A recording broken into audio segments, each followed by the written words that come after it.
The clock on the wall pointed precisely to 2 in the morning. Outside the window, a torrential downpour lashed the city. The autumn night in Moda steeped in a bone-piercing chill. Lu Chuan sat before the computer in the living room, his fingers still flying swiftly across the keyboard. Line after line of complex, underlying architecture code filled the screen. It was the core firewall he had rushed to complete for Lin Xiaoting's company's new project after 3 consecutive sleepless nights. With a sharp click, the security door was pushed open from outside. A strong reek of alcohol mingled with men's cologne instantly flooded into the living room. Lu Chuan halted his typing, rubbed his dry eyes, and turned to look. Lin Xiaoting, dressed in a perfectly tailored haute couture trench coat, was supporting a tall, slender man as they stepped inside. The man wore gold-rimmed glasses and a pair of limited-edition sneakers. Muddy water on the soles was rudely ground into the wool carpet Lu Chuan had hand-washed clean only yesterday. Several glaring black marks were left behind. He was Wang Junjie, Lin Xiaoting's childhood companion, the white moonlight best friend she was always talking about. He had just returned from his polished stint overseas that very day. "Go get a hot towel and pour a cup of warm water," Lin Xiaoting ordered Lu Chuan as she led Wang Junjie to the sofa, not even bothering to change her shoes. Her tone was as natural as if she were instructing an hourly servant. Lu Chuan remained seated in his computer chair, his gaze fixed on those mud-spattered sneakers. "Doesn't he have hands of his own?" Lu Chuan's voice was very soft, devoid of discernible emotion. Lin Xiaoting snapped her head around, her brows tightening at once. "Lu Chuan, what's wrong with you? Don't you see Junjie is drunk?" She strode over in her high heels, towering over him as she chastised him. Today is his first day back in the country. Everyone was toasting him at the welcome dinner, so he drank a bit too much. "You're a grown man. Can't you even show this much tolerance?" On the sofa, Wang Junjie coughed twice at just the right moment, weakly waving his hand. Shouting, "Don't blame Brother Lu. It's my fault for disturbing your rest." He held his forehead, feigning a look of, "Whenever my depression flares up, I'm prone to headaches. Maybe I should just make do with a night at a cheap hotel outside." Hearing this, Lin Xiaoting's heart ached as she immediately turned and went over to pat his back soothingly. "What hotel? In this state, how can you stay alone?" With that, she turned again, her sharp gaze sweeping back to Lu Chuan. "Lu Chuan, go to the master bedroom and pack up your things." Lu Chuan lifted his eyelids, quietly studying the woman he had protected for 3 years. "Pack my things for what?" "Junjie's depression has flared up. The doctor said he needs peace and rest." Lin Xiaoting pointed toward the master bedroom, righteous and unyielding. "The master bedroom has good lighting and excellent soundproofing. Let Junjie sleep there. You can sleep on the sofa or simply go find an internet cafe to stay at for a few days. Once his condition stabilizes, you can come back." The air fell abruptly silent. Outside, muffled thunder rolled by, raindrops hammering against the glass with sharp cracks. Lu Chuan did not, as he had so many times before, swallow his pride for her sake and choose compromise. Instead, he let his gaze roam over this carefully arranged home. The warm wall sconces were chosen by his own hand, and the imported cups on the coffee table had been bought specially so she could drink hot water. Even the master bedroom's 100,000 yuan natural latex mattress had been secretly replaced using his private savings just to ease Lin Xiaoting's persistent back and waist pain. Now this woman had brought another man home and wanted him to roll up his bedding and vacate the master bedroom. "That is our marital home," Lu Chuan stated each word with quiet finality. Lin Xiaoting let out a derisive laugh as if she had just heard some grand joke. "Marital home? We haven't even gotten the certificate yet. Don't start blowing things out of proportion." Impatience flickered across her face as she folded her arms, her exquisite makeup unable to mask the disgust in her eyes. "You're just a code monkey glued to a computer all day. What difference does it make where you sleep? Junjie is an overseas returnee, a mental laborer. How could he just make do the way you do?" The words were like a rusted, blunt knife, drawing no blood, yet sawing the last vestige of Lu Chuan's illusions to shreds. 3 years of endurance and devotion in this woman's eyes were nothing more than cheap toil from someone. By day, he shouldered every core technical challenge at the company, single-handedly hauling a near-bankrupt shell back up into a star enterprise worth over 100 million. At night, once home, he tied on an apron and took care of all the housework.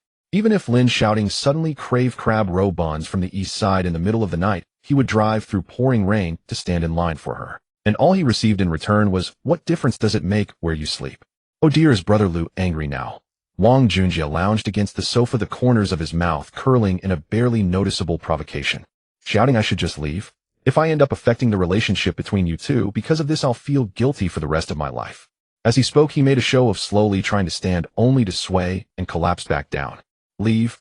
Lin Xiaoting grabbed hold of Wang Junjie. She turned, glaring at Lu Chuan, her eyes full of warning and hauteur. "Lu Chuan, I've clearly spoiled you. You don't even know how to distinguish what's important. Are you moving or not? If you refuse, I'll have security come up and escort you out right now." There was no hysterical shouting, no tearful questioning. At that moment, Lu Chuan's heart was eerily calm, as if he were watching an old house he had lived in for years collapse into a heap of rubble. Once it's stained, you simply discard it.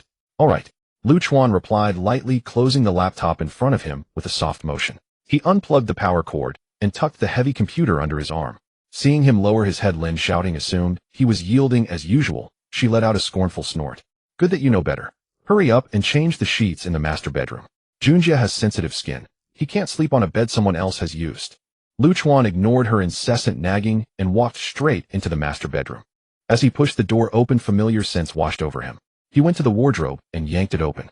Inside, it was crammed with Lin Xiaoting's designer bags and haute couture dresses. His own clothes occupied only a pitiably small corner. Lu Chuan pulled out a badly worn black suitcase from under the bed. He did not touch any of the expensive suits he had later bought with his private account. He only took 3 old t-shirts faded from countless washes.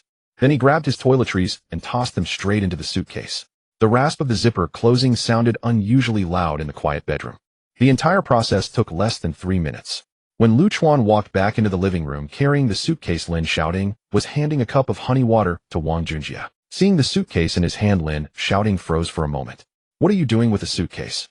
I only told you to sleep on the sofa for a few days. What kind of pathetic act are you putting on now? To her, Lu Chuan was merely putting on a show of displeasure. After all, for the past 3 years, he had been like a dog she could never drive away. No matter how coldly she treated him, he would still make breakfast and wake her the next morning. Lu Chuan halted, his gaze as calm as if he were looking at 2 strangers. Isn't this what you wanted? I'll clear out and you two can take your time enjoying the place. Lin Xiaoting's expression darkened, feeling her authority challenged. Lu Chuan, don't you dare get shameless on me. You think waving around a shabby suitcase can threaten me? She set the honey water down on the coffee table with a sharp clink of glass. If you dare step out that door today, then don't ever come back. Wang Junjie rushed to add fuel to the fire, his eyes brimming with schadenfreude. Shouting, don't be angry. Brother Lu is probably just overloaded writing code at the company. His brain hasn't caught up yet. Let me go apologize to him. Apologize for what? Does he deserve it? Lin Xiaoting raised her voice, her crimson-polished fingers stabbing toward the door. Without me, he couldn't even afford rent in Modu. I'll see how long he can keep this act up. Lu Chuan listened to the cutting taunts, yet his heart remained utterly still. He shifted the suitcase in his hand and went to the entryway to change into his old sneakers. He didn't take the car keys, nor that property black card he had originally purchased with his own savings. He simply slung the computer bag over his shoulder and pulled out the suitcase handle. Turning back, he took one last look at the home into which he had poured so much of himself. His gaze swept past Lin Xiaoting's delicate yet vicious face. As you wish. There was not a trace of reluctance in Lu Chuan's tone. I'm moving out. With that, he opened the security door and walked into the drafty stairwell without looking back. The heavy door slammed shut with a resounding bang, sealing all the noise and filth firmly inside. The living room sank into a brief, deathly silence. Staring at the closed door, Wang Junjie put on a worried expression, shouting, where can Brother Lu even go at this hour? It's still pouring outside. Inwardly, though, he was delighted. Oh, without that troublesome obstacle, it would be easy for him to take over all the core projects of the Lin Group. Lifting the honey water again, Lin Xiaoting held it to Wang Junjie's lips. As she glanced at that door, a cold, disdainful smile curved her mouth. Ignore him. I've been far too indulgent, that's how he got spoiled. Does he really think the world stops turning without him? He has no family in Modu. By tomorrow, he'll crawl back like a dog to beg for forgiveness. Tossing back her large wavy hair, calculation shone in Lin Xiaoting's lofty gaze. Tomorrow I'll make him sign the breakup papers so he won't dare put on airs in front of you again. 10 o'clock in the morning in the president's office on the top floor of the Lin Corporation. The solid wooden door was tightly shut, the air conditioner blowing a steady stream of cold air. Lin Xiaoting sat in a wide, genuine leather swivel chair and flung a thin stack of documents onto the desk. Black letters on white paper, several bold words reading termination of engagement agreement, were particularly harsh to the eye. Last night Lu Chuan had dragged his suitcase and walked straight into the storm. She had thought it was nothing more than a man's bluff to save face. After all, Lu Chuan had no family or friends in Modu. His salary card was in her hands, and he even had to look at her expression before buying a cup of coffee. A man with no escape route. How long could he possibly keep up his toughness? Shouting, have a cup of hot coffee to warm your stomach. Wang Junjie came over carrying a bonchina cup. As he leaned in, he took the chance to glance at the agreement on the desk, the corner of his mouth unable to hold back its upward curl. He'll definitely come to the company to kneel and admit his mistake later. When that happens, don't you dare soften your heart. Wang Junjie set the coffee within her reach, his tone dripping with apparent concern. Lin Xiaoting let out a cold snort, her fingers painted with Weinard nail polish tapping lightly on the tabletop. Admit his mistake. It won't be that easy this time. When he finally begs me, I'll smash this agreement right in his face. She leaned back against the chair, calculation gleaming in her eyes. If I don't teach him a harsh lesson, he'll really start thinking he's something special. Just as she spoke, a dull knocking sounded at the door. Before anyone inside could respond, the doorknob turned and Lin Xiaoting walked in. He was not wearing his usual checkered shirt, but instead a plain black soft-shell jacket, its fabric washed so many times it had begun to fade. He looked not the least bit dispirited from a night in the rain. On the contrary, there was a refreshing air of having been cleansed of all excess. Instinctively, Lin Xiaoting straightened her posture, crossing her arms over her chest, assuming an aloof negotiating stance. Come to your senses. Realize the outside world isn't so easy. She tilted her chin slightly, her gaze filled with mockery. Chuan did not respond. His eyes passed right over her and landed directly on the agreement. That deliberate disregard sent a surge of nameless anger racing through Lin Xiaoting's chest. She shot to her feet, both hands braced against the edge of the desk. Chuan, don't you dare pretend to be deep and unfathomable here. I'm telling you, the gap between us has already become an unbridgeable chasm. She jabbed a finger toward Chuan's nose, her voice growing ever sharper, as if intent on pouring out 3 full years of pent-up superiority. I am the president of a company valued at over 100 million, and you? What are you? A dead-end programmer who does nothing but pound out broken code all day. Look at the executives outside. Who among them doesn't drive a Land Rover and wear tailored suits? Then look at your pathetic, shabby self. Besides cooking and doing my laundry, what else can you do? The more she spoke, the more her anger climbed her palms, slamming the desk with resounding thuds. Taking you out to social events is an embarrassment. In this lifetime, this is all you'll ever amount to. Lin Xiaoting will never marry a spineless loser. If you know what's good for you, hurry up and kowtow to admit your fault. I might still be generous enough to toss you a bite to eat. Chuan listened quietly, not even a single eyebrow twitching. 3 years ago, when Lin Xiaoting's company was on the brink of bankruptcy, and she was so desperate, she nearly jumped off a building. It had been him who coded day and night, with bloodshot eyes, pulling the core system back from the edge. At that time, she had thrown herself into his arms in tears, calling him a peerless hero. Now that the company had shown a hint of recovery, the hero had somehow become a useless coward. Time is truly a marvelous thing that can strip a person's facade clean down to bare skin. Seeing that Chuan still did not speak, an inexplicable irritation churned in Lin Xiaoting's heart. This was completely different from the sobbing breakdown she had imagined. Why was this man as unresponsive as a block of wood? Don't think staying quiet means this matter is over. The agreement is right here. Sign it, and for the next 3 months, don't even think about stepping through the door of my home. Lin Xiaoting snatched up a pen and threw it straight at him. With a light clatter, the pen rolled to a stop at Chuan's feet. He bent down to pick up the pen, and without the slightest hesitation strode to the desk, flipping directly to the last page of the agreement.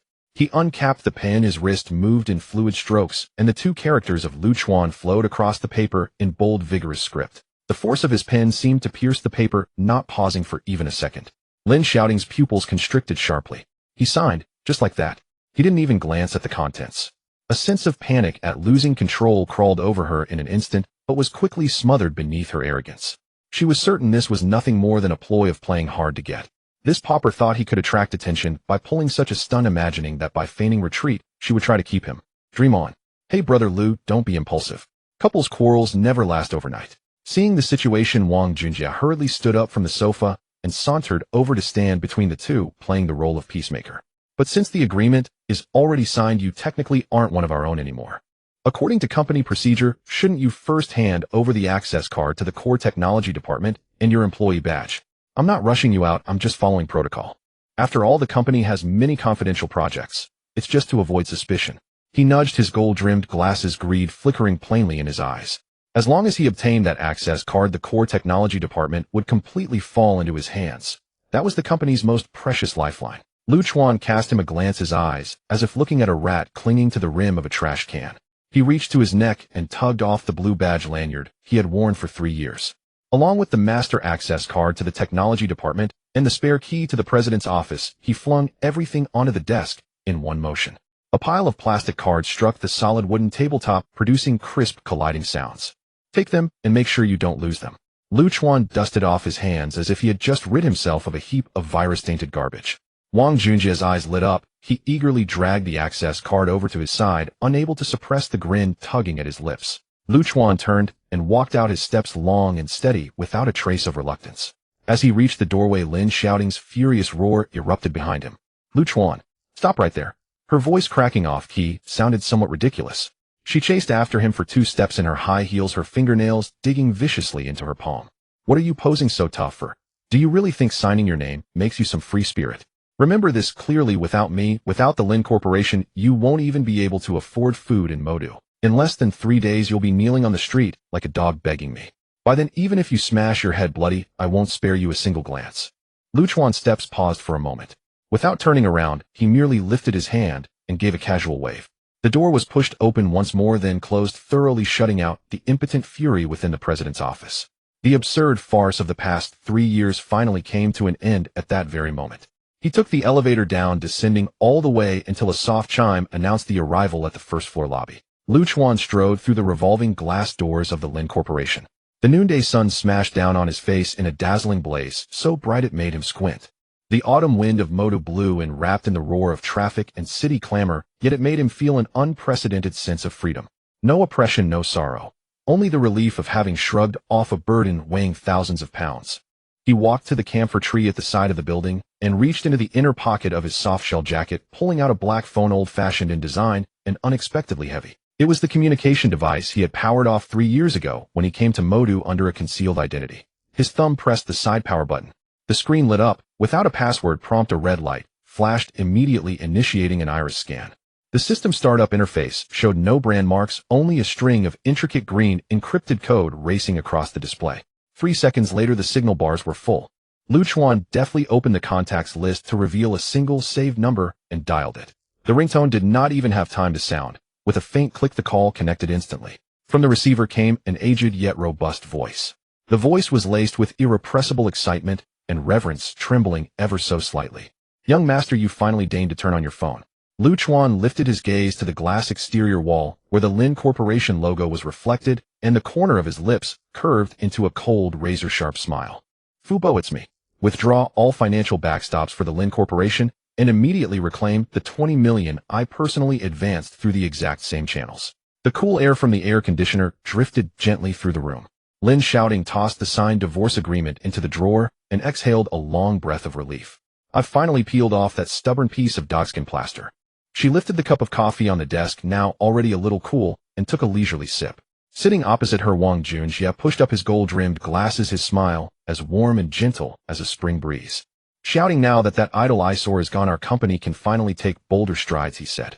"Once I fully take over the core technology department, I'll refactor the entire system and package it with some overseas AI hype." Wang Junjie traced a large circle in the air with his finger, adopting the posture of someone surveying the world from on high. "When that happens, won't those venture capital tycoons in Modu be lining up to throw money at us?" Lin Xiaoting listened, utterly delighted, her eyes brimming with admiration for this so-called overseas elite. "Of course. That pile of shabby code from Chuan has long failed to keep up with our group's development strategy." The two of them were chatting enthusiastically when a sudden loud bang shattered the mood. The heavy solid wood door was violently flung open from the outside. The chief financial officer, Old Lee, stumbled in, nearly tripping over the carpet. His forehead was beaded with white sweat, and his tie had slipped crookedly up onto his shoulder. "President Lin, something terrible has happened." Old Lee stammered, his voice shaking like a sieve. Lin Xiaoting's brows knit together, her face darkening instantly. "Director Lee, you're a veteran employee of this company. Do you not know how to knock before you enter? Has the sky fallen?" Wang Junjie chimed in, putting on his vice president's airs. "Exactly. You don't look like a senior executive at all. Go out and come back in properly." Old Lee paid no attention to any of this and rushed straight up to the desk. He thrust the tablet in his hands toward Lin Xiaoting's face, his fingers trembling uncontrollably. "The sky really has fallen. That 20 million in backup funds on the company account has just been forcibly debited by the bank." "What a—" Lin Xiaoting shot to her feet, her coffee cup jolting in her hand. Brown liquid splashed across the expensive carpet, blooming into a large stain. She snatched the tablet away. On the screen, a glaring red transaction record read: cross-bank settlement, debited amount 2,000 yuan. In the account balance column, only a pitiful 5,420. 50 yuan remained. Lin Xiaoting stared fixedly at that number, hearing a buzzing in her head as her vision went black at the edges. How is this possible? That mysterious angel investment has always been sitting in the corporate account, quietly accruing interest. On what grounds did the bank deduct the funds without a word? Old Lee slapped his thigh in frustration, tears nearly spilling from his eyes. The bank's legal department sent an urgent email saying we triggered the performance bet withdrawal clause, and they retracted the funds according to the contract. President Lin tomorrow is the 15th. Old Li counted on his fingers, the flesh on his face quivering. We've got wages for more than 200 employees plus the quarterly rental fee for the data center in the Eastern District. And the payments to 3 core suppliers also have to be settled first thing tomorrow morning. He sucked in a sharp breath. All told, we're looking at a shortfall of nearly 5 million. We'd be staking our lives to cover that. Lin Xiaoting collapsed back into her boss's chair, a few strands of her carefully styled hair coming loose. Don't panic. It's just a bit of cash flow pressure. She ground her teeth, feigning composure as she slapped the desk hard. I have a close relationship with branch president's son at Moda Development Bank. At the last banquet, he even called me Little Lin. I'll call him right now and use my personal credit as collateral to borrow 10 million to tide us over. As she spoke, she snatched up the phone on her desk and dialed son's private number. To flaunt her connections, she deliberately pressed the speakerphone button. The call tone rang more than 10 times before someone picked up unhurriedly. Oh, Suinga, it's Xiaoting. Lin Xiaoting cooed, instantly switching to a syrupy voice. President Lin, what can... The voice on the other end carried a cold, business-like indifference.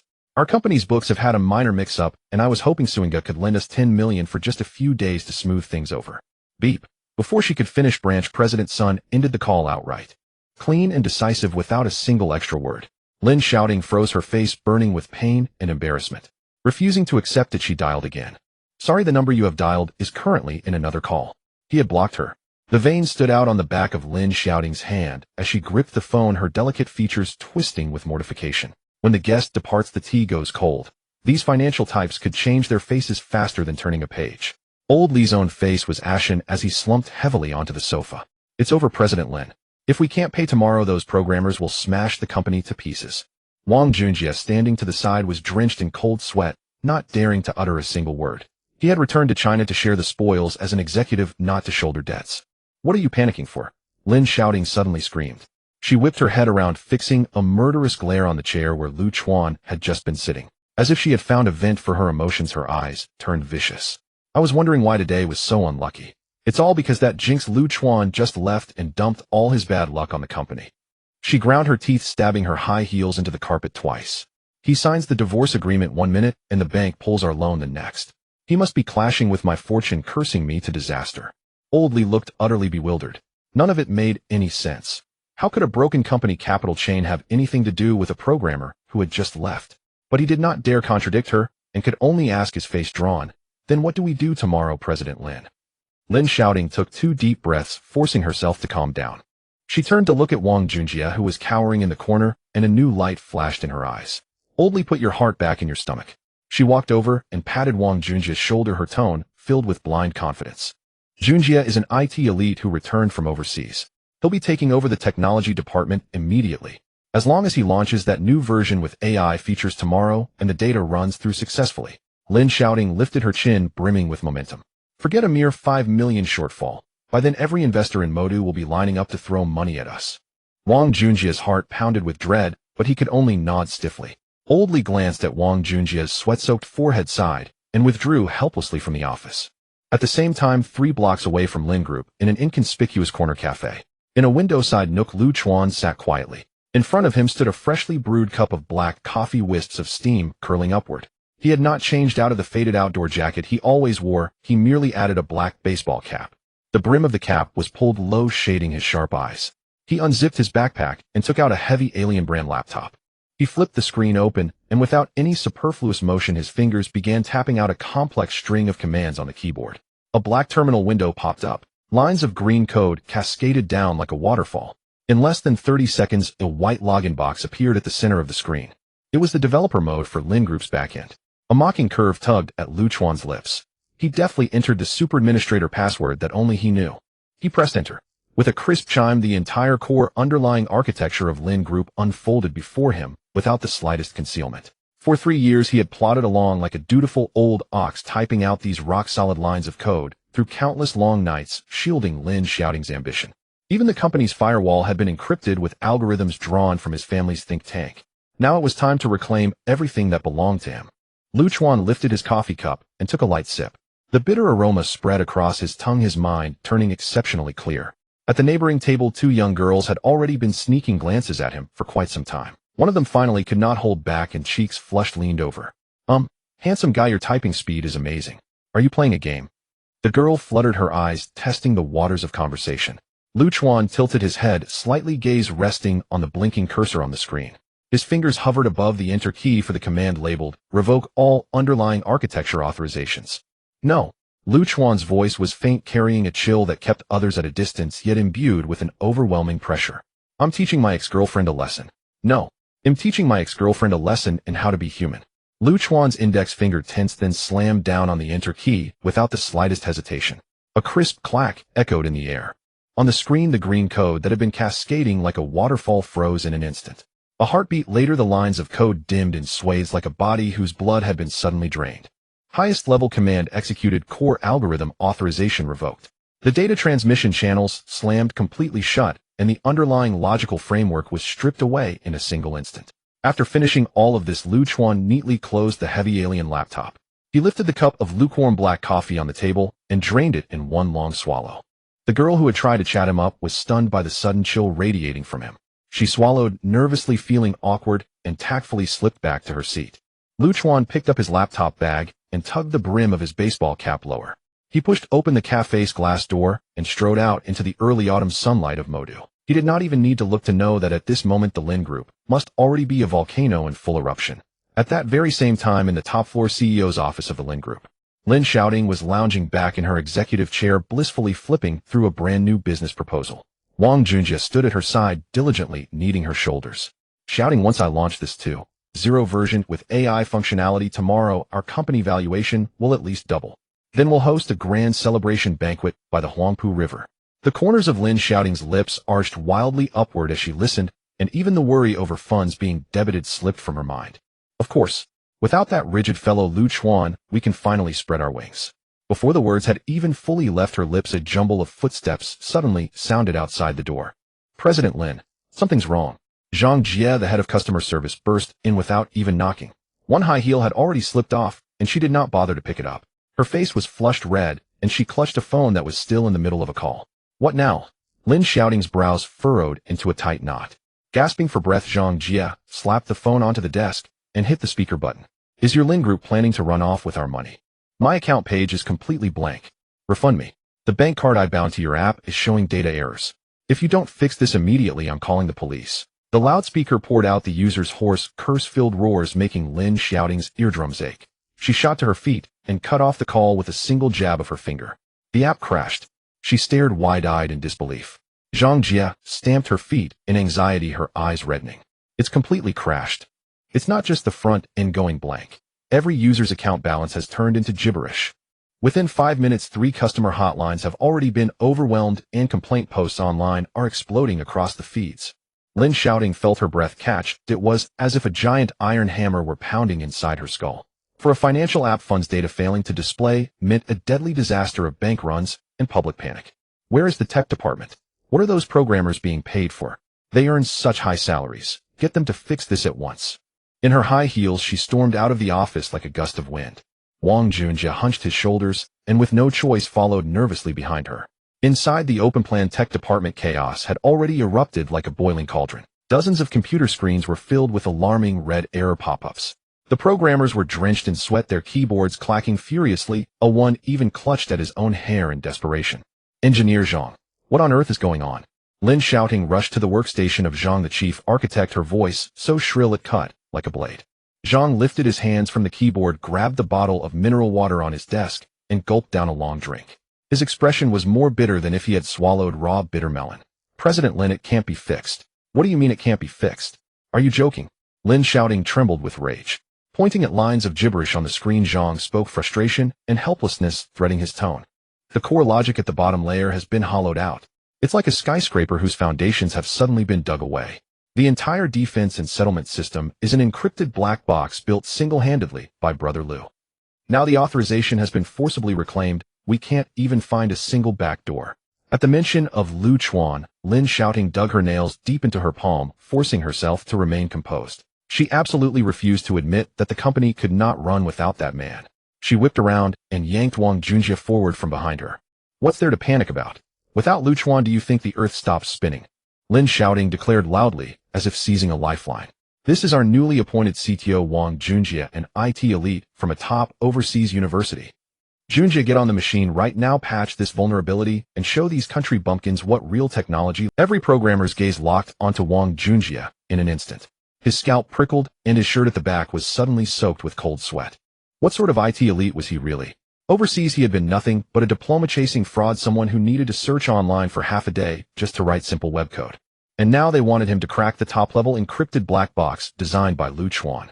It was like shoving a mouse straight into a cat's jaws. Well, shouting, I didn't bring the keyboard I'm used to today, so my typing might be. He stammered, trying to use mine. Engineer Zhang stood up at once and shoved his mechanical keyboard toward him, a scrutinizing look in his eyes. President Wang, please. The life and death of the company now rests on you. With no way down from the tiger's back, Wang Junjie could only sit, his hands trembling as he pulled out the chair. He stared at the full screen of red background and white text until his vision swam and nausea rose. To put on a show, he gritted his teeth and randomly tapped out a few basic troubleshooting commands.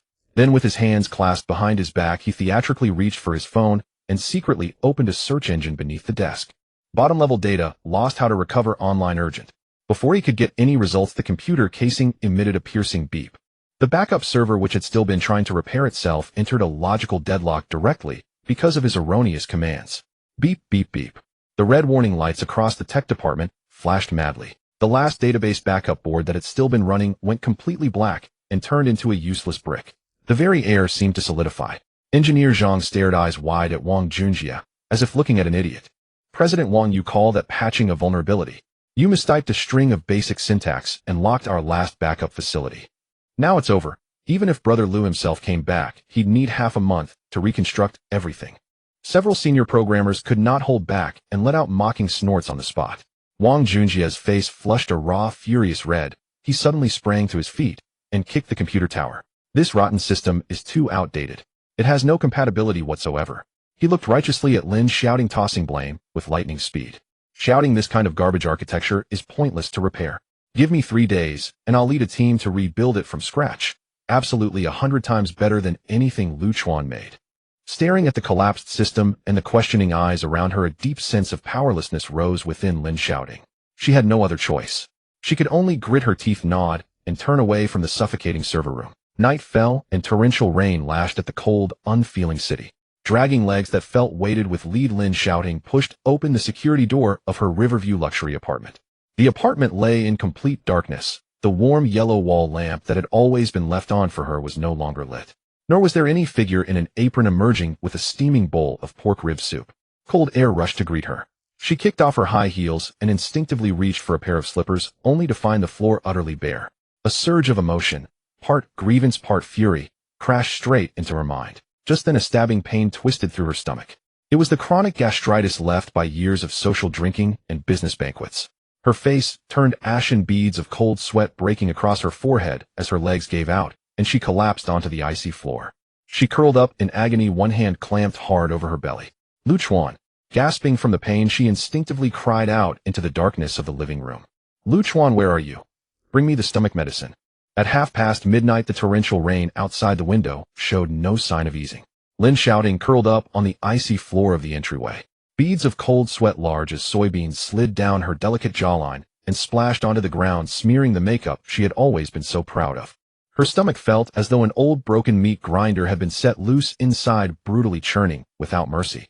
This was the chronic ailment she had earned from years of drinking at business dinners, a lingering stomach hemorrhage brought on by endless corporate socializing. Chuan, water. She clutched her stomach with both hands, letting out a weak whimper.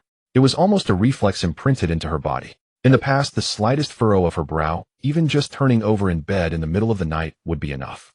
No matter how deeply he was asleep, Chuan would immediately roll out of bed.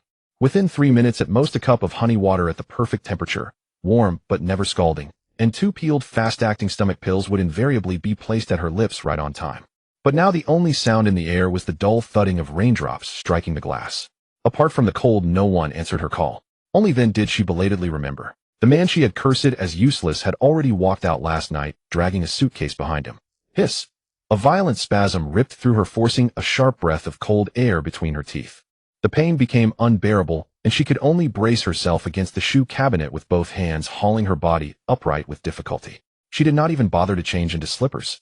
Her feet, wrapped in black stockings, stepped directly onto the icy tiles, the chill shooting up from her soles straight toward the crown of her head. Stumbling and groping her way forward, she made it into the kitchen without even turning on the light. Relying purely on muscle memory, her hand closed around the thermos on the counter. There was a dry click as the switch bounced back, yet not a single drop of water flowed out. The thermos that was always filled with warm water was now cold to the touch, chilled like a lump of iron. Enraged and frustrated, Lin Xiaoting flung the thermos aside.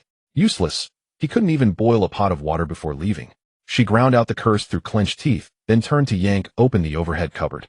That was where the household medicine box was usually kept, partitioned and neatly organized by Chuan with all sorts of pills. The cupboard door was yanked wide open. By the light of a flash of lightning outside the window, she saw the scene within clearly. It was utterly empty, not to mention the medicine box crammed with fast-acting stomach pills. Even the cold medicine and bandages that were usually shoved into the corners had vanished without a trace. Those were things Chuan had bought with his own salary. When he moved out, he had simply taken away everything he had paid for. The grinding pain in her stomach intensified again. Lin Xiaoting's legs turned weak and she sagged against the counter, panting heavily. An unprecedented sense of panic quietly crept up her heart. She had become used to a life where clothes appeared ready to wear and meals were served at hand. Now she did not even know where the nearest 24-hour pharmacy around her home was. Her vision grew increasingly blurred, and instinctively, she looked toward the tightly shut master bedroom door.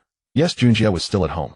He was a top student who had returned from a prestigious university abroad, speaking during the day at the company with such gentle, considerate warmth. As long as she asked, he would definitely feel sorry for her and run downstairs to buy medicine. Clinging to this thought like a lifeline, Lin Xiaoting pressed a hand against the wall and dragged her heavy legs step by step until she reached the bedroom door. Knock, knock, knock. Mustering what strength she had left, she patted the heavy solid wood door. Junjie, are you asleep? The room was silent for a few seconds, then came the sound of a body turning over with heavy, impatient movements. Why are you making such a racket in the middle of the night? Wang Junjie's voice came through the door, thick with irritation from being woken, devoid of the cultured, easygoing, elite image he showed in the daytime. Lin Xiaoting froze, her eyes reddening with grievance. My stomach, it's acting up. The pain is unbearable. We're out of spare medicine at home. She forced herself to endure the pain, her voice trembling. The rain outside is too heavy. Could you help me go downstairs, to the pharmacy across the street? No sooner had the words left her mouth than the door lock clicked. The door was pulled open halfway with a whoosh. Wang Junjie stood there with his hair sticking up in disarray, his eyes shot through with blood-red irritation. He did not even glance at the way Lin Xiaoting was clutching her stomach in agony, his brows knotted into a tight lump. Go downstairs. It's pouring out there, and you want me to go down to buy medicine? He deliberately lowered his voice in a growl, afraid his own sleep would be further disturbed. My depression meds have just kicked in, and I finally fell asleep. If you wake me up now, how am I supposed to go to the company tomorrow and lead the tech department? Are you deliberately trying to make my life difficult? He snapped. The words struck her so hard that Lin Xiaoting instinctively stepped back half a pace, her face filled with stunned disbelief. At work, she always stood high above others. Even major clients never dared raise their voice at her like this. But I'm really in so much pain. I can barely stand. The wisps of hair at her forehead were soaked with cold sweat as she tried to elicit sympathy from her closest male friend. If it hurts, just order a delivery service yourself. Is your phone just for show? Wang Junjie rolled his eyes outright, his disgust entirely unconcealed. I'm not like that pushover Chuan who comes running every time you call. You're always making such a fuss. When he finished, he even stepped back as if in revulsion, as though the pain clinging to Lin Xiaoting's body were some ominous contagious disease. Junjie, how can you say that? Enough, stop bothering me. My head is killing me. Impatiently, Wang Junjie cut her off. The door slammed shut with a bang right in front of Lin Xiaoting, followed by the sharp click of the lock turning. The explosive sound made her eardrums buzz. The last shred of strength supporting her finally drained away. Lin Xiaoting's legs gave out, and she slid down along the door, landing on the floor. She sat there like a puddle of sludge slumped on the frigid floor.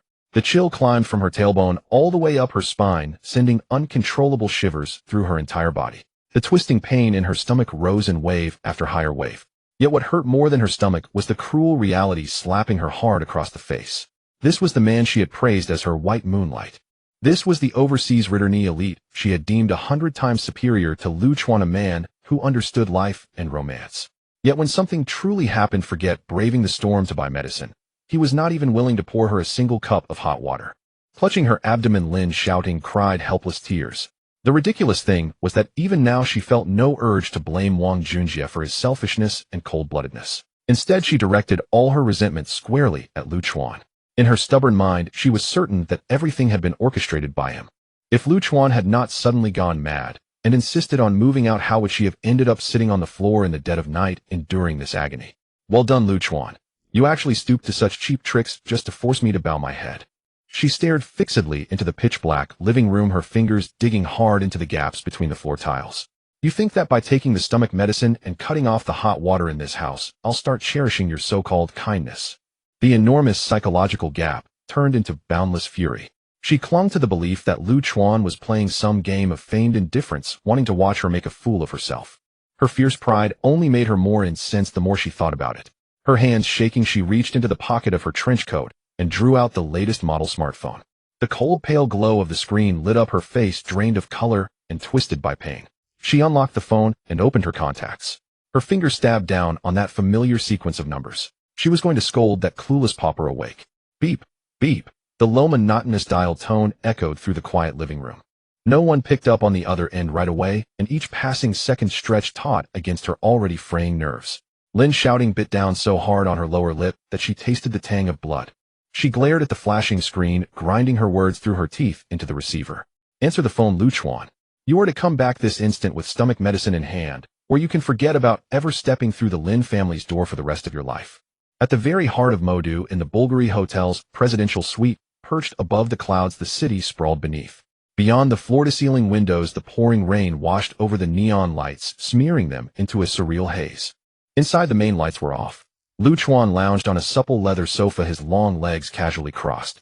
In his hand, he gently swirled a freshly decanted glass of Romanée-Conti. The dark red wine clung to the crystal walls of the glass, releasing a seductive, rich aroma.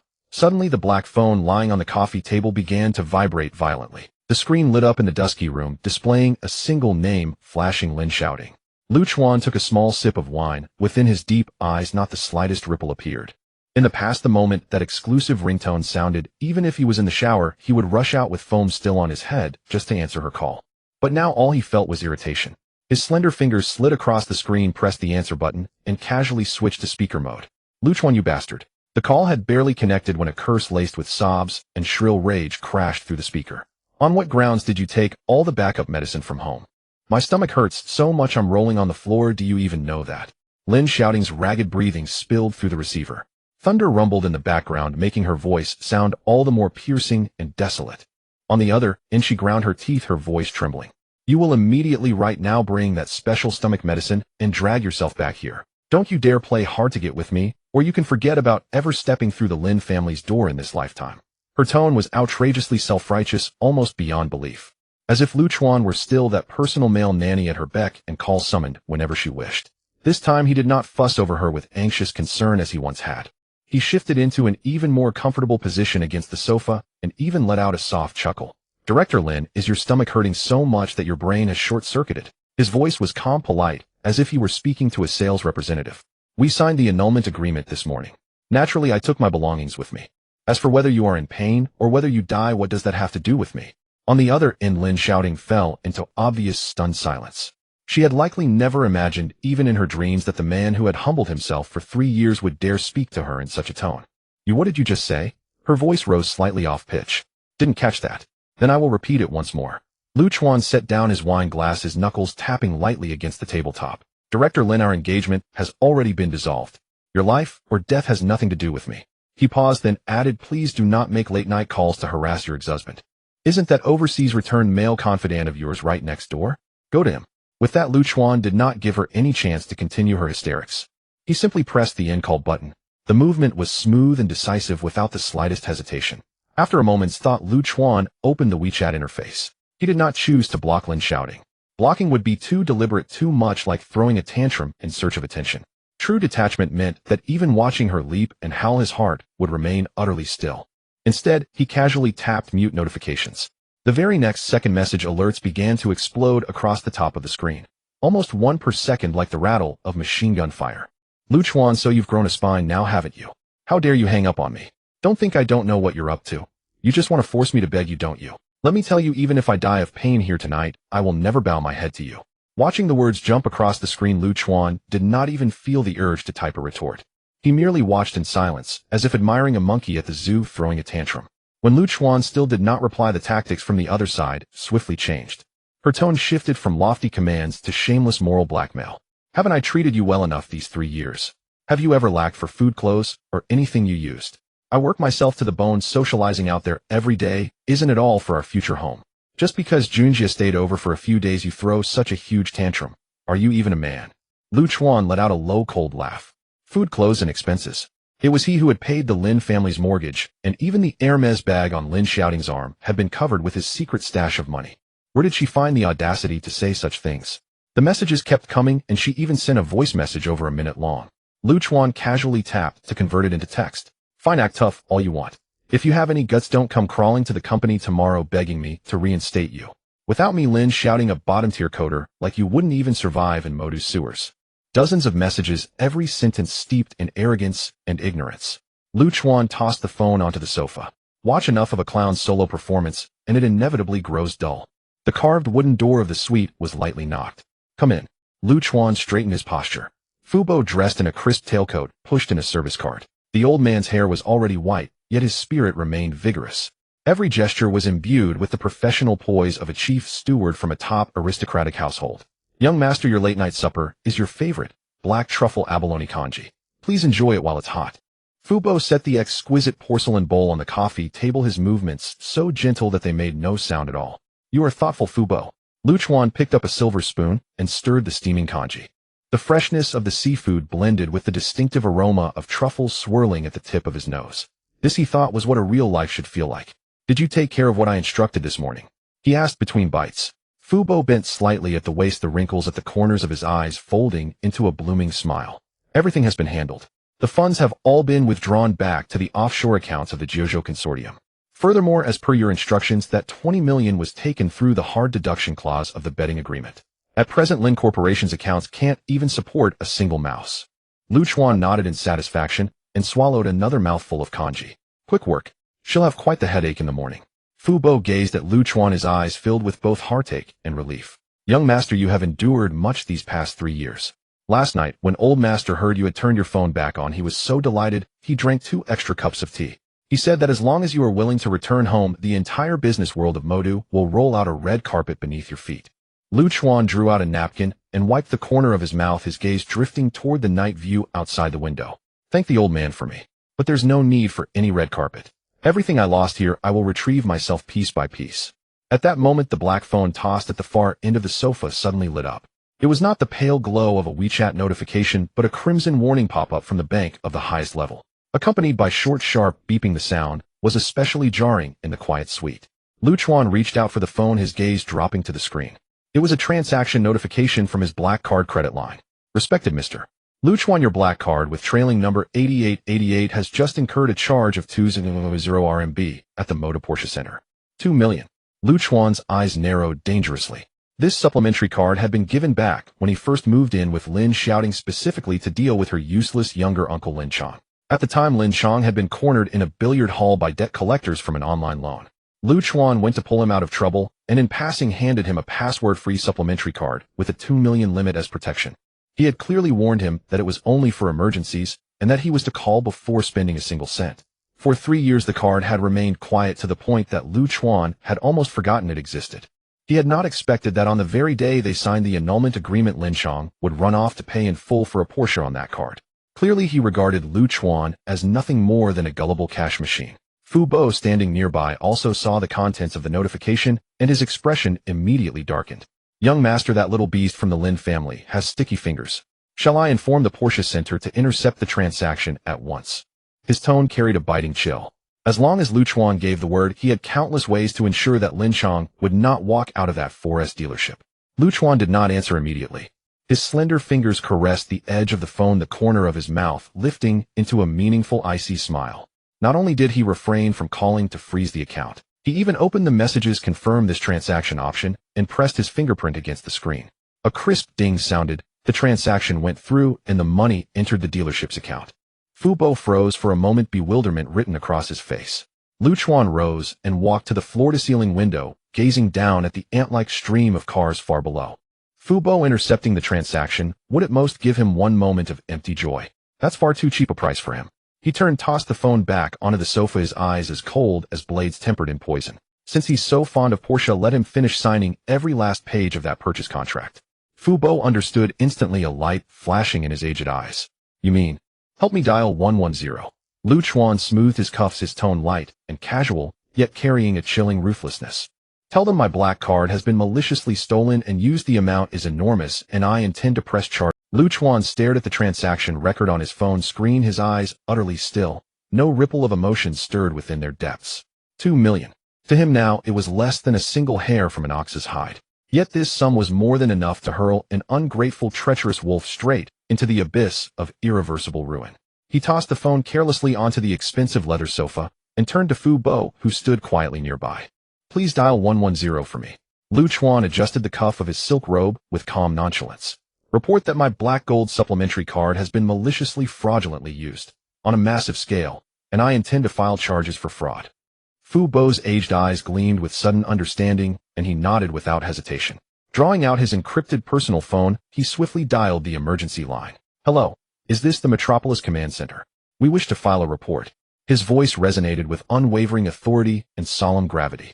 My employer's black gold card ending in 8888 has just been lost and stolen.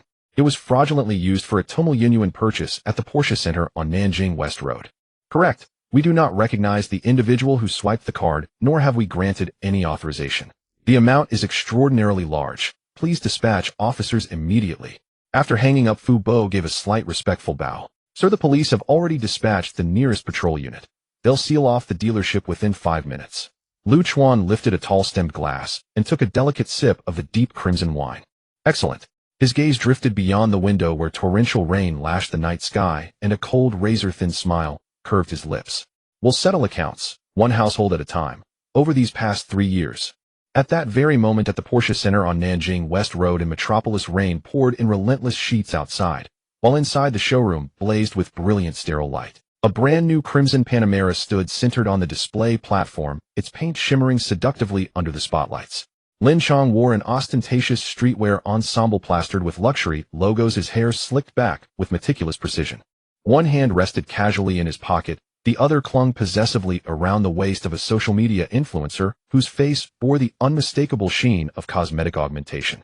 Brother Chong, this car is absolutely insane. The influencer pressed herself against him, her gaze locked hungrily on the sports car, her voice dripping with saccharine coquetry. After we drive it home, you must take me for a cruise along the Bund. Lin Xiaoting tilted his chin upward in smug triumph and pinched her waist hard enough to leave a mark. Absolutely. When Brother Chong sets his sights on something, has he ever failed to seize it?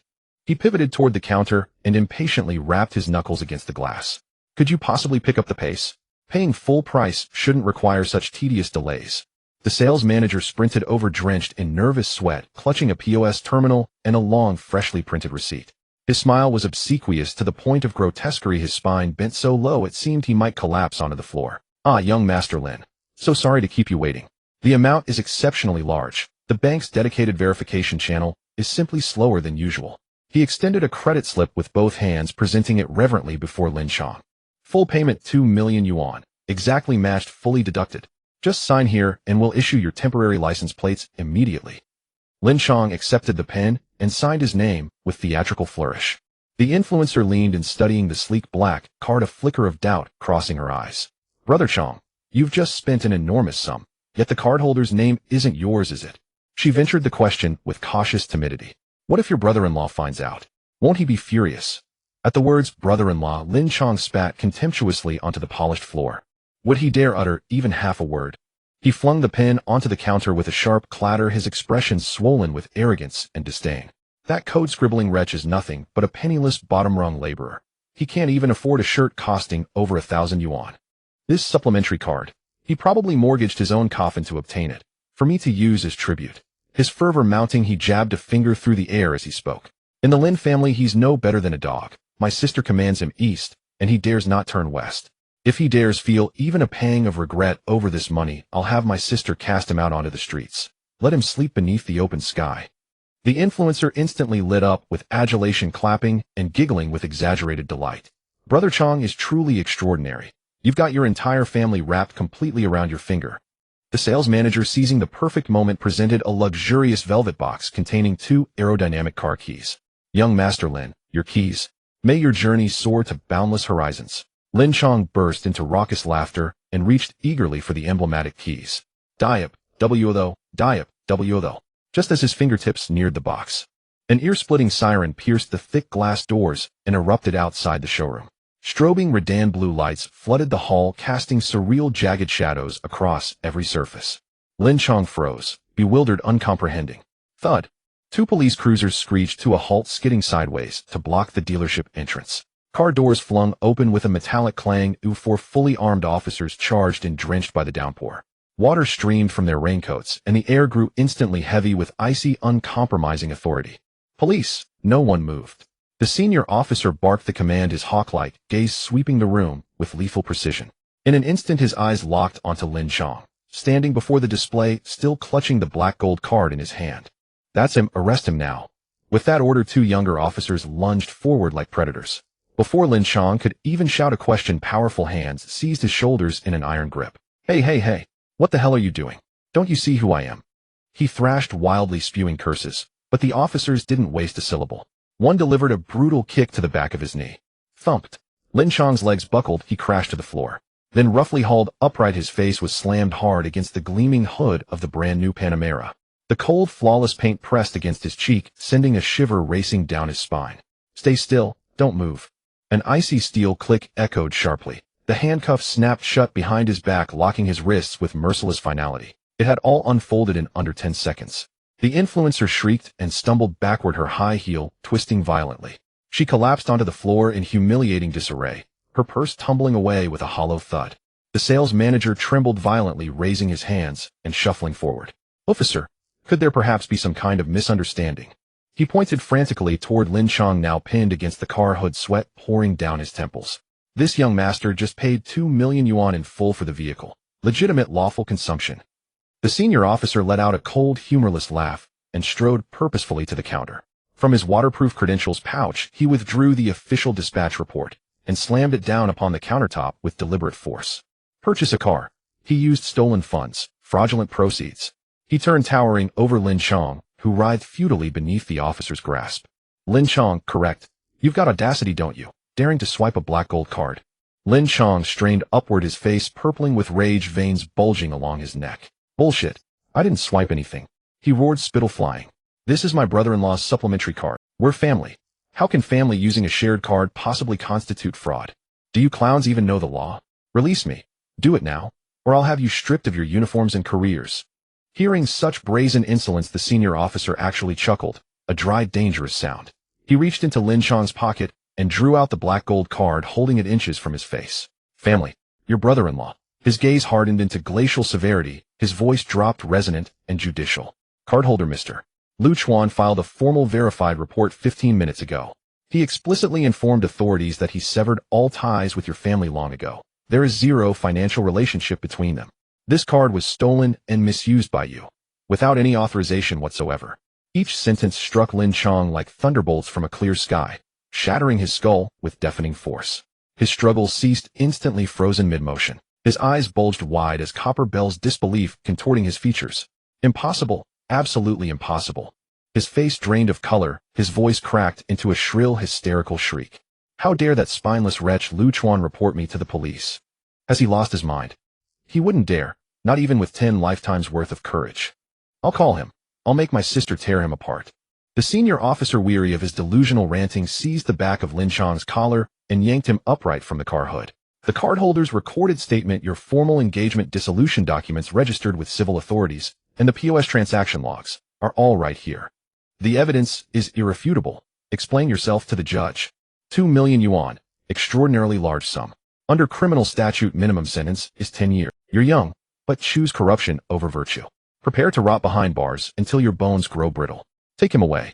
At the word 10, Lin Xiaoting's mental fortifications shattered completely. His vision darkened, his knees liquefied into cooked noodles. A hot, shameful stream escaped his control, trickling down his designer trousers and dripping steadily onto the showroom's immaculate marble floor. A pungent odor spread through the air. He had quite literally urinated himself in abject terror. I won't go to prison. I won't go to prison. As they dragged him toward the cruiser, he thrashed like a rabid dog, sobbing uncontrollably, nose and tears mingling in snot-slicked despair. Officer uncle, please let me make one call. He slammed his forehead against the window glass, howling in raw desperation. I need my sister. Only my sister can save me. Just let me call her. The senior officer frowned slightly. Standard procedure permitted suspects one call to notify family members upon arrest. He opened the rear door of the cruiser, unlocked one of Lin Xiaoting's cuffs, and tossed his phone into his lap. You have 60 seconds. Make it brief. Lin Xiaoting's fingers shook violently. He fumbled the screen unlock 3 times before succeeding. Trembling, he tapped the topmost contact in his address book. Meanwhile, in the Riverside penthouse apartment, silence reigned absolute. Lin Xiaoting lay curled on the icy marble floor of the entryway, her stomach convulsing in agony, half-conscious, barely clinging to awareness. The vast, empty space exuded no warmth, no trace of human presence. Suddenly, a piercing, shrill ringtone exploded beside her ear. Lin Xiaoting forced her eyes open, blurred, unfocused. She assumed at last that Chuan had broken under pressure, calling to apologize, to beg forgiveness. Even then, a haughty, condescending smirk tugged faintly at her lips. Her trembling hand reached out. With agonizing effort, she swiped the answer button. Before she could assume her usual imperious stance, or utter a single word of rebuke, a gut-wrenching, soul-rending scream tore from the receiver.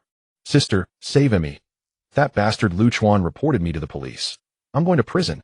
The phone screen went completely dark. The busy tone from the receiver pierced Lin Xiaoting's ears like a needle. She slumped on the cold tile floor of the entryway. A wave of unbearable acidity rose in her stomach, surging up her esophagus and causing a sharp pain in her throat.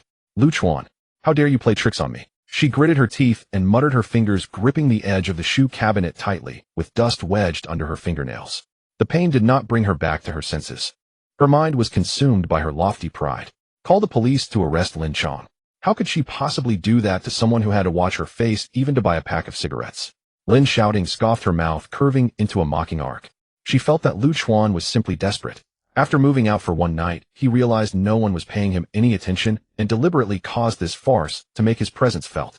You want to use my brother to threaten me, force me to call you and beg for mercy. She steadied herself against the wall, swaying slightly as she stood up, her legs soft like noodles. Dream on. Lin Xiaoting walked over to the couch, grabbed the wrinkled haute couture coat, and threw it on. She didn't even notice when she misbuttoned a row. At that moment, her mind was solely focused on one thought: to smash Chuan's face with money. Wasn't it just 2 million? She would bail Lin Xiaoting out, and then throw that spare card in Chuan's face, watching him with nothing left to threaten her. As she pushed open the security door, the draft in the corridor mixed with the drizzle hit her face. She shivered from the cold, clutching her stomach as she entered the elevator. Half an hour later, a white Maserati screeched to a halt, awkwardly parking in front of the Lin Group building. The wheels splashed through a puddle, soaking the security guard beside it. The guard was about to curse when he saw the license plate, and quickly swallowed his words.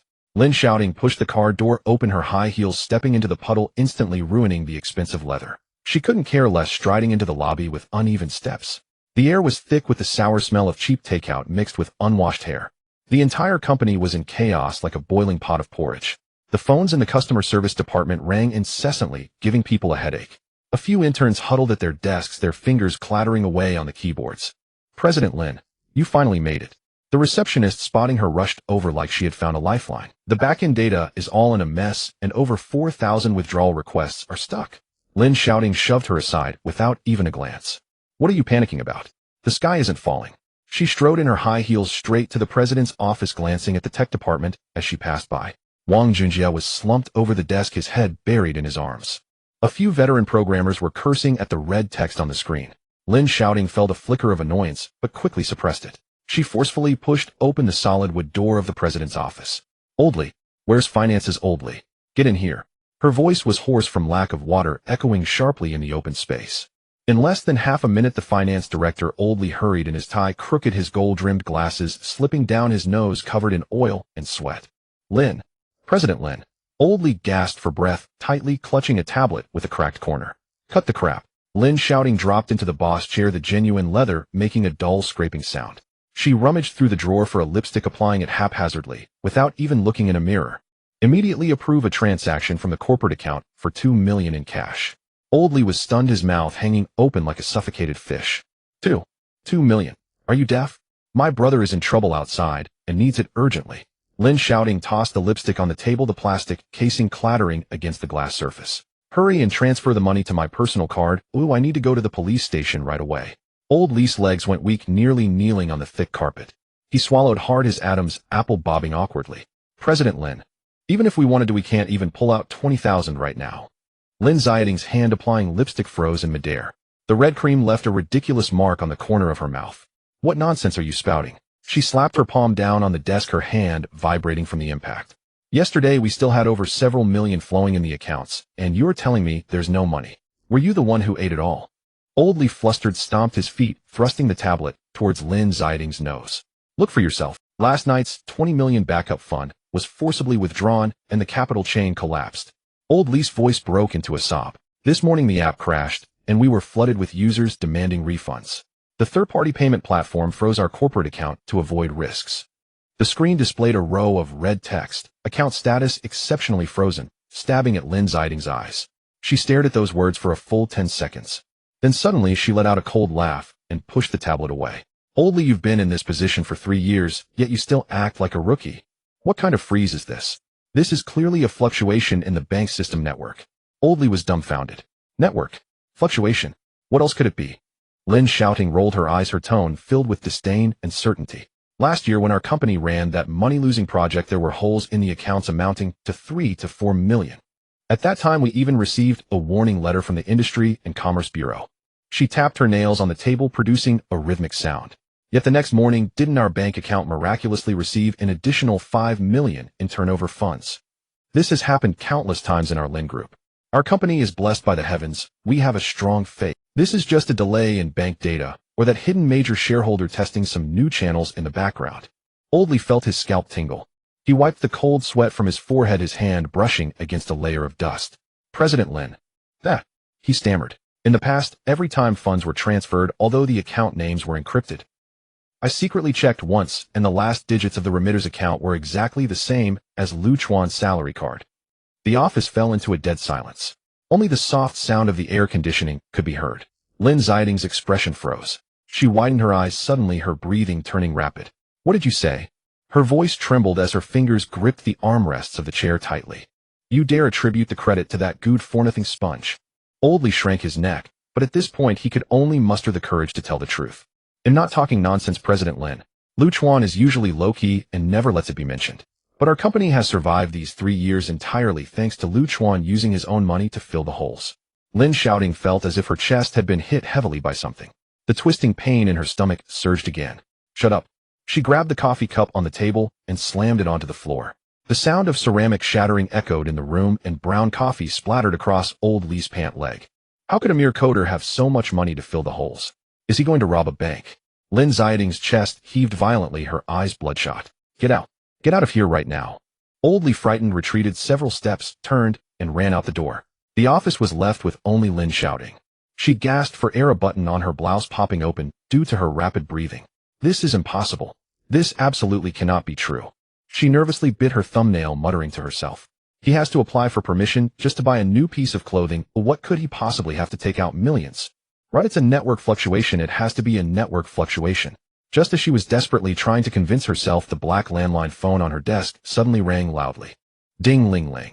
In this enclosed space, the sound could frighten a person's soul away. Lin Xiaoting jumped, her shoulders instinctively shrinking. She stared at the ringing phone flashing with a red light, swallowing hard. After hesitating for a few seconds, she reached out with a trembling hand to pick up the receiver. Hello. Is this Lin Xiaoting, the legal representative of Lin Group? The voice on the other end was cold, mechanical, and filled with undeniable authority. Yes, this is me, Lin Xiaoting replied, her voice as soft as a mosquito. This is the legal department of Modu Development Bank. Without any small talk, the other party went straight to the point. In light of your company's serious breach of contract and the significant abnormal withdrawal of funds from your corporate account, we have formally applied to the court for asset preservation. Effective immediately, all accounts and assets under your company's name, as well as all properties and bank cards under your personal name, will be frozen. Please replenish the bank loan and interest totaling 13 million within 24 hours. Otherwise, we will initiate compulsory liquidation procedures and impose high consumption restrictions on you. Beep, beep, beep. The phone hung up. Lin Xiaoting held the phone in her hand, frozen in place like a clay statue drained of moisture. The receiver slipped from her sweaty palm and fell onto the desk with a dull thud. 13 million. Freezing all properties and personal cards. This was not a network fluctuation. This was the guillotine hanging over her head, finally crashing down heavily. Chuan was not joking with her. What he withdrew was not just a 20 million backup fund. He had taken away the only foundation upon which the Lin Group, this crumbling tree, relied for survival. Her knees buckled. Lin Xiaoting slid down from her boss chair, landing on the carpet, stained with coffee. Her nails accidentally grazed a piece of broken porcelain, drawing blood, but she didn't even feel the pain. Her mind was a blank slate. It was over. All over. Just as her head buzzed with chaos, the office door was suddenly slammed open from the outside. Secretary Zhao Ye rushed in, her hair disheveled, one of her high heels broken. She collapsed next to the desk, her face filled with terror, as if she had seen a ghost. President Lin, don't sit on the ground. Run. Zhao Ye tightly grabbed Lin Xiaoting's sleeve, her voice trembling uncontrollably. The major investors from Sequoia and Hill House brought over a dozen bodyguards and blocked the conference room door. They have yesterday's refund data and are banging on the table, accusing us of financial fraud. Zhao Ye sniffled, her tears mixing with her mascara and smearing her face. The bald-headed CEO leading them said that within 10 minutes, if they don't see the real quarterly financial report and the underlying code authorization letter, they will call the economic investigation team to arrest people. Zhao Ya's cries still buzzed in her ears. Lin Xiaoting stared fixedly at the pushed-open redwood door, a chill settling in her chest. The popped button had rolled into an unknown crevice of the sofa. She hastily gathered her collar, gripping the corner of the desk to force her trembling legs straight. The twisting pain in her stomach had turned into a burning, searing bitterness. With trembling hands, she brushed aside the strands of hair plastered to her cheek by cold sweat. Don't panic. She bit out the words, her voice rasping like a broken bellows laced with a tremor she herself didn't notice. Just a few provincial investors, we've fooled them before. As long as the financial reports look good, they'll shut up. Lin Xiaoting swallowed hard, forcing a smile that was uglier than a cry. She walked out in her high heels, the right heel twisted earlier on the floor, sending a sharp pain through her ankle with every step. She had to shift her weight to her left leg, hobbling forward. The central air conditioning in the hallway seemed unusually cold today, the whoosh from the vents sounding like a death knell. The frosted glass door of the meeting room revealed several tall silhouettes. Before she got close, the pungent stench of cheap cigars seeped through the crack, making her throat itch. Lin Xiaoting took a deep breath and pushed the door open abruptly. Yo, the esteemed President Lin finally deigns to show her face. At the head of the table, bald-headed boss Su had his thick legs propped up on the conference table.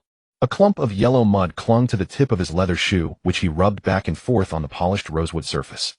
4 or 5 men in black vests stood around, their arms covered in dark tattoos. The room was thick with the foul mix of sweat and smoke suffocating. Oh, Brother Su, listen to you.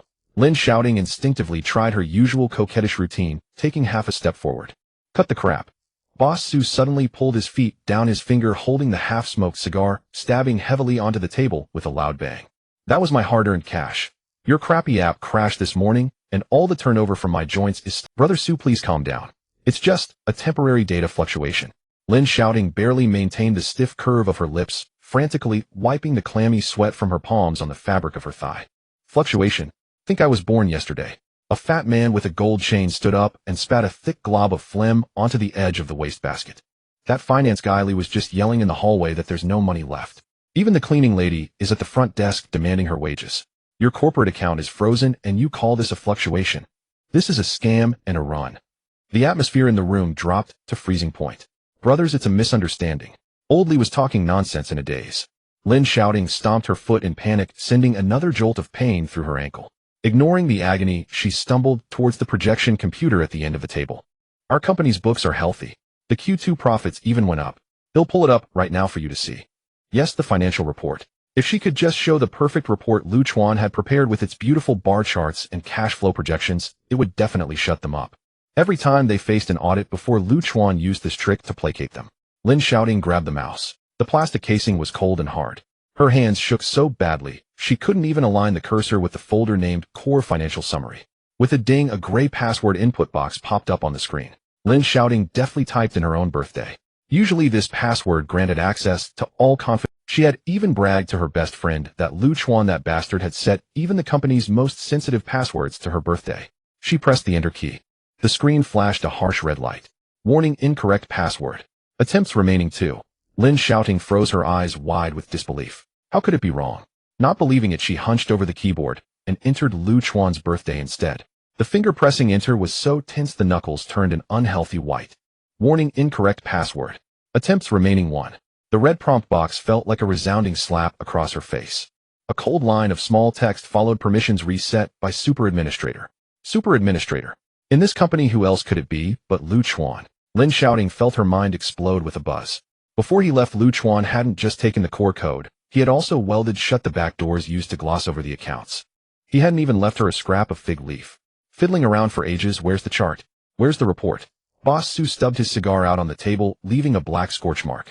He stood up abruptly, the chair legs scraping the floor with a piercing screech. I knew this bitch was stalling for time. The man with the gold chain walked over and slammed his hand down on the monitor. The screen flickered and went black instantly.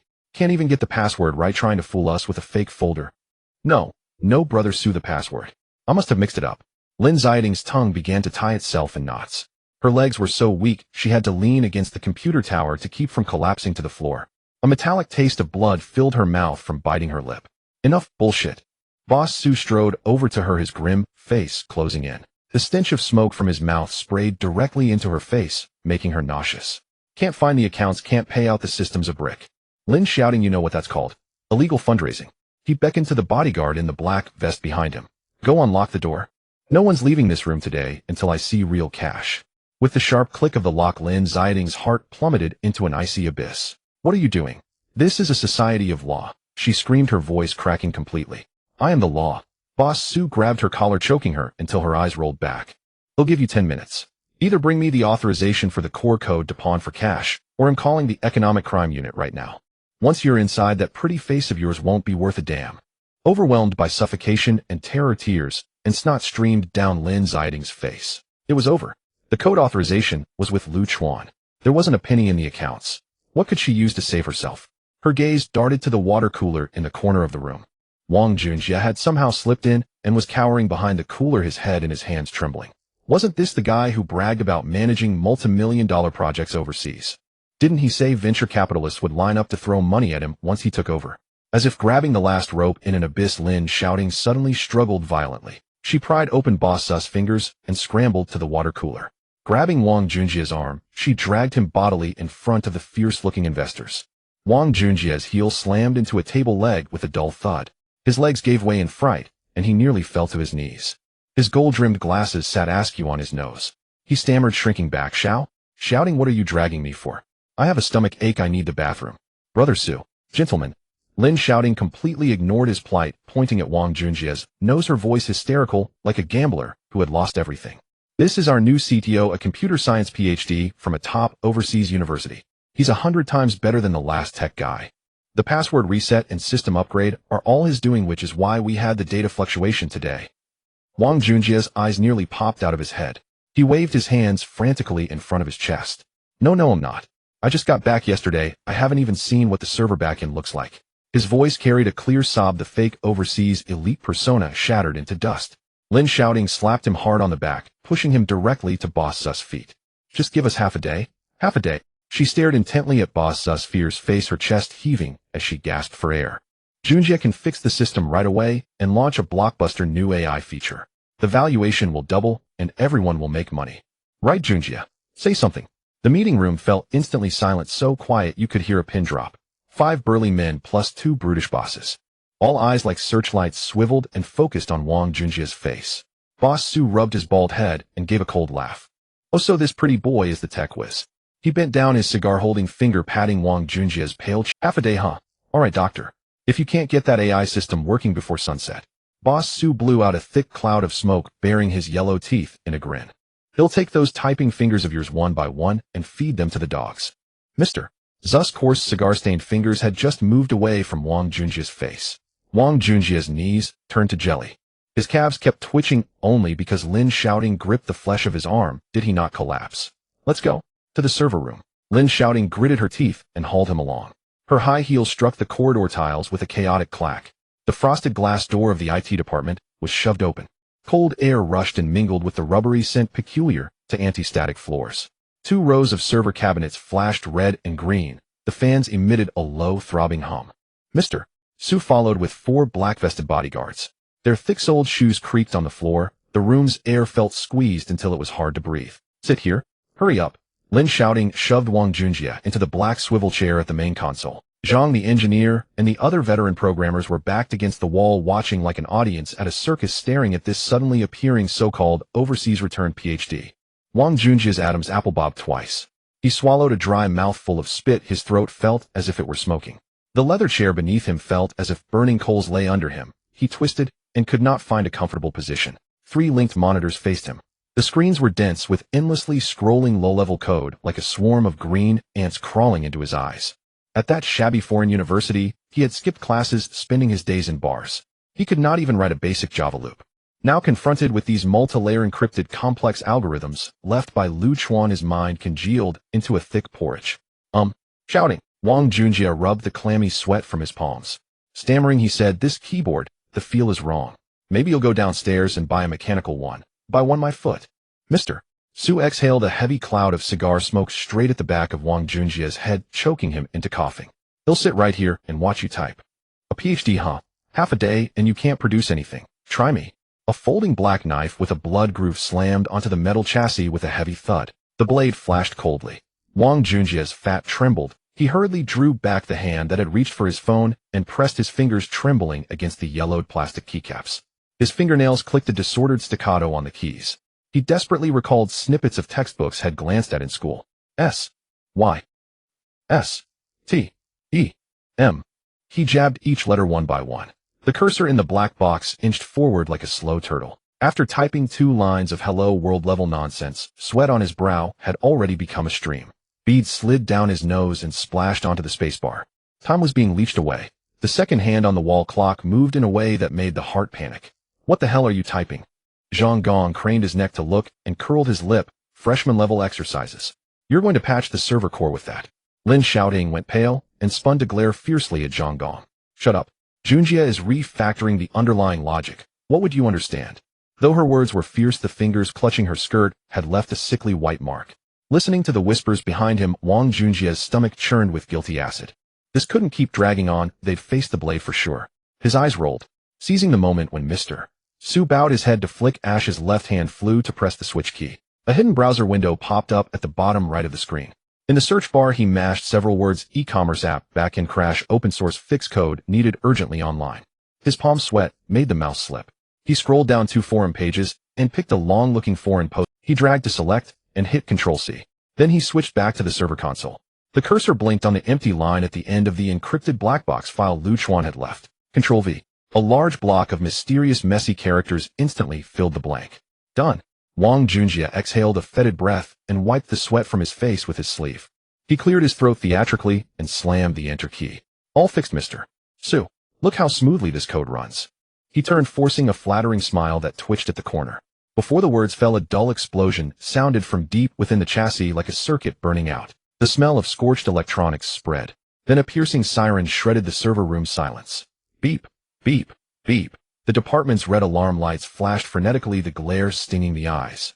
Zhang Gong lunged at the computer like a madman and shoved Wang Junjie's shoulder. "Are you sick? You actually pasted some external open-source Trojan into the encrypted core.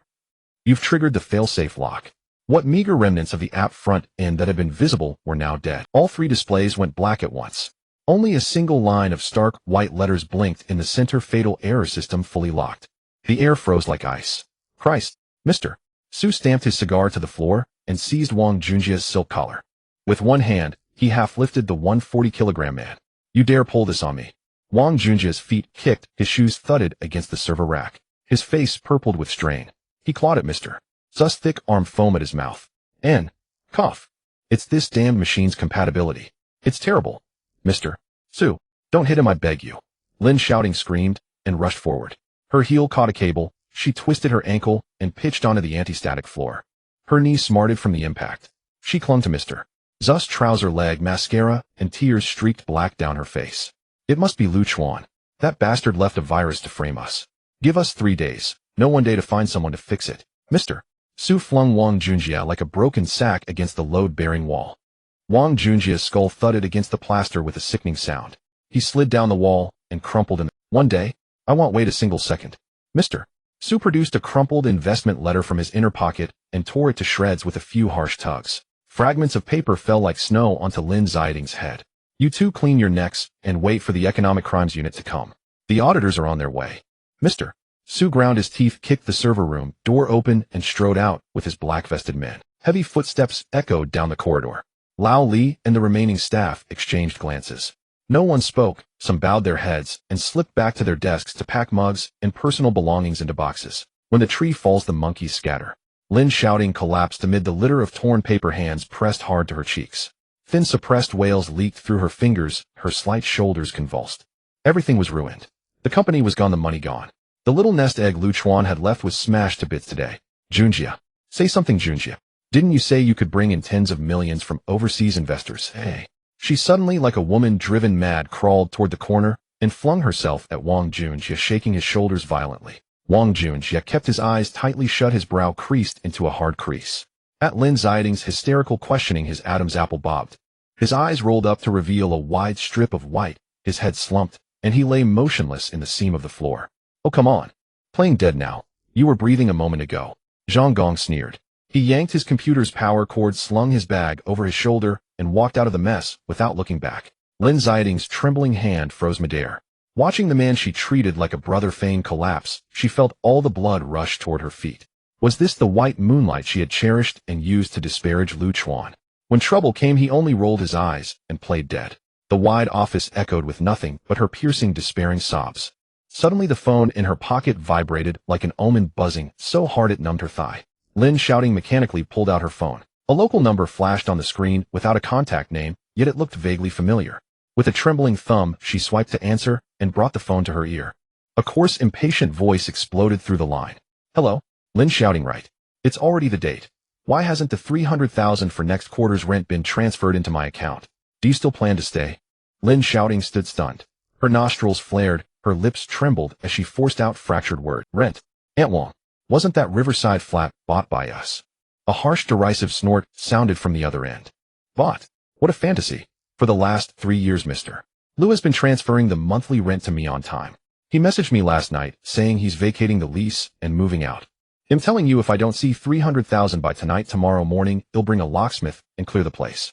Sleep wherever you like. In the phone receiver, the landlord, Aunt Wang's coarse voice, sounded like a rusty saw scraping against glass. Lin Xiaoting sat slumped on the cold floor of the server room, surrounded by the torn white paper shreds from earlier. The burnt smell of wires emanating from the cabinet lingered, making her eyes water. Oh my heaven. An exaggerated laugh came from the other end of the phone, accompanied by the sound of spitting sunflower seed shells into a trash can. President Lin, you haven't woken up yet, have you? That set of apartments with a river view costs 18,000 per square meter. With your broken company selling, it wouldn't even buy a bathroom. Lin Xiaoting's eyelids twitched violently as she gripped the edge of the anti-static floor. Her nails turned pale from the force she was exerting. Impossible. You're talking nonsense. Her lips trembled as her tongue tied itself in knots. That house, Chuan clearly told me, he paid the down payment. And even if it wasn't bought, the rent for the past 6 months has been paid. Aunt Wang snorted coldly from the other end, causing the receiver to crackle. Mr. Liu is just trying to save your face. He has been transferring 100,000 in rent to my account on the 1st of every month, without fail, not a single day late. When your sewer was blocked and the air conditioning was leaking, he paid out of his own pocket to have it fixed. When did he ever trouble me with these petty matters? Lin Xiaoting felt as if her throat was stuffed with dry hay. She couldn't swallow, nor could she spit it out. She gasped for air, her silk shirt that had been pulled taut wrinkling violently. No, this isn't real. How could he have that much money? I don't care where he got the money. Aunt Wang interrupted. He sent me a message late last night saying he has moved out, and he doesn't even want the deposit back. Just consider it compensation for the sofa you ruined. Now you're living in this house, and you're not paying the money. Aunt Wang's voice suddenly rose by 8 decibels, startling Lin Xiaoting's wrist. Let me tell you, Lin Xiaoting. If 30,000 in quarterly rent isn't received by sunset today, I will take 4 locksmiths over there tomorrow morning. They'll throw all your fake bags and worn clothes into the Huangpu River. Get out of here. The busy tone pierced her brain like a needle. The hot metallic shell of the phone slipped from her palm and fell with a thud into the pile of shredded paper. Lin Xiaoting slumped against the cold wall like a fish that had its spine removed. A broken drum seemed to be pounding in her head. For 3 years, she had been comfortably living in that luxurious apartment with the best view in the city. Every day she stood by the floor-to-ceiling window with a glass of red wine overlooking the night view of the Huangpu River. She thought that was the privilege she deserved as the beautiful president. She even frequently complained in her friend group, criticizing Chuan for not including a maid's room in the apartment, making it difficult for her to hire any help. It turned out all of it was merely a glass dome that Chuan had painstakingly propped up with his hard-earned money. Now that person holding the dome had let it go. Glass shards fell all over her head and face, piercing her skin. Heh, heh. Lin Xiaoting suddenly burst into a nervous laugh, tears streaming down her cheeks, smearing her black eyeliner. She turned her head to look at Wang Junjia, who was curled up in the corner. This overseas returnee PhD she had just hoped could help her turn the situation around was now pretending to be dazed with his eyes closed. Perhaps the bump from the bald Su Zong had truly hurt him. A ridiculous stream of clear nasal mucus hung from Wang Junjie's nose, visibly shrinking and expanding with his breaths accompanied by faint snoring. This was the elite she had always praised. Faced with a situation, he didn't even dare to make a sound, only rolling his eyes and playing dead. Frauds. All of them are frauds. Lin Xiaoting suddenly lunged forward, grabbing Wang Junjie's hair slicked back with gel. Get up. Don't you have overseas funds? You need to pay the rent for me. She shook the man's head like a madwoman. Wang Junjie winced in pain as his scalp was tugged, and it was clear he couldn't keep pretending. He pushed Lin Xiaoting's arm away and scrambled towards the door, his leather shoes making an ear-piercing screech against the floor. What are you doing? That's your mess. It has nothing to do with me. Shouting, I have a stomach problem and need to go to the hospital. You need to figure it out yourself. Before he finished speaking, he bolted out of the server room like a rat with its tail stepped on, even leaving behind the computer that was still on. In the empty server room, the cold wind rushed in through the slightly ajar door. Lin Xiaoting collapsed on the floor, hugging her shoulders, tightly shivering as her teeth chattered. The company was gone. The foundational code had turned into scrap metal. Now she was about to be kicked out of the place she would sleep tonight. This feeling of free falling from the clouds directly into a cesspool squeezed her lungs painfully. She trembled as she reached for her phone on the floor, the screen smeared with a mix of dust and water stains. Unlocking it, she opened the banking app. The balance displayed an eye-watering 450 yuan, like a serrated knife. Without Lu Chuan's support, she couldn't even afford a bowl of instant noodles with an egg. Just as she was despairing, thinking of finding a rope to hang herself in the server room, the phone screen suddenly forced a jump, and a lively square dance ringtone erupted. Incoming call, Mom. Lin Xiaoting felt as if she had grasped the last vine on the edge of a cliff and hastily swiped to answer. She didn't even have time to voice her grievances. Zhang Qihua's powerful voice burst forth from the receiver. In the background, the crisp sounds of mahjong tiles clashing could be heard. Bang. Oh, I won. Give me money. Zhang Zuohua was cracking sunflower seeds on the other end. The sounds of shells being spat out were clearly audible. You dead girl, why didn't you answer my calls all day, eh? Are you still in that broken company meeting? Lin Xiaoting felt a pang in her nose as tears streamed down her. Mom, the company has been shut down. I've lost my house. The landlord is demanding 30,000 in rent. She sobbed, her voice breaking. Lu Chuan has drained everything. I can't go on. The sound of mahjong on the other end paused strangely for 2 seconds. Then Zhang Qihua's indifferent voice returned, not taking her daughter's dire situation seriously at all. Is that little matter worth your wailing? Lu Chuan leaving is a good thing. Mom just went to the city god temple this morning and drew a fortune that says you're about to have good luck. Lin Xiaoting was stunned. The tears hanging from her chin had not yet been wiped away. Mom, what are you talking about? I'm about to sleep on the street. Sleep on the street? What is wrong with your brain? Zhang Zuohua slapped her thigh on the other end, making the table shake. Just now at the mahjong table, I had Aunt Li hook you up with a big opportunity. That Li Xiao, the one from the Li family doing real estate in the south of the city. A bona fide super-rich second generation with family assets worth several hundred million. Zhang Qihua's voice was filled with excitement, as if she had already grasped that several hundred million in her hands. Li Xiao likes girls like you who have been a female president and have a bit of a cool demeanor. Just make him happy and don't say 30,000 in rent. Even 3 million is just a nod from him. Lin Xiaoting listened in a daze, a glimmer of unhealthy light igniting in her originally dead eyes. Right. She was the renowned ice queen of the business world in the city. With her looks and skills, as long as she found a wealthier stepping stone, what was this crisis? What was Lu Chuan? Even if he took all the code, even if he reported Lin Chong to the police. At most it was just petty revenge from a narrow-minded poor loser. As long as she latched onto a true wealthy family, these small tricks of the lower class could be crushed with just one finger. Thinking of this, Lin Xiaoting suddenly sprang to her feet. The bruises on her knees and the swelling on her ankles seemed to have instantly lost their pain. She hastily wiped her smeared makeup, her eyes becoming greedily feral like a hungry wolf. Mom, where is that Li Xiao? Zhang Zuohua was laughing on the other end, her teeth flashing as she stopped playing mahjong. At that Michelin 3-star Western restaurant on the Bund, the table has already been reserved. Hurry back to the rental. No, back to that big apartment. Put on that Chanel white dress that shows off your figure. Zhang Zuohua lowered her voice, her tone filled with a determined intensity. Be smart. While that broke husband of yours hasn't caused more trouble, quickly snag that Li Xiao. The Bun Noon, a Michelin 3-star French restaurant. The air conditioning was strong, and the aroma of lemon verbena mixed with butter-seared veal wafted through the air. Zhang Zuohua shifted her bottom on the velvet armchair. She disdainfully glanced at the plate of French escargot on the table, which was barely enough to fill a gap between her teeth, and smacked her lips. Oh dear, this foreign thing has a strong, earthy taste. Xiaoting, pull your collar down half an inch. Yes, that's the kind of thing that Li Xiao likes. Lin Xiaoting sat across from her. The Chanel white dress was tight against her body, constricting her chest. Her right ankle was swollen like a steamed bun. She could only take off one of her high heels, her toes curled up in the stockings, anxiously rubbing against the carpet. Mom, keep it down. Lin Xiaoting lowered her voice, frantically pulling out her powder compact. She pressed the puff against the dark circles under her eyes. Li Xiao said he was stuck in traffic. It's been over half an hour. He wouldn't ditch us, would he? Nonsense. He's the heir of the Li family in the south of the city. Just a bit of sand slipping through his fingers could keep your pathetic company afloat for 2 years. You need to maintain the demeanor of a female CEO. Zhang Sohua lifted her wine glass, downing a mouthful of red wine worth over 2,000 a bottle, as if it were plain water. She wiped her mouth and cast her gaze over Lin Xiaoting's shoulder towards the entrance of the restaurant. With just one glance, Zhang Qihua's triangular eyes, outlined with cheap eyeliner, widened in shock, her eyeballs nearly popping out of their sockets.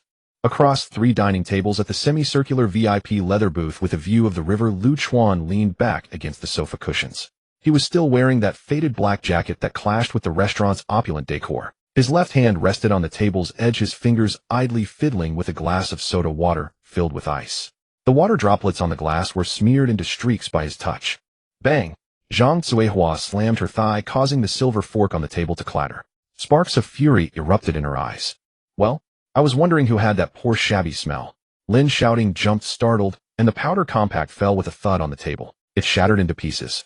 Following her mother's finger, her breath caught in her throat. Chuan, what was he doing here? Wasn't he supposed to be begging under the overpass? Chuan slightly tilted his head. His gaze, cutting through the soothing strains of violin music in the restaurant, landed squarely on the contorted faces of the mother and daughter. He raised his eyebrows slightly, a faint smirk playing on his lips. That look akin to a monkey snatching a banana at the zoo sent a wave of nausea through Lin Xiaoting's stomach. You shameless leech. Zhang Zuihua kicked her chair aside and rushed over. The faux diamond-studded flats thudded heavily against the wooden floor. In just 2 steps, she reached Chuan's table, slapping her palm against the marble surface of the VIP table. Her chubby fingers nearly poked Chuan's nose. Chuan, do you still have any shame left? You stalker. You follow Xiaoting wherever she goes. Spit. Zhang Sohua, her saliva flying, sprayed it over the plate of appetizer bread in front of Chuan. Do you think that by shamelessly chasing after her, Xiaoting would soften her heart and remarry you? Huh. Chuan leisurely pulled out a pure white napkin. He covered the contaminated bread with it, his movements dripping with disdain. Auntie. Chuan raised his gaze, his voice as cold as the ice cubes in his glass. The police in the Pacific Ocean aren't as nosy as you. Is this restaurant yours? Who are you calling auntie? You freeloading ingrate. Zhang Qihua's face turned red with anger, the powder on her cheeks flaking off as she placed her hands on her hips, her voice booming enough to silence the violinist in the corner.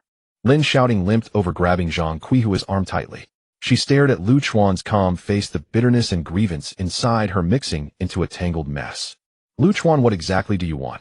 Lin Xiaoting bit down on her back teeth, lowering her voice, her tone filled with an arrogant self-assurance. You deliberately withdrew the code below, causing the company to be shut down just to force me into a corner to find you right. She let out a cold laugh, a sickly gleam flashing in her eyes. Now that you see me going on blind dates, you're anxious, huh? Spending the last of your savings to come here and act like a big shot. Chuan picked up the soda water and took a sip. The bubbles burst on his tongue, and he shook his head in disbelief. What kind of twisted mind does this woman have, as if it had been gnawed on by rats in a sewer? Miss Lin. Chuan set down the glass, the base clinking against the marble with a dull thud. The minimum consumption at this table is 18,000. Do you think I spent 18,000 just to see your tear-streaked face? He pointed to the uneven makeup on Lin Xiaoting's eye. You look like you've been plastered with putty. It's quite off-putting. Lin Xiaoting instinctively covered her face, her cheeks flushing like liver. The flames of shame and anger burned through her reason. You shameless beggar, pretending to be a big shot. Zhang Sohua seized the conversation, her nails scraping across the table with an ear-piercing screech. The white truffles here are worth more than your half-year's salary. You order a glass of water and sit in the VIP seat, they'll have the security throw you out immediately.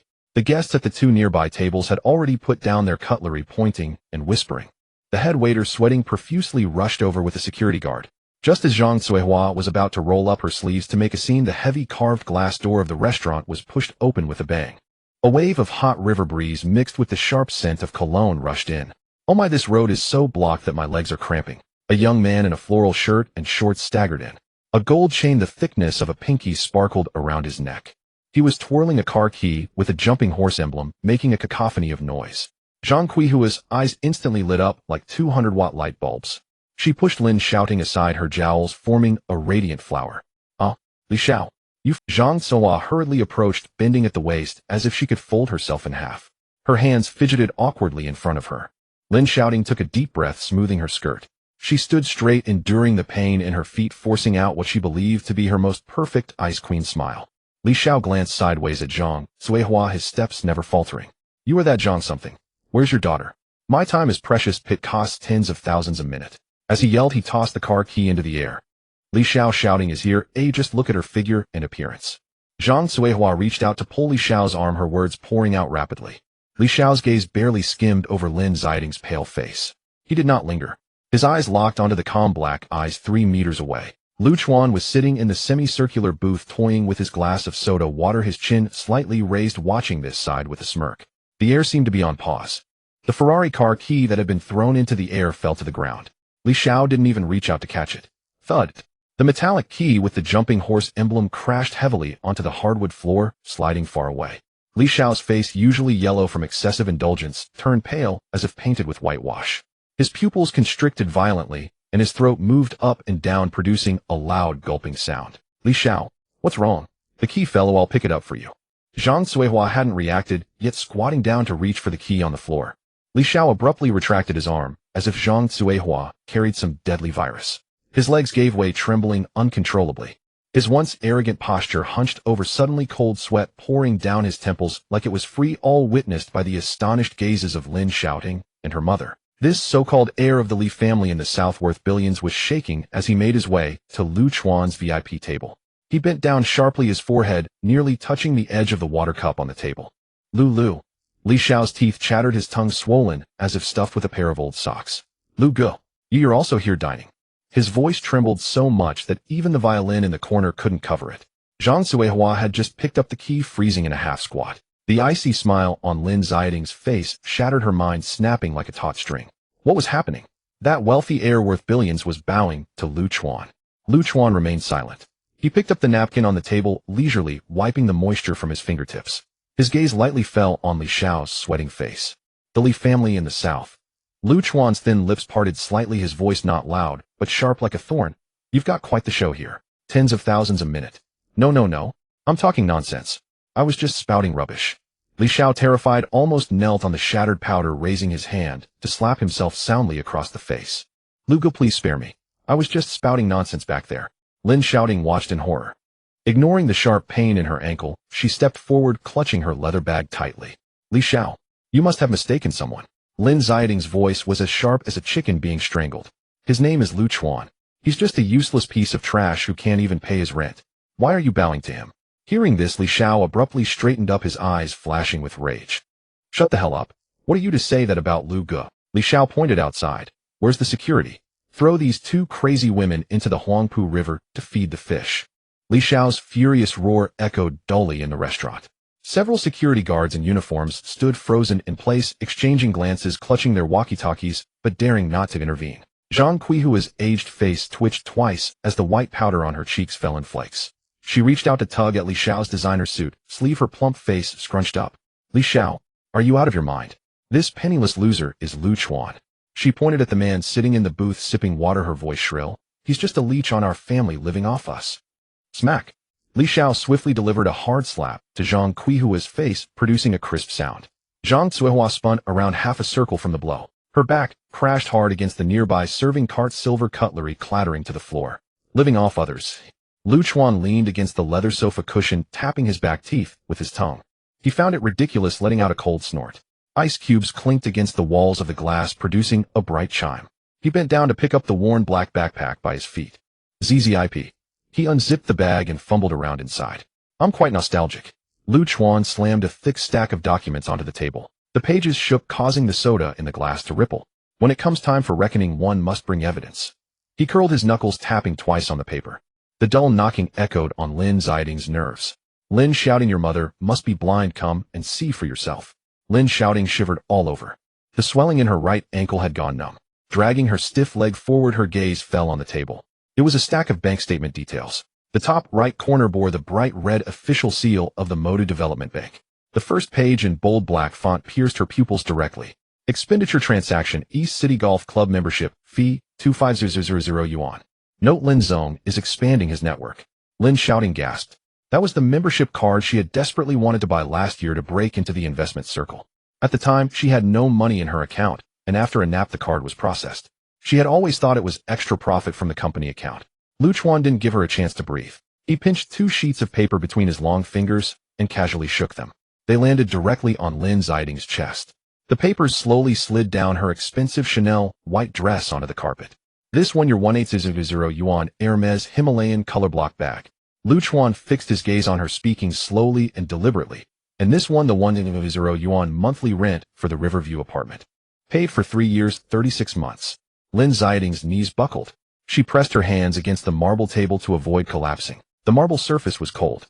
The chill shot through her palms and into her heart, making her teeth chatter. Impossible. Her lips trembled, her lower teeth clinking against her upper lip. You only earn a few thousand a month. How could you have so much money? Right? That's a fake account. Zhang Suihua, holding her swollen right cheek, crawled over from the ground wailing. Who do you think you're fooling with fake receipts from a roadside print shop? Don't think you can fool anyone with a few random pieces of paper. Chuan couldn't be bothered with this unreasonable shrew. He pulled out another piece of paper and slammed it onto Zhang Quihua's contorted face. Lin Chong lost 3500 in December 2 years ago in Australia. And last March he was pressured for 8000 due to overdue online loans. The edges of the paper were sharp, leaving a small cut on Zhang Quihua's chin. Chuan stood up. At a height of 185 meters, he cast a heavy shadow that enveloped the mother and daughter. Open your eyes wide and see the name on the payment account above. His voice was low, carrying an unmistakable. Without me for these past 3 years, I have been bleeding your family dry transaction by transaction. Chuan pointed at the receipt on the ground, a mocking smile curling his lips. Your entire family would have been reduced to scrounging for scraps under the overpass. And you dare say I'm living off others. Several receipts were blown around by the air conditioning, tumbling across the wooden floor. Each line of text felt like serrated blades scraping against Lin Xiaoting's retina. Her proud image as an independent woman, the aura of a CEO, built through her own efforts. In front of these thin sheets of receipts, it was crushed to pieces. The peaceful life she thought she had was all underpinned by Chuan's real money. Li Xiao shrank to the side, stretching his neck. His eyes caught sight of the receipt on the floor, just in time to see the account number ending in 8888, a black gold settlement account that only core members of the Jojo Consortium could hold. Li Xiao's legs went weak.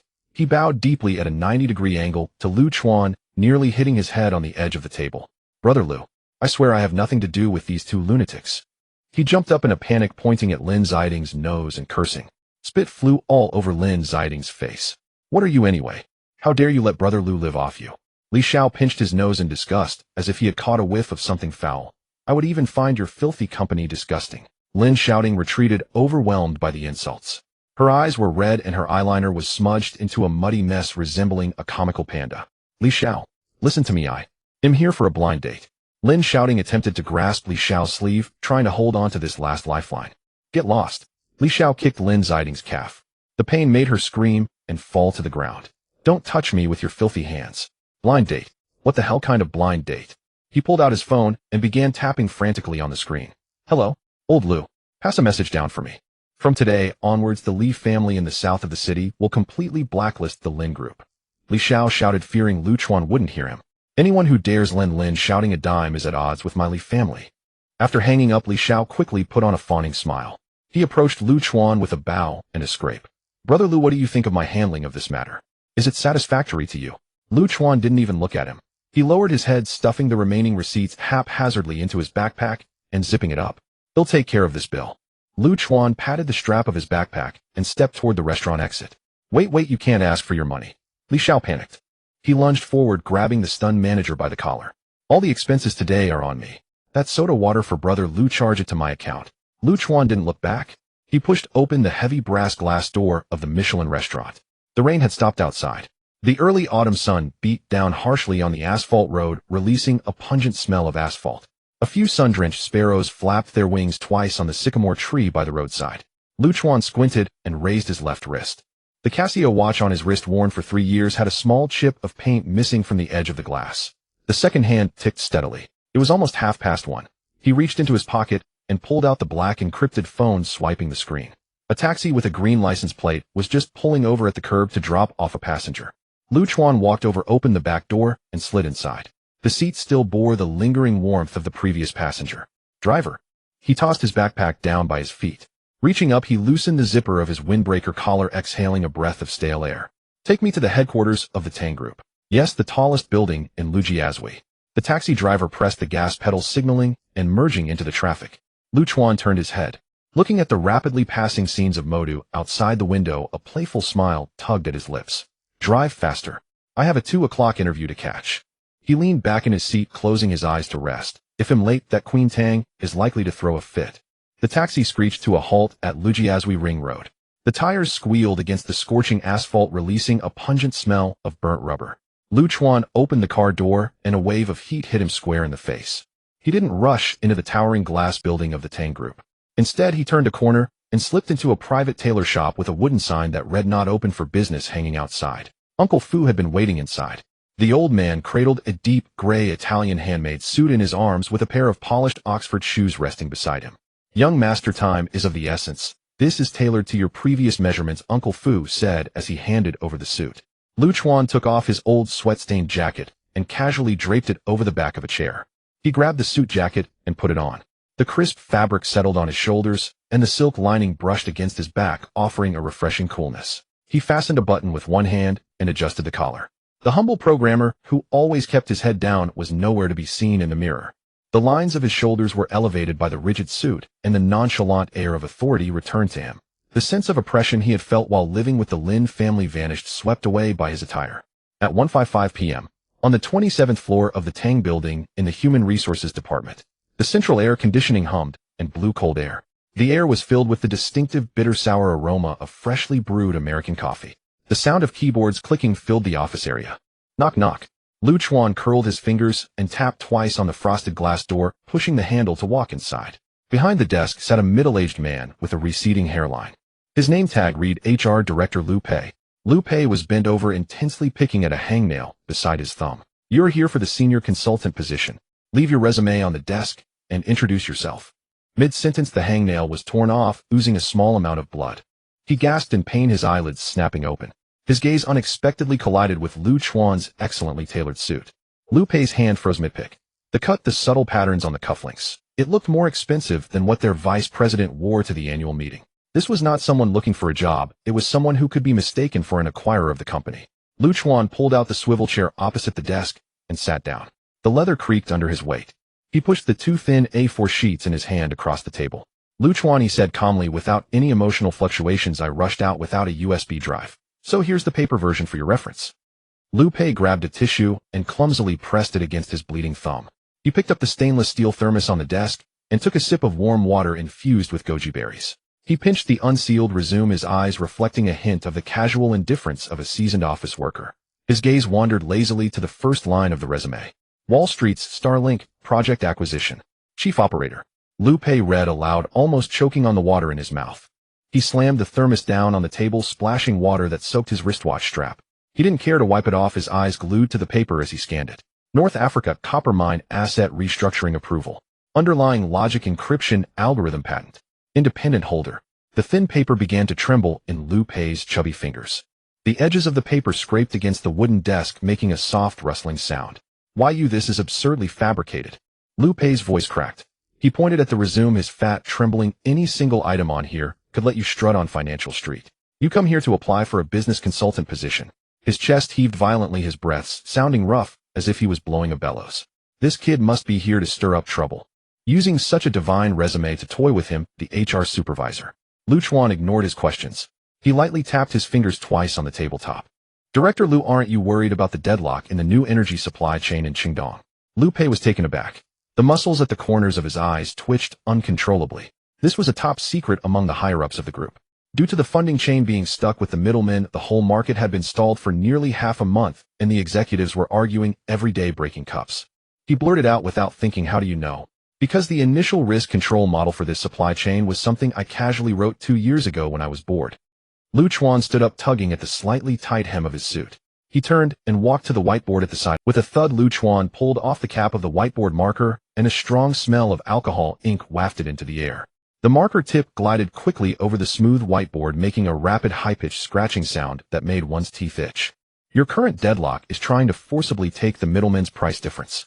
He drew 3 circles on the whiteboard, connecting them with bold straight lines.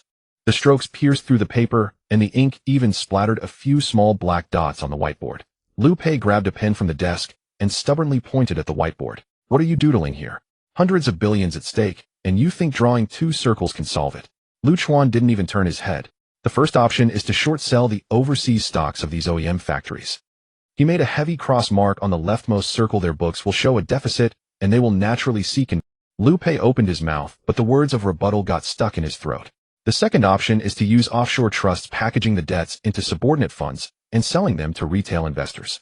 The marker moved to the center, drawing a wavy line.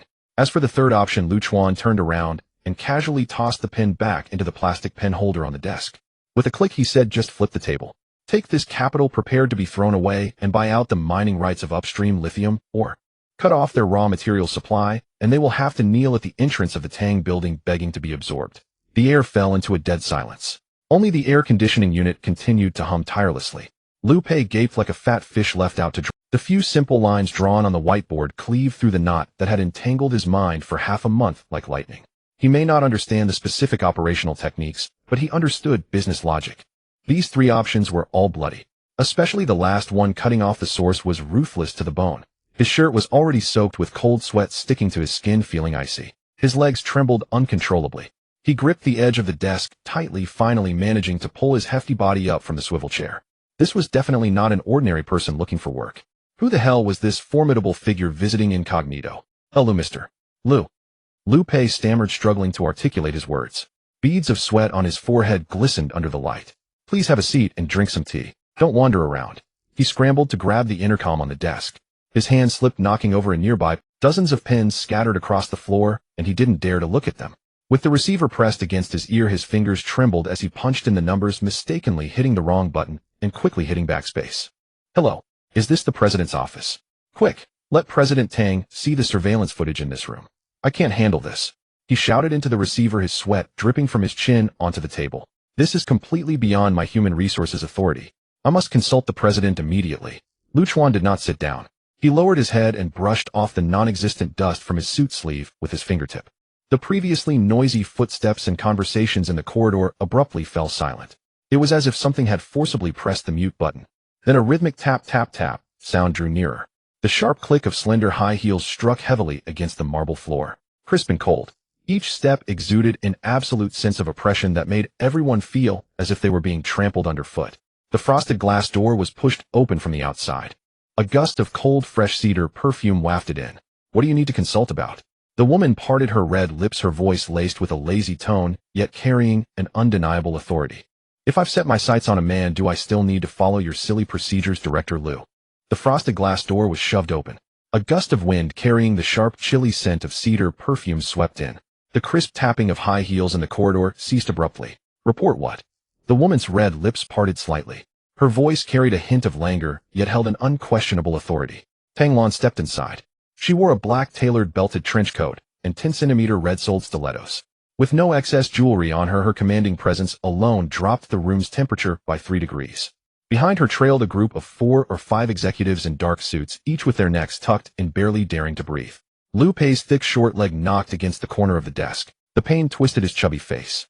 Forgetting to rub it, he stammered, "Immense.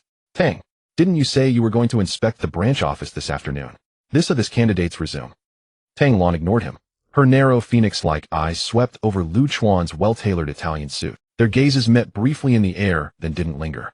Her eyes bypassed Lu Chuan's shoulder and fixed on the 3 hastily drawn circles and broken lines on the whiteboard. Her pupils contracted sharply. Tang Lan walked over in her heels, a file folder pinched between her fingers, her knuckles turning slightly white. She lowered her head. The scent of cedar perfume mingled with the pungent alcoholic smell of the whiteboard marker fermenting in the air. Acquiring upstream lithium, or... She murmured the words to herself. Suddenly turning her head, the corners of her lips, painted with bold red lipstick, curved into a sharp smile. Old Lu, take your bunch of wooden posts and get out. Lu Pei felt immensely relieved. Grabbing the crumpled tissue head used to wipe his sweat from the desk, he scrambled out. The executives exchanged bewildered glances before quickly following him out. The door slammed shut with a bang. The blinds were also pulled shut from the outside. The spacious HR director's office fell instantly silent, leaving only the hum of the air conditioner. Tang Lan casually tossed the folder onto the desk. The plastic cover made a sharp clatter. She pulled out Lu Pei's swivel chair and crossed her legs. Ambitious idea. She squinted, her gaze sweeping over Lu Chuan like a searchlight. But shorting overseas contract manufacturers. That's a plate worth at least 10 billion. What are you using to leverage it? Pulling a fast one. Lu Chuan sat back down in his chair, the fabric of his suit pants rustling softly. He picked up the half-empty bottle of mineral water from the table, unscrewed the cap, and took a sip, moistening his dry throat. Ms. Tang, setting up a game doesn't always require putting up your own capital. He put the bottle down. Use the information asymmetry of offshore companies to spread fake merger rumors. Those bloodthirsty flies from the hedge funds will drive the stock price down for you. His pace was neither fast nor slow, carrying a confident languor. A glimmer of light flashed in Tang Lan's eyes. Her right thumb unconsciously began to twist the plain band ring on her left index finger. It was a habit she had when facing tough problems. And what about regulation? If the SEC gets wind of this, Tang Group will be fined to its last thread. So we build a firewall. Lu Chuan leaned forward, elbows resting on his knees, his gaze boring into Tang Lan's eyes. Find 3 shell companies with no ties to each other for crosshair holding. Even if they investigate, the worst they'll find is a financial explosion. It won't burn Tang Group. Tang Lan stopped twisting her ring. Her breathing quickened, and an undeniable excitement crept into her breath. This set of interlocking schemes was utterly ruthless, mastering all the gray areas of capital. Lu Chuan, is it? Tang Lan stood up. She walked to the whiteboard, reached out, and wiped away the messy line Lu Pei had drawn. The tip of her fingers stained a bit of black ink. Your combo move is indeed impressive. But what makes you think Tang Group will follow your plan? Lu Chuan let out a soft laugh. He reached up and loosened his tie, not letting his neck breathe. Because you have no other path. He stood up. His tall frame blocked part of the ceiling light, casting a shadow directly over Tang Lan. Tang Group has been too ambitious in the last 2 years. Its heavy asset ratio is as high as 70%. It's become unwieldy. If that supply chain project in the east side gets stuck for another 2 months, your cash flow will snap. Lu Chuan extended a finger and tapped the X on the whiteboard. Your blind spot is wanting to hog everything, which just makes you someone else's meal. The air seemed to freeze for 2 seconds. Tang Lan stared at the man before her. In his deep dark eyes was a cunning even she couldn't see through. In all these years, no one in Shanghai's business circle had dared to expose Tang Group's wounds to her face, let alone pinpoint her strategic Achilles heel with such precision. It was exhilarating. A thrill of meeting a worthy opponent crept up her spine. Huh. Tang Lan suddenly let out a soft laugh. The laughter grew louder, her shoulders shaking slightly. She didn't grab a tissue. Casually, she wiped her ink-stained fingers on the pocket of her expensive trench coat. Turning around, she strode to the door and yanked open the frosted glass door. A row of executives was standing outside, ears pressed to the door panel, eavesdropping. As the door opened, a few heads nearly collided. MMs. Tang. Vice President Old Chong rubbed his hands awkwardly, his nose tip covered in oily sweat. He had a habit of stammering when nervous. So, the interview's over. This kid's probably full of hot air. He'll call security. Call security for what? Tang Lan crossed her arms, chin slightly raised.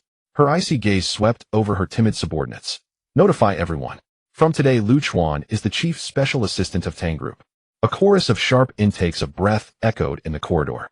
Old Chang's eyes nearly popped out, and his legs almost buckled. Chief. Special assistant.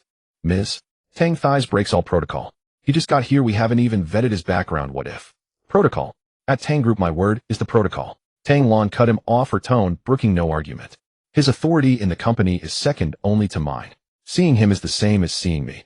Old Chong scratched his head, anxiously rubbing his nose repeatedly, wanting to argue further. But HR can't process it. There's no such position. If there's no position, create one. Tang Lan turned her head. Her gaze passed over the crowd and landed on Lu Chuan inside the room. A supremely confident smile curled her red lips. This man will mentor personally. The executives in the hallway seemed struck by lightning, clamping their mouths shut tightly. Lu Chuan strode out of the office on his long legs.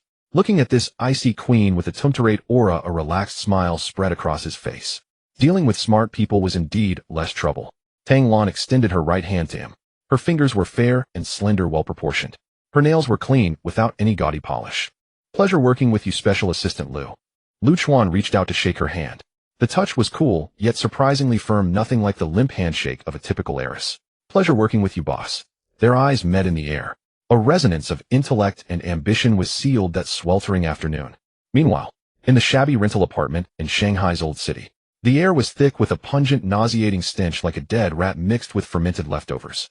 Lin Xiaoting stood frozen in the middle of the living room, wearing that high-end white dress now stained with mud.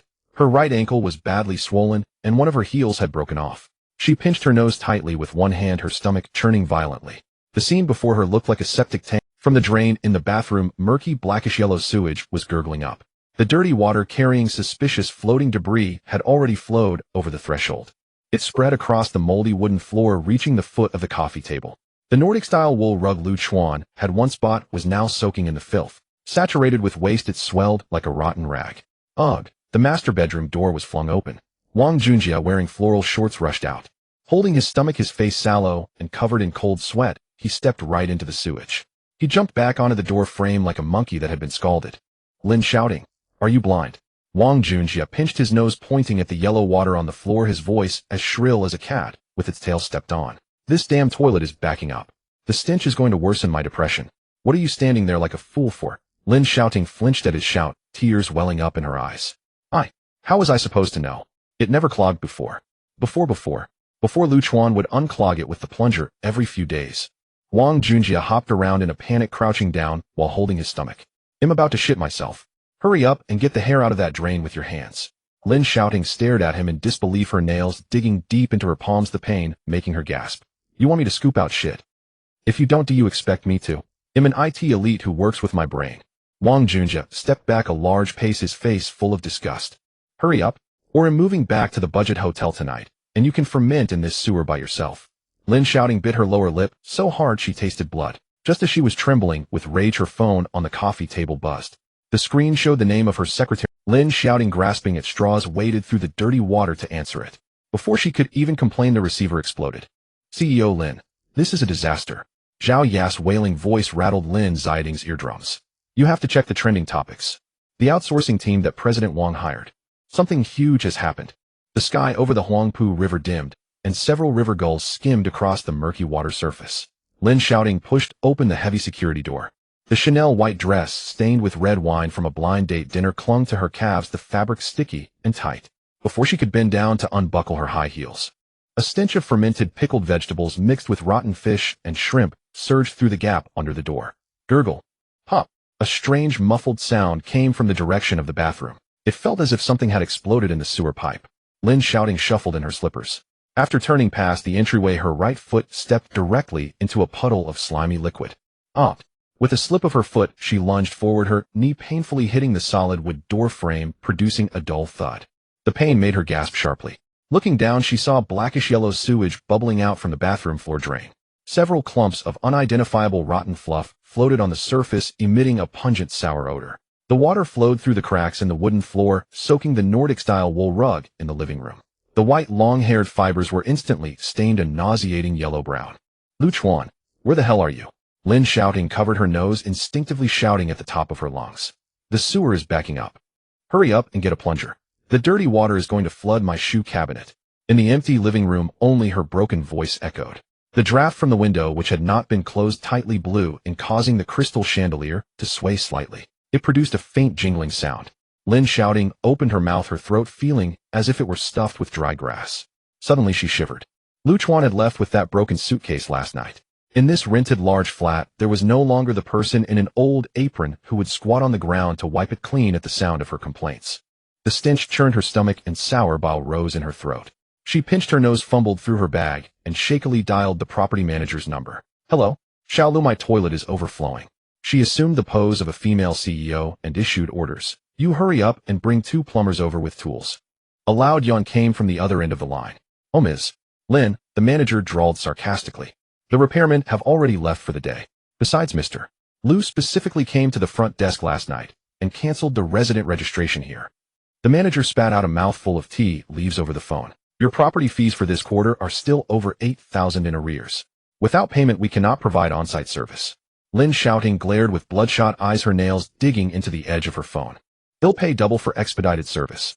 You call someone to come right now. Forget it. The manager scoffed. The owner group is spreading rumors that your Lin Corporation has been sealed off.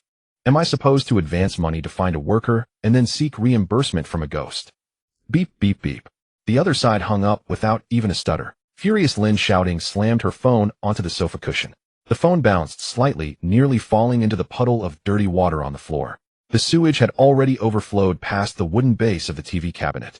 There piled up were her limited edition Hermes boxes. The bottom of the paper boxes soaked with water was about to collapse and rot. Anxious, she paced back and forth, limping toward the master bedroom door. Bang, bang, bang. She slapped the door hard. Junjie, stop sleeping. Come out. The pipes have burst at home. It took half a minute for a response from inside. The doorknob turned. Wang Junjie poked his head out, his hair a messy nest with eye crust still stuck in the corners of his eyes. As soon as he opened the door, a wave of foul odor assaulted his nostrils. He quickly pinched his nose, his eyebrows furrowing into tight knots. What the hell? Lin Xiaoting, are you making biological weapons at home? His voice cracked as he stepped back in disgust. Lin Xiaoting grabbed his silk pajama sleeve as if holding onto a lifeline. The sewer is clogged. You need to go check the bathroom and help me find a stick to poke it. Wang Junjie jerked his arm away as if electrocuted, retreating 3 big steps. The silk fabric nearly tore. Are you out of your mind? He stared wide-eyed in horror at the rolling yellow water covering the floor. I am an IT elite who writes code. You want me to poke in human waste? He pounded his chest, dramatically gagging, twice his mouth twitching. That's the kind of dirty work that Chuan, that lower-class guy, usually does. I have a cleanliness obsession. Of smelling this stench will trigger my depression. He rubbed his hands on his pajama pants as if the place she touched was toxic. You go poke it with a clothes hanger yourself, don't involve me. Lin Xiaoting stood frozen, her lips trembling. But this water is about to flood my bag. I can't let my dress get dirty with that water. Her voice trembled with a hint of tears, her eyes filled with pleading. Junjie, don't you always say you care about me the most? Just wear gloves and help me poke out the hair, please. Wang Junjie rolled his eyes and turned toward the cabinet. Forget it. My hands are for coding and securing millions in venture capital. Can you afford to compensate me if I get a bacterial infection or athlete's foot? He quickly stripped off his pajamas and threw on a wrinkled coat. Besides, if you hadn't scared off that poor repairman yesterday, I wouldn't be suffering like this.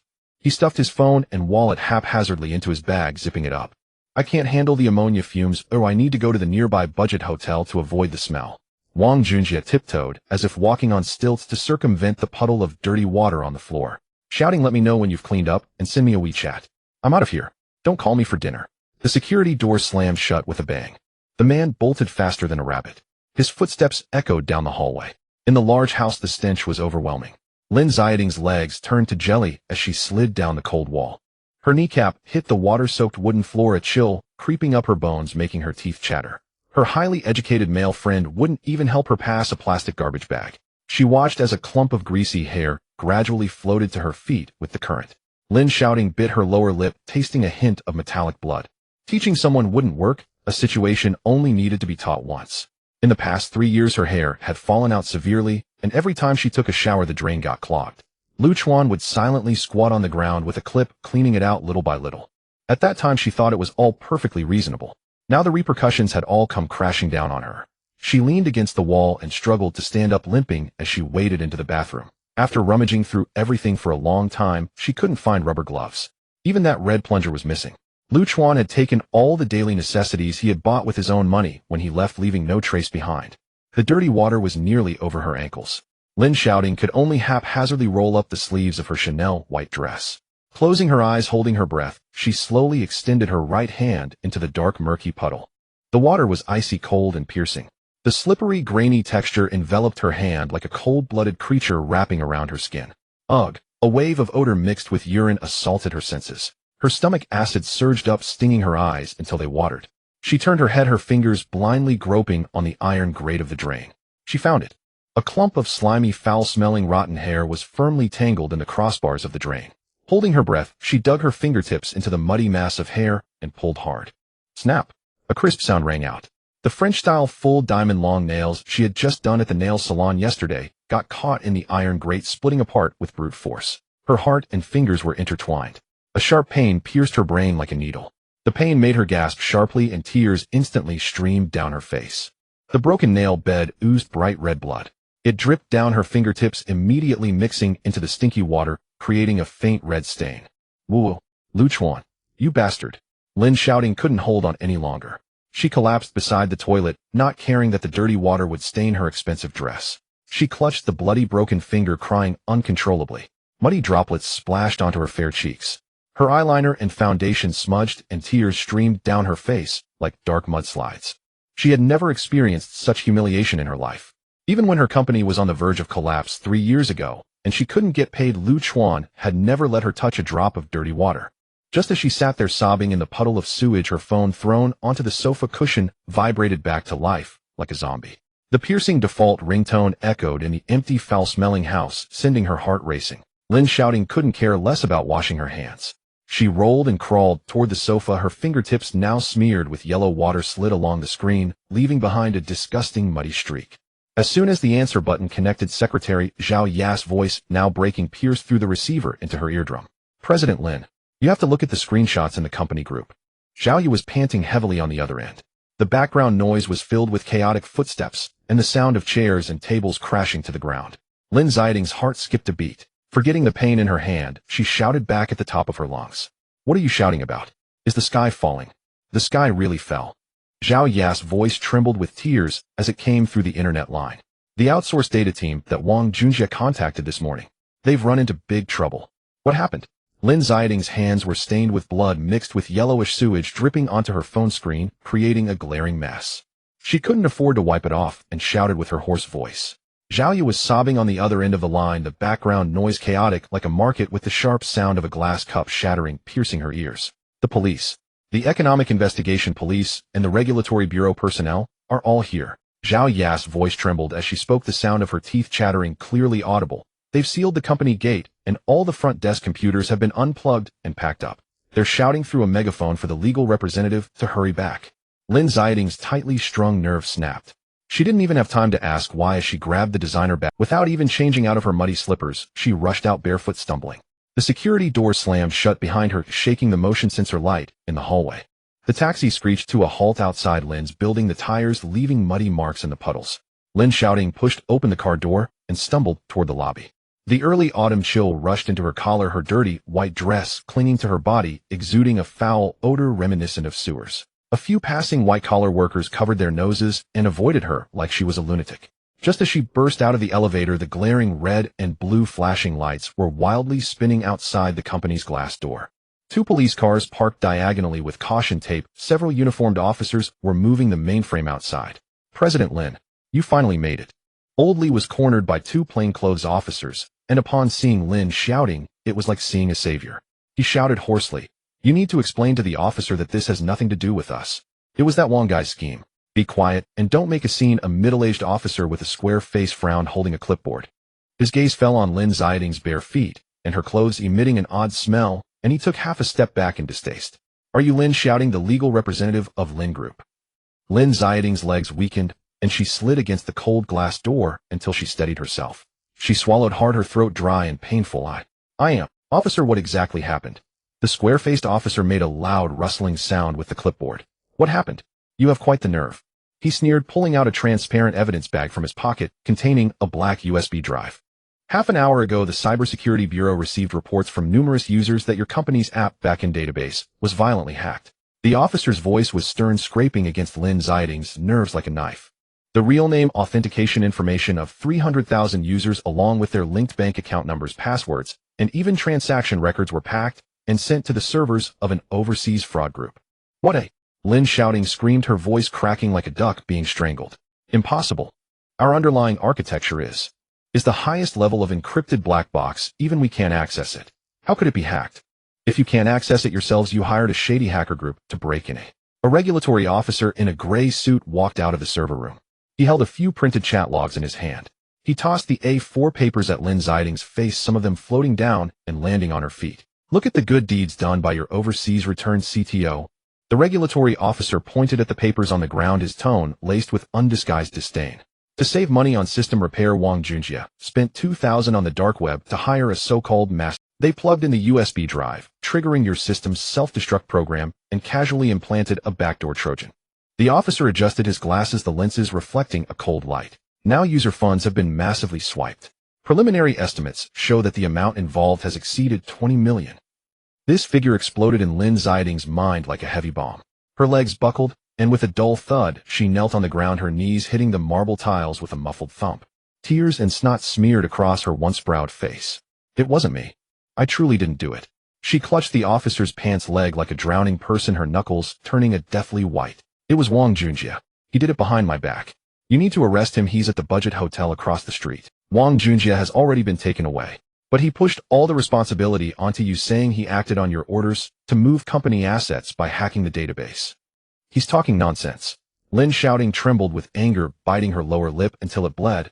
He's just a fraud. He knows nothing. Enough, stop shifting the blame. You are the legal representative and the actual controller of the company. In the event of such a major information security incident, you are the first to bear the brunt. The Regulatory Bureau issued a final ultimatum.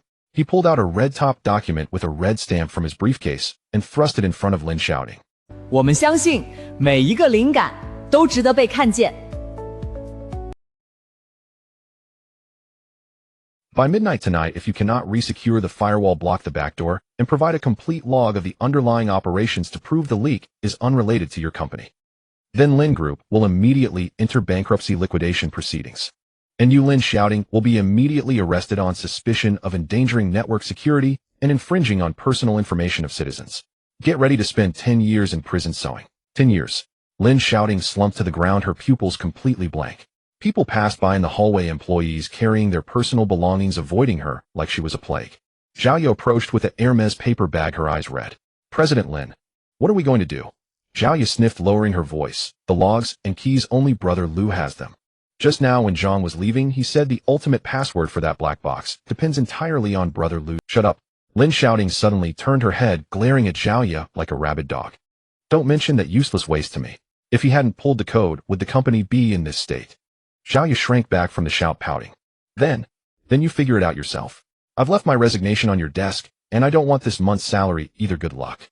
After saying that, Zhao Yu rolled her eyes and swayed her way out in high heels. In the empty hallway, only a few police officers were still sealing up the computers. Lin Xiaoting lay on the ground like a puddle of mud. The stench of sewage mixed with the sour smell of sweat emanated from her.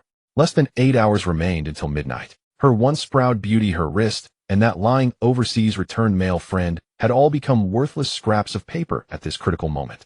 The only glimmer of hope was the ultimate key held tightly in Lu Chuan's hand. Self-esteem didn't mean a thing. Her life was at stake. Lin Xiaoting trembled as she rummaged through her bag for her bloodstained phone. The disgusting dirt from the sewers still lingered beneath her nails. She gasped for breath, swiped the screen, and dialed the number she had previously blocked. Her hand shook so much that she pressed the button several times before it finally connected. Beep. Beep.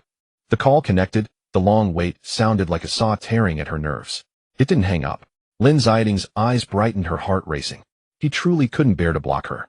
As long as he answered the phone, as long as she softened her tone a bit, he would surely come running to help her like a dog wagging its tail. Hello. The call connected, but the voice that came through was not Lu Chuan's cold tone. It was a woman. Her voice was lazy, carrying an irresistible mature charm. Who is this? Lin Xiaoting was taken aback, her mind buzzing. She clutched the phone tightly, her nails scraping against the metal casing, producing a harsh sound. You? Who are you? Why is this Lu Chuan's phone? Her voice rose sharply. The woman on the other end emitted a faint sound of fabric rustling mixed with the crisp echo of high heels stepping. Oh, you're looking for Lu Chuan. The woman's voice carried a hint of nonchalant disdain, like a queen looking down on ants. He's trying on clothes inside. The woman paused, then chuckled lightly. You're the one who swept him out the door, his ex-fiancée, right? All right. If you want the key, be at the Pujiang Hotel tonight at 8 at the top financial gala in Modu. Crawl over if you have to. Don't be late, you can't afford my husband's time. Beep. Beep. Sorry, the number you dialed is not in service. Sorry. The mechanical female voice pierced Lin Xiaoting's eardrums like a cold iron drill. Lin Xiaoting curled up in the corner of the fire escape staircase. The air was mixed with dust and the musty smell of a place that hadn't seen sunlight for years. She fixed her gaze on the phone screen. The once familiar 11-digit number had now turned into a meaningless dead code. Not in service, she murmured, feeling as if she had swallowed a handful of sand. Her thumb slid frantically across the screen, the nail clicking against the tempered glass with a crisp sound. She opened WeChat. The pinned black avatar was one she had forced Lu Chuan to change 3 years ago, complaining that his previous scenic photos were too tacky. Her fingers trembled as she typed out a line. Lu Chuan, I was wrong. Will you answer the phone? She clicked send. An glaring red exclamation mark popped up, instantly followed by a line of gray text, message sent, but rejected by the recipient. Blocked. All the transaction records, quarrel records, and those voice messages where she had unilaterally commanded him to do things were all cleared with a single click. Lin Xiaoting's knees buckled as she collapsed onto the dust-covered concrete steps. The Chanel white dress brushed against a layer of black dust, but she couldn't care less. Her right ankle was swollen like a steamed bun, throbbing faintly. But the pain in her foot paled in comparison to the panic in her heart. A 20 million funding gap. 300,000 users' privacy breaches. If she couldn't deliver the core key by midnight, the economic investigation team would take her away to serve time. No, I have to find him. Gritting her teeth, she got up and raced down the stairs, gripping the handrail. Her high heels echoed chaotically in the empty corridor. Stepping out the company door, the sky outside was overcast, brewing a heavy rain. The wind mixed with car exhaust hit her face, sticky and unpleasant. Lin Xiaoting waved to hail a taxi. Driver. To the east of the city. To that Lao Liu's noodle shop. She tumbled breathlessly into the back seat, and the door slammed shut. Lao Liu's noodle shop. That was Lu Chuan's favorite place to go after work. She used to find that place dirty, a bowl of noodles costing only $12, unbefitting of her status as a female CEO. Every time Lu Chuan went to eat, she would wait in the car with a frown, scolding him for being a shabby miser who ate street food. Now that shabby street stall had become her only hope. The car crawled through the rush hour traffic, stopping and going. Half an hour later, it stopped on a greasy back street. Lin Xiaoting couldn't bother to pay the fare. She directly scanned the code and tossed 100 yuan. She pushed open the car door and dashed into the shop, illuminated by a dim yellow light. The noodle shop was steamy and warm. A few shirtless men were slurping noodles, and the air was thick with the smell of garlic and bone broth. Boss, Lao Lu. Lin Xiaoting rushed over, stepping on a floor littered with greasy napkins, and grabbed the arm of the boss who was putting noodles into the pot. The boss was startled, almost dropping the ladle into the pot. A couple of drops of boiling noodle soup splashed onto Lin Xiaoting's hand. She winced in pain, but refused to let go. Hey girl, what are you doing? The boss wiped his sweat, sizing her up from head to toe. Has Lu Chuan come to eat noodles? He hasn't been seen here lately. The boss shook his head, casually scooping noodles into a bowl. He used to come every night for a bowl of scallion oil mixed noodles. But he hasn't shown up for 2 days. What's going on? Did you two have a fight, and he left home? Lin Xiaoting's mind buzzed. The last straw had broken. She released her grip and stumbled out of the noodle shop, standing on the bustling street. The neon lights lit up, casting red and green spots on her pale face. In the Magic City, a super city with over 20 million people, she suddenly felt a chilling realization. Other than this noodle shop, she didn't even know any of Lu Chuan's friends, nor did she know where he would go apart from the company and that home. For 3 years, Lu Chuan had seemed like a shadow, without his own life revolving solely around her. Now that the shadow was gone, she couldn't find anyone to ask for directions in this steel forest. Ding ding.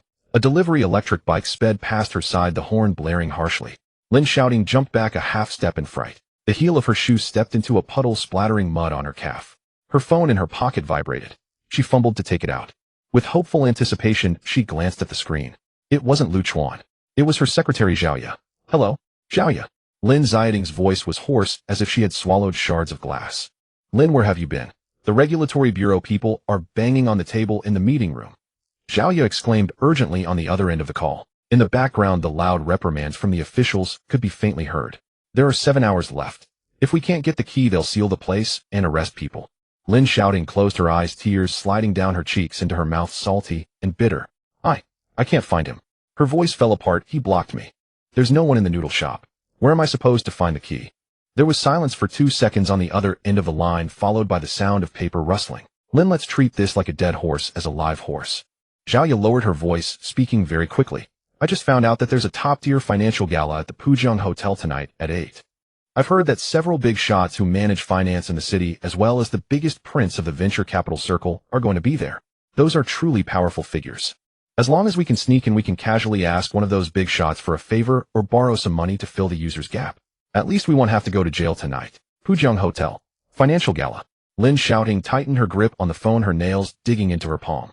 She knew that place. She had previously tried desperately to get an invitation, but there were no connections.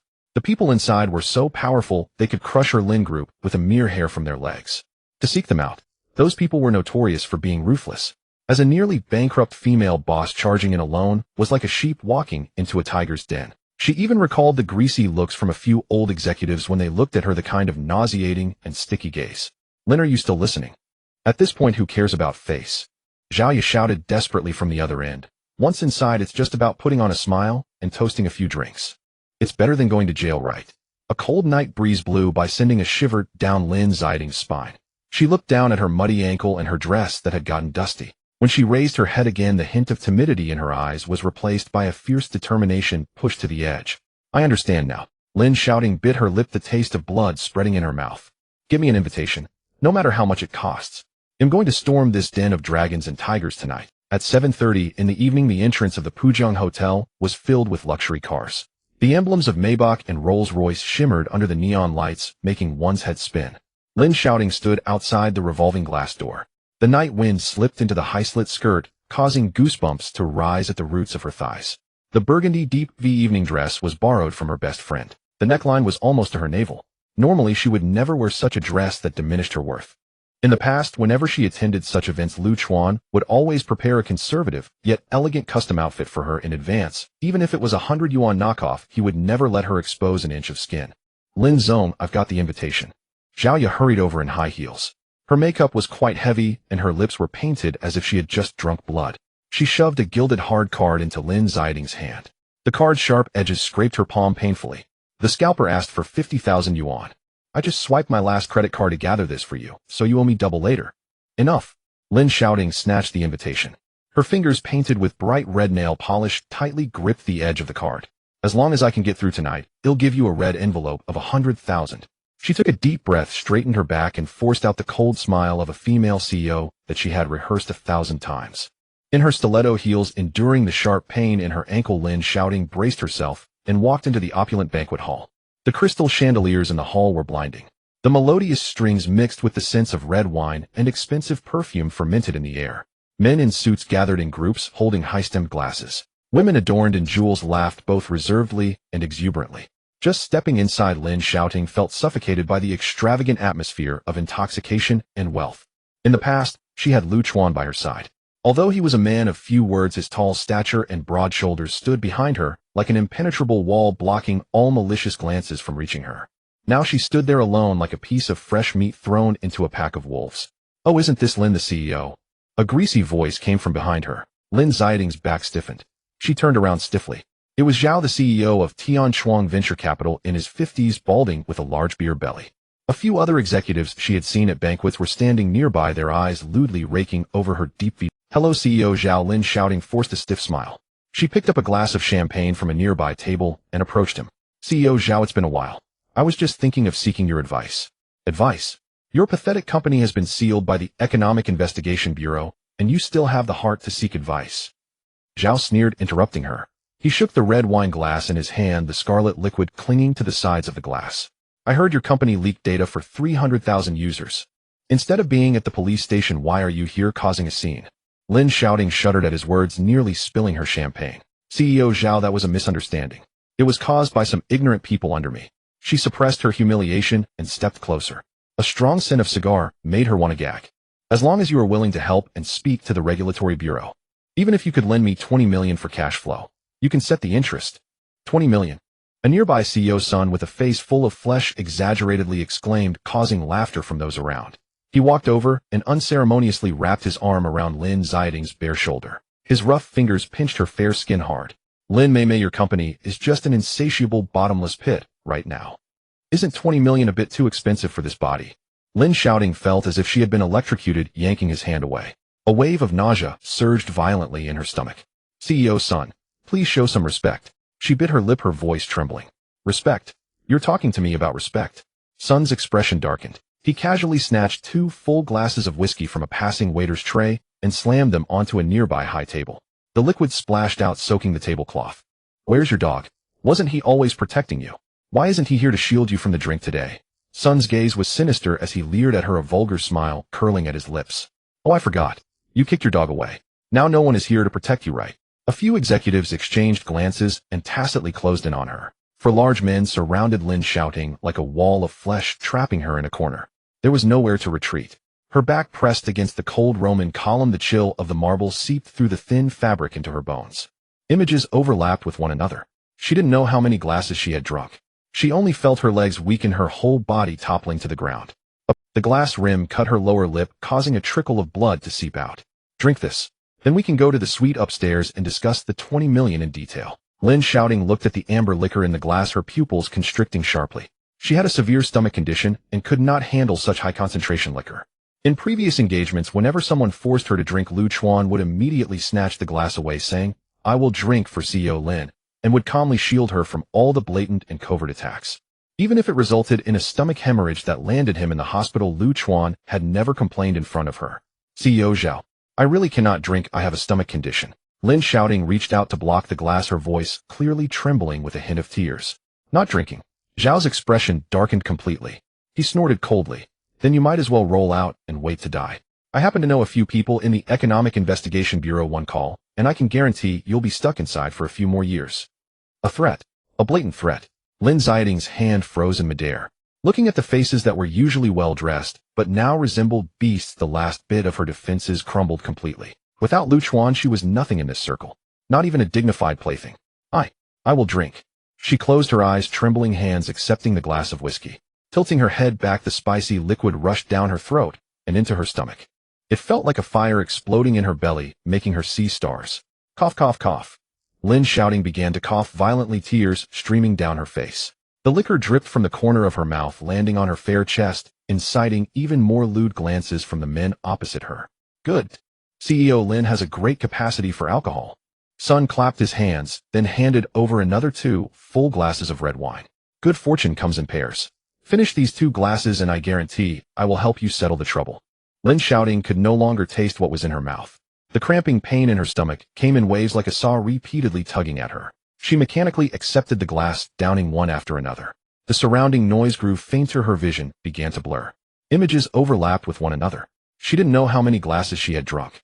She only felt her legs weaken, her whole body toppling to the ground. A pair of rough hands caught her just in time. Zhao wrapped his arm around her waist, the other hand shamelessly sliding up her thigh along the slit of her skirt. "Lin Mei is drunk. Come, let me help you upstairs to rest." Zhao, reeking of alcohol, half-dragged, half-supported Lin Xiaoting towards the elevator. "Let go of me." Lin Xiaoting struggled desperately, but her limbs were as weak as noodles, lacking any strength. She looked around at the guests holding wine glasses with despair. Not a single person stepped forward. Everyone watched her being dragged away like a free show, indifferent. The cramping pain in her stomach made her feel faint. At that moment, a miraculous image of Lu Chuan's calm face floated in her mind. If he were here. If he hadn't left. A drop of murky tears slid down Lin Xiaoting's cheek. She regretted it deeply. Just as she was dragged to the entrance of the banquet hall, feeling desperate enough to bite her tongue and end her life. Boom! The heavy red wooden carved doors were suddenly pushed open from the outside. The loud noise shook the crystal chandeliers in the entire banquet hall. The once noisy hall instantly fell into a deathly silence. The heavy red wooden door slammed against the wall, the dull sound causing the crystal chandelier on the ceiling to jingle. A gust of night wind carrying the scent of the river rushed in. In an instant, it dispersed the intoxicating aroma of whiskey in the banquet hall. General Zhao's chubby hand, which was reaching for Lin Xiaoting's thigh, recoiled as if it had touched a burning iron. Ouch, damn. He swallowed hard, his facial fat trembling.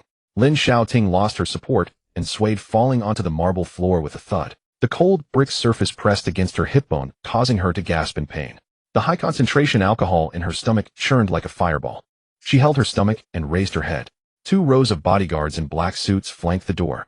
A pair of immaculate Italian leather shoes stepped onto the red carpet. Upwards was a deep, gray tailored suit, sharply cut, with not a single excess crease in sight. The queen of the Magic City, Tang Lan, strode in wearing 10-centimeter heels. Her red lips were like fire. That hand, which usually signed 100 billion contracts, was now delicately linked to the man's arm. His face was hidden under the dazzling lights of the hall. He walked in with a casual coldness, his eyelids slightly lowered. His gaze didn't linger on the crowd in the hall. General Zhao and General Sun, who had just been arrogant, now bent over like shrimps. Several people rushed forward, stepping on each other's toes without a thought of cursing. "Good evening, Director Tang. This must be the legendary assistant Lu." General Zhao rubbed his hands vigorously against his suit pants. He didn't even have time to wipe the sweat from his forehead. "Seeing is believing, your presence." Lin Xiaoting lay on the ground. The alcohol had numbed her brain, but suddenly it felt like a needle had pricked her. She snapped awake. The man surrounded by the top socialites of the Magic City was the one she recognized. That face. That familiar jawline. Lu Chuan. How could it be Lu Chuan? Her eyes nearly bulged out. Her breath caught in her chest, making her cheeks turn purple. The impoverished programmer she had just kicked out of her house yesterday. The loser who needed to report to her even for a pack of cigarettes.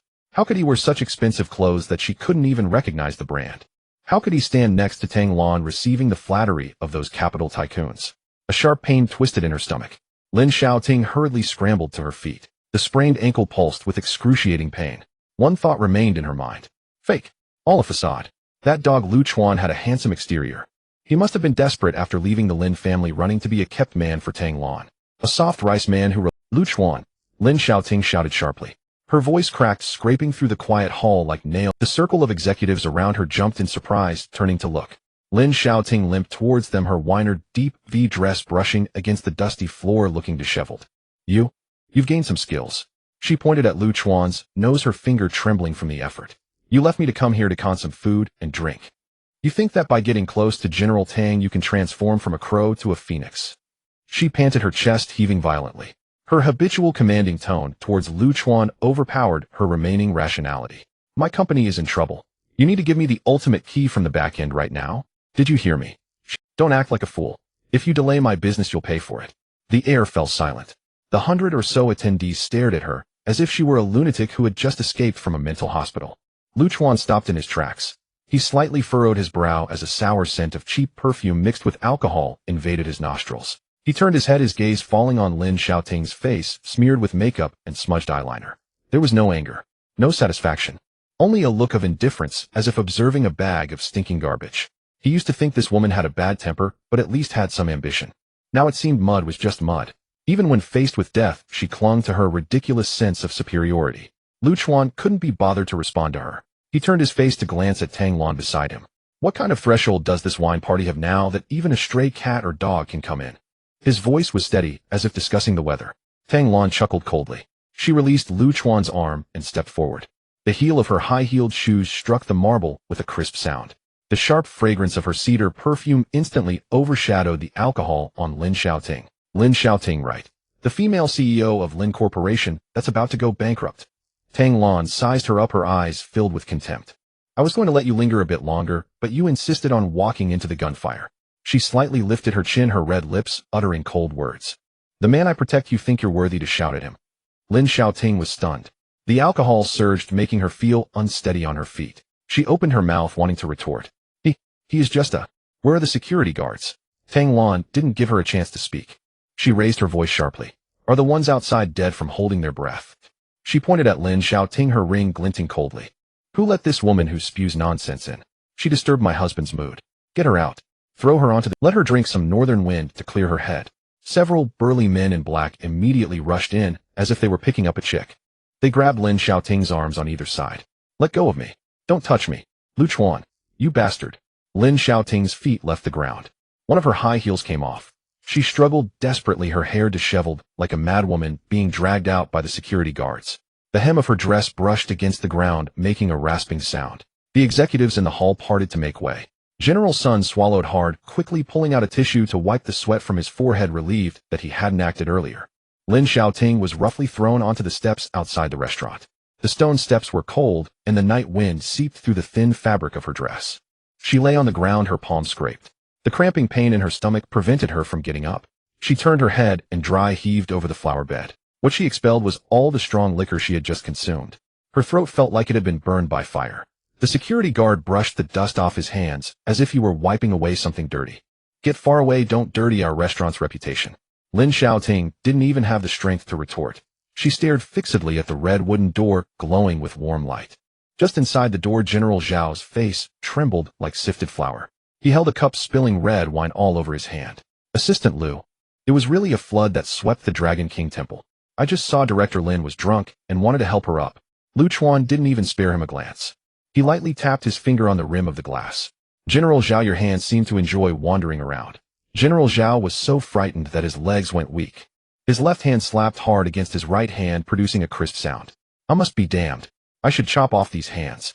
Lin Xiaoting, watching this scene from outside, felt her pupils tremble violently. Lu Chuan picked up a glass of champagne from the waiter's tray.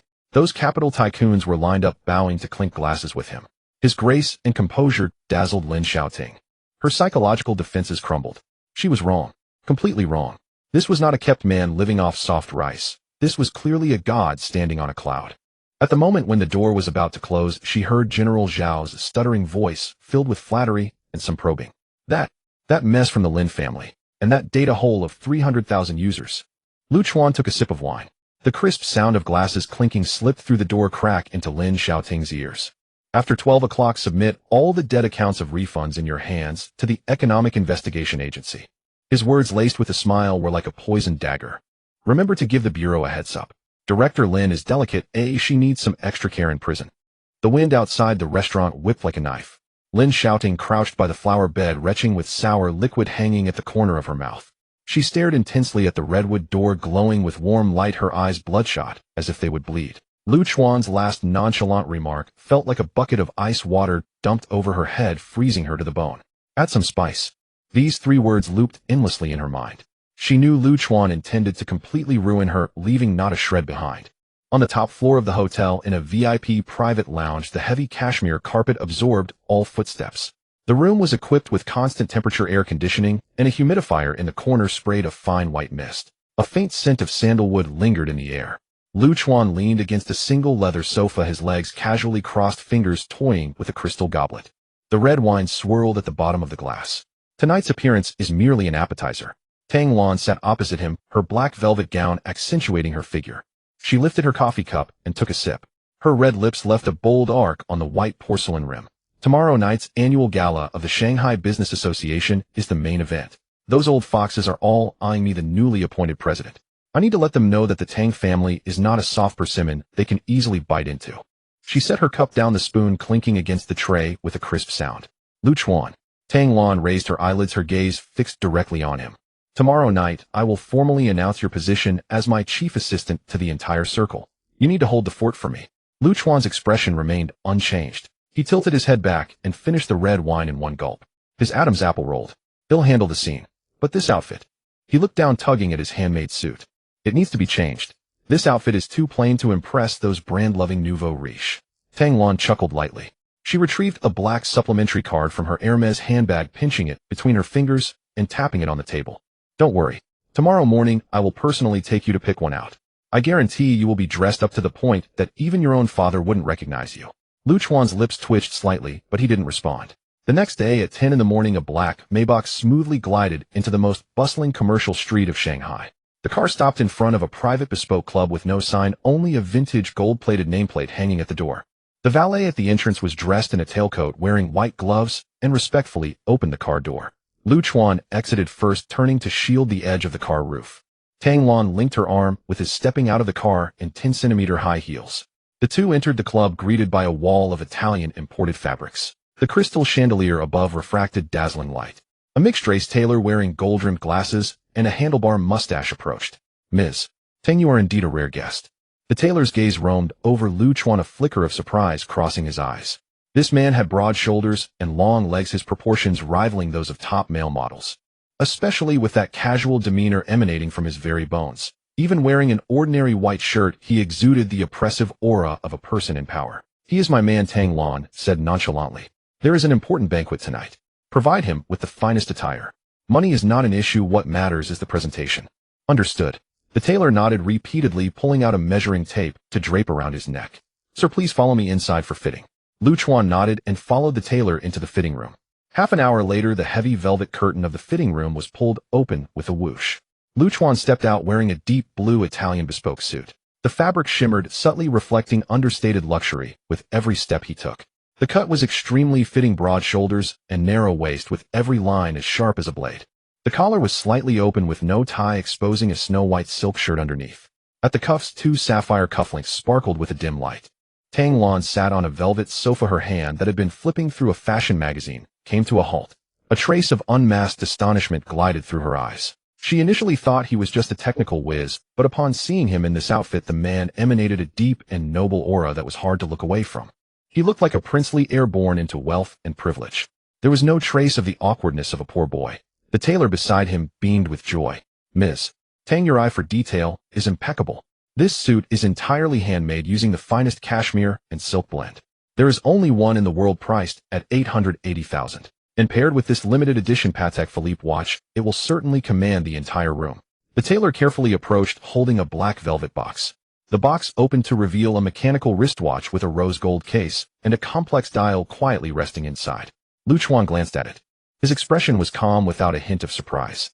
A watch worth millions had gathered dust in his previous watch cabinet. He extended his left wrist. The tailor carefully placed the watch on him and fastened the clasp. The heavy sensation rested on his wrist. Lu Chuan casually turned his wrist, adjusting his cuff. Not bad. Fits well. His tone was flat, as if he had just tried on a piece of cheap streetwear.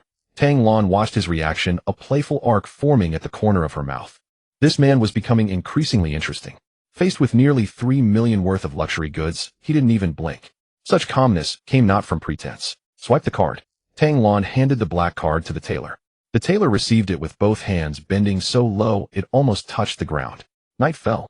The annual gala of the Shanghai Business Association was held at the most luxurious state guest house. A long red carpet was laid out at the entrance, flanked by media reporters wielding long cameras. Flashes from cameras flickered incessantly, dazzling to the eyes. A black Maybach slowly drove in and stopped at the end of the red carpet. The car door opened. Lu Chuan was the first to step out, fastening a button on his suit jacket. The deep blue fabric shimmered under the lights. He turned around and extended his hand into the car. Tang Lan took his arm, elegantly stepping onto the red carpet in her red-soled high heels. The two walked side by side. The man was strikingly handsome with a deep aura. The woman was stunningly beautiful, exuding an impressive presence. They were simply a match made in heaven. The reporters on either side of the red carpet, like they were on adrenaline, lit up their flashes, creating a bright scene. Ms. Tang, over here. Who is this gentleman? Lu Chuan's expression was stern. His gaze swept over the cameras without a ripple of emotion. He slightly turned to shield Tang Lan from a lens that almost poked her in the face. The action was natural, yet exuded an air of unyielding authority. Just as the two were about to reach the sign-in table at the entrance of the red carpet, a sharp, piercing voice suddenly cut through the air. Lu Chuan. The voice, overly shocked, shifted in pitch, sounding particularly jarring amidst the bustling red carpet. Lu Chuan paused his steps. He slightly turned his head, his gaze crossing the security line. Lin Xiaoting and Wang Junjie were standing at the edge of the media area, both dressed in wrinkled clothes. Lin Xiaoting's borrowed burgundy deep V gown still had a small, unclean mud stain on it. Wang Junjie's so-called designer suit looked like a borrowed costume, hanging loosely on him. Lin Xiaoting stared at Lu Chuan intensely, her eyes nearly popping out of her head. Her face twisted in shock and jealousy. She extended her hand, painted with chipped nail polish, pointing at Lu Chuan's bespoke suit.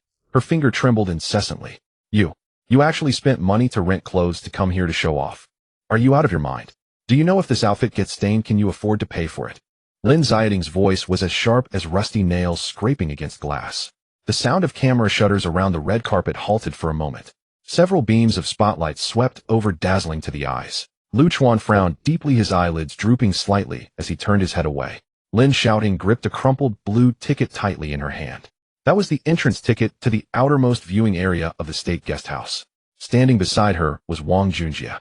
This guy had just been bailed out from the Economic Investigation Unit last night, with dark circles under his eyes and his gray suit drooping at the shoulders, resembling a deflated balloon. A gust of night wind blew through, carrying the burnt smell of flash photography. Lin Xiaoting stared hard at Lu Chuan, biting her lower lip until it bled. She didn't believe it. She could not accept that the man who had cooked for her for 3 years, even needing to gauge her mood to buy a pack of cigarettes, could afford such a quality custom suit. I'm talking to you. Are you deaf? Lin Xiaoting pushed aside the red velvet rope in front of the security line and squeezed in. The security guard raised his rubber baton to block her, but her shoulder collided with an iron pole, causing her to gasp in pain. You, a kept man, really think you can put on airs just because you are with General Tang? She pointed at Lu Chuan, her finger trembling like it was sifting flour. Spittle flew wildly under the lights. You spent all that meager savings to rent this skin to play the rich. You should take a good look at yourself in the mirror. Lu Chuan remained unmoved, his gaze calm, like a still pond. The deep blue fabric of his high-end suit shimmered subtly. He had one hand tucked into his suit pants pocket, too lazy to show even a hint of expression. Watching the monkey show, Tang Lan stood beside him, her lips painted bright red, curling into a sneer. She said nothing, merely fiddling with the plain ring on her left middle finger with interest. Wang Junjie noticed that Tang Lan remained silent, and his moment of fear was instantly overshadowed by twisted jealousy. He was convinced that Tang Lan was using Lu Chuan as a shield.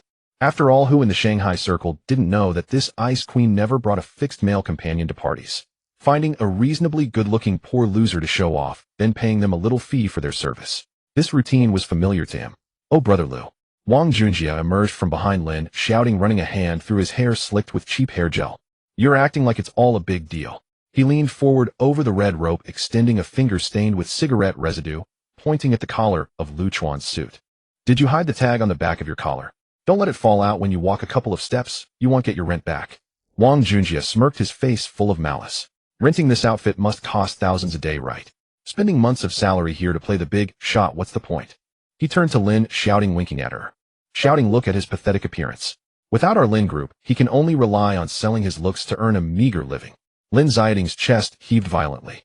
The anger in her heart eased a little. Yes, that's right. What is Lu Chuan? Aside from his face and coding skills, he has nothing else to offer. A woman of Tanglan's caliber would never truly be interested in him. It was just a game. Lu Chuan. Lin Xiaoting raised her chin. She reverted to her previous commanding tone. You need to come over to me right now before I expose you. She waved the crumpled ticket in her hand. As long as you hand over the back-end key to the company, I might reluctantly let you be my temporary assistant. It's better than being a clown for others here. Lu Chuan pressed his tongue against his back molars, finding it somewhat amusing. The water in these two's heads could probably fill the entire Huangpu River. He tilted his head slightly to glance at Tanglan beside him. Boss, shouldn't we raise the security threshold of our Tang group? Yes, we should raise it. She casually adjusted her hair at the temple. Even a fly can mix in and buzz around. Hearing this, Wang Junjie's face instantly turned pale. But he stubbornly straightened his neck, still wanting to shout. What are you pretending for? What are you doing? Why are you shouting? A rough voice interrupted him. A security supervisor in a black suit and headset strode over, accompanied by 4 burly men. The supervisor had a walkie-talkie hanging from his belt and wore a stern expression. He glanced at Lin Xiaoting and Wang Junjie, his brows furrowing into a tight knot. These two were dressed in shabby clothes. The woman's gown even had mud stains. The man's suit looked like it was picked up from a street market. Holding the most outer viewing ticket, they dared to shout in the core red carpet area. You two step back. Is the security line something you can mess with? The supervisor took out a rubber baton and tapped it twice in his palm. It made a dull thud-thud sound. If you keep making noise here, you'll be thrown out immediately. Lin Xiaoting shrank her neck in fright. She stumbled as her high heels caught on something, nearly twisting her swollen right ankle. Wang Junjie's eyes darted, his malice surging. He suddenly reached out, pointing at Lu Chuan, who was about to step forward on the red carpet. Security. Why are you grabbing us? Wang Junjie shouted, fearing others wouldn't hear. That guy? The one in the blue suit. His finger nearly poked Lu Chuan's back. He's a broke loser who can't even pay rent. That branded outfit of his is just rented fake. The surrounding reporters instantly flocked like sharks, smelling blood, their cameras snapping toward Lu Chuan. He doesn't even have an invitation to the inner hall. He's just a fraud who snuck in. You all better check him. The security supervisor was momentarily taken aback. He followed Wang Junjie's pointing finger. Lu Chuan had his back to him. That deep blue high-end suit exuded a cold and oppressive aura under the flash. The supervisor's heart raced. This presence, this attire, it didn't look like someone who had snuck in. But in security work, it was better to mistakenly eliminate 1,000 than to let one slip through. If a fraud made it into the inner hall and disturbed those big shots, it would cost him his job. The supervisor gritted his teeth, took quick steps, and positioned himself in front of Lu Chuan. He extended a robust arm, firmly blocking the entry between Lu Chuan and the red carpet. Sir. The supervisor's expression darkened. His gaze scanned Lu Chuan back and forth. Please show me your invitation to the inner hall. 我们相信每一个灵感都值得被看见。 In a muffled tone, Sir, no matter how high-end your clothes are, without an invitation, even if the King of Heaven comes today, he will have to roll out of here. The surrounding flashlights flickered even more enthusiastically. The sound of camera shutters clicked continuously. The reporters were like sharks, sensing blood, their lenses fixed on Lu Chuan's expressionless face. Wang Junjie laughed from outside the security line, exposing his back teeth. Security brother, hurry up and search him. He stood on tiptoe, wildly pointing with his fingers in the air. Like a clown. I guarantee. This poor loser can't even pull out a credit card, just some coins in his pocket. His outfit is rented for 2,000 yuan and the tags haven't even been cut off. Lin Xiaoting stood beside him. The shoulder that had just been hit by the iron post no longer felt painful. She raised her chin, her eyes shining with a sickly excitement. The Weiner deep V dress, stained with mud, rose and fell with her hurried breath. Yes, tear off his disguise. Let him embarrass himself in front of the top influencers of Magic City. Let him know that without the Lin family, he is nothing but a pile of useless mud. Lu Chuan stopped in his tracks. The deep blue handmade suit remained perfectly pressed in the night breeze. He slightly raised his eyelids, his dark eyes sweeping over the arm blocking his way. He said nothing. Only his tongue pressed against his cheek and a mocking smile tugged at the corner of his mouth. He couldn't be bothered to explain. These ants were not worthy of hearing him speak. Just as he was about to raise his hand to push aside the obstructive arm, a crisp sound of high heels approached on the red carpet from behind. Tap, tap, tap. Not hurried, yet exuding a suffocating pressure. A cold scent of cedar perfume instantly dispelled the rancid smell of cheap hair gel around. The security chief felt a layer of cold sweat break out at the back of his neck. Before he could turn around, a white, slender hand extended from Lu Chuan's side. Slap. Without warning, it was swift and decisive. A loud slap landed squarely on the security chief's dark face. The sound was crisp like breaking porcelain, creating an eerie silence amidst the noisy red carpet. The security chief's head was knocked to the side. 5 red finger marks instantly appeared on his face. He covered his face, his eyes nearly popping out. The rubber baton in his hand fell with a thud onto the red carpet. Just as he was about to explode, his gaze met Tang Lan's frost-covered face.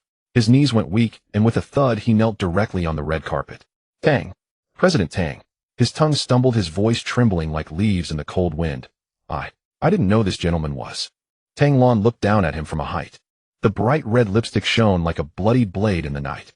She did not look at the quaking chief kneeling on the ground. Slowly she pulled out a pure white silk handkerchief from her handbag. She wiped her right hand that had just hit someone.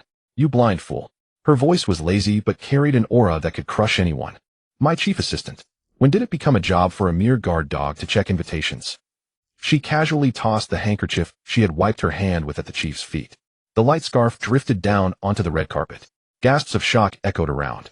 The reporters' cameras flashed wildly, and the sound of shutters created a chaotic noise. The Ice Queen of the Tang Group publicly hitting someone to protect her own. This would be explosive news for tomorrow's financial headlines. Wang Junjie was dumbfounded on the outskirts.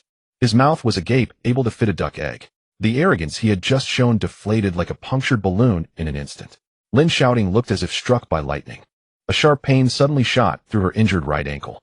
Her legs went weak, and she nearly fell to the ground. She grasped the nearby red velvet barrier rope tightly to steady herself. Chief. Assistant. Her lips trembled as she stared fixedly at Lu Chuan's calm face. Impossible. Absolutely impossible. A mere geek who only knows how to code, how could he suddenly become Tang Lan's right-hand man? President Tang. Don't be fooled by him. Lin Xiaoting screamed uncontrollably. Her voice cracked like a chicken with its neck stepped on. She pointed at Lu Chuan, her jealousy nearly bursting into flames. He's just a kept man. His clothes are rented.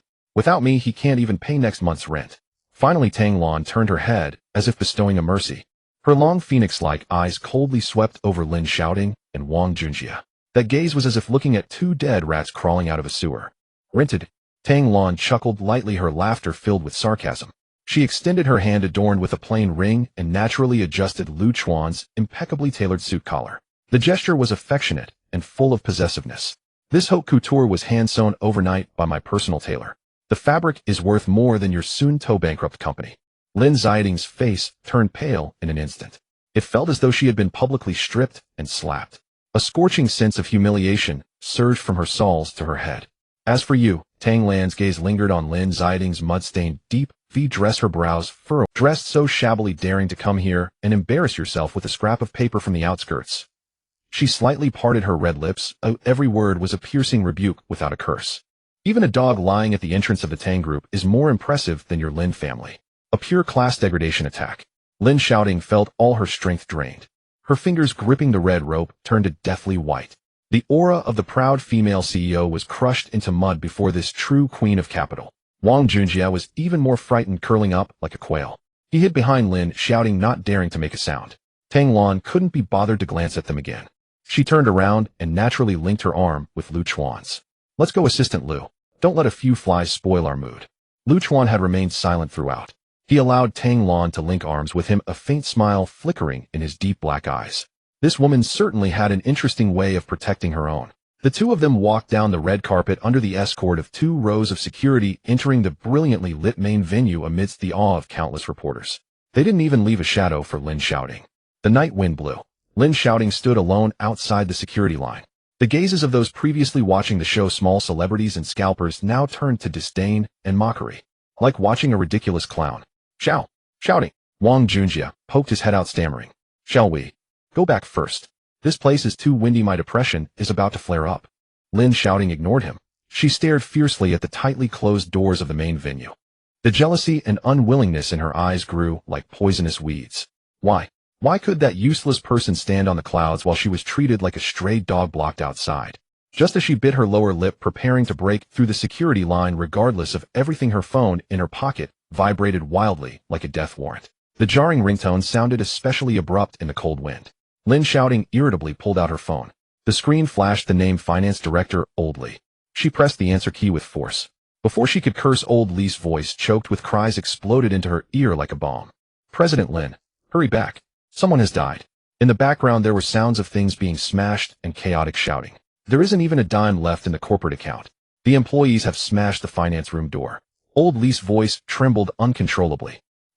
They are carrying gasoline barrels, saying if they don't see their salaries today, they will take the company. What a pity. Lin Xiaoting gripped her phone tightly. Her nails scraped against the cold metallic casing, producing a faint sound. A gust of night wind swept by, carrying fallen leaves.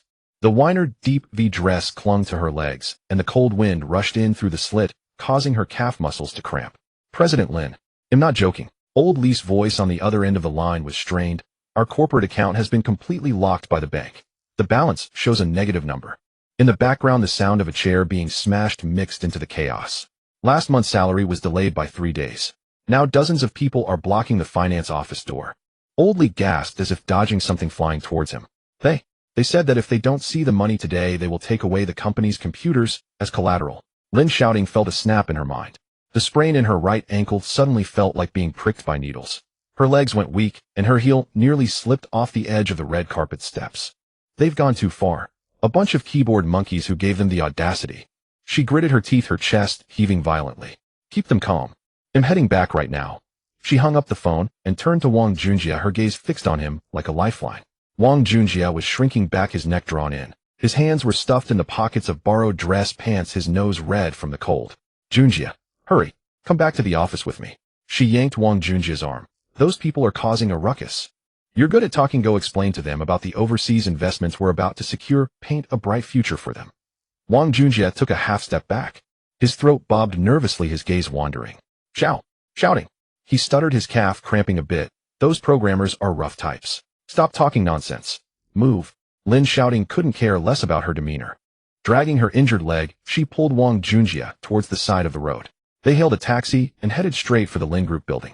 20 minutes later, the elevator doors opened with a chime on the floor where the Lin Group was located. The air was thick with the smell of smoke mixed with the sour stench of sweat. Lin Xiaoting pushed open the glass doors. The sight before her made her breath catch in her throat. The once tidy office area resembled a market that had just been ransacked. Several partitions at the workstations had been kicked down. A4 papers and folders were strewn all over the floor. The coffee machine, usually in the pantry, lay smashed in the middle of the hallway, glass shards scattered everywhere. Dozens of employees were crowded in the corridor outside the finance office. Refund. Pay the salaries. The heartless boss has run off with the money. Zhang Gong stood at the front, holding a red fire extinguisher, the veins in his neck bulging. Old Li hid behind the glass door of the finance office, desperately holding the doorknob. His round face pressed against the glass, looking like a pancake. What are you doing? Are you revolting? Lin Xiaoting screamed at the top of her lungs. The heels of her shoes clacked sharply against the floor, echoing loudly. The noise momentarily hushed. Dozens of bloodshot eyes turned towards them in unison, staring intently at the two at the door. Lin Xiaoting swallowed a dry lump in her throat. She forced herself to maintain the composure of a female president, stepping forward slightly. Is it really a big deal, just because salaries were delayed by 3 days? She glanced around, letting out a cold laugh.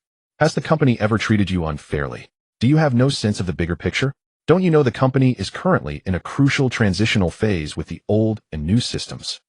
The crowd fell silent for 2 seconds, then suddenly erupted into louder, mocking laughter. A bigger picture? Zhang Gong slammed the fire extinguisher down on the floor with a bang. The noise made Lin Xiaoting's eyelids jump. Lin Xiaoting, don't try to fool us with your nonsense. Brother Lu is gone. What new system is your broken company transitioning to? Zhang Gong pointed a finger at her, nearly poking her proud nose. When Brother Lu was here, when was the salary ever delayed by even a minute? Now that he's gone, there isn't even enough money left for water jugs for the dispenser. What are you acting all high and mighty for? Mentioning Lu Chuan made Lin Xiaoting's anger flare up. Don't even mention that useless man to me. She gritted her teeth, her chest heaving. The earth won't stop turning for anyone. I have plenty of elites around me who are 100 times better than him. She yanked Wang Junjie, who had been hiding behind her, out into the open, pushing him to the front of the crowd. This is our new technical director, Mr. Wang Junjie. Mr. Wang will soon secure millions of dollars in overseas investments for us. Soon you'll all get double your bonuses. What is this little crisis compared to that? All eyes shone like searchlights on Wang Junjie's face. Wang Junjie's legs were trembling. He swallowed hard, adjusting his slipping gold-rimmed glasses. He forced a smile that was uglier than crying. He spoke awkwardly. Starting a business always has its growing pains. We need to look at the big picture. Once my AI base layer reconstruction is completed, everyone here will be pioneers. He stuffed a hand in his pocket, trying to portray the demeanor of a big shot. We're in the business of changing the world, but don't focus on these small amounts of money. Before he could finish, bang, a cup of half-finished hot Americano flew through the crowd. It hit Wang Junjia's face squarely without deviation. The brown coffee flowed down his slick-styled hair, mixing with cheap hair gel dripping into the collar of his borrowed gray suit. Wang Junjia screamed like a pig being slaughtered, crouching down and rolling on the ground, covering his eyes. It's burning me. My eyes. The young programmer who threw the coffee stepped forward with a sneer. Screw your world-changing ideas. I can barely pay my rent, and you talk to me about grand visions. He pointed at Wang Junjia, who was rolling on the ground. A clueless fool who can't even understand a hello world, and he's talking about AI-based reconstruction. Are you trying to fool us? The crowd erupted again. Some began moving the computers from the front desk. Others tore down the decorative paintings on the walls. Move. Take it all as salary arrears. This broken company is going bankrupt tomorrow. Lin Xiaoting was completely panicked. Her once proud authority and presidential aura meant nothing to the desperate workers in front of her. Without money, who would take her seriously? Stop. Everyone stop. This is robbery. She screamed as she rushed forward to block them, but was impatiently elbowed aside by a programmer carrying a computer case. Her high heel slipped. Lin Xiaoting fell to the ground, her skirt stained with mud. Watching the scene spiral completely out of control, several usually hot-tempered employees closed in on her with red eyes. Call the police. Yes, I will call the police to arrest you. She trembled as she fumbled for her phone in her bag, her hands shaking too much to unlock it. At that moment, Old Li seized the opportunity amidst the chaos and forcefully opened the glass door to the finance office. President Lin, run. Old Li pulled Lin Xiaoting into the finance office. The two of them scrambled through the corridor and dove into the innermost president's office. Bang! The heavy wooden door was locked tight. Old Li took off his suit jacket and wrapped it around the doorknob. His plump body pressed firmly against the door. Outside, there was a fierce sound of kicking at the door. Thud, thud, thud. The door vibrated and dust fell from the gaps in the door frame. Lin Xiaoting, you can hide from the initial attack, but not the 15th. If you don't get the money today, you'll tear this door down. The curses outside sounded like a death knell. Lin Xiaoting slumped against the desk, gasping for breath. Cold sweat dripped down her chin, splashing onto the rosewood surface. It's over. All over. The company will be dismantled. Tomorrow she would become the laughingstock of the entire business world in Mo City, a heavily indebted, untrustworthy person. The twisting pain in her stomach surged again. She closed her eyes in despair, her mind flashing back to Lu Chuan's cold gaze that treated her like garbage in the banquet hall. Suddenly her gaze froze on a hidden wooden cabinet door under the desk. A password safe. Lin Xiaoting's pupils dilated in shock. Her breathing quickened. Right? The safe.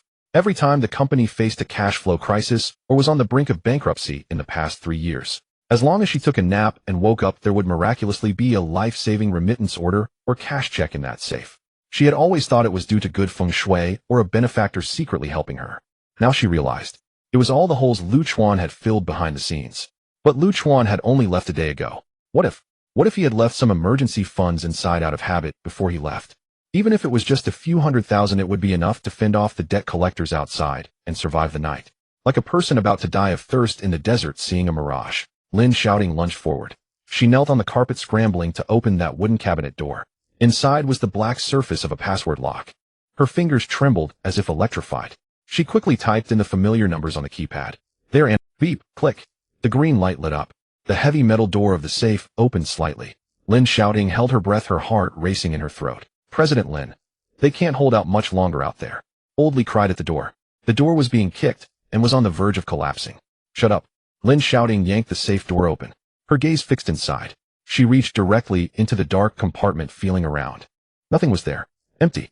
Not even a scrap of paper was left. Only in the corner lay a single item, glinting coldly under the neon light streaming in from outside. Lin Xiaoting was stunned. She trembled as she pulled out the item. It was a cheap plain silver ring. 3 years when Lu Chuan first started dating her, he spent 100 yuan to buy matching rings at a street stall. She had found them too ugly and cheap, throwing them in the trash after wearing them for a day. She never expected that Lu Chuan would pick it up and keep it locked away in this safe, which was supposed to hold emergency money deep inside. Underneath the ring was a crumpled, sticky note. On it was Lu Chuan's familiar strong handwriting. Lin Xiaoting stared at the note intently. Tears could no longer be controlled, falling onto the paper in large droplets. The commotion outside suddenly stopped. Then a cacophony of gasps followed. Old Li pressed his ear against the door and listened for a moment, his face turning pale. He turned to look at Lin Xiaoting, who was slumped in front of the safe. Lin President. Old Li's throat bobbed awkwardly. His voice carried an underlying despair. Outside, the property management has brought a demolition team. They say we owe rent and are in breach of contract, and they intend to forcibly clear out all the office furniture on this floor. The sound of banging on the door outside was like thunder. Bang bang, it echoed without end. Li was sliding down against the door panel, his suit soaked with cold sweat, clinging to his flesh. Lin Zong, have you found it? These people are really going to smash the place. His voice cracked, filled with despair. Lin Xiaoting knelt heavily on the thick carpet. She didn't care about the snag in her stockings. Her fingers trembled as she poked at the safe's panel. Beep beep beep echoed a few times. The password was correct. Pressing down on the metal handle, the cabinet door sprang open. A musty smell of moisture and old paper hit her face. She stared with red eyes as she reached inside. Her palm grazed the cold, hard metal. She didn't feel any bundles of cash or a leather notebook with checks. Instead, she pulled out a bulging brown paper envelope. The outer layer had gathered a layer of dust. Where's the money? Why is it all paper? Lin Xiaoting gasped, her nails digging in as she tore open the envelope. Inside, a stack of documents was scattered on the carpet. A pile of bound A4 papers, their edges yellowed, felt rough against her fingertips. She grabbed the topmost document. It was a quarterly transaction statement from Magic Capital Development Bank from 2 years ago, clearly stamped with a red seal. Her gaze followed the dense numbers downward. Directly stamped in the lower right corner was the guarantor section. The black pen's handwriting was sharp enough to seem like it could tear the paper. Lu Chuan. Those two characters hit Lin Xiaoting like a heavy iron hammer to the back of her head. Her mind buzzed. What? What is that? Li glanced back, his legs went weak, and he slumped against. Lin Xiaoting ignored him. Her breath was in disarray like a fish lacking oxygen. She frantically rummaged through the papers beneath. The second document. The guarantee commitment letter for the betting agreement. Signature of party B. Lu Chuan. The third document. Remittance slip for overseas bridging funds. Remitter account name LC. Her fingertips pressed against the paper, her nails turning a ghastly pale. Memories flickered in her mind like a malfunctioning film projector rewinding in her brain. 2 years ago, the company's server was hacked, facing a sky-high penalty of 8 million. That day, a thunderstorm rumbled outside. Lu Chuan was wearing old slippers, holding a bowl of instant noodles, rubbing his eyes as he yawned. I'm going to the internet cafe downstairs to play a couple of games overnight. Don't wait for me. At that time, she found him utterly despicable, scolding him for being useless while the company was on the brink of collapse, yet he still had the heart to play games. The next morning, 8 million in overseas venture capital suddenly dropped into their account. Flipping further, last March, the funding chain broke. They could barely afford the office electricity bill. Lu Chuan was washing dishes in the kitchen wearing a gray apron. The sound of water splashed loudly. He shook the droplets off his hands. Tonight there's an urgent outsourced project. I'll take my betting to the server room to cope overnight. At that time, she rolled her eyes, thinking he was destined to be a mere keyboard worker for life. The next day, a miracle occurred with the approval of a multi-million-dollar unsecured loan. The bank president personally called, bowing and scraping, asking her to come sign the documents. One after another. One deal after another. Lin Xiaoting sat amidst the scattered transaction statements. The burgundy skirt was wrinkled and unflattering. There was no such thing as a sudden benefactor. There was no such thing as the luck of a female CEO. It was all him. It was all Lu Chuan behind the scenes, providing the steps with real money. She thought she stood high, looking down on others. In reality, she was standing on the backbone of that man. Now that man had left. The steps crumbled. She fell directly into a muddy pit. How could this happen? Where did he get so much money? Lin Xiaoting clutched her own hair.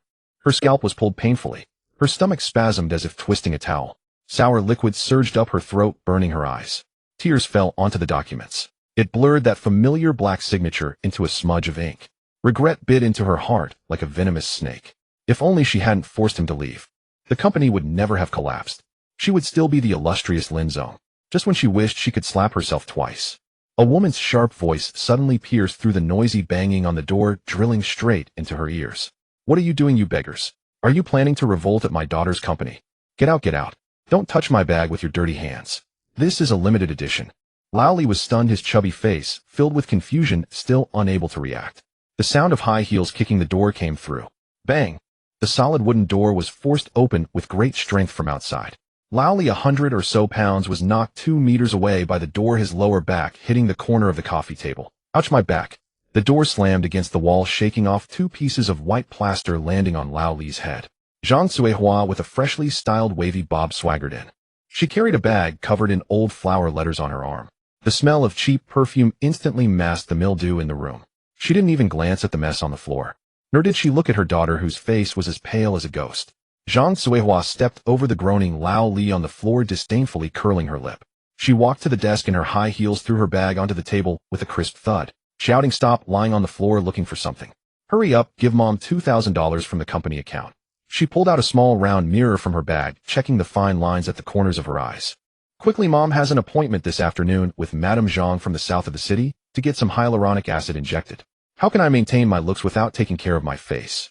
Lin Xiaoting lifted her head, her face streaked with tears mixed with her smeared makeup, her eyes staring at her mother as if she were an alien.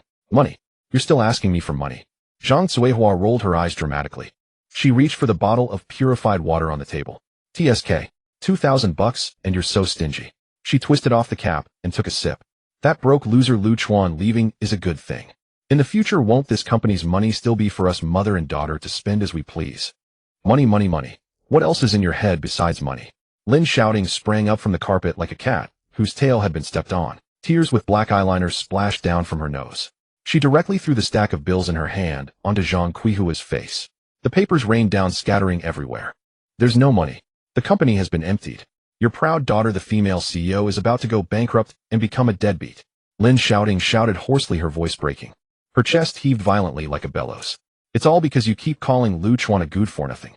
He took all the money that was secretly backing us. Our entire family is going to starve." Zhang Suihua closed her eyes as the papers hit her. The bottle of pure water she had just opened fell on the table, gushing water and wetting her limited edition handbag. She was stunned for 2 seconds. Her slanted eyes widened. "What did you say?" Zhang Suihua bent down to pick up a remittance slip, squinting at it for a long time. The 2 black words, "Lu Chuan," on it made her eye twitch. "Oh, spit." She crumpled the remittance slip into a ball and slammed it on the ground, stepping on it with her high heels. That poor wretch from a backwater village, where would he get a few million? He must have secretly embezzled the company's funds while you weren't paying attention. Zhang Suihua put her hands on her hips, spitting saliva all over Lin Xiaoting's face. "Good. I knew that bastard wouldn't keep his mouth shut. He ate our food, drank our drinks, and even dared to steal money on his way out." Lin Xiaoting slumped in the chair, her stomach cramping with pain. She didn't even have the energy to explain. This mother of hers couldn't comprehend a single word. "Where is he? Tell me where he is."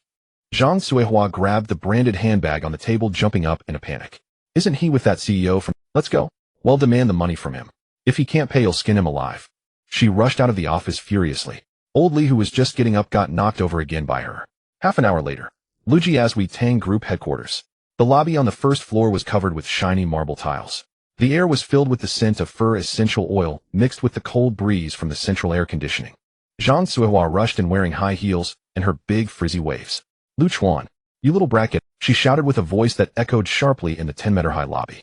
Several high-ranking white-collar workers carrying coffee were startled. They all turned to look.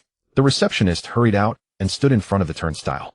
"Excuse me, ma'am, who are you? Who needs an appointment?" Zhang Suihua pushed the receptionist aside.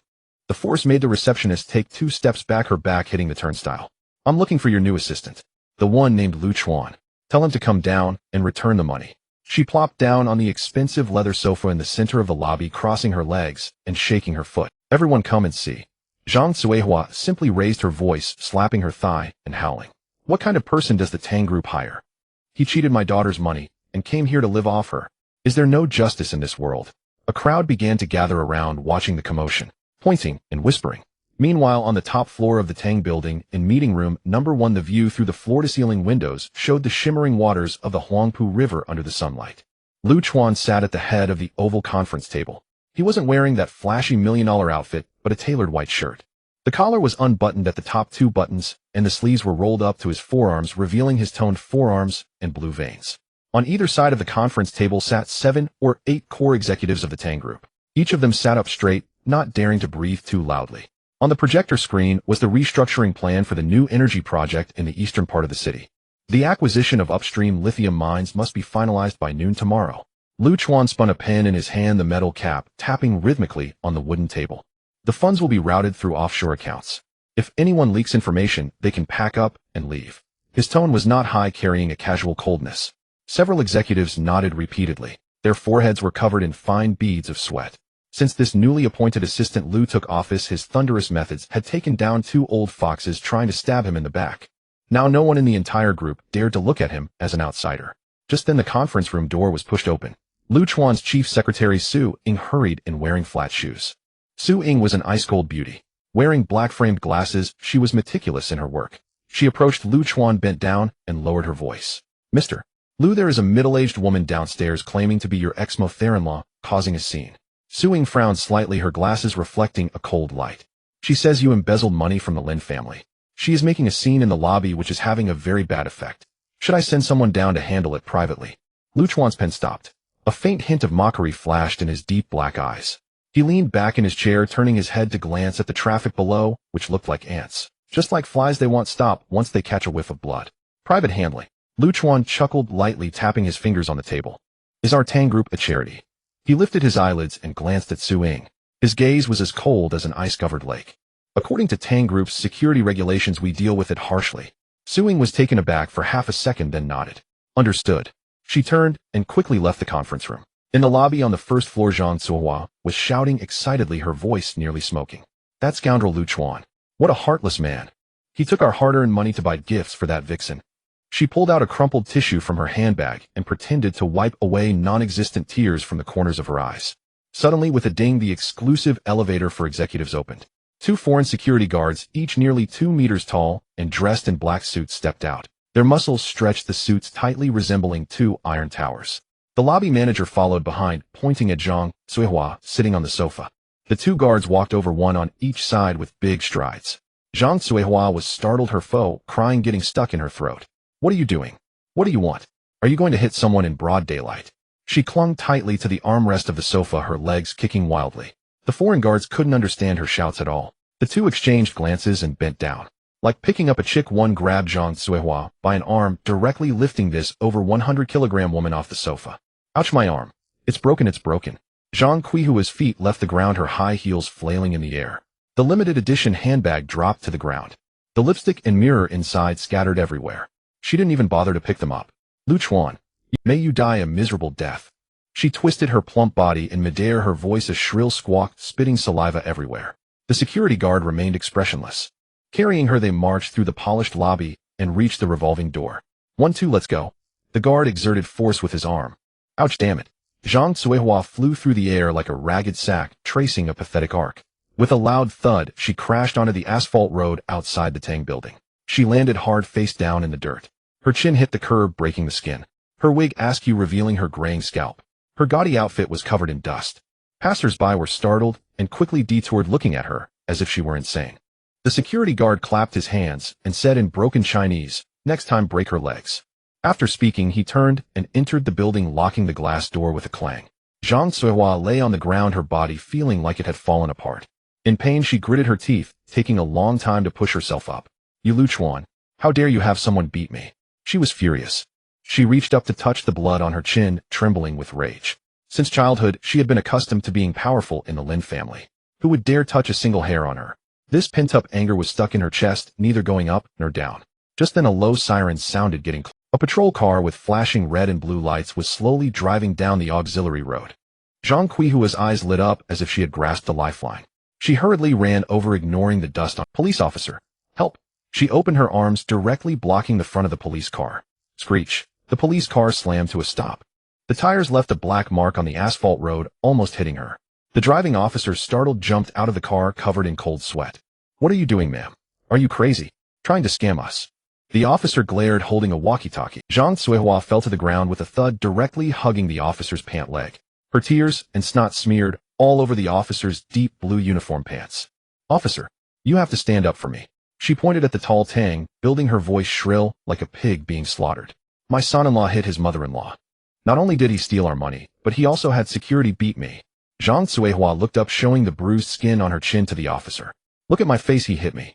The little auxiliary police officer found himself unable to pull his leg free from Zhang Qihua's embrace. He looked down at her plump face, smeared with mud and foundation, his brows knitted tightly. A slick sensation crawled up his pant leg, causing him to tilt his head back in disgust. Andy, let go. We can talk if you stand up. The auxiliary officer bent down. He tried to pry away Zhang Qihua's 2 chubby hands, saying, if you attack an officer again, I might have to put on the cuffs. The old police officer stepped out from the driver's seat, a half-burnt cigarette in hand. He glanced at Zhang Suihua, who was sitting on the curb. His polished shoes extinguished the cigarette, but on the ground. Who hit you? Your son-in-law.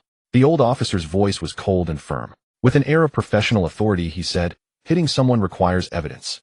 You claim the executive upstairs is your son-in-law. Do you live together?" Zhang Suihua perked up at this. She sprang up from the ground, brushing off the dust from her backside. "Yes, we live together. Why wouldn't we?" She yelled at the top of her lungs. Spitting words everywhere, she exclaimed, "For the past 3 years he has eaten and drunk from our family, and my daughter paid the rent. He is just a Livian son-in-law." She pointed at the towering glass exterior of the Tang Corporation building, her slanted eyes wide open. "His name is Lu Chuan. He is now working as an assistant inside there. You can check it out yourselves. This scoundrel stole money and turned his back on us, even called some foreigners to hit me." Zhang Suihua puffed out her chest. Confidently, she rattled off an address.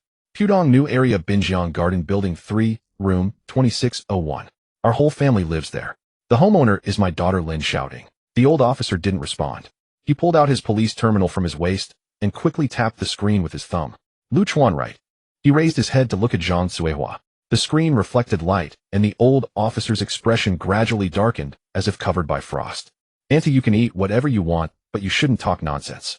He turned the police terminal towards her, shoving the screen in front of her eyes. "The system shows everything clearly." The old officer pointed at the line of red cancellation records on the screen. "This gentleman named Lu Chuan. At 9:15 a.m. yesterday, he already processed the procedures for forced relocation at the local police station." He emphasized his words. Not only that the temporary residency permit for room 2601 at Binjiang Garden has also been cancelled. The notes state clearly the engagement has been dissolved, and there are no property disputes. Zhang Suihua was stunned. Her eyes almost popped out, fixated on the few red words on the screen. "No, it's impossible," she stammered, gesturing wildly in the air. "He signed the agreement just yesterday morning. How could he have transferred his household registration so quickly? Why is it impossible?" The old officer sneered, tucking the terminal back into his waistband. "Mr. Lu took the expedited green channel for his application. The procedures are legal and compliant." He stepped forward, looking down at Zhang Suihua. "Legally speaking, he has nothing to do with you or the Lin family anymore. You keep calling him a son-in-law and saying he stole money. Let me tell you, that's called defamation." Zhang Suihua was struck as if by lightning, her mind buzzing. She thought Lu Chuan was just throwing a tantrum. When he ran out of money, he would crawl back to the Lin family like a dog. Who knew he would leave without a trace? He even moved his household registration, leaving no way back. He is a heartless ingrate. Zhang Qihua's legs went weak. She wanted to collapse to the ground and continue her tantrum. "Stand up straight." The old officer barked, causing Zhang Qihua's eardrums to ring. He pointed to a nearby surveillance camera. "You are suspected of causing a disturbance. If you keep making a scene, I will detain you immediately." The old officer pulled out his handcuffs, the metal clinking sharply. 15 days in detention. Meals and lodging included. "Want to try it out?" Zhang Suihua was startled, her body trembling slightly. She swallowed her saliva, not even daring to pick up the lipstick mirror that had fallen on the ground. "No, I'm not causing a scene anymore. Officer, I mistook the person." She forced a laugh which looked even worse than crying and turned to limp towards the bus stop. The high heels clacked anxiously against the asphalt, like a stray dog with its tail between its legs. Half an hour later. Binjiang Garden Room 2601. The room was dim, no lights were on. The air was filled with a lingering stench of sewage. Lin Xiaoting sat on the sofa, her eyes glazed over, still clutching a crumpled receipt. Her knuckles were pale from exertion.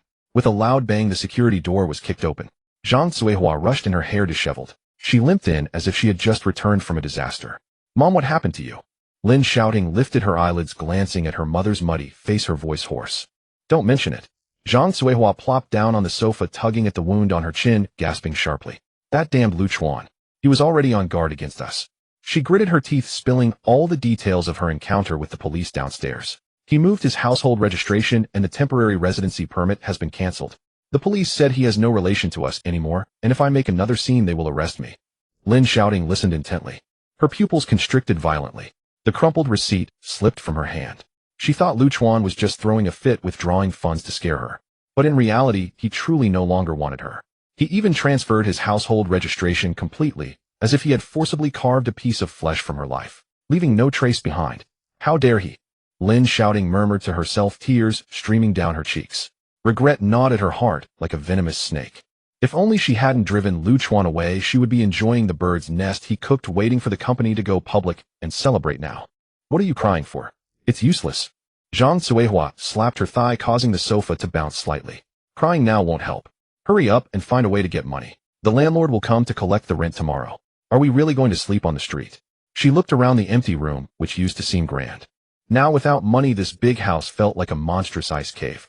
Lin Xiaoting wiped her face, her eyeliner smudged, making her look like a panda. She bit her lower lip, the taste of blood spreading in her mouth. Yes, she couldn't give up. She, Lin Xiaoting, was the beautiful president of the Magic City. Even without Lu Chuan, she still had connections. Trembling, she fished her phone out of her bag.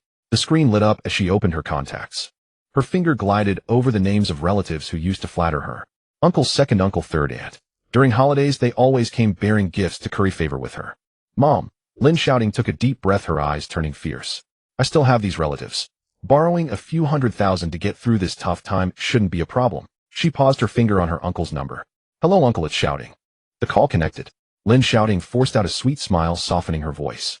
Oh, Xiaoting, why does the big president have time to call her uncle? Her uncle's cheerful voice came through with the sound of frying in the background. Uncle, my company is facing some cash flow issues lately. Lin Xiaoting swallowed hard. Could you lend me 10000 for emergency use? He'll pay you back next month with interest. The cooking sounds on the other end abruptly stopped. Silence. An oppressive silence. 5 long seconds passed. Oh, Xiaoting, you see what a mess this is. Her uncle's tone changed instantly. It became stiff. Uncle's retirement money was all used by your aunt for investments and is stuck. We can't take it out. He added, moreover, your cousin just got a girlfriend and is planning to buy a house. Uncle really has no money right now. Lin Xiaoting felt a chill in her heart. She gritted her teeth. Uncle, 5,000 will do. I really need it urgently. Hello? Hello. Oh, why is the signal so bad? Xiaoting, uncle still has meat stewing in the pot, so we'll hang up for now. Beep, beep, beep. The call ended. It was clean and crisp. Lin Xiaoting held her phone as if she had been doused with a bucket of cold water. She refused to believe it. Her fingers continued to slide down. She dialed her second uncle's number. Second uncle, it's Xiaoting. I was just about to call you. Your second aunt is sick and hospitalized. Can you lend your second uncle 2000 for her treatment? Lin Xiaoting's throat tightened. She swallowed her words, hanging up the phone immediately. She made over 10 calls, each filled with excuses or pleas for sympathy. Even that distant cousin who used to flatter her was now sarcastic over the phone. Oh, President Lin, without Lu Chuan backing you, you can't maintain that president's air anymore. The world was harsh and human feelings were cold. Lin Xiaoting slumped back on the sofa, her phone slipping. These heartless relatives. They were quicker than dogs when it came to taking advantage of our family. Zhang Suihua cursed angrily. Suddenly Zhang Quihua's eyes lit up. She grabbed Lin Xiaoting's arm. Shouting, what about Wang Junjie? Isn't he an elite who returned from overseas? He must have money. The main light in the room was off. The dim twilight outside cast a shadow on Lin Xiaoting's pale face. The acrid stench of sewage that had seeped up from the floor had yet to dissipate, invading the nostrils. Call Junjie. He just got released from the station yesterday. Lin Xiaoting shook off Zhang Quihua's hand. The heels of her high-heeled shoes slammed heavily against the floor, and her right ankle throbbed painfully. I have relatives. How many benefits has the Lin family given them over the years? Just a little help would be enough. Her thumb swiped across the phone screen. The tempered glass screen protector was sticky with the damp residue left by her sweating palm. She paused at her uncle Lin Jianhua's number. 3 years ago, when her uncle built a house, Lu Chuan had unhesitatingly lent him 200,000. During the new year, her uncle raised his glass in a toast, bending lower than his grandson. Beep. Beep. The speakerphone was on. The call connected. Oh dear. Shouting. Her uncle's enthusiastic duck-like voice came through the line. In the background, the sound of a spatula scraping against the bottom of a pan could be heard.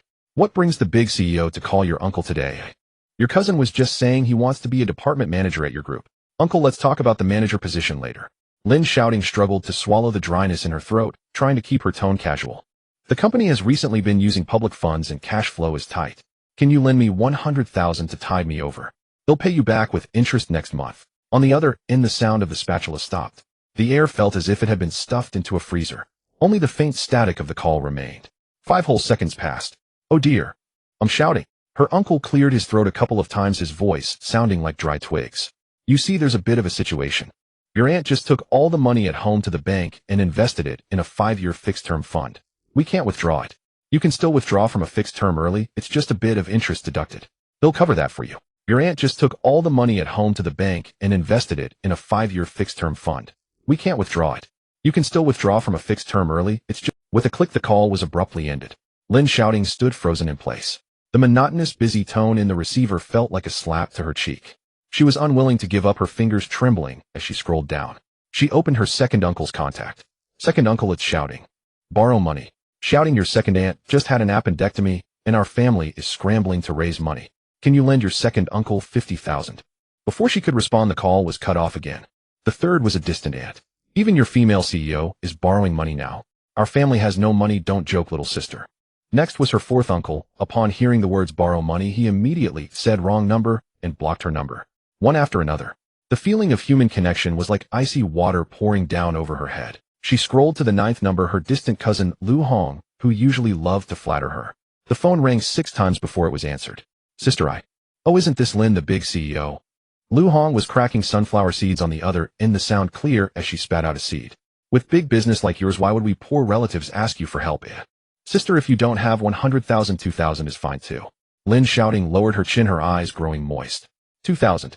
I don't even have 200 in my pocket. Lu Hong laughed sarcastically, her laughter dripping with disdain. I heard Lu Chuan has drained your family's resources completely. Without Lu Chuan backing you, who do you think you are? Do you think you're some sort of business eagle? Without the feathers provided by a man, you're nothing but a plucked chicken. With a snap, the call was cut off, leaving her feeling cursed. The hot metal phone case slipped from her palm. It thudded against the carpet, making a muffled sound. Lin Xiaoting felt weak, like a snake that had been drained of its strength, collapsing against the sofa cushion. Her upper and lower teeth clacked against each other uncontrollably, making a clack sound. The black curtain of night fell outside. The room was engulfed in darkness. Zhang Cuihua sat beside her, her face twitching, unable to utter a single word for a long while. The connections she had once boasted about had turned into thorny wild grass, pricking her hands until they bled. Despair washed over her like a rising tide, surging up her ankles. Choking back tears, she found it hard to breathe. Her gaze slowly shifted to the end of the living room.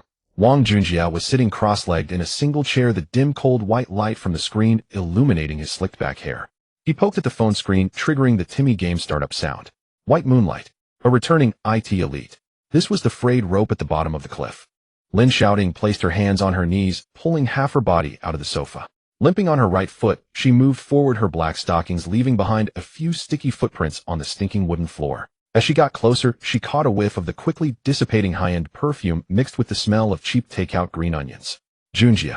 She lunged forward, grasping the lapel of Wang Junjie's suit. The fabric was cold. Wang Junjie was startled, nearly dropping his phone. What are you doing, Xiaoting? You scared me. He quickly covered the screen with his palm. Junjie, please help. Lin Xiaoting's tears flowed into her mouth, salty and bitter. None of my relatives will lend me money. The Economic Investigation Bureau is going to arrest people tomorrow. Didn't you say you have a venture capital fund worth millions on Wall Street? She clutched his collar, her nails digging into the flesh of his collarbone. Can you advance 1 million to help me out? Just to plug the holes for the users. 1 million. That's just a transfer for you, right? In the living room, even a needle dropping on the ground, the air conditioning drip pipe outside on the balcony dripped slowly into a plastic bucket. Wang Junjie's back stiffened. His green eyes behind the glasses began to dart around. From the ceiling to the floor cracks. His Adam's apple bobbed up and down, struggling to swallow. The vein on his forehead throbbed. A layer of fine sweat emerged from his hairline, trickling down his nose. It dripped onto the back of the phone case. Xia Xiaoting. Wang Junjie kept retracting his body, his lips cracked, his voice light and airy. It's not that I don't want to help. It's just that the money I have out there has run into some procedural issues. I really can't access it tonight. Shouting, Wang Junjie stammered, shrinking back. His lips were cracked and his voice was faint. It's not that I won't cover it. It's just that the money I have outside. There's a hiccup with the procedures. I really can't get it tonight. He rubbed his palms frantically against his silk pajama pants. He tried to break free from Lin Xiaoting's grip on his collar. A crisp crack sounded as her freshly done acrylic nail snapped clean off, caught in the fabric of his suit lapel. She felt no pain, her gaze fixed on Wang Junjie's evasive beady eyes. Procedures. Her voice cracked as if scraped raw by sandpaper. Didn't you say you had a black gold VIP channel? Transfers go through instantly. I only need 1 million. Even 500,000 would do. She shuffled forward on her knees across the floor. Her skirt, soaked in foul acidic water, left a trail.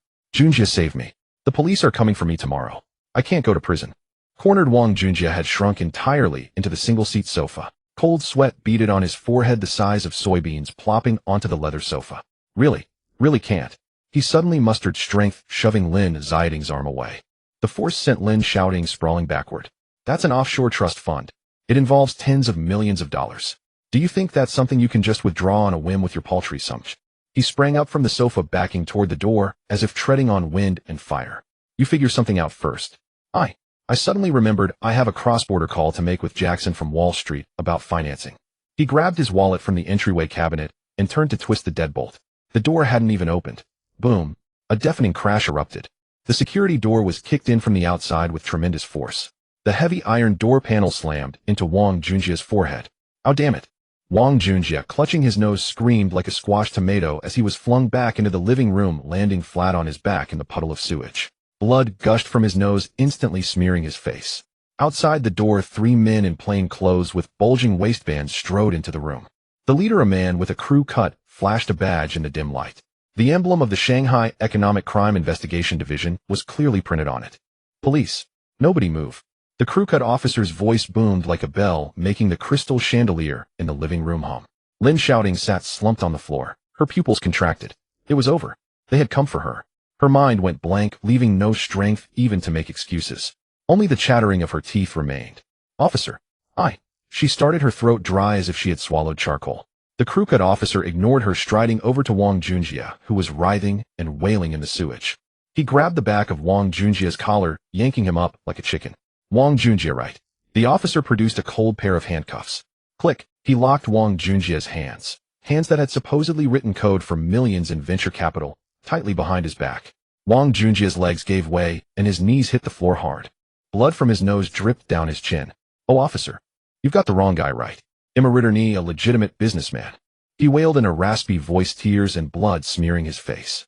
"Legitimate business."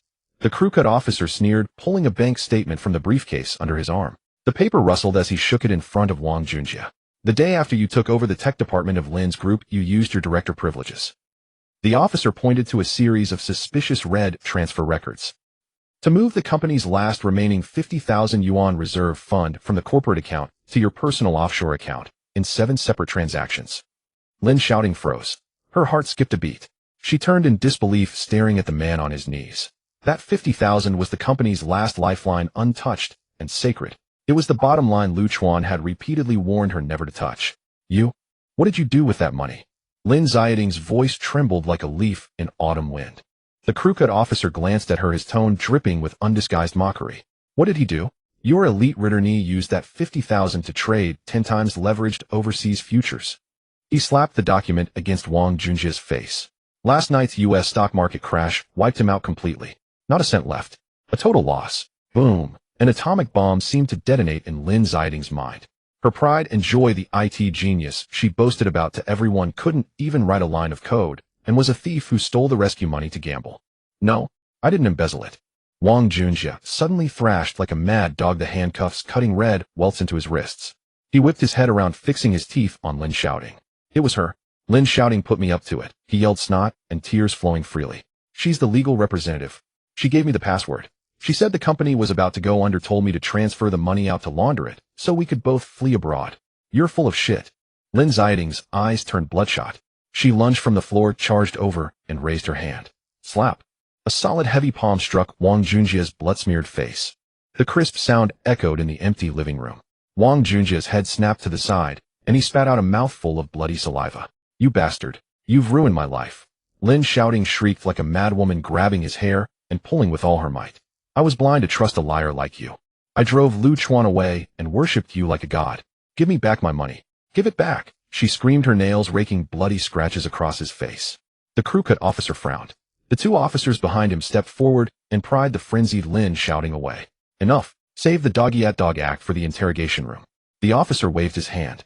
The 2 officers hoisted the wailing Wang Junjia and dragged him out the door like a dead dog, shouting, "Save me. Don't you know all those big bosses?" Wang Junjia's voice screamed hysterically from the hallway. He lost a slipper, but didn't stop to pick it up. Lin Xiaoting slumped against the wall, her chest heaving as she gasped for air. Her hair was a mess like a madwoman's. The crew-cut officer reached the door, paused, turned, and coldly looked down at Lin Xiaoting on the floor. "Lin Xiaoting." He closed his briefcase, his voice hard as iron. "According to our preliminary investigation, you were indeed not involved in the embezzlement of that 50,000. Lin Xiaoting's head snapped up, a glimmer of hope in her eyes. However, the officer paused, his gaze sweeping over the stinking, ruined room. "The 50,000 reserve fund is gone. Your company's current book assets are already in the deep negative. Prepare the bankruptcy liquidation materials. Your good days are over." The door slammed shut with a bang, shaking a few layers of dust loose. In the empty, sprawling penthouse, only Lin Xiaoting remained sitting alone in the stinking sludge that had backed up from the sewer. The security door was slammed back into its frame. The two white patches of wall dust fell, landing right into Lin Xiaoting's collar, which was stained with mud. The room was devoid of any sound. She slid down along the rough cement wall. Her backside landed directly in a pool of foul-smelling yellow water. The water was icy cold, and a chill penetrated through the tattered white fabric of her skirt, invading the crevices of her thigh bones. On the floor lay 7 or 8 limited edition Hermes empty boxes. Also 2 red payment notices that the short-haired officer had casually tossed onto the floor as he left. 13 million. The number was like a blade, glaringly sharp and blinding. Lin Xiaoting reached for the bottom shelf of the coffee table. Her nail cracked as it scraped against the metal, sending a piercing pain through her. Click. The originally dimly lit sensor ceiling lamp above her suddenly went out without warning. The surroundings were as dark as a sealed iron coffin. The refrigerator compressor had ceased its noise.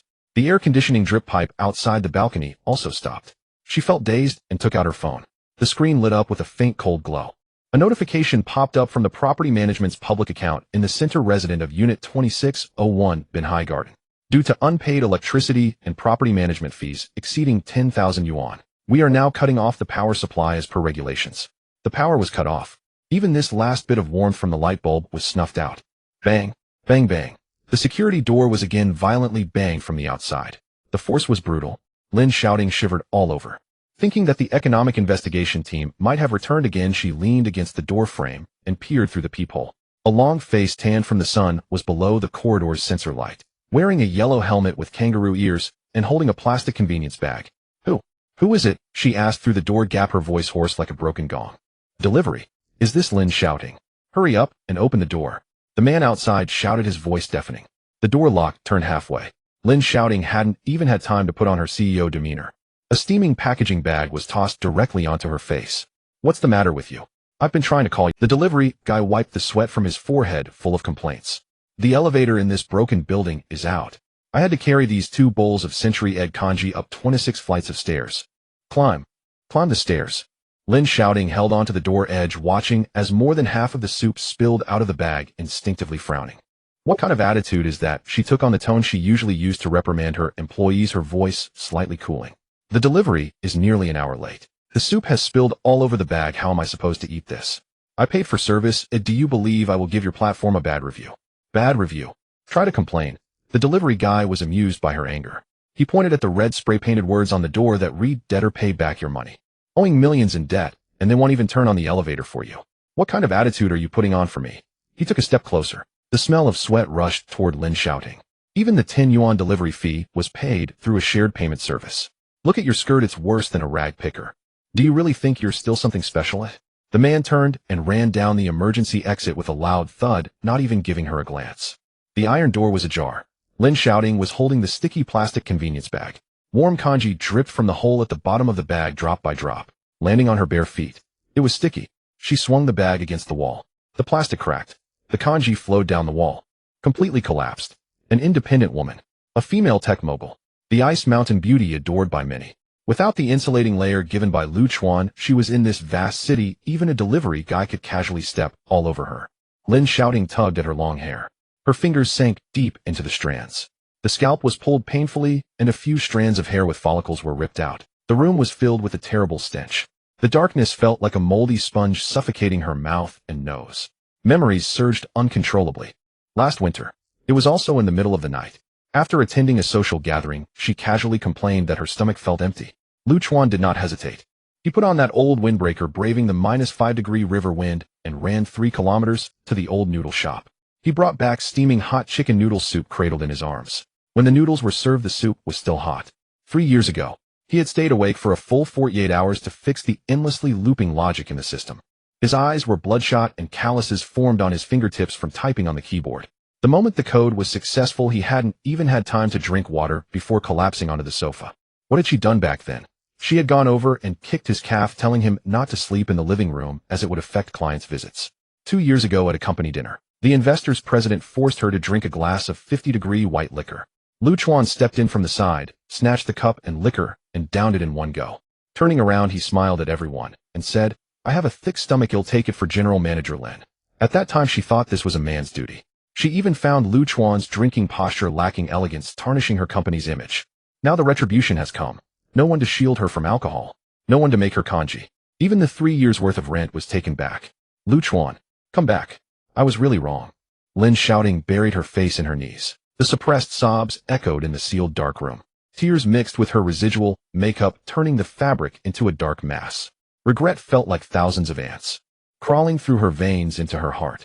Bit by bit it gnawed at her rotten sense of superiority, just as she was about to cry herself into unconsciousness.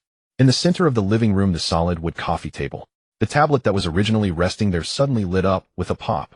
The cold white backlight pierced through the enveloping dark yellow haze. It was a pop-up notification from a financial news app. The screen displayed a large bold black headline: a major earthquake in the business world of the Magic City. The Tang Group clinches a 100 billion core land parcel, and the mysterious assistant Lu Chuan becomes the biggest contributor. The accompanying image took up most of the screen.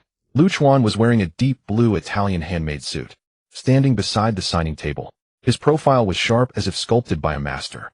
His gaze was deep, strategically observing the group of excited media cameras below. Beside him, Tang Lan turned her head, gazing at him with admiration. Lin Xiaoting's eyes were misty with tears. She crawled over to the edge of the coffee table. With both hands, she grabbed the heavy metallic tablet. Her fingertips dug into the screen's frame. She stared intently at the radiant man in the picture. This was supposed to be her fiancé. The position of the matriarch of this trillion-dollar consortium was supposed to belong to her, Lin Xiaoting. She pressed the screen against her dirty cheek, feeling the coldness of the glass surface. She squeezed out 2 nervous laughs from her throat. Fake. They must have written the name wrong. She murmured rapidly to the empty living room like a crazy woman who had lost all her life savings. Lu Chuan, your code was refactored pretty quickly. You tell Tang to withdraw the land. Did you hear me? Hurry up and transfer the money back to our company account. Yes. You are saving the betrothal gift for me. Please stop messing around, okay? The time rewound to the deep night of a day ago. The top-level banquet hall of the Pujiang Grand Hotel had just concluded its event. The air was still infused with the lingering aroma of Bordeaux red wine mixed with the sweet scent of freshly grilled Australian prawns. Vice President Lao Chong held a black leather briefcase, his forehead slick with sweat. As he retreated from the banquet hall, he stuttered, Lu. Assistant Lu, this afternoon's tactic of shaking the mountain to scare the tiger was incredible. You have a clear grasp on the details of that group of speculators from Wenzhou. Lao Chong touched his shiny, oily nose, his face creasing with a smile. We, the Tang family, saved a full 2 billion. The old man just called, laughing so hard that his dentures nearly fell out of his mouth. He stole a glance at Tang Lan, who stood beside Lu Chuan. The second-generation heir of the Li family from the south of the city was just wandering around the hall. He sent a pair of antique Tang Sankai, insisting it was an apology gift to you, but I had it put in the storage room. You all chat slowly, I'll take my leave first. The heavy carved wooden door clicked shut. On the 28th floor of the building, the president's private office. The cold wind blew down from the air vent, producing a faint whistling sound. Lu Chuan tugged at his suit tie, loosening it slightly. The collar opened up, allowing some fresh air to soothe his dry, itchy throat. He sank into the half-moon-shaped leather sofa. The cushion emitted a dull squeaking sound under his weight as it compressed. The nearby cushion sank down. Tang Lan walked over. She took off her cold, hard black waistcoat coat and casually tossed it onto the back of a chair. Beneath it was a dark green silk spaghetti strap long dress. The smooth fabric clung to her skin, accentuating her full curves. She held 2 crystal short-stem glasses. The dark red liquid sloshed at the bottom of the glasses. It exuded a slightly astringent black cherry aroma. Thud. One glass was placed on the teak coffee table in front of Lu Chuan. Tang Lan did not sit opposite him. She was barefoot. The 10-centimeter red-soled high heels had already been kicked to the corner of the entrance carpet. Her fair, delicate feet stepped on the anti-static floor. She leaned against the armrest of the sofa, tilting her face to look at Lu Chuan. It only took half an hour to ascertain the bidding party's bottom line. She slightly parted her red lips, her voice carrying a husky laziness from having had a drink. You even reported the exact bank branch where their offshore account funds were stuck with no discrepancies whatsoever. Tang Lan instinctively twirled the plain ring on her left ring finger with her thumb. Her gaze slid down, landing on Lu Chuan's fingers gripping the edge of the glass. She had always thought of herself as the one in control of the business world in the Magic City. What kind of storms had she not navigated? But in the conference hall this afternoon, this man had only written a note and passed it to the bid caller. The opponent raised the bid 4 times, seizing that piece of land considered a battleground among competitors at nearly 20% below market price. The rival didn't even get the chance to engage in a bidding war. They were directly hit by precise intel taken out at the starting line. This was not merely a business consultant. This was a sharp knife hanging over everyone's head. Tang Lan leaned forward slightly. A cold, refreshing mixed with the warmth of a woman's body heat, it wafted directly towards Lu Chuan's nose. Lu Chuan, She stared into the man's unfathomable black eyes. Her gaze lacked the usual coldness that kept strangers at bay. Instead, it held a hint of a woman's unique curiosity along with a sense of admiration she was reluctant to admit. How many secrets do you really hide beneath the surface? She raised her half-full glass of red wine, speaking softly. That foolish woman Lin Xiaoting who only thinks about designer bags and male friends. Her eyes must be in the wrong place. Chuan didn't even twitch an eyebrow. He picked up the glass from the teak table. The glass bottom left a faint watermark on the surface. Hiding too many secrets makes it hard to sleep at night. He took a sip. The red wine was slightly tannic and dry, flowing down his throat. Boss, it's after hours. Let's not chat about irrelevant nonsense. It affects the taste of the wine. Tang Lan let out a soft light laugh, her chest subtly rising and falling. She shifted her left hand, holding the glass sideways. Her fair, slender index finger did not grip the glass wall. Instead, it seemed unsteady, as if she had drunk too much. Her fingertip brushed lightly against the cool water droplets seeping from the glass wall, intentionally or not gliding over the skin on Chuan's hand. A chill sensation. It shot up along the blue veins on Chuan's hand like an electric shock. The atmosphere of ambiguity between mature adults in the air instantly reached a critical point. Even the air conditioning wind seemed to carry an inexplicable warmth. No one spoke. This was not a crude act of seduction. This was an instinctive attraction arising from the strong resonance of intelligence and ambition between clever individuals.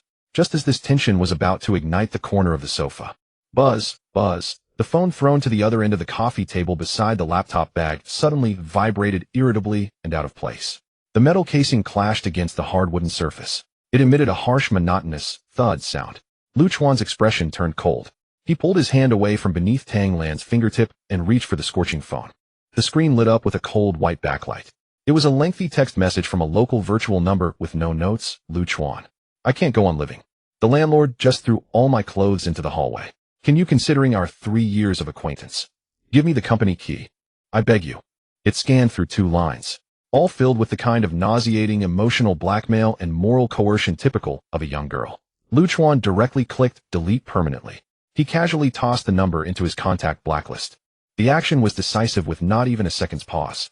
Beside him, Tang Lan caught sight of the last line that read, I beg you, raising her delicate eyebrows. She gulped down the remaining wine in her glass. Look at this tone. Is your ex-fiancé looking for you to cry and plead?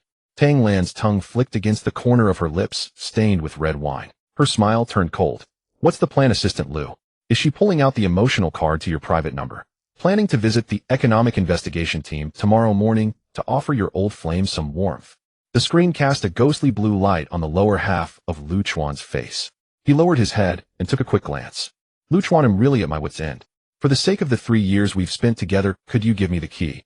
I swear I'll listen to you from now on and get rid of Wang Junjie. There were several typos within. It reeked of desperate apprehension. Chuan's throat bobbed. A wave of nausea rose in his stomach. His thumb hovered over the screen. He didn't reply with even a single punctuation mark. He swiped left with the pad of his finger. Block this number and delete all records. He clicked. The screen returned to a clean desktop, sending warmth. Chuan threw his phone onto the coffee table. It missed, slightly hitting the edge of the glass and sliding under the tissue box. It made a muffled thud. He didn't bother to pick it up. He lifted the half-filled glass of red wine. At this time, she's probably out there searching the world for Buddha to bow to. My temple is too small to accommodate such a great Buddha. Tang Lan leaned against the armrest of the sofa, her long legs crossed. She stared at Chuan's expressionless face.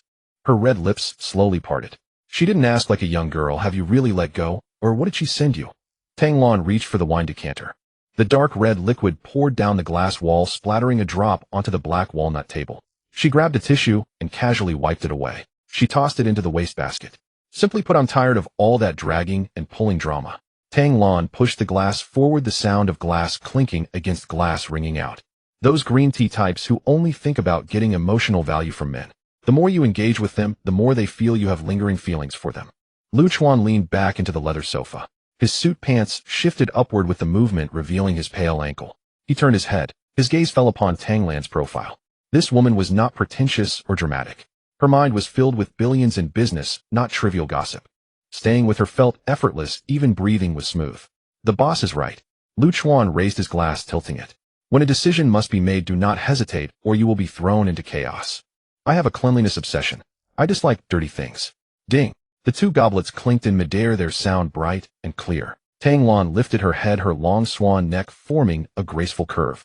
The wine was finished. She walked barefoot on the floor to the cabinet by the entrance. She pulled open a drawer and rummaged through it for a moment. She took out a keyring attached to a black access card. She turned and tossed it over. Lu Chuan raised his hand, catching it steadily in his palm, the edges of the key slightly rough against his skin. Tang Chen Epine block of flat. Tang Lan leaned against the cabinet. Her arms crossed over her chest. It's close to the company. I usually stay there when working late. The guest room is empty. She paused, biting her lipstick-colored lower lip. As the chief assistant of the Tang family, I can't be staying in a hotel every day. If word gets out, people will say I Tang Lan mistreat my subordinates. Lu Chuan looked at the access card in his palm. This meant tying the two of them under the same roof, binding their lives from business to daily life. He didn't refuse, slipping the key into his suit pant pocket. Then I'll just enjoy a bit of soft rice and crash at my boss' place. He stood up, buttoning his suit jacket. I'll be downstairs with the car by 9 tomorrow morning. The next day, the sunlight streamed through the panoramic floor-to-ceiling windows, hitting the wooden floor with a blinding glare. Lu Chuan opened his eyes in the spacious double bed. The blanket carried the fresh aroma of sunlight, unlike the pungent smell of hotel disinfectant. He stretched lazily, his bones cracking twice. He shuffled into the bathroom, turned on the tap, and splashed some cool water onto his face. Drops of water dripped down along his jawline. He raised his head, looking at himself in the mirror. The dark circles under his eyes from late-night coding had vanished completely. He felt refreshed. At the same time, on the edge of the old district in Magic City, below the shabby office building rented by the Lin Group, the sky was overcast with a light drizzle falling. The wind blew past the trash can at the street corner, lifting 2 greasy plastic bags.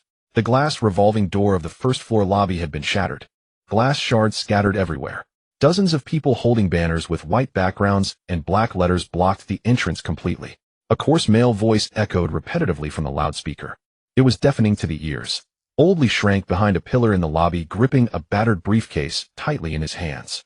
His chubby face had turned a sickly yellow from fear. His lips trembled, teeth chattering. Zhang Gong squeezed through from the side. His white t-shirt bore half a black shoe print, and the collar was completely torn. Old Li, what the hell are you doing here hiding? Zhang Gong grabbed Old Li by the collar of his shirt, spitting as he spoke, spraying Old Li's face. Where's that damn Lin Xiaoting? Is her phone working? The suppliers outside have blocked off the roads. Old Li swallowed hard. His throat bobbed painfully. It's not working. It's turned off. He wiped the cold sweat from his forehead, smudging it with a layer of dust, making his forehead appear patchy. The property management just announced that we owe 3 months of rent. If we don't pay, they'll kick us out with our desks in half an hour. Zhang Gong's eyes turned red. His nostrils flared wildly. Kick us out. My half-year bonus is still in there. Is she planning to run away? He turned abruptly, pointing at the elevator entrance, surrounded by the crowd. Let's go.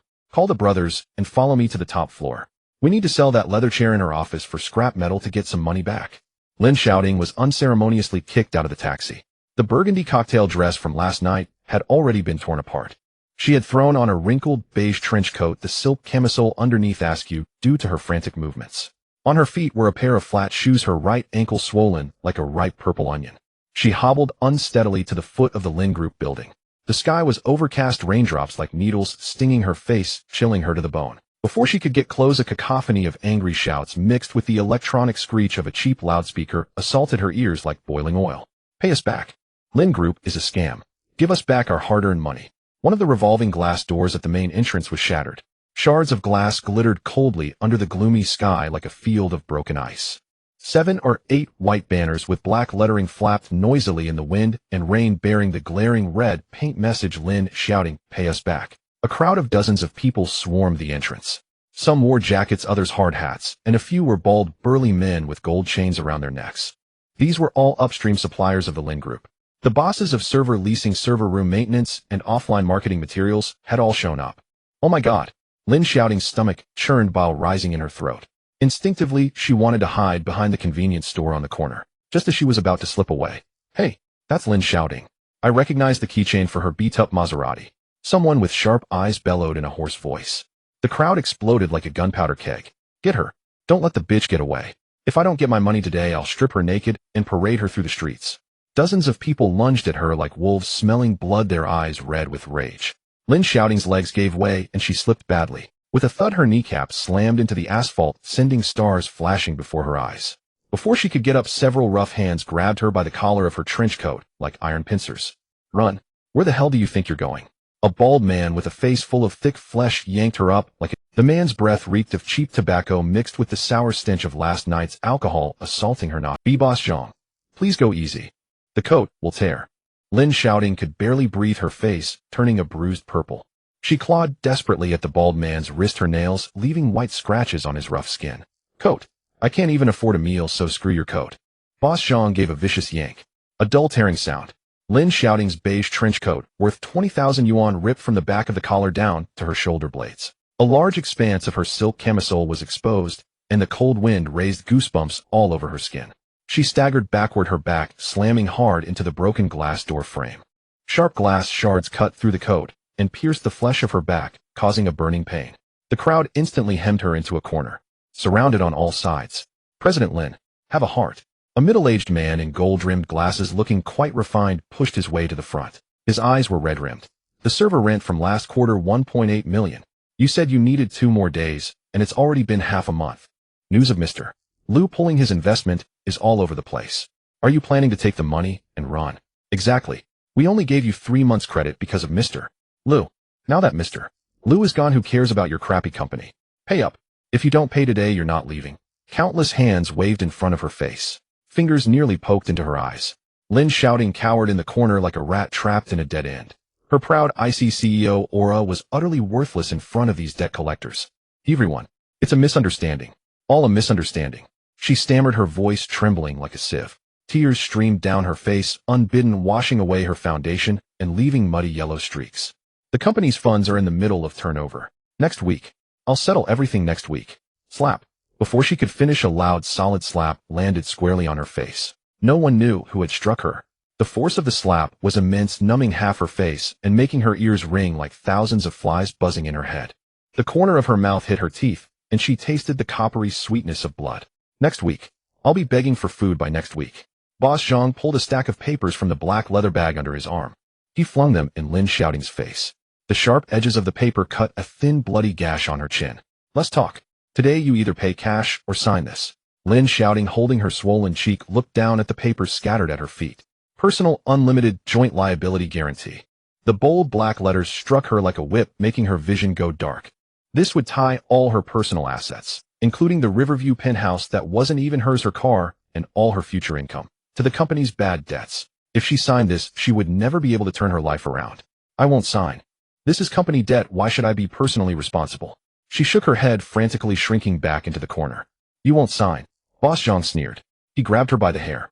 A sharp tearing pain shot through her scalp as Lin Xiaoting was forced to look up.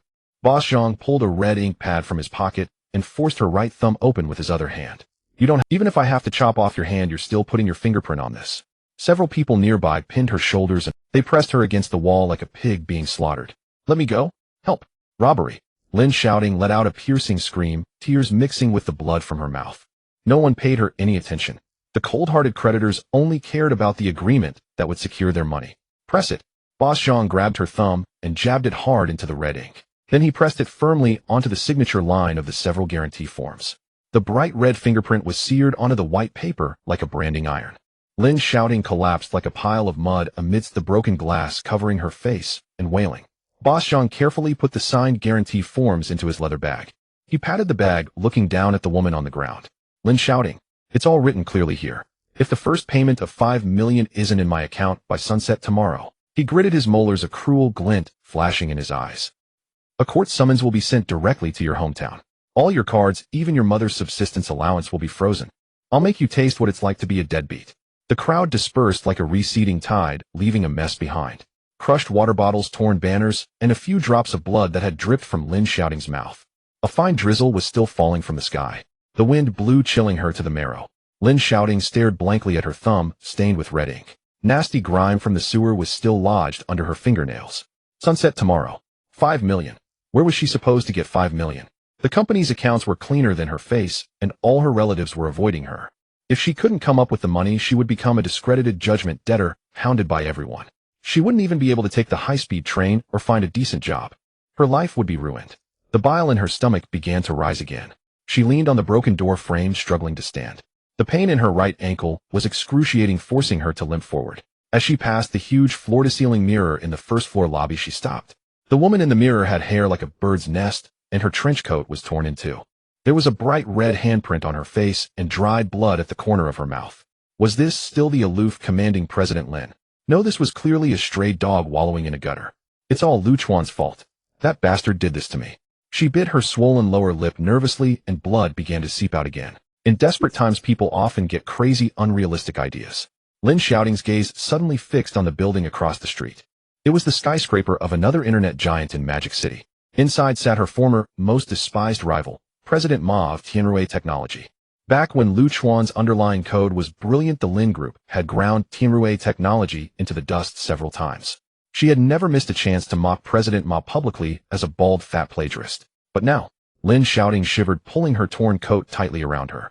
Her nails dug deep into her palms as she forced down the sense of humiliation. The enemy of my enemy is my friend. President Ma had always coveted the Lin Group's core user data. If she was willing to lower her head and sell him the company's last client list, even 500,000 or even 2 million just to tide her over would do.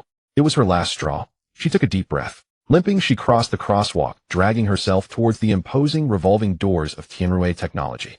President Ma, as long as you can lend me the money, I'll do anything.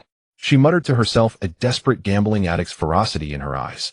Just as she reached the entrance of the Tianrui Technology lobby, before she could even speak to the receptionist. Oh my, where did this beggar come from? A sharp female voice came from the side, dripping with undisguised Lin Xiaoting turned her head sharply. Seeing who it was, her pupils constricted, and her heart felt as if it were being squeezed. Zhaoya wore a tight-fitting pencil skirt and stiletto heels.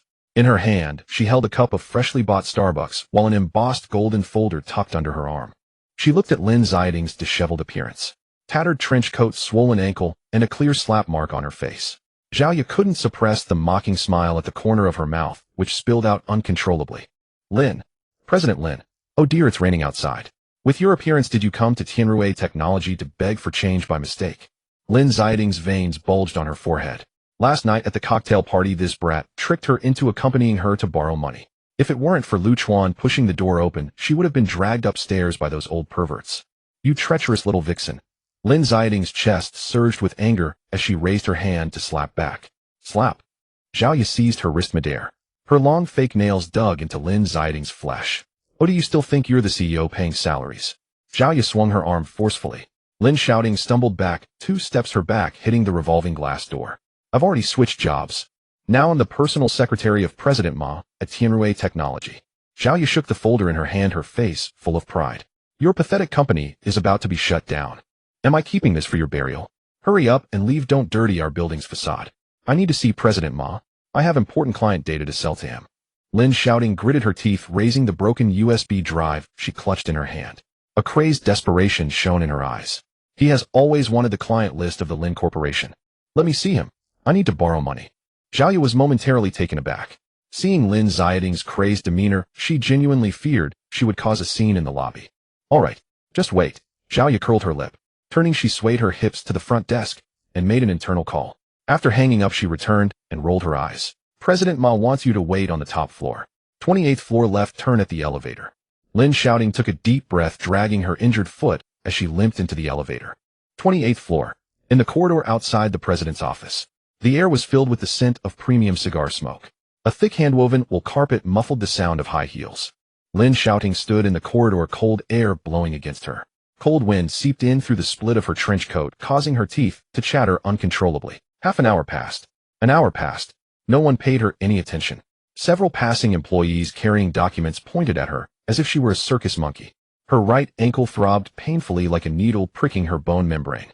She could only lean against the cold wall, shifting her weight from one leg to the other. 2 hours later, the heavy red wooden door of the president's office finally creaked open. President Ma, with a big belly, emerged holding a purple clay teacup. His bald head reflected the light from the overhead lamps. He shuffled out in slippers, moving slowly. Oh, why is there someone standing outside? I thought it was the cleaning lady. President Ma squinted his triangular eyes, sizing up Lin Xiaoting. A malicious smirk crept onto his lips. Lin Xiaoting swallowed hard. She forced a smile that looked more painful than crying, stepping forward half a pace. President Ma, hello, I am. Don't try to get close. I know you. President Ma took a step back, waving his hand dismissively, as if swatting away a fly. You're Lin, the big president, right? Weren't you quite vocal at the annual Business Association meeting? He took a sip of tea, deliberately swishing it around in his mouth before spitting it into the nearby money tree pot with a thud. You called me old ma, bald fatso, saying Tianruo technology only knows how to plagiarize your code. What's wrong? Are you mute today? Lin Xiaoting's cheeks flushed with heat. Her ears turned bright red. The feeling of humiliation washed over her like a tide. But thinking about the 500,000 payment notice, she forcefully swallowed her anger. President Ma, I was immature in the past. She lowered her head, her voice trembling as she handed over the USB drive. This contains the core client list and preference data of the Lin Corporation. If you could lend me 500,000 to get me out of this bind, all of this will belong to you. President Ma stared at the broken USB drive. Suddenly he burst into laughter. He laughed so hard that his ample flesh shook. 500,000. Do you think I'm a charitable prodigal? He pointed at Lin Xiaoting's nose. Spittle flew everywhere. Your pathetic company. Besides the encrypted algorithm that Chuan wrote at the bottom, what else can you offer? President Ma sneered, his gaze brazenly scanning Lin Xiaoting's tattered trench coat and the silk camisole peeking out from underneath. Just this junk data in that broken USB drive. I could pay 2,000 to get a scalper to buy the whole set. He stepped closer, his greasy breath hitting Lin Xiaoting's face. You want to exchange this for 500,000? If you personally came to my bed naked, I would still think it's dirty. Lin Xiaoting trembled all over. Tears filled her eyes in an instant, like being publicly stripped and whipped, leaving her utterly exposed. You, she stammered, unable to utter a single curse. What about me? President Ma lifted the purple clay cup in his hand. The tea inside had long gone cold. He didn't even blink. With a flick of his wrist, splash. A large portion of the yellow-brown cold tea mixed with a few soaked tea leaves was splashed onto Lin Xiaoting's face. The tea dripped down her hair and nose, seeping into her collar. It was bone-chilling cold. Get out. Don't stand here and offend my eyes. You reek of poverty. President Ma tossed the empty teacup into the nearby trash can, making a dull thud. Security. Throw this beggar out. Two burly security guards rushed over immediately, each grabbing one of Lin Xiaoting's arms, dragging her towards the elevator like a dead dog. Let go of me. I can walk on my own. Lin Xiaoting weakly struggled. Tears mixed with tea water flowed into her mouth, an unbearable bitterness. When she was thrown out of the Tianruo technology door, a rumble of thunder rolled across the sky. Boom. Heavy rain poured down with large raindrops hitting the asphalt, creating a mist. Lin Xiaoting lay on the cold, slippery sidewalk. That tattered trench coat had completely soaked up the rain, sticking heavily to her back. When the cold wind blew, a chill seeped into her bones. Passers-by hurried by with umbrellas, not sparing her a glance. She struggled to get up, moving aimlessly in the downpour like a soulless corpse. The soles of her shoes were worn out. Her right ankle was so swollen that it had lost all sensation. With every step it felt like she was stepping on shards of glass. Cold. So cold that her heart almost stopped beating. Despair loomed like a black hole, slowly draining her of all pride, dignity, and even the will to... Cold. So cold that her heart almost stopped beating. Despair loomed like a black hole, slowly draining her of all pride, dignity, and even the will to survive. At that moment, a black Maybach broke through the rain curtain. With a low rumble of the engine, it came to a smooth stop at the white line in front of the traffic light. The wheels rolled through a puddle, splashing water everywhere. The wipers moved quickly across the wide windshield. Lin Xiaoting turned her head mechanically. Her gaze pierced through the rain curtain, landing on the half-lowered rear window of the Maybach. The car's headlights were off, only a faint blue reading light illuminated the interior. A bony hand adorned with a Patek Philippe watch rested casually on the edge of the window. A non-lit cigar was pinched between the fingers. Looking deeper along that hand, Chuan was dressed in a finely made dark gray turtleneck sweater, tilting his head as he listened to the woman's laughter from the adjacent seat. That familiar jawline and the sharp profile looked so distant under the neon lights of the rainy night, like a god sitting on a cloud. Lin Xiaoting's heart jolted violently, as if tightly gripped by someone. Her breath caught in her throat. Just then the man in the car seemed to notice something. He slightly turned his head, his gaze piercing through the dense rain, accurately landing on Lin Xiaoting, who was shivering like a drowned rat at the roadside. The traffic light at the intersection glowed a vivid crimson, its color bleeding into the puddles like a smear of blood. The My Boss sat steady. The wipers swept the windshield with a measured rhythmic hiss. Chuan turned his head. His dark, fathomless eyes peered through the half-lowered window through sheets of rain that fell like beaded curtains. His gaze did not waver. It drifted weightless and settled on Lin Xiaoting 5 meters away at the end of the crosswalk. He did not linger even for half a second. He withdrew his look, the surface of his eyes not rippling at all, as if he had seen a sodden stray dog by the roadside. He turned back and resumed studying the tablet on his lap. His finger traced an English financial report across the screen. The cabin was warmed by the heater, a faint woody aroma of car perfume drifting in the air. A few drops blew in just now when the wind gusted. Tang Lan sat beside him, having removed her trench coat to reveal a sharply tailored silk blouse. She pinched a square of pure white silk handkerchief between her fingers and without greeting tilted her body half an inch toward Lu Chuan. Her fair fingers held the cloth. She gently pressed it onto the shoulder of Lu Chuan's deep gray sweater. The movement was practiced as intimate and natural as that of a married couple of many years. This sweater is expensive. It will shrink and lose its shape if it gets wet, Tang Lan said with a smile, her lips painted bright red, parting lightly. No matter, it's only a garment. Thank you for your concern, boss. Lu Chuan did not flinch. His gaze remained fixed on the screen, his knuckles tapping lightly against the tablet's frame. The two of them sat dangerously close. Their breaths mingled. After wiping away the rain, Tang Lan did not immediately withdraw her hand. Instead, she smoothed the slightly turned-up collar of Lu Chuan's sweater with a practiced motion. You are the star of tomorrow's reception. Arrive in rumpled clothes, and you disgrace the Tang name. That image, an unspoken intimacy none could intrude upon, sat between them like an impenetrable pact. It stabbed into Lin Xiaoting's retina like a blunt, rusted blade. She stood in the downpour, drenched through. The torn camel trench coat hung off her like a rag. Rain ran down her knotted hair and blurred her eyes. Acid rose in her stomach. Her heart felt as if it had been thrown into scalding oil, bubbling in unbearable torment. Lu Chuan. Her lips trembled, her teeth chattered with a hollow clicking. She was unwilling to accept it. Why was the man who had once been fit only to scrub floors at her feet and stand in the kitchen with an apron, this worthless wretch, now allowed to sit in a car worth millions while the richest female in Modu humbly fussed over him? That treatment should have been hers, Lin Xiaoting's. If he had not left, if he sat in the Ba enjoying such comforts, it should have been she. Regret bit through her heart like a venomous serpent. Heat rose in her brain, and she forgot the searing pain in her ankle. Lu Chuan. Lin Xiaoting screamed like a madwoman, her voice split, threaded with hysterical sobs. Her cry rose above the clatter of rain. Ignoring the red light at the crosswalk, she limped on her right foot and staggered into the traffic. Beep. A delivery rider blasted his horn, skidding to a stop as his scooter brushed against her arm. He cursed hoarsely, "You're looking to die, crazy woman." Lin Xiaoting ignored him. Her eyes were fixed only on the half-open car window and the man's cold profile within. Lu Chuan. Look at me. I know I was wrong. She lunged at the rear side window of the Ba, clawing at the slick edge of the door with both hands. Cold rain streamed down her cheeks, washing away her makeup. Her eyeliner ran into smudged black streaks that looked both ludicrous and pitiful. Don't be angry, please. I chased Wang Junjie away. From now on, I'll do whatever you say. She pounded the door desperately. Her palms struck the steel with dull thuds. The company is going bankrupt. Creditors hound me every day. Manager Ma splashed tea on me. Lu Chuan, please save me. She sobbed until she could hardly breathe. Tears mixed with rain and flowed into her mouth, bitter and astringent. Inside the car, Lu Chuan's finger paused on the tablet. He did not even turn his head. Not a millimeter of his gaze shifted to the disheveled woman outside. Instead, he extended a knuckled hand and lightly flicked the button on the door armrest. A faint whir sounded. The dark privacy glass with Lin Xiaoting's fingers clinging to its edge rose slowly and inexorably. Don't close it. Lu Chuan, don't. Listen to me. Lin Xiaoting panicked, digging her nails into the lip of the glass in an effort to keep it from sliding up. Pain shot through her nail beds as they were torn, the glass sealed shut without a gap, cutting off her despairing screams and the storm beyond once and for all. The cabin fell back into a deathly calm. The light's green, Lu Chuan said in a flat voice without raising his eyelids. The driver understood at once. He eased off the brake and pressed the accelerator. The V12 growled low and deep. The wheel rode over a muddy puddle by the curb. With a roaring splash, a sheet of dark water mixed with grit rose like a waterfall, precise and pitiless. It struck Lin Xiaoting full in the face and body as she stood rooted to the spot. Mud filled her open mouth and smeared her from head to toe. Her already shabby coat became a caked shell of mud. Cough, gag.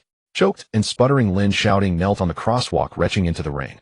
The Ba's red taillights left twin streaks through the curtain of rain as it turned the corner and vanished. Other passing cars blared their horns in impatience. You're insane. Don't squat in the middle of the road looking to die. Lin Xiaoting sagged like a deflated torn ball, collapsing into the cold puddle. Raindrops struck her back like stones. She covered her face with both hands and cried aloud. Her wails were wrenching, but were swallowed by the roar of the storm. At last she understood. He truly wanted nothing to do with her. Even if she died on this street, he would not so much as blink. Tang Lan reclined in her seat, the white silk handkerchief held between her fingers. She watched the man beside her continue to study the report and smiled with a particularly knowing curl at her lips. Assistant Lu, your heart is cold, she murmured, pointing at the muddy handprints left on the car window. It was pouring out there, and after 3 years with her you just douse her with mud? Aren't you at all moved? Lu Chuan snapped the tablet shut with a soft clap. He turned to look at Tang Lan. His expression was as still and deep as an ancient well, without the slightest ripple. Tang, he said, voice casual and indifferent, this car was just cleaned. A fly clings to it, and it becomes mud belongs in the gutter. If it insists on crawling into the street and gets run over, who can it blame? Tang Lan's smile deepened as she took in his words. Such temperament suited her taste, decisive, unsentimental, the manner of someone destined to do great things. The phone tossed onto the center console began to vibrate. The screen showed an encrypted virtual number. He pressed to answer and put the call on speaker.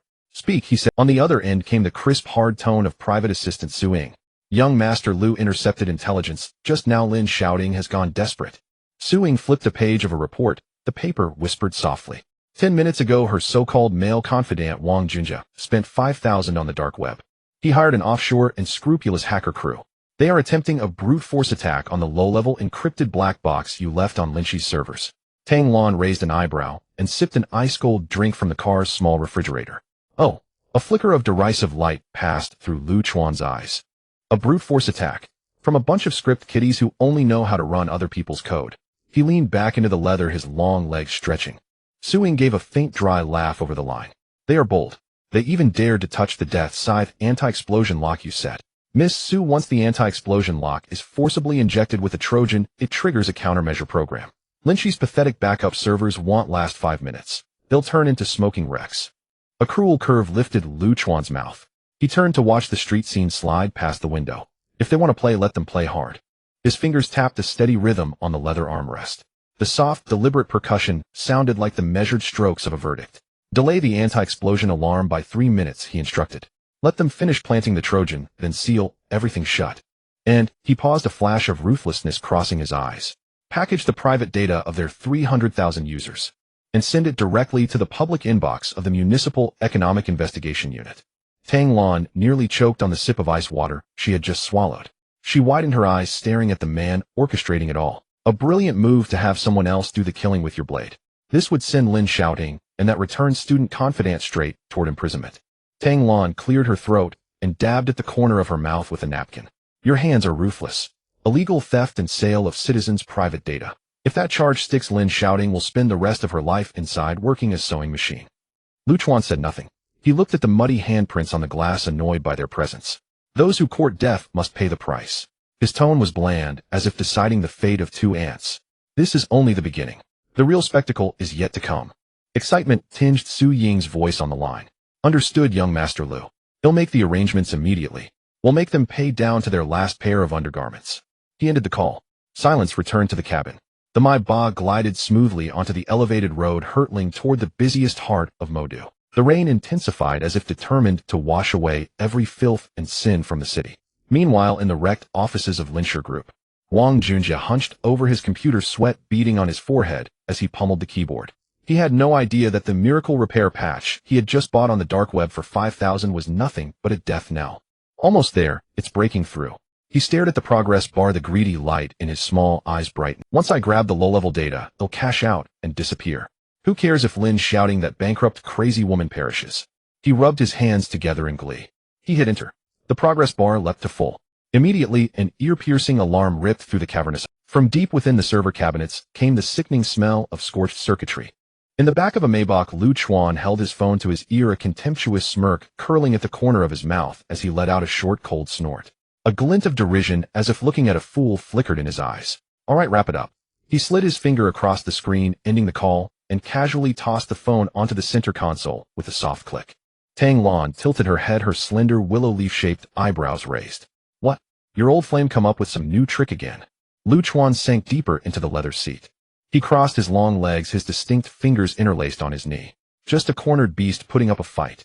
He curled one corner of his lips, a hint of nonchalance in his expression. Spent tens of thousands to hire some ragtag crew on the dark web trying to brute force my shield. Tang Lan found this amusing. She took a sip of the Perrier from the mini fridge, the bubbles popping in her mouth. Pretty gutsy. Daring to touch the underlying architecture from the Jiuzhou Consortium think tank. Can't die fast enough. Lu Chuan didn't reply, his gaze fixed out the window. Rainwater snaked down the car window, neon lights distorting in the droplets.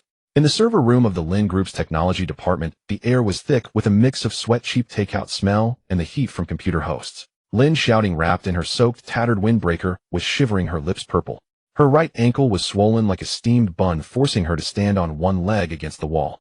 Wang Junjie cowered in a corner, yesterday's coffee stain still on his head, as timid as a quail. Before the server cabinet sat a scrawny man with dyed yellow hair. He wore ripped jeans and muddy AJs. This was the so-called hacker god K, whom Wang Junjie had boasted about and hired for 50,000 on the dark web. Bro, K can this work? Lin Xiaoting's lips trembled as she stared fixedly at the black USB drive in K's hand. This was her last lifeline of money. Rest your heart. I've roamed the dark web for 3 years. What system haven't I cracked? K spat disdainfully. He pulled over a swivel chair, sat down, and lit a crumpled cigarette from his pocket. The cheap tobacco smell instantly filled the air. Isn't it just a shell company's firewall? This brute force tool of mine has even taken a stroll through the Pentagon. He bragged shamelessly as he jammed the USB drive into the backup server's host interface. A ding-dong sound indicated the system detected the external device. A black command line window popped up on the screen, the cursor blinking on the first line. K's cigarette dangling from his lips clattered away on the keyboard. Several lines of green code scrolled rapidly in the black box. Lin Xiaoting's heart was in her throat, her hands clenched tightly on the hem of her windbreaker. Break for me. K pressed the enter key triumphantly. The screen suddenly froze. The green code seemed frozen motionless. Then slowly a blood-red skull icon emerged in the center of the screen. From the hollow eye sockets of the skull, a glaring red light flashed. A piercing alarm suddenly blared from the server chassis. The sound was sharp and grating, like hundreds of fingernails scraping simultaneously across glass. What the hell? What's happening? K was so startled, he jumped, the cigarette falling from his mouth onto his crotch, burning him and making him yelp as he frantically patted it out. On the screen, the blood-red skull's mouth snapped wide open. Lines of crimson countdown numbers cascaded down like a waterfall. 10, 9, 8. Counterattack. It's the top-tier Shield's counterattack program. Ignoring his burned crotch, K's fingers flew across the keyboard desperately, trying to force a disconnection. It was useless. The keyboard was dead, unresponsive. What the hell did you do? Stop it! Lin Xiaoting screamed, lunging forward and grabbing K by his yellow hair. How the hell should I know? Let go. There's something wrong with your damn system. K struggled, fiercely jabbing his elbow back into Lin Xiaoting's stomach. Lin Xiaoting grunted, clutching her stomach as she fell to the ground. The countdown reached 0. A muffled explosion boomed from the server chassis. A pungent, acrid smell of burning, mixed with black smoke, burst from the chassis. The last backup server was completely destroyed. And it wasn't over. The Topophthalene Alienware laptop K had brought himself, sitting on the nearby table, suddenly lit up, its screen flashing wildly. He watched helplessly as his priceless hacker toolkits and dark web transaction records were wiped clean at lightning speed, as if fed into a shredder. My computer. My data. Damn it. K lunged like a madman, frantically pulling the power cord. Too late. The screen flickered twice and went completely black. Not a trace remained. A reverse hack resulting in direct physical destruction. K slumped to the floor, pale as a ghost, staring at the smoking server as if had seen one. You? Who the hell did you provoke? He turned to look at Lin Xiaoting, writhing in pain on the ground, his voice. This code. It's not something a human could write. It's a demon's curse. You're all as good as dead. With that, he abandoned his computer and scrambled out the door. I don't want the rest of the money. Don't ever contact me again. The server room door crashed open and K vanished down the hallway. Lin Xiaoting sat dazed on the floor. The acrid smell made her cough, tears and snot smearing her face.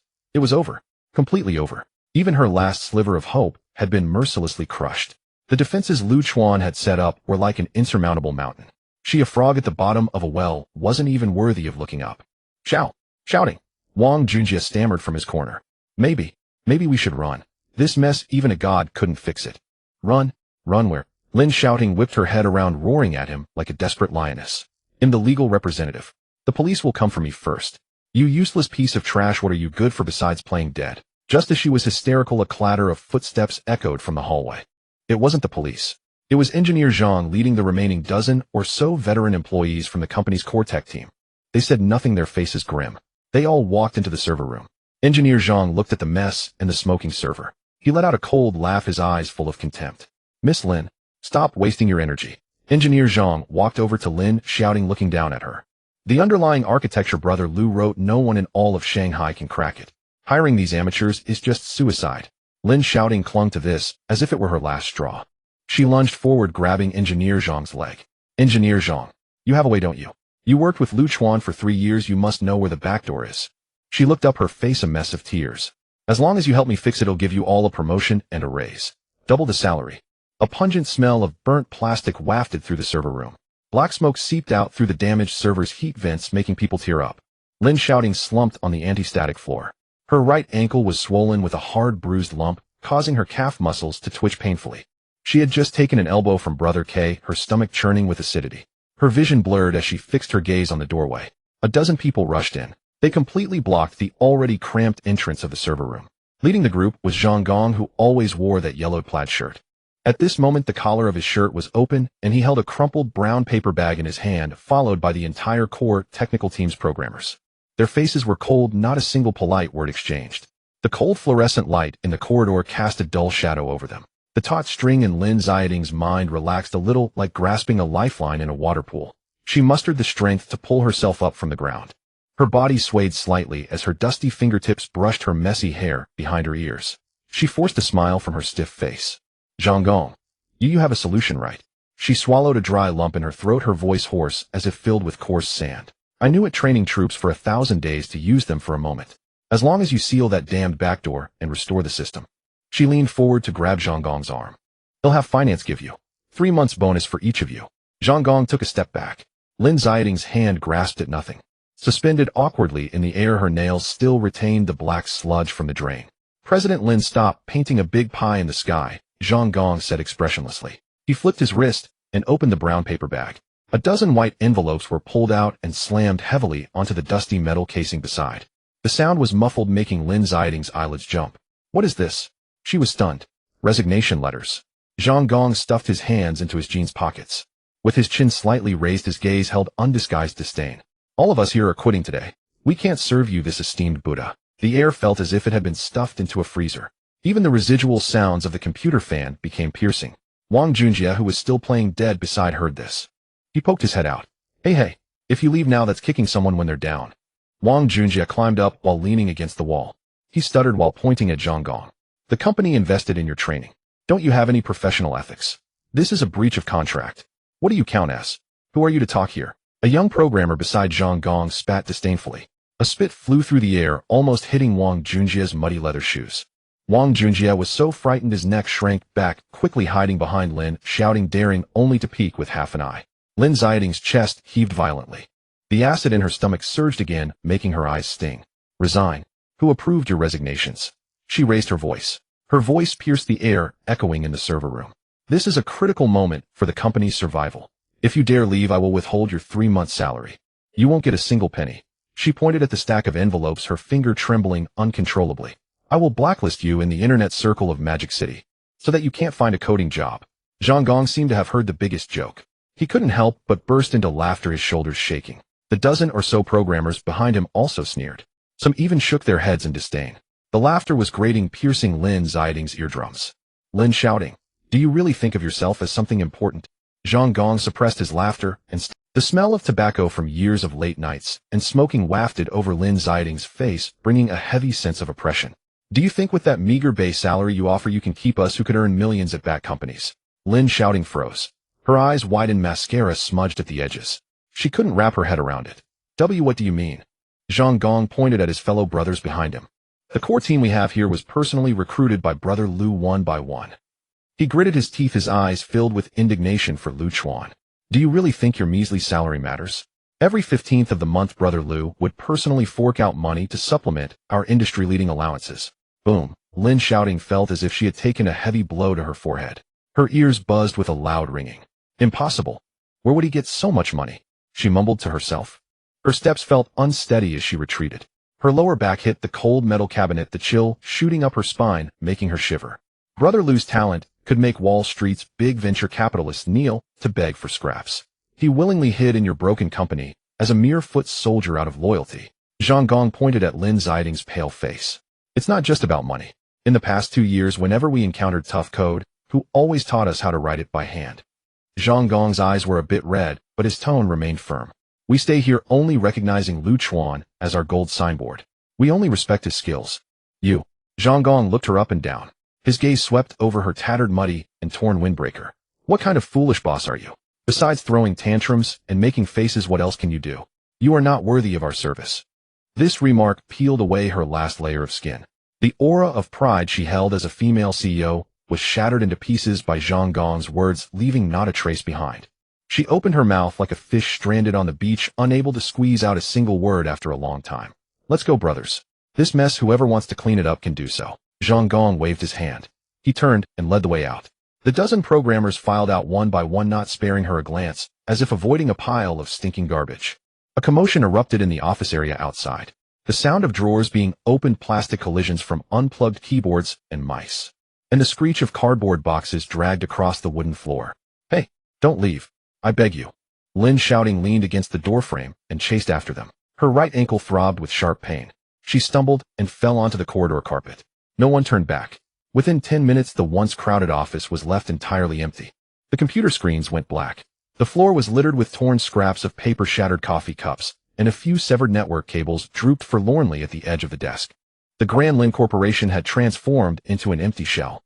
Wang Junjie peeked half his body out. Looking at the chaos outside, he swallowed hard.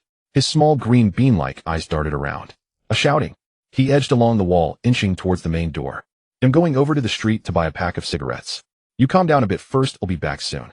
Before he finished, he darted out of the glass door like a rabbit chased by a dog, not leaving a trace behind. Lin Xiaoting collapsed on the ground, her palm pressing against the rough carpet, getting it all dusty. The rain outside hadn't stopped. Big raindrops hammered against the glass curtain wall, making a dull thudding sound. She got up and like a zombie walked to the sink in the bathroom. Looking up, the woman in the mirror had tangled hair, her eyeshadow smudged into 2 dark patches. The windbreaker had a large tear revealing a pilling silk camisole underneath. Ugly, destitute, like a beggar who had just crawled out of a sewer. No, I can't just lose like this. Lin Xiaoting bit her lower lip. Ugly, destitute, like a beggar who had just crawled out of a sewer. No, I can't just lose like this. Lin Xiaoting bit her lower lip. Water splashed on her face, sending chills through her body. She trembled as she rummaged through her bag. She pulled out a worn black gold VIP card, the membership card for the most upscale beauty salon, Yinshui Pavilion, in Magic City. In the past, whenever she felt down, Chuan would quietly recharge the card, so she could go there for a full body spa to relax. Right. Let's wash my face. She nervously tugged at the corners of her mouth in the mirror, forcing a smile that looked worse than crying. Wash up, change clothes. I am still President Lin. I can still ask for help, I can still turn things around. She grabbed her bag and limped down the stairs. Just as she exited the elevator, a gust of cold wind blew and causing her to hug her shoulders tightly. She hailed a taxi at the roadside. Opening the door, she collapsed into the back seat, muddy water soiling the car's mats. Driver. Her voice was faint. The taxi came to a halt in front of a standalone villa on Hengshan Road. The wipers traced a fan-shaped streak on the windshield. Lin Xiaoting pushed open the car door. Before her feet could find solid ground, a sharp pain shot through her right ankle. She stumbled and fell onto the steps in front of the villa, her knee hitting the cold blue stone. A muffled sound echoed. The 3 gilded characters Yun Shuijian glimmered on the ancient-style door frame. She had been here before. The doorman would come out with an umbrella from afar. The hall manager looked as if he wanted to kneel down and replace her slippers. Today no one paid her any attention.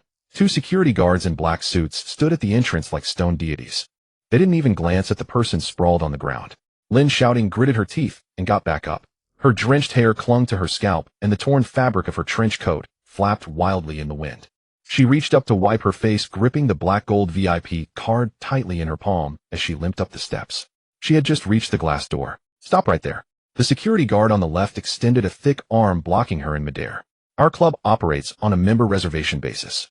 We do not serve disheveled individuals. Disheveled individuals. Lin Xiaoting's mind buzzed momentarily. Are you blind? She raised her voice, thrusting the black gold card directly under the guard's nose with clearly visible dirt lodged beneath her nails. I am Lin Xiaoting of Lin Group. I am your top VIP. Call your manager out. The security guard remained expressionless, not even blinking. Just as the two were at a standstill, the hall manager, stepping on her high heels, leisurely descended the spiral staircase, holding a steaming cup of floral tea. Oh dear, I thought a beggar was asking for alms outside. Turns out it's President Lin. The manager from behind the glass door scrutinized Lin Xiaoting with a forced smile. Her gaze lingered on Lin Xiaoting's tattered trench coat, and her ankle swollen like a bun, curling her lips into a mocking arc. The glass door opened slightly. The aroma of floral tea mixed with the scent of high-end essential oils wafted out, overpowering her senses. Lin Xiaoting gulped down a dry swallow. Manager Chuan, I didn't make a reservation today. Please arrange a private room for me. Ooh, I need to take a shower and get a facial. She struggled to maintain her meager pride. She handed over the card. There are still tens of thousands on it. Feel free to charge it. Manager Chen did not accept the card. She lowered her head to blow at the rose petals floating in her cup. She chuckled lightly. Miss Lin, that black gold card is bound to Lin Group's corporate account, isn't it? Lin Xiaoting's heart skipped a beat. Our financial system just triggered an automatic alert. Your bound account has been frozen by the court. This card is now just a piece of useless plastic. Manager Chen raised her head, the malice in her eyes unmasked. Our Yan Shuijian does not engage in credit transactions. Impossible. I clearly have money on my card. Lin Xiaoting panicked, reaching for the door's gap. Let me in to wash my face. I have money on my phone, I'll pay in cash. 我们相信每一个灵感都值得被看见。 Enough already. Manager Chen waved her hand impatiently, as if shooing away a sick stray cat. Stop pretending to be some CEO here. Inside the hall, on the leather sofa of the lounge area, a few socialites in silk robes were lounging and getting their nails done. Hearing the commotion at the door, they all turned their heads. Oh, isn't that Lin Xiaoting? A plump woman wearing a diamond ring burst into laughter. She usually acts like a big shot in front of us. I honestly thought she was some business queen. Indeed. Turns out she's just a canary living off a man. Once he pulls the rug out, she can't even pay for a facial. A younger socialite filing her nails didn't bother to look outside. How embarrassing. Dressed like a beggar. Only someone gullible like Lu Chuan would be willing to slave away for her for 3 years. If it were me, I would have kicked such a green tea down the drain long ago. Their mocking voices pierced like blades, stabbing straight into Lin Xiaoting's eardrums through the gap in the glass door. She trembled all over, her teeth chattering uncontrollably. Shut up. I am not a canary. Lin Group is something I built myself. She shouted hoarsely, tears mixed with rainwater carving 2 muddy streaks down her face. That meager pride was ruthlessly ground into the dirt by these former socialites who once fawned over her. It was torn to shreds, leaving not a trace behind. In this brutal arena of capital that devours without spitting out bones, without strength or the backing of real money. Beauty and so-called aloofness are the cheapest jokes. Enough. Don't disturb the guests inside. Manager Chen rolled her eyes. She signaled to the 2 security guards. Get her out. We don't want this sour smell ruining the air in our lobby. The 2 security guards obeyed her order. One of them grabbed Lin Xiaoting's arm, roughly shoving her back. Let go of me. Don't touch me. Lin Xiaoting lost her balance. She rolled down the slippery steps. Splash. She fell into a puddle by the roadside filled with fallen leaves and muddy water. Dirty water filled her mouth. Bitter and fishy. The tattered trench coat had completely turned into a rag wrapping around her trembling body. The guard clapped his hands while standing on the steps. Get lost. If you come begging again, I'll break your legs with a stick. The glass door slammed shut, isolating her from the hedonism inside. Lin Xiaoting lay in the mud pit. Cold. Piercingly cold. Raindrops pelted her back like stones. She felt like a person drowning. All around her was a black expanse of water suffocating her. It's over. All over. The company is gone. The money is gone. Even the last shred of dignity was trampled underfoot. She shakily rose from the muddy water. Like a soulless corpse, she moved under the dim street lights. Her right ankle throbbed, painfully, now completely numb. She had to borrow money. Borrow money. Otherwise, by sunset tomorrow, she would become a deadbeat. She trembled as she searched through the pockets of her trench coat. She pulled out a backup phone with a cracked screen. This was an old Android phone she used to register a secondary account, which had been lying at the bottom of her bag. Just as she pressed the screen to light it up. Buzz, buzz, buzz. The phone vibrated wildly like a death knell. The metallic casing felt numb in her slippery palm. An unfamiliar number with no known origin. A red alert icon flashed on the screen. Lin Xiaoting's heart tightened sharply. An ominous premonition crawled up her spine. She swallowed a mouthful of blood-tinged saliva, her fingertips trembling as she swiped to answer the call. Before she could utter a sound, a fierce, gravelly voice came from the receiver. Hello. Is this Lin Chang's sister, Lin Xiaoting? The battered android's vibration motor buzzed like a tractor. In Lin Xiaoting's mud-caked palm it thudded wide. An unknown number. Black digits on a red background, painfully bright. Lin Xiaoting swallowed dryly. Her thumb trembled as she dragged the answer slider across the screen. Before she could even ask who they were looking for, a rasping chainsaw-like roar tore into her ear, grating, and a chill crept across her scalp. Her hand shook, and she nearly dropped the phone into the puddle. The grinding stopped, replaced by a coarse hoarse bellow through the receiver. It sounded like 2 pieces of coarse sandpaper rubbing together. Lin Xiaoting, right? The man's voice was astonishingly loud, making the handset hum. Something heavy cracked in the background. That no-good brother of yours, Lin Chang. His phone's off, he's hiding like a... The man's breathing was rough. He sounded as if he were smoking into the mouthpiece. He borrowed from us. Principal and interest. Interest on interest. He paused, spat audibly. Now it's 3 million in total. Not a cent less. The words 3 million struck Lin Xiaoting like 3 heavy blows to the crown of her head, muddling her mind. What are you saying? She stammered, her teeth chattering and her tongue tied. 3 million. Isn't he in custody? Who lent him the money? A burst of laughter came from the other end. Several voices jeered. Little sister, your brother was out on bail in less than 48 hours. He drew on his cigarette. The hiss of burning tobacco traveled through the line. The first thing he did when he got out was take your company's official seal and name you as the emergency contact guaranteeing the loan.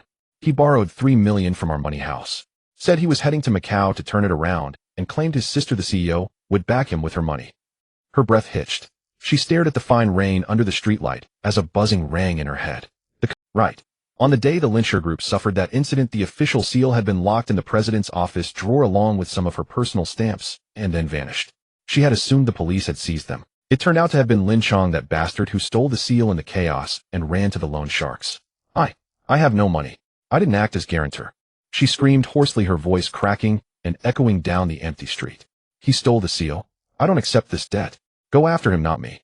Her fingers dug into the phone's casing until a thin line of blood showed under her nails. Don't accept it. The man's voice turned cold as a poisoned blade. I don't give a damn whether you accept it. It's black on white. Your name's on the papers. He slammed his hand on a table. The handset rattled. A father's debts fall to his children. A brother's debts are repaid by his sister. It's the natural order. His tone grew eerily menacing. Before sunset tomorrow, 3 million every cent. Into the account I give you. He paused as if leafing through a list. Otherwise, he'll not only post those lewd photos of you online, but he'll also make your showy mother walk out and get doused with red paint and smeared with filth every day. Lin Xiaoting trembled. You can't. This is a crime. He'll call the police. She bluffed, but her calves had gone weak, and she could only lean against the damp lamppost. Call the police. The man laughed as if it were the most absurd thing he'd heard. He stopped laughing, and his words spat like a viper's tongue. Binjiang Garden, 2601. That's your place, isn't it? She inhaled sharply, her heart clenched. That was the flat Chuan had rented. Landlord had said this morning he wanted the place back. I'm right under your building now, the man's voice said like a demon clawing up from the earth. This development has decent security, pity I say. My brothers have already climbed up the fire escape to the 26th floor. He sneered and whistled. You think, if your mother sitting there with a face mask on opens the door now while our greeting, give her a heart attack? No, Lin Xiaoting screamed. Cold sweat soaked her back, mingling with the rain. Please, don't touch my mother. He'll get the money. He'll find a way. She broke down completely. A 5 million supplier demand still loomed unanswered. Now this 3 million usurious loan had been hurled into her life on top of it. Even if she sold blood and organs, she couldn't fill an 8 million hole. Smart of you. The man snorted with satisfaction. By sunset tomorrow. A minute late, and he'll have your brother's leg taken off, then he'll have acid poured over your home. The line went dead with a final tone. Lin Xiaoting slid down the lamppost like a discarded rag doll. Mud stained the last scrap that shielded her. Mom. The single word occupied her mind entirely. No matter how venal or cruel Zhang Cuihua had been, she was still her mother. She could not stand idly by while those loan shark desperados came for her mother. I have to get home, right now. She scrambled out of the puddle with both hands and feet. Her right ankle stabbed in pain, but she could not care. She kicked off the tight flats and left them by the roadside. Barefoot on the icy, biting asphalt, she ran toward Binjiang Garden as if mad. Gravel sliced her soles, leaving a faint trail of blood in the rain. 20 minutes later, beneath Building 3 of Binjiang Garden. Gasping, she burst through the unit door. Her hair clung to her face like wet weeds. The elevator was out. Property had cut the power. Gritting her teeth, she hauled her swollen ankle up the fire stairs to the 26th floor. Each step felt like a saw pulling at her kneecaps. Her lungs felt filled with lead as she could not draw a full breath. At last, she reached the 26th floor. The corridor's motion lights had long since failed. It was pitch black. A sharp, acrid stench drifted through the crack of the fire door. Part paint, part the sour reek of some excretion. Her heart hammered and her throat tightened. She reached out with trembling hand and pushed open the heavy fire door. Its hinge shrieked with a teeth-grinding squeal. The scene in the corridor, revealed by a faint flash of lightning, collided with her unprepared gaze. With a heavy thud, she fell to her knees. The sight before her stopped her breath, her stomach churned, and she nearly fainted where she knelt. The fire door slammed back against its frame with a dull, hollow thud. Lin Xiaoting knelt on the cold tiles outside apartment 2601. The corridor outside was pitch black. Under the fleeting stark, white lightning from the window, the scene before her was like a blunt blade sawing back and forth across her retinas. The security door was wide open. The lock cylinder had been brutally pried apart, the metal peeling outward. The once high-end fingerprint lock was now nothing but shattered plastic shells. The doorframe and walls were splattered with large glaring patches of red paint.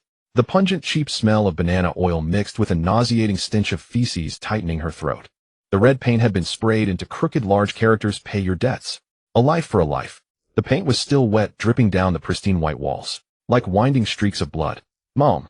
Lin Xiaoting's voice cracked, as if her throat were filled with dry straw. Digging her fingers desperately into the gaps between the floor tiles, oblivious to the searing pain of her nails bending backward, she scrambled on all fours toward the interior of the house. The house was deathly silent.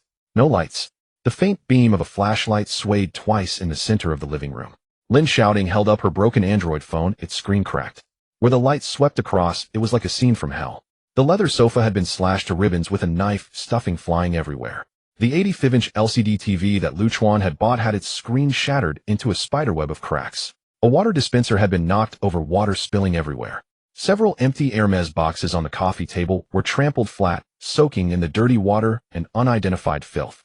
"Mom, where are you, Mom?" Lin Xiaoting crawled on her hands and knees into the living room. Her kneecaps hit shards of glass digging into her flesh. She felt no pain. Shouting. From a dark corner under the shadow of the sideboard came a faint. Lin Xiaoting spun her head sharply, directing the flashlight beam toward the sound. Zhang Zuohua was slumped in the corner of the dining room amidst the wreckage. Her freshly permed hair was a tangled mess adorned with a few wet, rotting vegetable leaves. The expensive foundation on her face had been streaked into two comical muddy gullies by tears.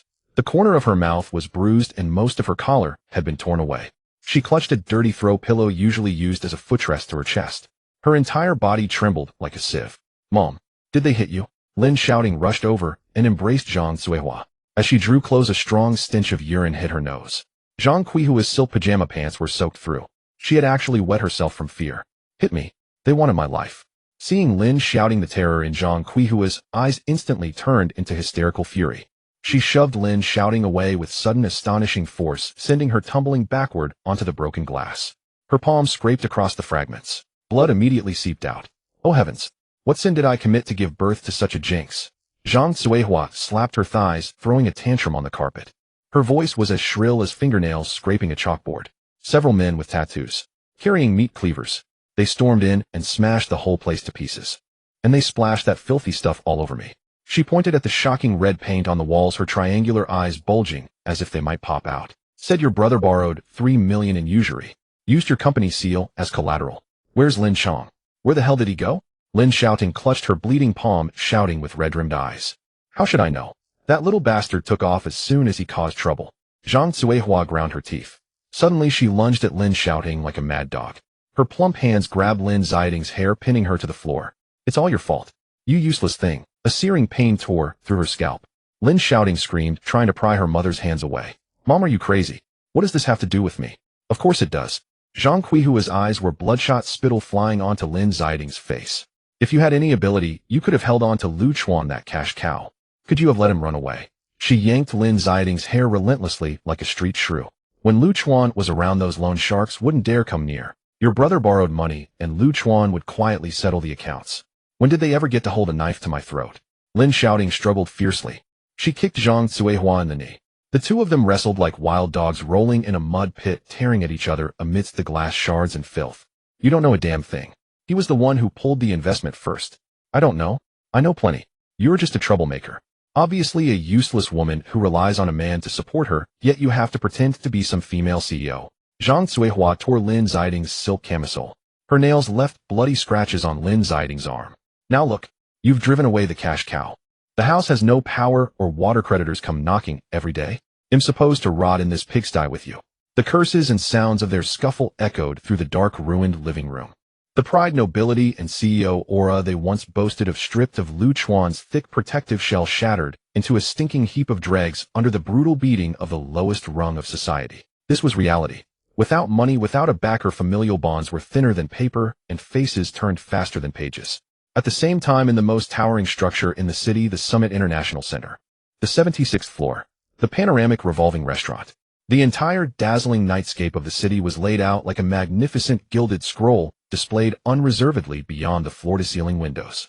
The deep, melodious solo of a cello echoed through the restaurant.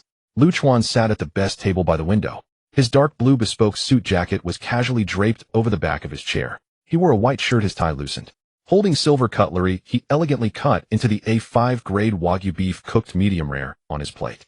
The light played on his stern profile. His eyes were deep like a still, unfathomable pool. Click. A pair of diamond-encrusted stilettos stopped beside the table. Su-Ying adjusted the black-rimmed glasses on her nose, holding a tablet. Young Master Lu. News just came in. She leaned in slightly, her voice low and professional. The debt collectors have shown up at the Lin family home. They made quite a scene. Even the security door was smashed. Su-Ying pulled up a few photos and handed them to Lu Chuan. They were intimidation photos sent by the collectors. The room covered in red paint. Zhang Qihua's urine-soaked pants. And the disheveled image of Lin Xiaoting and her mother wrestling in the glass. The scene was filthy, reeking of a nauseating desperation. Lu Chuan didn't even raise an eyebrow. He leisurely put a piece of the neatly cut beef into his mouth, chewing slowly. The fatty aroma of the beef spread on his tongue. I see. His voice was flat, betraying neither satisfaction nor pity. What about Wang Junjie? He's in the detention center. A cold smile tugged at the corner of Su-Ying's mouth. Suspected of embezzlement and illegal intrusion into computer systems. The Economic Crime Investigation Unit has filed the case. He's looking at least 10 years. Lu Chuan picked up the snow-white napkin from the table and gently wiped the corner of his mouth. Good. He put down the napkin, his well-defined fingers interlaced on the table. His gaze pierced through the floor-to-ceiling window toward the distant northern horizon shrouded by the night. In those deep, dark eyes, a layer of sharp, fierce light gradually surfaced like a peerless, deadly blade that had been hidden for years, finally about to be unsheathed. 3 years of endurance. 3 years of lying low. The charade of playing house with those clowns in this small pond of a city had finally ended. The appetizer is over. Lu Chuan stood up, grabbing his suit jacket from the chair back. He turned his head and glanced at Su-Ying. The aura of a decisive, superior being was released without reservation, pressing down on Su-Ying, making her breath catch. Book me a ticket back to the capital for tomorrow morning. His voice was cold and hard, carrying an unquestionable dominance. After 3 years of silence, it's time for those old fogies to know. Lu Chuan gave a cold laugh, adjusting his tie knot. The Crown Prince of the 9 Provinces Consortium is back. The smell of banana oil mingled with the stench of urine drilling straight into Lin Xiaoting's nostrils. She retched a couple of times, her stomach churning with bitter yellow bile, making her eyes water. Red paint dripped down the security door, pooling into a thick, blood-colored mud on the tiles. Zhang Suihua was still curled up under the side cabinet, wailing mournfully. The sound of her crying was enough to give anyone a headache. Lin Xiaoting ignored her, dragging her swollen ankle down the stairs, limping painfully. The 3 million debt from the loan shark hung over her like a death sentence. She could only go dig into Wang Junjie's bottom line to scrape together that money for trading futures. The taxi came to a halt at the entrance of the detention center in the Magic City. The rubber tires splashed through the puddles by the roadside, splattering mud all over Lin Xiaoting. She couldn't care to wipe it off as she stumbled towards the visiting room. The heavy bulletproof glass exuded a chilling aura. The iron door clanged open. Wang Junjie shuffled out in blue plastic slippers. He wore an oversized yellow vest. Shiny handcuffs clinked on his wrists, the chain producing a tinkling metallic sound. He pulled out a metal chair and sat down. Leaning back, a lump of unwashed eye gunk still clung to the corner of his eye. Lin Xiaoting picked up the black telephone receiver, her sweaty palm making the plastic casing slippery. Junjie, please help me. Tears streamed down her face, smudging her already ruined makeup as she pressed her face against the glass, leaving a greasy mark. The loan sharks are here. They smashed the house. Don't you have 10 million in funds on Wall Street? Take it out and fill that 3 million hole. Wang Junjie scratched his ear. He glanced at Lin Xiaoting through the glass, surveying her torn and dirty dress with disdain. Hey, stop right there. He yawned, exhaling a breath that reeked of stale food. Why are you crying? I was sleeping soundly inside and you woke me to listen to your lament. Lin Xiaoting was taken aback. The tears hanging from her eyelashes froze in midair. Her mind couldn't wrap around it for a moment. What? What did you say? I'm being threatened with a knife by debt collectors, and you want me to stop? Wang Junjie picked at the dirt under his nails and wiped it on his yellow vest. Lin Xiaoting, have you lost your mind? He rolled his eyes, his lips curling into a smug grin. What 10 million? I made that up to fool idiots like you, and you actually believed it. He leaned closer to the microphone, grinning broadly, revealing a set of yellowed teeth. I can barely afford a meal abroad. If I didn't fabricate a grand resume, would you treat me like your ancestor? Could I take Lu Chuan's position and earn a high salary? It was like a bolt from the blue. Lin Xiaoting could only hear a buzzing in her ears, like hundreds of greenhead flies crashing around in her head. Fraud.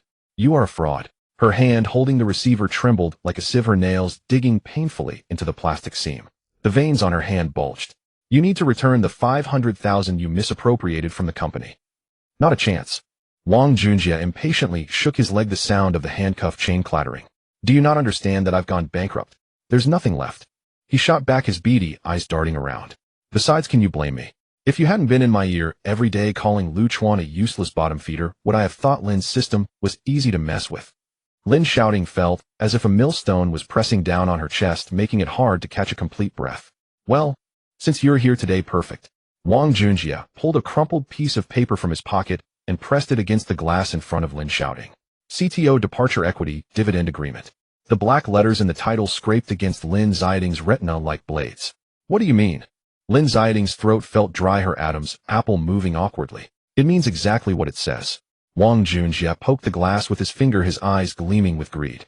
You need to sign it. Promise me that when I get out, you'll receive 20% of Lin's group's net profits.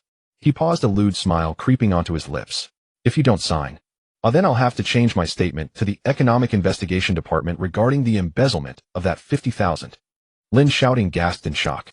A wave of nausea hit her, acid rising in her throat. It was the legal person who instructed me to do it. Yes, it was you, Lin Xiaoting, who directed me to transfer the assets. Wang Junjie shook his shoulders, grinning maliciously. We both end up in the same place working the sewing machine together. You with that pretty face of yours locked up. Tisk life won't be easy. Extortion. Barefaced extortion. The white moonlight she had cherished for 3 years, the so-called elite returning from abroad. Now that the mask was ripped off, he was just a mangy dog hiding in a gutter, feasting on rotten flesh. Wang Junjie, you are inhuman. Lin Xiaoting threw down the receiver. With a loud crash, it hit the iron table. She scrambled out of the visiting room. She fled from that nauseating yellow vest like a madwoman.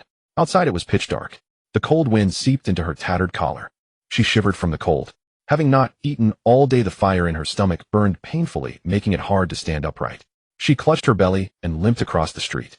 On the street corner stood a large plastic awning adorned with red and blue stripes. The greasy smell of the food stall mixed with the aromatic scent of grilled lamb skewers invading her nostrils. Lin Xiaoting swallowed a mouthful of bloody saliva, her legs trembling with hunger. She leaned against the shadow of an old camphor tree, just about to move forward to ask for a hot soup. Her gaze pierced through the swirling smoke of the charcoal fire. She froze as if cast under a spell in front of a peeling foldable redwood table. Sitting there was a familiar figure etched deep into her bones. Lu Chuan. He wore a black jacket, the sleeves rolled up to his forearms, revealing his well-defined muscles. He was receiving a sizzling skewer of meat from the boss, who had a white towel draped over his shoulder. Boss, sprinkle on some more chili powder. The man's deep voice drifted over with the night breeze. There was a hint of relaxed amusement in his tone. My boss has a strong taste. If it's too bland, she won't be able to handle it. Lin Xiaoting's eyes widened. Her nails dug into the tree bark.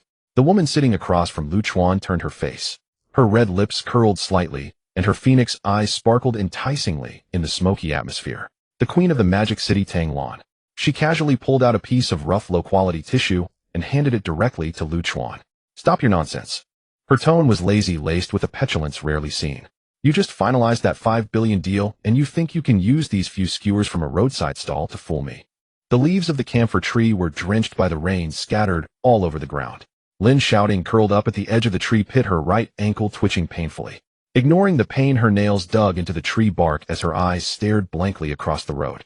The chimney of the barbecue stall exhaled greasy smoke, mingling with the aromatic scent of cumin and mutton fat, stirring up a pang of hunger in her stomach. That is Tang Lan, the ice queen of the business world in the magic city, the head of the Tang family, holding a fortune of hundreds of billions. Which Michelin restaurant does she not frequent where the average cost per person is in the 5 figures? What she wore and used, none were below 6 figures in price. Yet now, she was sitting on a chipped red plate. The hem of her expensive silk gown dragged carelessly on the dirty cement ground stained with grease and skewers, and she did not even spare it a glance. The pair of red-soled high heels worth tens of thousands had long since disappeared, replaced by a pair of white canvas shoes bought from a roadside stall. Click! Lu Chuan flicked the flint of his lighter, igniting a flicker of blue flame. He did not light a cigarette for himself. Instead, he turned sideways and lit Tang Lan's slender lattice cigarette. The flame reflected on Lu Chuan's face. His chiseled jawline exuded a relaxed demeanor in the night wind. Who? Tang Lan exhaled a thin smoke ring. The smoke drifted up along her fair neck. She still held half a skewer of greasy mutton in her hand. Without using a knife and fork, without a wine glass, she naturally took a bite of the meat, a little cumin powder smudged at the corner of her mouth. Assistant Lu. With a mouthful of meat, Tang Lan spoke indistinctly. A pair of upturned almond eyes sparkled with laughter through the smoke, utterly captivating. You're flying to Kyoto early tomorrow morning.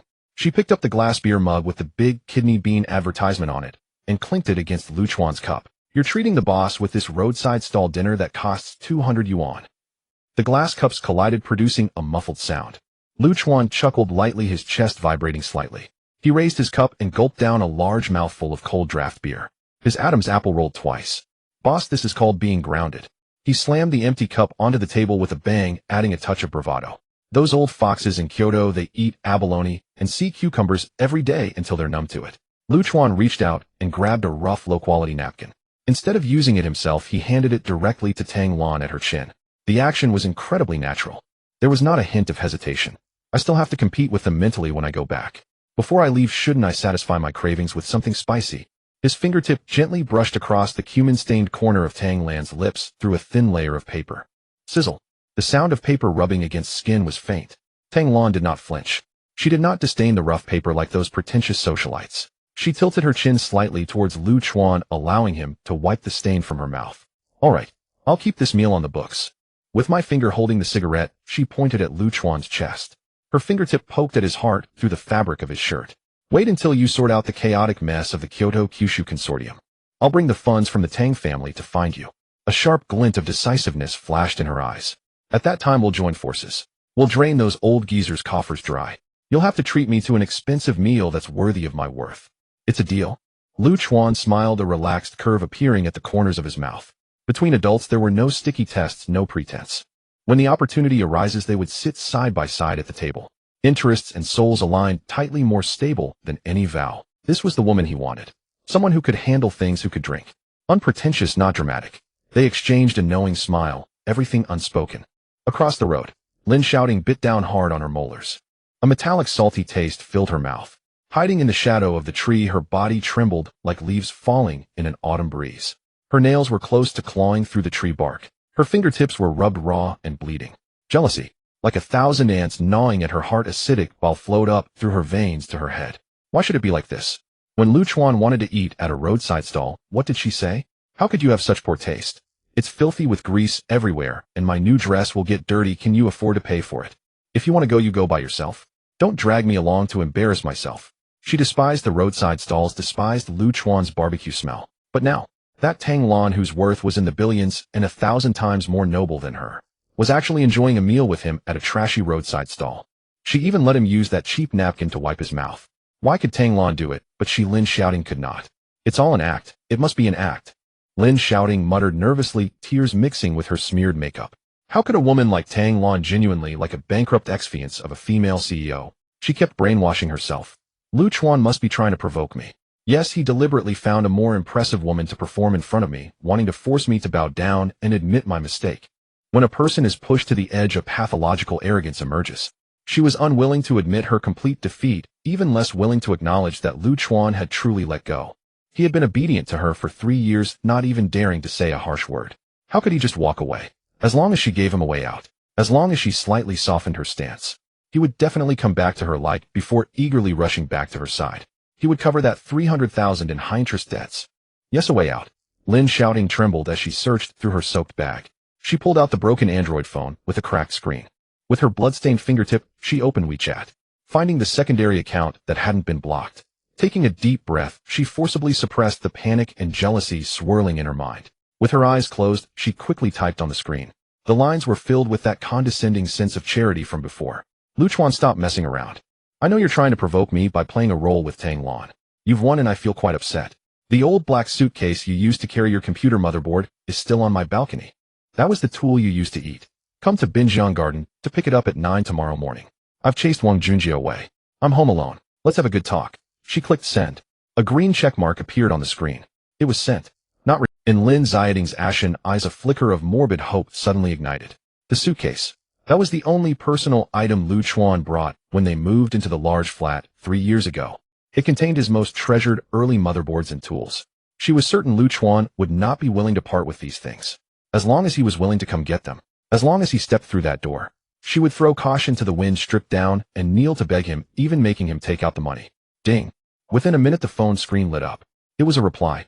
Lin Xiaoting's heart raced as her fingertips trembled to open the chat box. The plastic round table at the food stall was greasy, still sticky, with pieces of chicken bones from the previous table. The white smoke from the charcoal grill wafted over, causing people to blink rapidly. The pure black phone thrown in the corner of the table lit up. The cold white light from the screen reflected off the red peeling table surface. Chuan had just swallowed a mouthful of draft beer. The bitter taste of malt spread at the root of his tongue.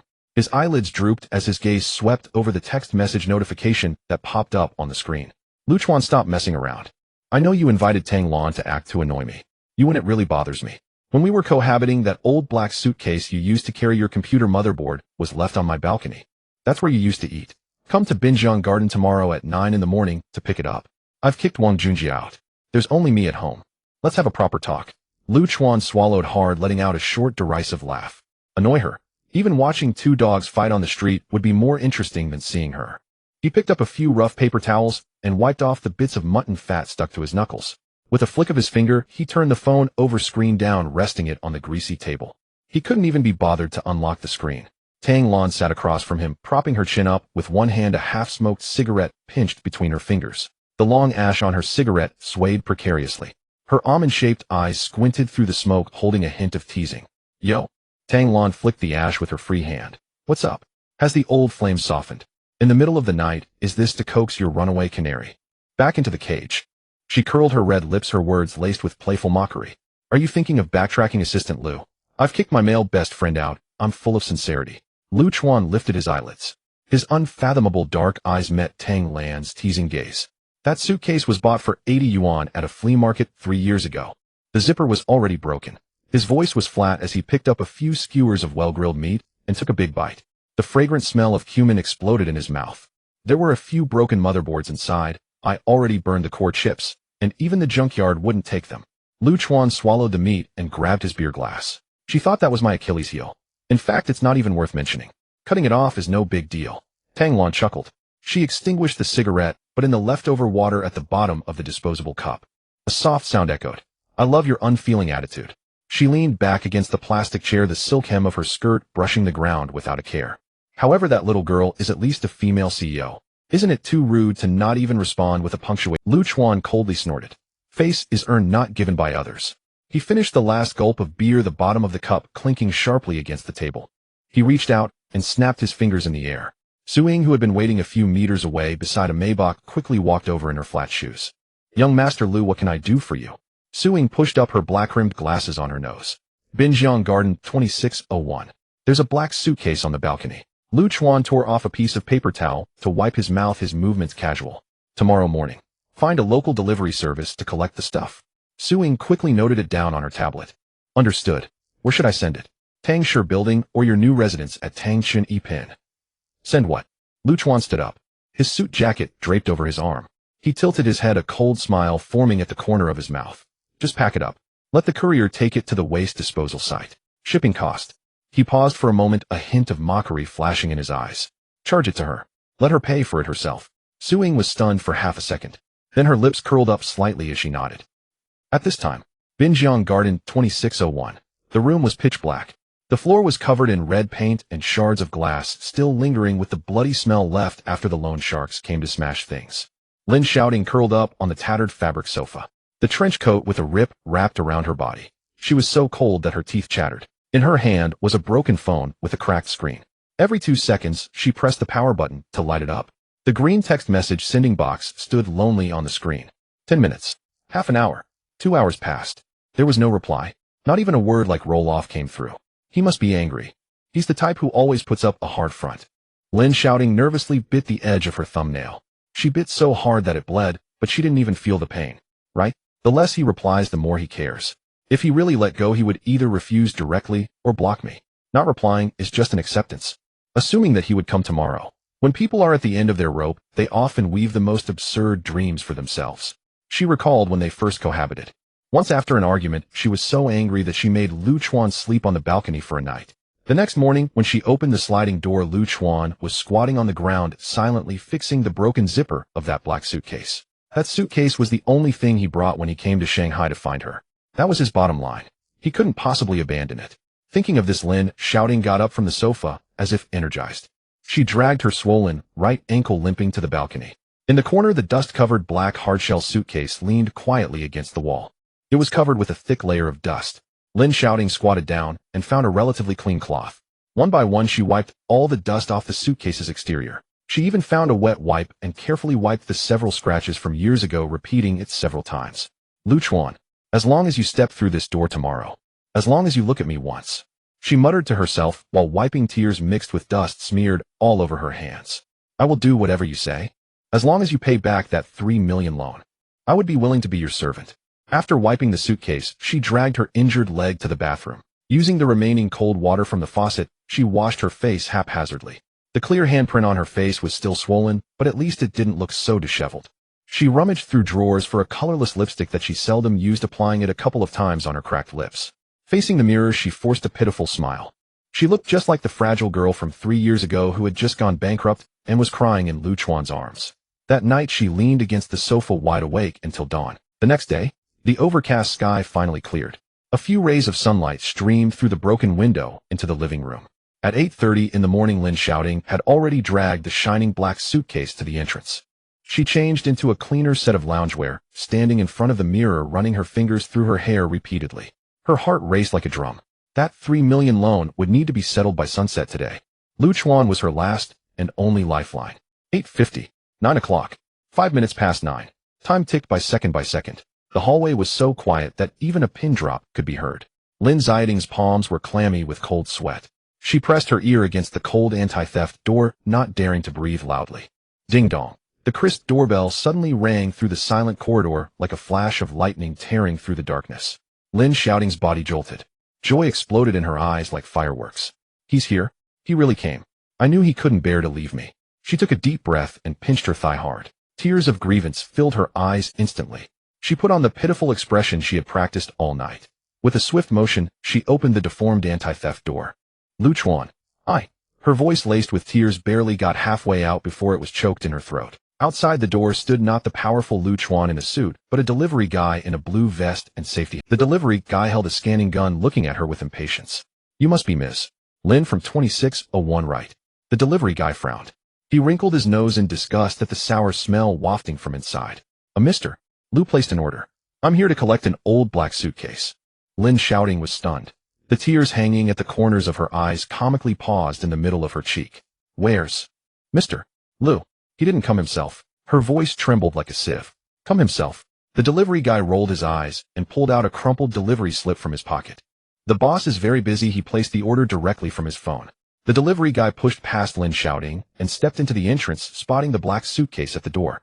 Is this the broken piece of junk? He lifted the suitcase and gave it a shake. It was quite heavy. Turning around, he walked outside. Hey, stop right there. Lin Xiaoting rushed over like a madwoman, gripping the suitcase handle tightly.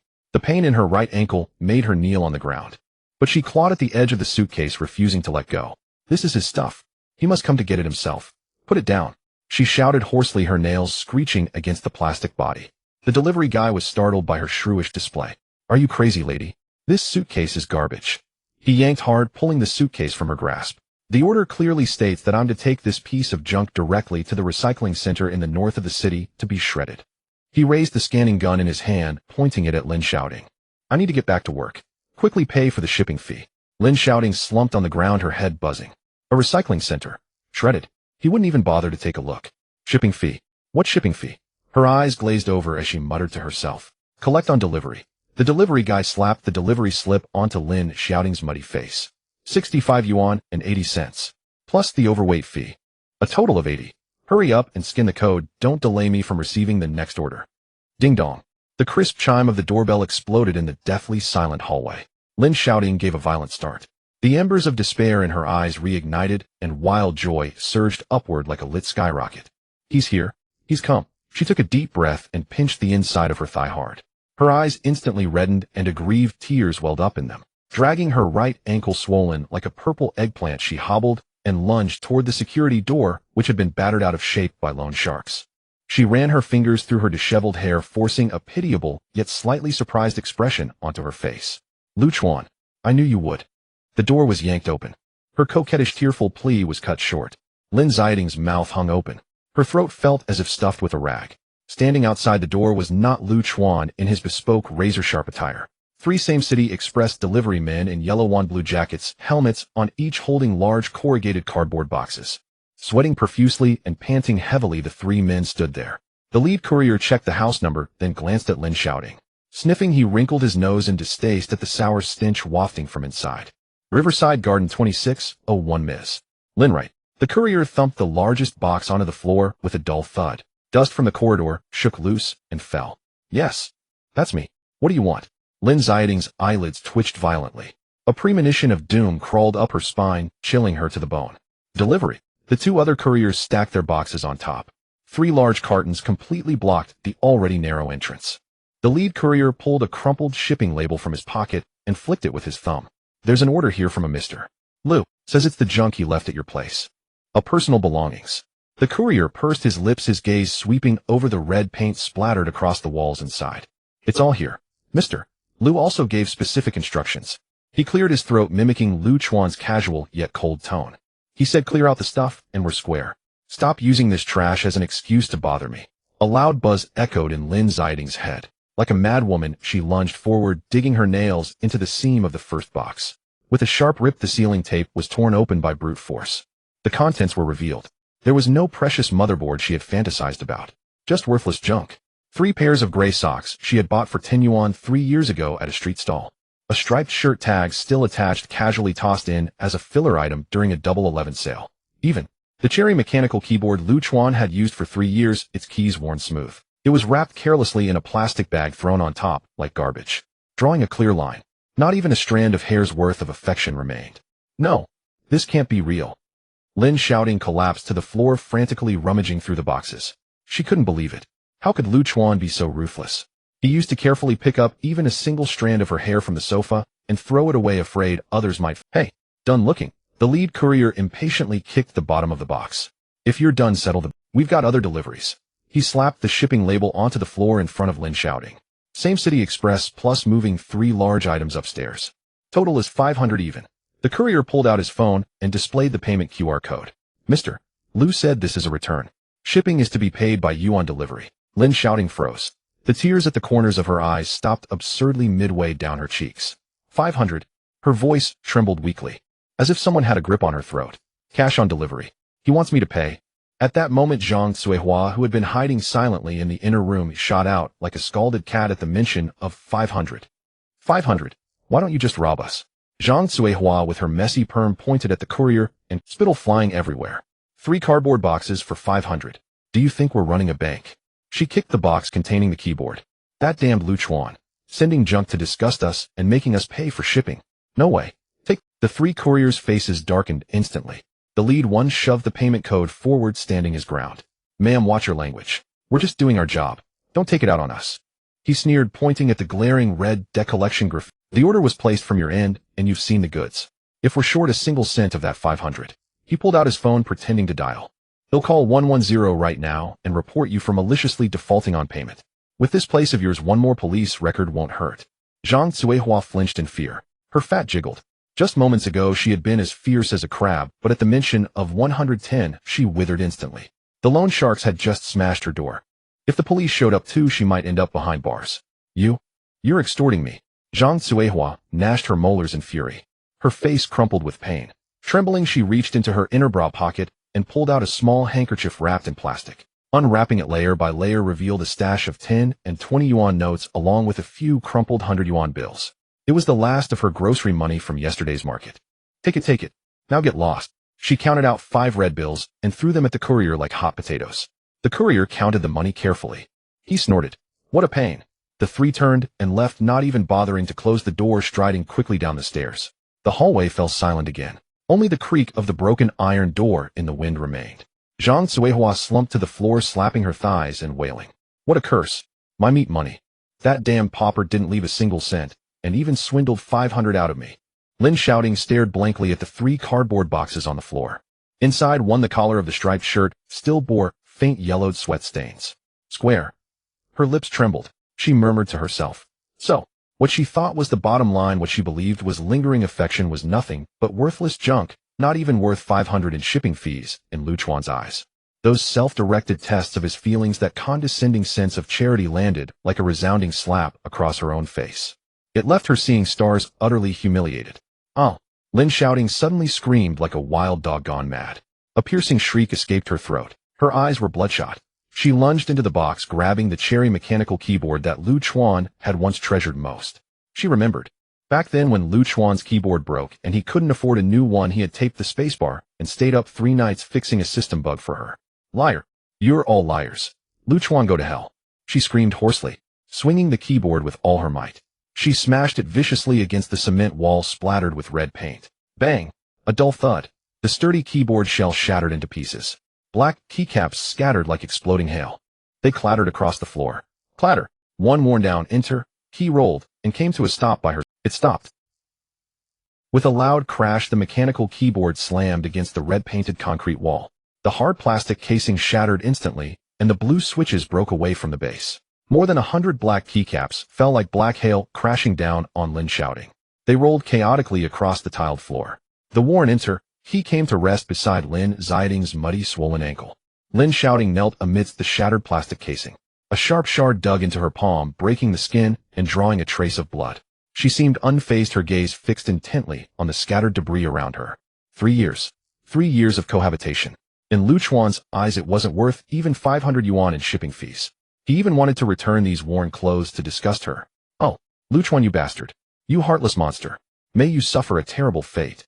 She threw her head back, cradling her head in her hands, her fingers entangled in her messy hair. Her piercing screams echoed in the stinky, empty room. Her voice was ragged like a rusty saw tearing through wood. Tears mixed with remnants of her eyeliner streamed down her pale face, forming 2 comical rivulets. She had gone mad. Suddenly she lunged at the 3 boxes. Her hands tore through the neatly folded old clothes inside like a wild dog digging for food. Aren't you the one who wanted to cut ties? Didn't you think it was dirty? Lin Xiaoting grabbed the striped shirt bought on sale. She tugged at the collar with both hands, pulling it apart with force. Rip! The fabric tore. The buttons flew off, hitting the glass of the coffee table with a crisp sound. Her anger remained unresolved. She grabbed another pilling gray wool coat. This was Lu Chuan's most frequently worn coat during winter, its cuffs already worn shiny. Throw it all away. Throw it all into the garbage compactor. She sobbed wildly, slamming the coat down onto the floor. Zhang Cuihua huddled beneath the kitchen counter. Watching her daughter go mad, instead of intervening, she rolled her eyes and sneered with her thick lips. Oh dear, what a scene you're making here. Zhang Cuihua spat out a sunflower seed shell onto the filthy floor. He's long gone. Do you think he'd care if you tore the house apart? How did I end up with such a useless daughter? She rubbed her bruised knee, her tone growing increasingly venomous. You strut around like a CEO every day. You can't even keep a broke loser. He treated you like a rag and tossed you aside, and you still had to pay 500 yuan for shipping. I can't even face anyone saying you're my daughter. Shut up. Just shut up. Lin Xiaoting roared, turning her head like a cat whose tail had been stepped on, her eyes red with fury directed at Zhang Cuihua. If it weren't for you cursing him every day, if it weren't for you forcing him to vacate the place, would he have left so decisively? She was almost in tears, grabbing the gray coat and tearing at its inner lining. I don't believe it. He's just a lowly worker. How hard-hearted can he be? Before she could finish her thought, a muffled tearing sound echoed. The coat's lining, worn and frayed, was ripped open by her sheer force, revealing a long gash. Among a bunch of gray threads, something was caught. Light and fluttering, it slipped out through the tear. With a soft thud, it landed on the broken keyboard tray. It was a piece of paper folded 4 or 5 times. The paper had turned yellow and brittle. Its edges were heavily worn, clearly having been kept close to its owner for a long time before being forgotten. Lin Xiaoting froze. She didn't even bother to wipe the tears hanging from her chin. Trembling, she reached for the paper. Her fingertips touched the rough surface, and her heart skipped a beat. Slowly she unfolded it. It was a high-level business receipt from the Modu Development Bank. Despite the faded red seal, it was still clearly visible. This was different from the mundane consumption statements Lu Chuan had flung at her last night in the Michelin restaurant. This was a large public-to-public transfer receipt. Transaction date 3 years ago. Transfer amount 300,000,000. 30 million. Lin Xiaoting's pupils dilated suddenly. Her breath caught in her throat as a wave of nausea surged up from her stomach. 3 years ago. It was precisely when the Lin Group was just starting out and faced its greatest crisis, nearly going bankrupt. That day she returned home drunkenly crying in Lu Chuan's arms all night. Miraculously, the next morning, an additional 30 million mysteriously appeared in their account. At that time, the bank president personally called, saying that a low-profile venture capital institution overseas was interested in the prospects of the Lin Group. She had always thought that it was her PPT business plan that moved the investors. Now, why was this receipt hidden in the pocket of Lu Chuan's worn coat he had been wearing for 3 years? Lin Xiaoting's hands trembled as if sifting through grain. Her gaze was fixed on the payment account section. There was no name, only a string of letters and numbers protected by the bank, JZ Capital 001. JZ. Her lips moved, her tongue tangled in her dry mouth. Kyushu. Consortium. As soon as those 4 words escaped her lips, Lin Xiaoting's body trembled, as if countless steel needles had pierced her crown simultaneously. Cold sweat instantly drenched her back. The Kyushu Consortium. The hidden capital giant that dominated Kyoto, controlling countless economic lifelines globally. A mere stomp could shake the entire business world of Xia country. Impossible. How could this be? She collapsed onto the floor, her eyes vacant, shaking her head nervously. He's just a recluse who can't even afford a meal. He even checks for sale tags before buying shoes. But, in her mind, countless details she had deliberately ignored surged forth like a revolving lantern. Chuan could casually write bottom-level encryption algorithms that left the entire Modu internet industry stumped. He could make the lofty Tang Lon willingly sit beside him at a street stall, sharing a 200 yuan barbecue. Last night, he wore an expensive bespoke suit that even she couldn't recognize, casually saying, "Add some more ingredients."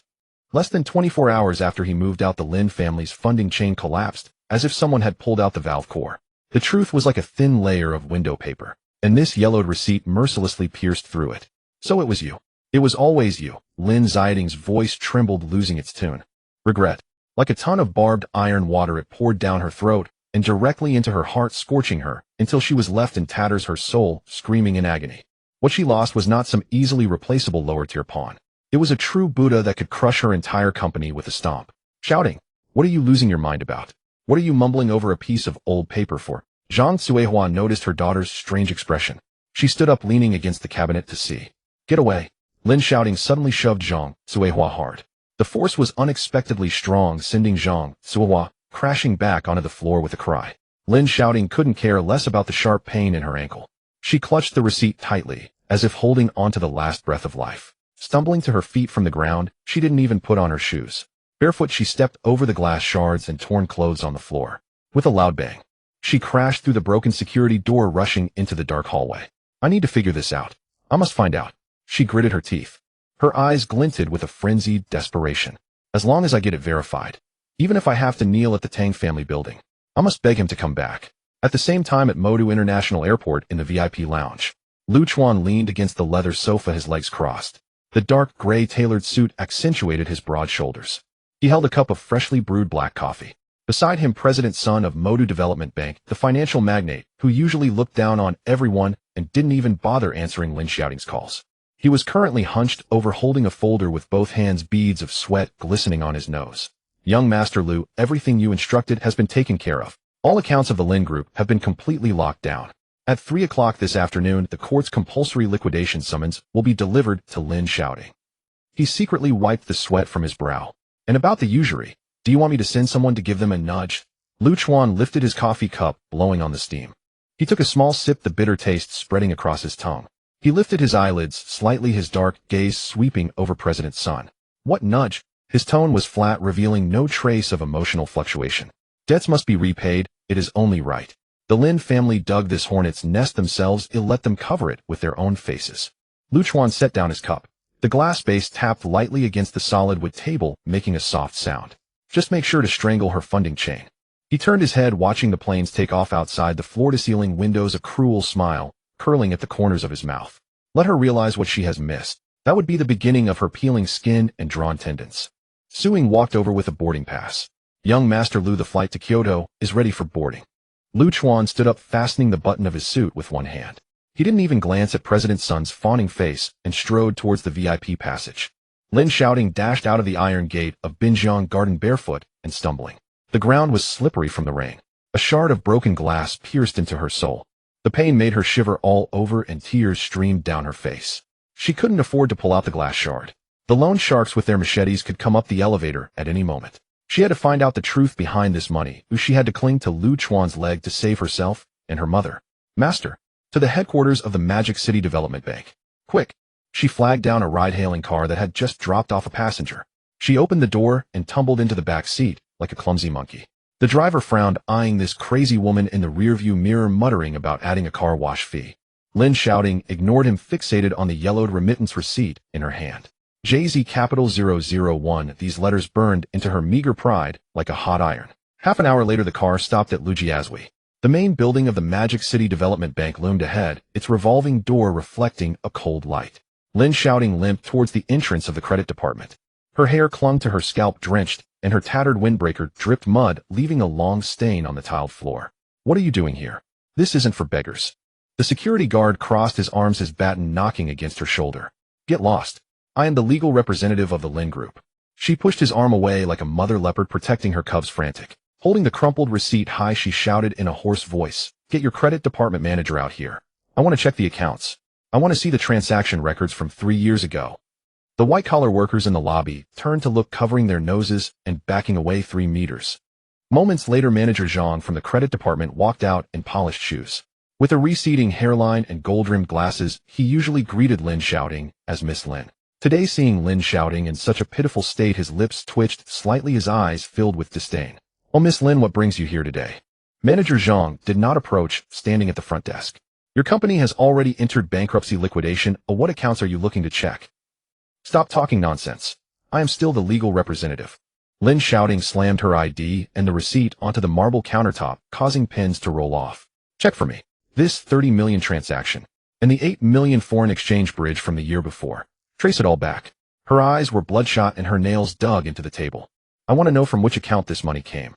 Manager Zhang rolled his eyes, originally wanting to call security, but when his peripheral vision caught the code on the receipt, his expression suddenly changed. JZ Capital 001. Manager Zhang inhaled sharply, a layer of cold sweat appearing on his forehead. This code was known only to those at the level of the bank president. That was a figure not to be trifled with. "All right. Fine. Please wait a moment." He stammered, took the receipt, and turned to enter the glass-walled office. Lin Xiaoting leaned against the cold wall, her heart pounding like a drum in her chest. Her fingertips were icy. She wished this was all just a misunderstanding. She hoped Chuan was just a lucky poor boy who stumbled upon a fortune. 20 minutes passed. The door to the office opened. Manager Zhang emerged holding a thick stack of sealed file folders. His face was even paler than before, and his legs seemed weak. "Lin. Manager Lin." He pushed the file folder towards Lin Xiaoting, swallowing hard. "Everything you wanted is here. However, these are all classified documents, and I won't take responsibility once you leave this door." Lin Xiaoting's hands trembled like she was sifting through dust. She untied the white string around the file folder and tore open the craft paper. The confidential transaction slips were pulled out one by one. They were laid out on the marble table. The timeline rewound. Each document represented a miracle where the Lin Group had survived at the edge of a cliff. Overseas angel investment, 5 million. Remitter Virgin Islands Shell Company. Backed by a bet agreement, 10 million. Guarantor Cayman Islands Trust. Lin Xiaoting's fingers traced down the complex chain of overseas funds, peeling back the layers like an onion. All the funds converged towards a single endpoint, like rivers flowing into the sea. Bank Kyoto Main Branch. Account holder Kyushu Consortium. And at the end of each authorization agreement, there was the sharp, vigorous, and somewhat nonchalant name, Chuan. Boom! Lin Xiaoting's mind exploded. It felt like being hit head-on by a speeding truck, her insides churning violently. Impossible. Kyushu Consortium. That's the top aristocracy in the capital. How could he be the one who does my laundry every day? She collapsed onto a high stool. Her breathing was rapid like a fish out of water. 3 years ago, Chuan had hidden his identity, suppressed his brilliance, and willingly became her free servant in that less than 10 square meter small room in the Lin family. Every time the company was on the verge of collapse, he had used the vast resources of the Kyushu Consortium, feeding the Lin Group with lifeblood like feeding a cat. And what about her? She had treated this billion-dollar fortune like trash, despising him for lacking romance, and even kicked him out for a scam artist who couldn't even write code. I was so foolish. I was blind. Lin Xiaoting held her head, laughing nervously. Her laughter was more painful than crying, with tears and snot smeared all over the stack of classified documents. If he is from the Kyushu Consortium, if I just marry him, I would be a billionaire's wife. She abruptly grabbed those documents and pressed them tightly against her chest, as if holding onto the last shred of her meager pride. Yes, I must find him. He must still care about me, otherwise why would he hide his identity and stay with me for 3 years? She sprang up from the chair in a frenzy, shouting at the top of her lungs. He's just mad. As long as I kneel naked in front of him, he will definitely change his mind. Manager Zhang stood across from her, looking at her like she had just escaped from a mental hospital, filled with mockery and pity. He adjusted his gold-rimmed glasses. The lenses reflected the cold light above. "Manager Lin, you may not quite understand the situation yet," Zhang said, tapping the counter, producing a dull thud. He interrupted Lin Xiaoting's delirium. "What you've lost is not just a fortune." His lips curled into a cold smirk. From under the counter, he slowly pulled out another folder stamped with a red seal. Thud. He tossed it in front of Lin Xiaoting. Did you forget about the maximum limit loan of 50 million from last year at the Lin Group, eh? Lin Xiaoting was stunned. Her frenzied gaze froze in an instant. That 50 million. Wasn't it you who approved it for me because of the good transaction records of the Lin Group? She stammered, questioning. Credit loan. Manager Zhang scoffed as if he had heard the biggest joke in the world. With your rickety shell of a company, don't even mention 50 million. I would consider 50,000 too risky. He flipped open the first page of the folder, pointing at the glaring signature in the lower right corner. Take a good look. The name written down as the unlimited joint liability guarantor for this 50 million loan is... Lin Xiaoting followed his finger. Just one glance. Her blood turned to ice instantly, as if she had fallen into a frigid abyss. Lu Chuan. Again it was Lu Chuan. What? What does this mean? She struggled to maintain the last shred of hope, her voice trembling uncontrollably. Manager Zhang sighed, looking at her, as if she were a corpse. Manager Lin, just half an hour ago, he raised his wrist to check his watch. Mr. Lu's private lawyer has formally submitted a request to our bank to revoke the guarantee. This sentence was like a sharp bone-sawing knife, directly shattering Lin Xiaoting's last backbone. Revoke the guarantee. Her mind buzzed. According to the contract provisions, Manager Zhang's voice was cold and merciless. Once the guarantor revokes the guarantee, the Lin Group must pay back the full principal and default interest of 50 million within 24 hours. He leaned over the marble countertop, pressing closer to Lin Xiaoting's pale face. Manager Lin adding in the 3 million from the loan sharks and the 5 million from suppliers. Manager Zhang articulated each word. Right now you have nearly 60 million in fatal debts hanging over your head. 60 million. Lin Xiaoting's legs went weak. This time she truly could not stand. With a thud, she slipped off the high stool. She knelt on the tiled floor covered in muddy footprints. Her tattered windbreaker lay on the ground like a wilted, decaying yellow flower. No, don't revoke it. Lu Chuan, you can't be so cruel. She felt deflated like a punctured ball, covering her face and crying out loud. Crying heart-wrenchingly, yet there wasn't a single person willing to help her. Crying here won't help. Our bank president has said that we will follow the normal legal procedures. Manager Zhang coldly turned away, organizing the stack of documents. Tomorrow morning the legal police will seal off the Lin Group's building. You better hurry back to pack your things. Just when Lin Xiaoting was desperate enough to want to bang her head against the counter, buzz, buzz, buzz. The broken phone at her feet vibrated wildly. The screen lit up with the word Mom. She grabbed it like a lifeline. Mom, I found out. Lu Chuan is from the Kyushu Consortium. What the hell are you investigating? Come back quickly. Zhang Suihua screamed on the other end of the line.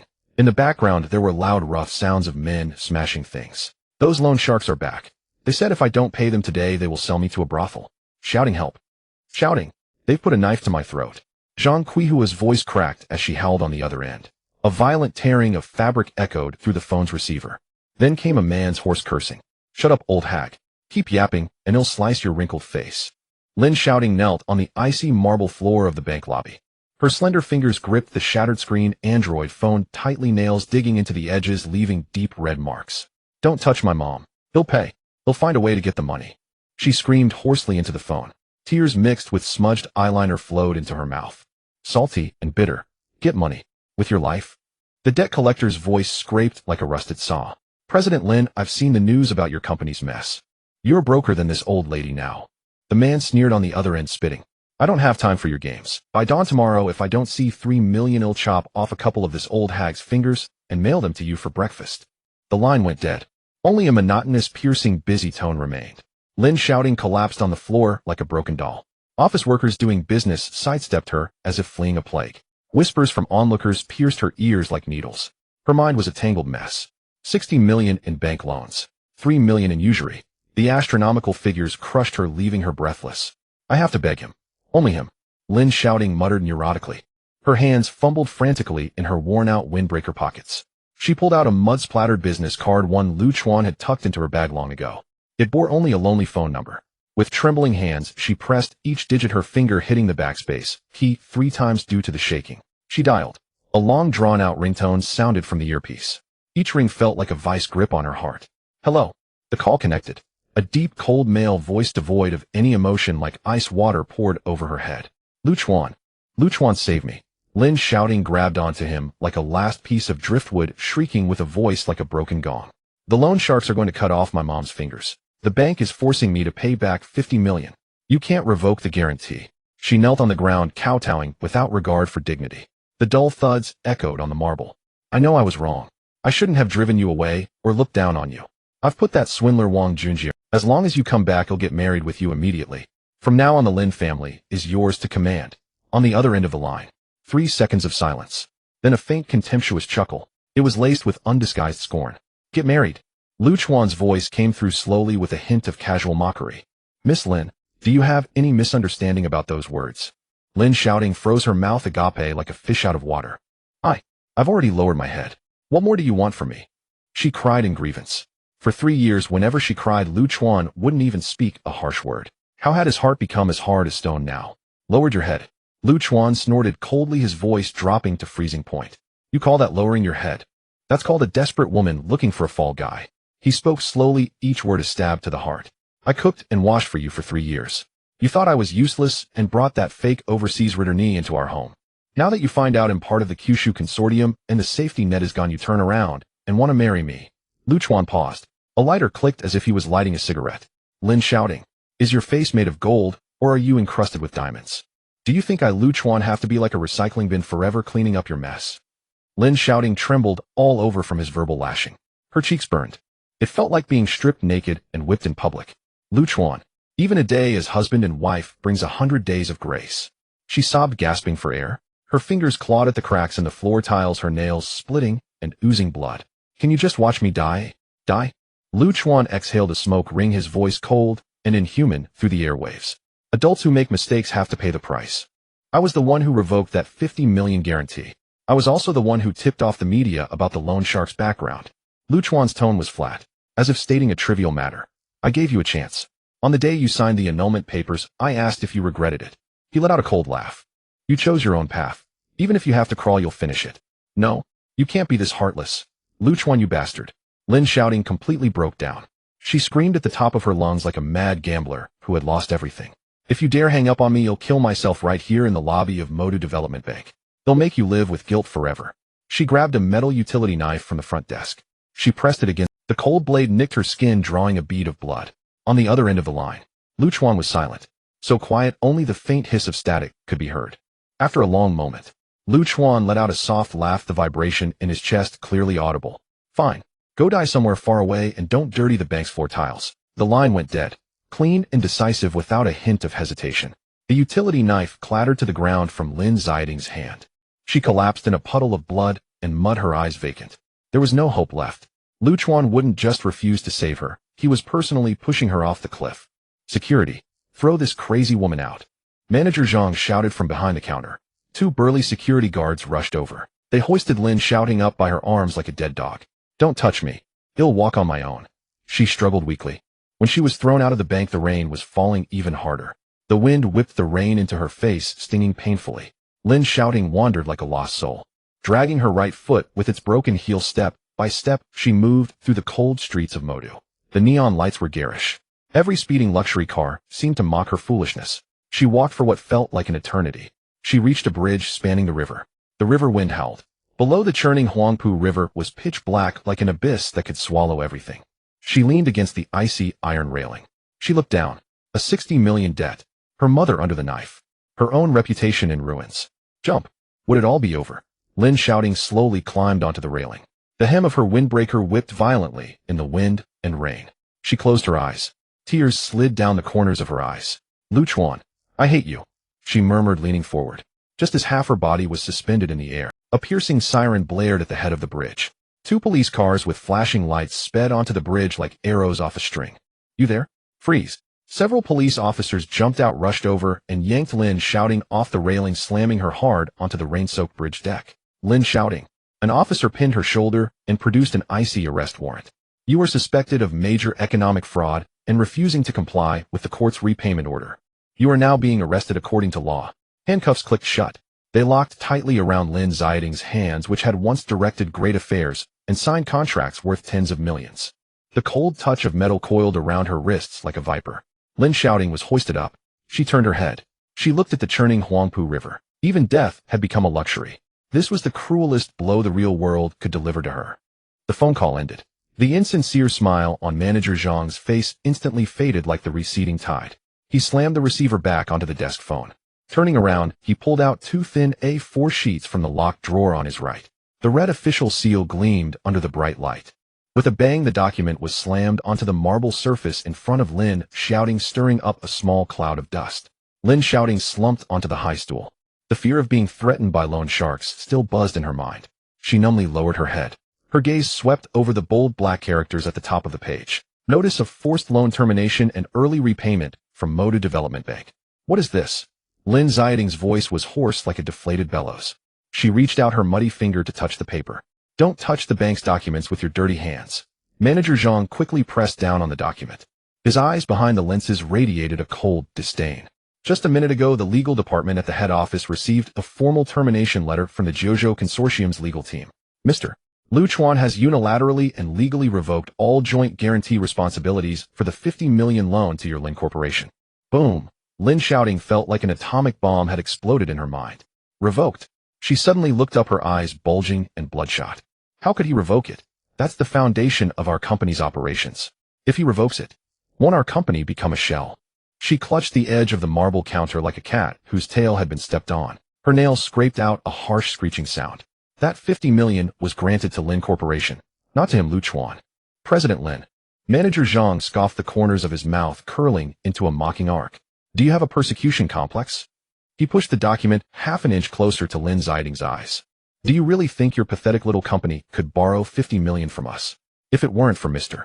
Liu backing it with the Jiuzhou Consortium's credit, let alone 50 million, I wouldn't lend you even 500. Manager Zhang impatiently tapped on the table, producing a dull thud sound. Now that the guarantee has been revoked, your Lin Corporation is nothing but a bankrupt mess. He opened the second document. According to the contract, from now on, Withdrew Development Bank will apply to the court for asset preservation. Freeze all office premises and fixed assets under the name of Lin Corporation, as well as all bank cards under your name as the legal representative. Manager Zhang pronounced each word slowly, each one cutting through Lin Xiaoting's nerves like a blade. You have 24 hours to repay the 50 million principal plus late fees and interest. Otherwise, prepare for bankruptcy liquidation. 50 million. 24 hours. Lin Xiaoting felt the air in her lungs being instantly sucked out. She opened her mouth wide, gasping for air like a dying fish. No. No way. Manager Zhang, brother Zhang. She suddenly slid off the high stool, kneeling on the cold tiles with a thud. Her torn camel-colored coat lay on the ground like a rag. Give me some time. A week. No, 3 days. Lin Xiaoting looked up, gripping the edge of the counter tightly. Tears mixed with her smeared makeup, making her look utterly disheveled. I will find an investor. I still have connections. Mr. Ma from Tianrui Technology said he would buy my client list. She pleaded incoherently, like a drowning person grasping at straws. Just give me 3 days, and I'll definitely pay back the money. Don't close my company. Security. Manager Zhang didn't even bother to look at her, just waved at the corner of the lobby. This woman is causing a scene. Get her out of here. She is affecting other clients' transactions. 2 burly security guards rushed over, dragging her like a dead dog, one of them lifting Lin Xiaoting's arm. Let go of me. I am the president of Lin Corporation. How dare you touch me? Lin Xiaoting kicked out wildly. One of her muddy flats flew off. Her right ankle swelled up like a purple eggplant, scraping against the tiles, causing her to let out a piercing. President. Manager Zhang snorted coldly from behind the counter. Tomorrow, when the court summons arrives, you will be nothing but a deadbeat who can't even afford a train ticket. Hurry up and get lost. Save your energy for figuring out how to dodge the loan shark's knives. The security guards roughly dragged Lin Xiaoting toward the door. Chuan, you bastard. You won't have a good end. She screamed at the top of her lungs. Her voice echoed with despair in the vast bank lobby. Bang! The revolving glass door was kicked open by a security guard. Lin Xiaoting was thrown out onto the steps outside the bank like a rag doll. Her knee hit the rough concrete steps, instantly scraping her skin. Blood seeped out, mixing with the rainwater. Splash! A harsh white lightning bolt struck across the sky. The pouring rain fell like a deluge. Lin Xiaoting lay on the steps, the rain soaking through her thin clothes in an instant. The loan termination notice slipped from her hand. It fell into the puddle beside her. The raindrops hit the white paper. The bright red seal became blurred, the text smudged into a pile of mud. Cold. A bone-chilling cold drilled down her bones. She was freezing, her teeth chattering uncontrollably, making a clattering sound. It's all over. The company was sealed. The bank was demanding repayment. Loan sharks were threatening her mother with a knife. This was the real world. She had broken free from Chuan's thick protective shell. In this brutal capitalistic meat grinder, she couldn't survive even for a second. Whoa! Lin Xiaoting curled up on the cold steps. Hugging her shoulders, she cried out loudly. Her cries were heart-wrenching, yet drowned out by the relentless sound of the rain. Just when she was about to pass out from crying, the Android phone with a cracked screen in her pocket suddenly vibrated wildly. Buzz, buzz, buzz. It pressed against her thigh, sending tingles through her body. Lin Xiaoting felt like she had been electrocuted. Trembling, she pulled out the phone with shaking hands. Was Lu Chuan softening? Was he coming to save her? Filled with hope, she tapped the screen. It wasn't a call. It was a news push notification from across the internet. The cold white screen light illuminated her pale face. The bold black headline like a barbed iron nail stabbed harshly into her retina. Breaking. The mysterious heir of the Jiuzhou Consortium returns to Kyoto after 3 years. 100 cars cleared the way at the airport, shaking the capital. The accompanying image was a snapshot taken in the airport VIP passage. In the photo, 100 identical black Rolls-Royce Phantoms lined up outside the hangar. In the midst of the rain curtain, the grandeur was suffocating. Dozens of bodyguards dressed in black suits and white gloves flanked both sides. And at the center of the crowd, there was a man, wearing a deep gray custom overcoat, his back facing the camera. He was slightly bowing his head, climbing into a custom red flag sedan with the license plate Jing A00001, leaving only a cold, aloof silhouette for the camera. Lin Xiaoting stared intently at that figure, her eyes bulging with blood. Her breath stilled. Her heart felt as if it was tightly gripped by an invisible hand. Even if it was just a vague silhouette, she recognized him at a glance. That was Lu Chuan, the man who for the past 3 years wore a faded old t-shirt every day, squatting on her balcony, using a broken screwdriver to help her fix the drainage. Now he stood at the pinnacle of power and wealth in Xia country. Even the big shots in Kyoto had to bow their heads and clear a path for him. And she, like a pile of rotten mud, knelt in the torrential rain on the streets of Modu, burdened by tens of millions in unpayable debts. The disparity was so great that even looking up became a luxury. Oh! Lin Xiaoting let out a piercing scream. She suddenly smashed the phone into the puddle beside her. The screen shattered into a spiderweb. The windshield wipers flailed wildly against the glass of the ride-hailing car. Swish, swish. The sound was muffled. The car was filled with a mixture of cheap car air freshener and the musty scent of dampness. Lin Xiaoting slumped in the back seat like a broken doll. Her soaked, tattered windbreaker clung to her back. Her right ankle was swollen and purple, and one shoe was missing. She stared blankly at the back of the driver's seat. Her mind had snapped like a puppet that had lost its soul. Zhang Cuihua huddled beside her. Just a moment ago she had been wailing on the phone, but now upon seeing her daughter in such a state, she swallowed hard and fell silent. Her curly hair was drenched, plastered against her scalp. Her face was bruised and swollen, resembling someone who had just crawled out of a pigsty. Shouting. Zhang Cuihua trembled as she reached to tug at Lin Xiaoting's sleeve. That 50 million. Is the bank really pressing for it? Her voice was barely a whisper, as if afraid to disturb the driver. Lin Xiaoting didn't even blink. No reaction. Zhang Cuihua grew anxious, her fingernails digging into Lin Xiaoting's arm. Speak up. The loan sharks said they want to dig up your father's grave. If the Lin family's ancestral grave is disturbed, how will I face that dead ghost of a father when I go down there? She suddenly raised her voice. Spittle sprayed on Lin Xiaoting's face. That scoundrel Lu Chuan. Can he really watch our family become extinct? Did you call him for help, eh?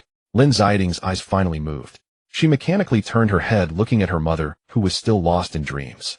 A forced grim smile twisted at the corners of her mouth, uglier than tears. Beg him. Her voice cracked like rusty sandpaper scraping against glass. He returned to Kyoto, with a convoy of cars. He is the heir of the Kyushu Consortium. Lin Xiaoting fixed her gaze on Zhang Cuihua's suddenly stiffened plump face, each word deliberate. That 50 million loan is a trap. The details of the loan sharks were all orchestrated by him. He wants to watch our family fall into ruin, die without a burial place. Boom. Zhang Cuihua's mind exploded with the sound of thunder. Her mouth gaped open and a strange sound escaped her throat. Kyushu Consortium. Her eyes rolled back. She couldn't catch her breath, her body slumping against the seat. Hey, get out. Get out of my car. I'm not driving anymore. The driver turned around, furious, unlocking the central console. On a rainy day, carrying 2 harbingers of doom. Get out now. Lin Xiaoting didn't struggle. She pushed open the car door. Like a puppet dragging her injured leg, she forcibly pulled the semi-conscious Zhang Cuihua out of the car. Thud. The mother and daughter fell into a muddy puddle by the roadside. The ride-hailing car revved away, splattering them with exhaust and mud. The rain fell heavier. The surroundings were pitch black, only the streetlights casting a dim, ghastly glow. Zhang Cuihua was drenched in the cold rain. Suddenly catching her breath, she lay in the puddle, her hands striking the concrete pavement with force. Mud splattered everywhere. What have I done? What sin have I committed? She wailed loudly, her voice piercing like an owl mourning at a grave. I was once a wealthy matriarch worth billions. Am I truly being reduced to this? Zhang Suihua suddenly turned like a mad dog lunging at Lin Xiaoting. It's all your fault. If only you had married him sooner. If only you had given birth to a son or daughter to tie him down. I would be a queen by now. She gripped Lin Xiaoting's neck tightly, her nails digging into the flesh. You useless thing. Give me back my son-in-law. Give me back my fortune. Lin Xiaoting gasped for air. Her cheeks turned a deep red. She didn't resist. She didn't even have the strength to pry Zhang Quihua's hands off her. Tears flowed down the corners of her eyes. Mixing with the filthy rainwater, they trickled down quietly. Yes, if she hadn't scorned Lu Chuan back then, if she hadn't brought Wang Junjie home, now she would be the wealthy young lady welcomed back to Kyoto in a convoy of cars. She could buy out all the Hermes in Magic City. She could book the presidential suite for a whole year at Yinshui Inn. All the humiliation, all the debts. In that man's eyes they were worth nothing. But reality has no ifs. Amidst this suffocating near-death experience, a shrill screech of brakes echoed from the street corner. Two unmarked black vans crept silently to a stop by the roadside like ghosts. The doors swung open with a whoosh. 7 or 8 burly men in black raincoats wielding baseball bats streamed out. Their leather boots splashed in the puddles, making dull thudding sounds. Well, look at this mother-daughter duo putting on a sad show. The lead man with a buzz cut and a scar across his face shone a bright flashlight directly at Lin Xiaoting and Zhang Suihua. The light was blinding. Zhang Suihua was startled and released her grip, shrinking back behind Lin Xiaoting like an old hen. What? What do you want? Lin Xiaoting gasped for breath, covering the red marks on her neck, her voice trembling like leaves in the cold wind. What do you want? The scar-faced man approached. He stepped into the puddle, splashing mud onto Lin Xiaoting's face.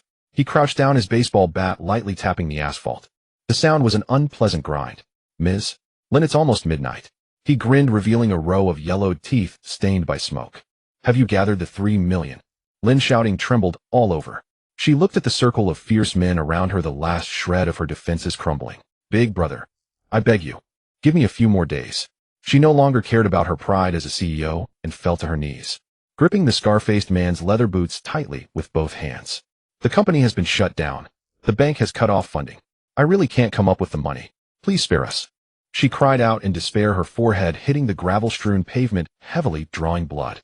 The scar-faced man didn't even blink. He disdainfully kicked Lin Xiaoting's hands away. No money. He stood up sneering and raised his baseball. Bang! A dull thud echoed. The baseball bat slammed down on the iron pole of the nearby streetlight, causing sparks to fly. Zhang Suihua let out a piercing scream. Huddled on the ground, clutching her head, trembling uncontrollably. The rules of the streets dictate that debts must be repaid. It's only fair. The scar-faced man waved his hand. Several strong men rushed forward, grabbing Lin Xiaoting and Zhang Suihua from the ground like eagles snatching chicks. Let me go. You're kidnapping me. I'm going to call the police. Lin Xiaoting struggled desperately, but her strength was nothing against the burly men. Call the police. The scar-faced man walked over, grabbing Lin Xiaoting's wet hair, forcing her to look up at him. Go ahead. You report it. His eyes were cold and sinister, like a venomous snake ready to strike. Even if the police come, you can't escape the 3 million debt. Your family's broken company and the mortgage property aren't even enough to fill a gap between teeth. He released her, turning away coldly. Take them away. The scar-faced man issued the orders. The guy Wang Junjie ran off.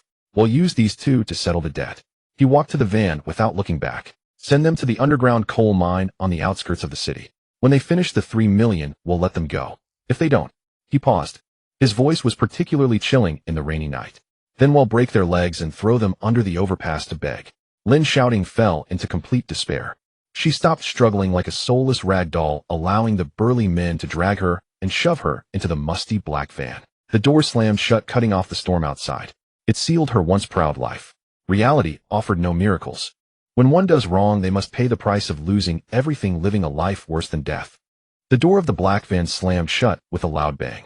Inside, the vehicle was dark and filled with a pungent smell of diesel mixed with the sour odor of stale sweat. Lin Xiaoting curled up in a rusty corner. Her hands were bound tightly with coarse nylon rope, digging painfully into her flesh. The torn raincoat clung wetly to her back. Cold wind seeped in through the cracks of the door, causing her teeth to chatter with a clattering sound. Woo, Mom, she sobbed. Her voice was kept extremely low, like a startled quail. Zhang Suihua slumped beside her. After struggling moments ago, she had received a kick from a burly man, now clutching her belly. Even breathing was difficult. The vehicle jolted through the heavy rain. Each time it hit a puddle, Lin Xiaoting's head banged heavily against the metal interior, causing stars to burst before her eyes. She thought this was already hell. Losing her entire fortune.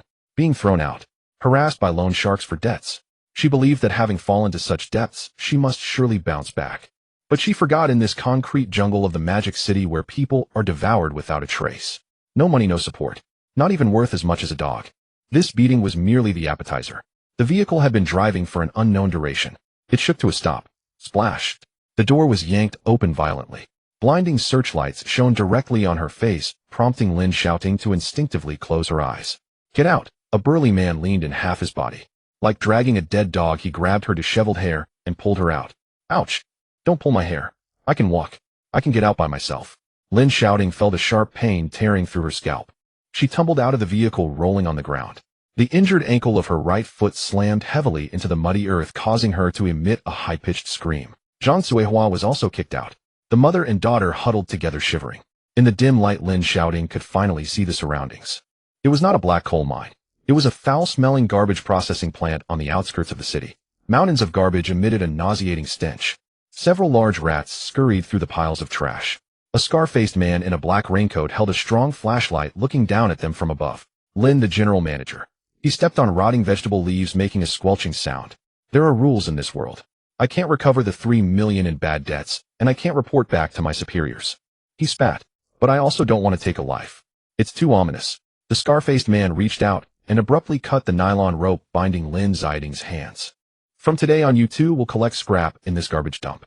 If you fail to bring in $500 a day, you'll— He pointed to several burly men holding iron rods nearby. Lin Xiaoting slumped in the mud, her pupils collect scrap. She was the president of the Lin Corporation, usually dressed in high fashion, carrying Hermes. She was even afraid of dirtying her shoes while walking. Now they wanted her to rummage through this stinking heap of garbage. No, I won't do it, she screamed frantically. Her voice was piercing. In the female president. I have skills. I can apply for a front desk job. I can work at a beauty salon. I can earn big money to pay you back. The scar-faced man looked at her as if she were a fool. Apply, eh? He suddenly burst into laughter. The laughter echoed ominously in the silent garbage dump. Lin Xiaoting, are you still not awake? He took out his phone and swiped a couple of times. He shoved the screen in her face. Look for yourself. The whole internet is buzzing with news of your Lin Corporation being involved in fraud and absconding with funds. Your face stinks more than a rat crossing the street. Who would dare hire you? Which legitimate company would employ a debtor with tens of millions in bad debts? Lin Xiaoting was dumbfounded. Her retina reflected the bold black headlines on the screen. Lin Corporation's president suspected of a shocking scam. All assets seized. Once the ice goddess, now a person of dishonor. Citywide bounty for debt collection. Her mind buzzed. The last thread of hope was crushed by reality. Enough. Stop wailing. The scar-faced man waved his hand impatiently. Get them 2 woven bags. Start working. A burly man threw over 2 dirty woven bags that landed at their feet. The rain continued to pour. Lin Xiaoting mechanically picked up the bags. Her fingers slid into the stinking kitchen waste. The slimy texture made her stomach churn. Ugh, she leaned over by the trash heap. She vomited until there was nothing left but bile. Zhang Suihua cried beside her. I've never suffered like this in my life. Lu Chuan, you scoundrel. You've ruined us, she cursed, but could only tremble and reach for the stinking plastic bottles. 2 days later, the rain in the magic city stopped. Lin Xiaoting moved like a wandering spirit, dragging a torn woven bag through a street alley in the old city. Her raincoat had become a rag that was unrecognizable. Her face was smeared with mud and her hair was tangled. Hungry, starving, as if a fire was burning in her stomach.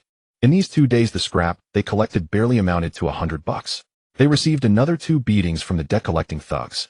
Her right ankle was swollen to the point of being translucent, and she couldn't even fit her shoe. She had no choice but to walk barefoot on the scorching asphalt. Gulyalu. Her stomach let out a thunderous growl. She arrived at the entrance of a high-end Western restaurant she used to frequent. Through the bright floor-to-ceiling glass, she could see the elegant atmosphere inside. Soft piano music floated out. In the past, she and Lu Chuan often sat at the window seat.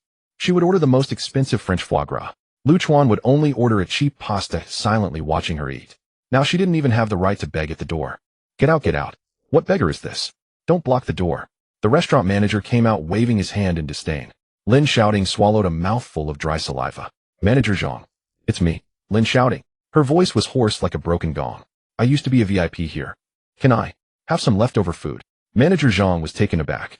He looked closely at the filthy woman before him. His expression shifted from shock to unabashed disdain. Oh, I thought who it was.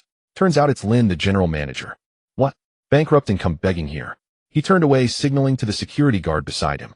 We don't have leftovers. Even if we did, we wouldn't feed dogs. Get her out. The security guard picked up his baton, pretending to strike. Lin Xiaoting was so frightened, she kept retreating. She stumbled and fell beside a garbage bin on the roadside. That wasn't even the most desperate moment. Just as she sat on the ground, a red Porsche sports car came to a screeching halt at the roadside. The window rolled down, revealing a face adorned with bright red lipstick. It was Lin Na, her former arch-rival in the business world. TSK, TSK, TSK. Look who it is. Lin Na took off her sunglasses. She looked at Lin Xiaoting, who was in a pitiful state with a face full of schadenfreude. Lin, the general manager. How did you end up like this? She pushed open the car door. Stepping in her high heels, she walked up to Lin Xiaoting. Weren't you quite proud before? Didn't you say that companies like ours weren't even worthy to carry your shoes? Lin Na pulled out a stack of bright red $100 bills from her Hermes bag. With a slap, she tossed them directly onto Lin Xiaoting's mud-stained face. Pick it up. Aren't you lacking money? Pick it up and call me grandma, and this money is yours. The bills scattered on the ground. Lin Xiaoting gritted her teeth tightly. Humiliating tears welled up in her eyes. She longed to leap forward and tear that smug face of Lin Na apart. But hunger and the fear of loan sharks crushed the last trace of her backbone. She trembled as she reached for the scattered bills. Just as her fingers were about to touch the money, Lin Na stepped down hard with the tip of her high heel crushing down on the back of her hand. Aunt! Lin Xiaoting let out a cry of agony. Lin Na ground her fingers underfoot, laughing like a madwoman. Oh dear, I'm sorry, I suddenly changed my mind. I'd rather throw this money to wild dogs on the street than give it to a scammer like you. She pulled her foot back, casting a contemptuous glance at Lin Xiaoting. Turning, she got back into the sports car. With a press on the gas pedal, the Porsche roared away, leaving Lin Xiaoting kneeling on the street, clutching her bleeding hand, weeping silently. At the same time, in the vegetable market of the old city, Zhang Zihua was starving, her eyes turning green with hunger. She seized the moment when the sweet potato vendor was distracted. Quickly, she reached out and grabbed a greasy roasted sweet potato. Stuffing it into her tattered clothes, she turned and ran. Thief! Someone is stealing. The vendor sharply shouted. Several aunties nearby immediately surrounded her. Beat this shameless old hag. How dare you steal right under our noses?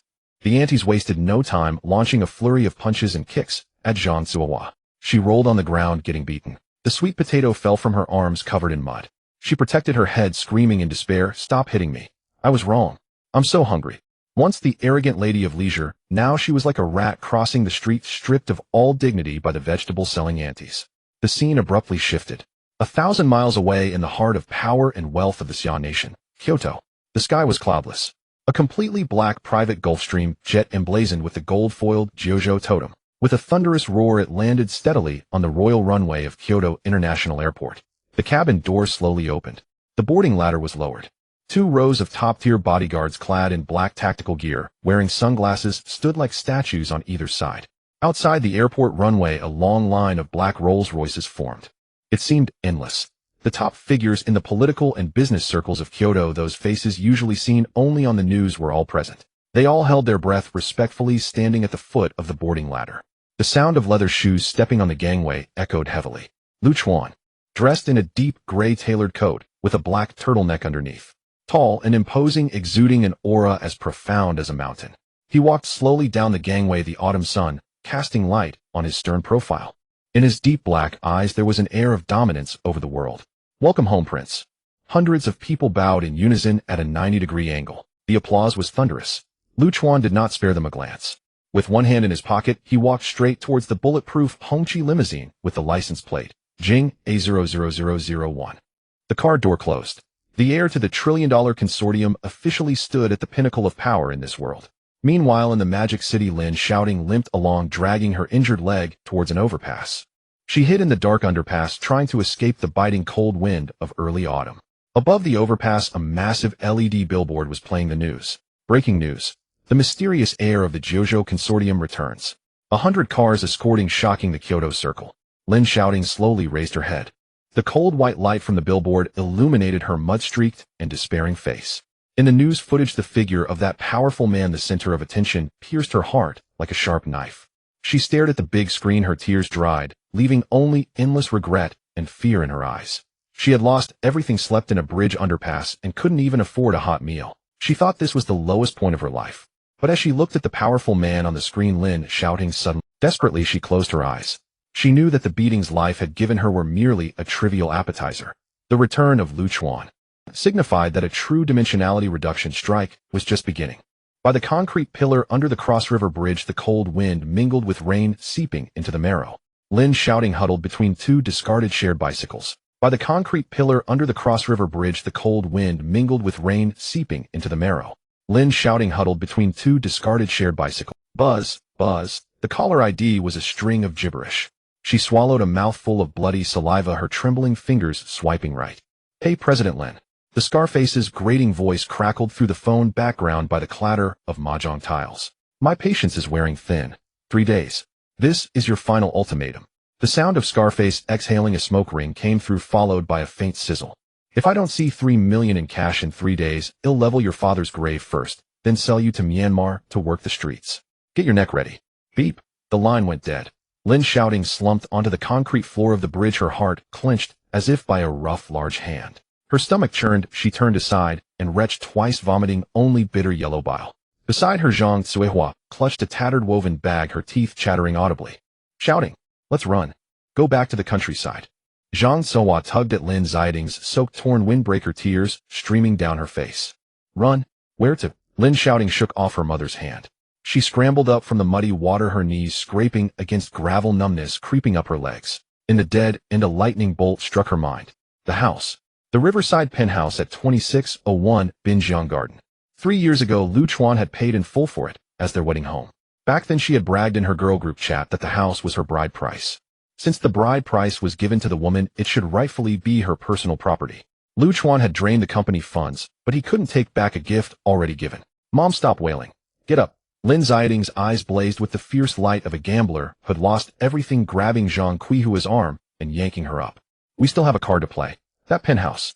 With the market, it's worth at least 15 million.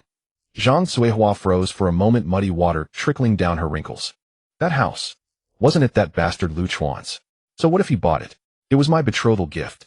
Lin Xiaoting gritted her teeth, dragging her sprained ankle as she limped out of the bridge. The rain had stopped. The road reflected the pale halo of streetlights. The mother and daughter, like two rats crawling from the sewers, avoided the luxury cars on the main street and trudged back to Binjiang Garden. 26th floor. The apartment had no electricity. The stench of red paint mixed with urine sealed in for a day and night was nauseating. Lin Xiaoting turned on the weak flashlight of her phone. Stepping over scattered leather sofa stuffing and broken glass, she headed straight for the master bedroom. The wardrobe had been smashed by loan sharks, drawers overturned.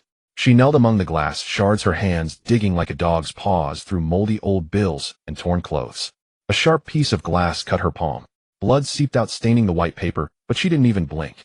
From under a pile of rotten shoeboxes, she pulled out a stapled copy. The purchase contract from 3 years ago. Floor plan, area, location. All clear. She pressed the copy tightly to her chest, gasping for air. Her heart felt like it might leap from her throat. Without hesitation, she found a real estate agent's number saved in her phone and dialed. At 1 a.m. Agent Xiao Wang, with dark circles under his eyes, carrying a briefcase, stepped through the waterlogged hallway into 2601. He was a skinny, shrewd man. The stench hit him as soon as he entered, making him cough repeatedly. Oh dear, Sister Lin, your place. Been robbed. Xiao Wang covered his nose, his eyes darting over the red debt collection slogans on the walls. He habitually stroked the sparse hairs on his chin, his heart racing with unease. This place looked like a huge trap. Spare the crap. Lin Xiaoting sat on the only intact dining chair, trying to straighten her back and muster the air of a former CEO. But her torn, filthy windbreaker ruined the effect. This riverside apartment. Market value 15 million. I need quick cash. Listing it for 10 million. She slapped the contract copy onto the battered dining table with a dull thud. I want full cash payment. Whoever brings the money first gets the house. I'll do the paperwork tonight. Xiao Wang's eyes lit up. 10 million. 5 million below market value. If he could flip it, the commission and spread would set him up for 5 years. Driven by greed, Xiao Wang swallowed hard, suppressing his caution. He picked up the copy and flipped through 2 pages which still bore Lin Xiaoting's bloody fingerprints. Sister Lin, the price is tempting, Xiao Wang said, stuffing the copy into his bag and rubbing his hands. But a copy alone won't cut it. Buyers need to see the original title deed. The original is with my fiancée. This house was my bride price. Lin Xiaoting raised her voice, her eyes fierce as she stared at him. Tomorrow morning, take me to the property transaction center to pull the online filing. Once the file is out, list it immediately and find a buyer. Your commission is guaranteed. Xiao Wang mulled it over. Checking the file at the center cost nothing, a no-brainer. Deal? Meet me at the transaction center gate at 8 a.m. tomorrow. Xiao Wang grabbed his bag and scurried off, afraid to catch the bad luck from the place. In the darkness, Lin Xiaoting stared at the empty doorway. A neurotic, cold smile slowly spread across her lips. Mom. She turned to look at Zhang Cuihua, who was shivering in the corner. With this house cashed out, we'll have 10 million in hand. She bit her cracked lips, her eyes revealing a mad calculation. After paying off the loan sharks, we'll still have 7 million left. So what if Lu Chuan pulled the funds? So what if he had a 100-car escort? We can still turn things around. At the mention of 7 million, Zhang Cuihua's dead eyes lit up instantly. She scrambled up from the ground, slapping her thighs. Yes, that's our house. Sell it, and I'll use the money to start you a new company. Make that ungrateful Lu Chuan choke. The next morning, in the lobby of the Magic City Property Transaction Center, the fluorescent lights were blindingly bright. The electronic queue numbers beeped incessantly. Lin Xiaoting and Zhang Cuihua sat on the plastic chairs before the service windows. Last night, they had dug out 2 clean old coats from the rubble, changed, and washed their faces. Except for Lin Xiaoting's limp, they almost looked normal. Agent Xiao Wang walked over with a queue ticket. He pulled out a chair and sat down at the window. The chair legs scraped the floor with a soft sound. The clerk, a young man in black-rimmed glasses, didn't look up. What business? Xiao Wang slid the copy through the window, forcing a smile. Bro, pull up the property file for this unit. We're listing it for a quick sale and need to verify the original info. The clerk took the paper, his fingers tapping rapidly on the mechanical keyboard. Click, click. Lin Xiaoting sat behind Xiao Wang. Her hands twisted the hem of her old coat, holding her breath. This was her last lifeline. If the file showed her as a co-owner or sole owner, the 3 million loan shark deadlock would break. The screen cast a blue glow on the clerk's glasses. Ms. Linwright.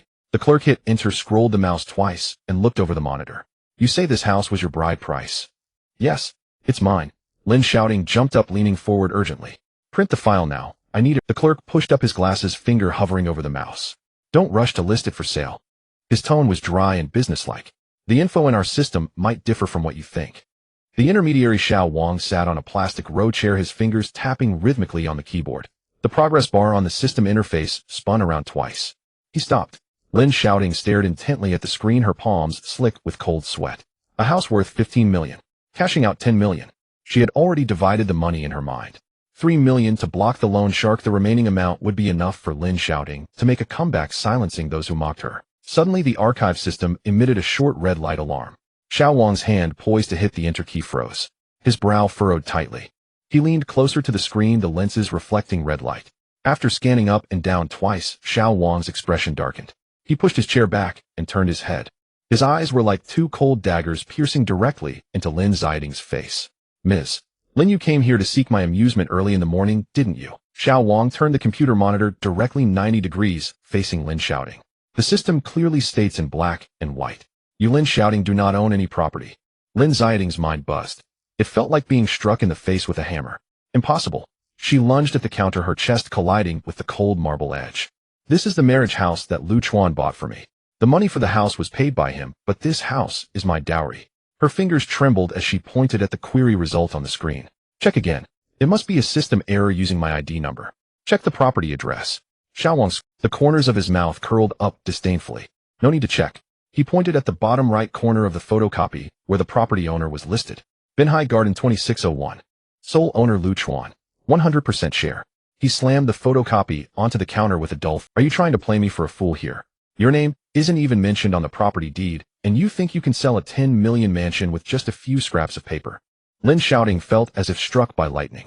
The sprain in her right ankle suddenly throbbed painfully, her legs weakened, leaning against the counter.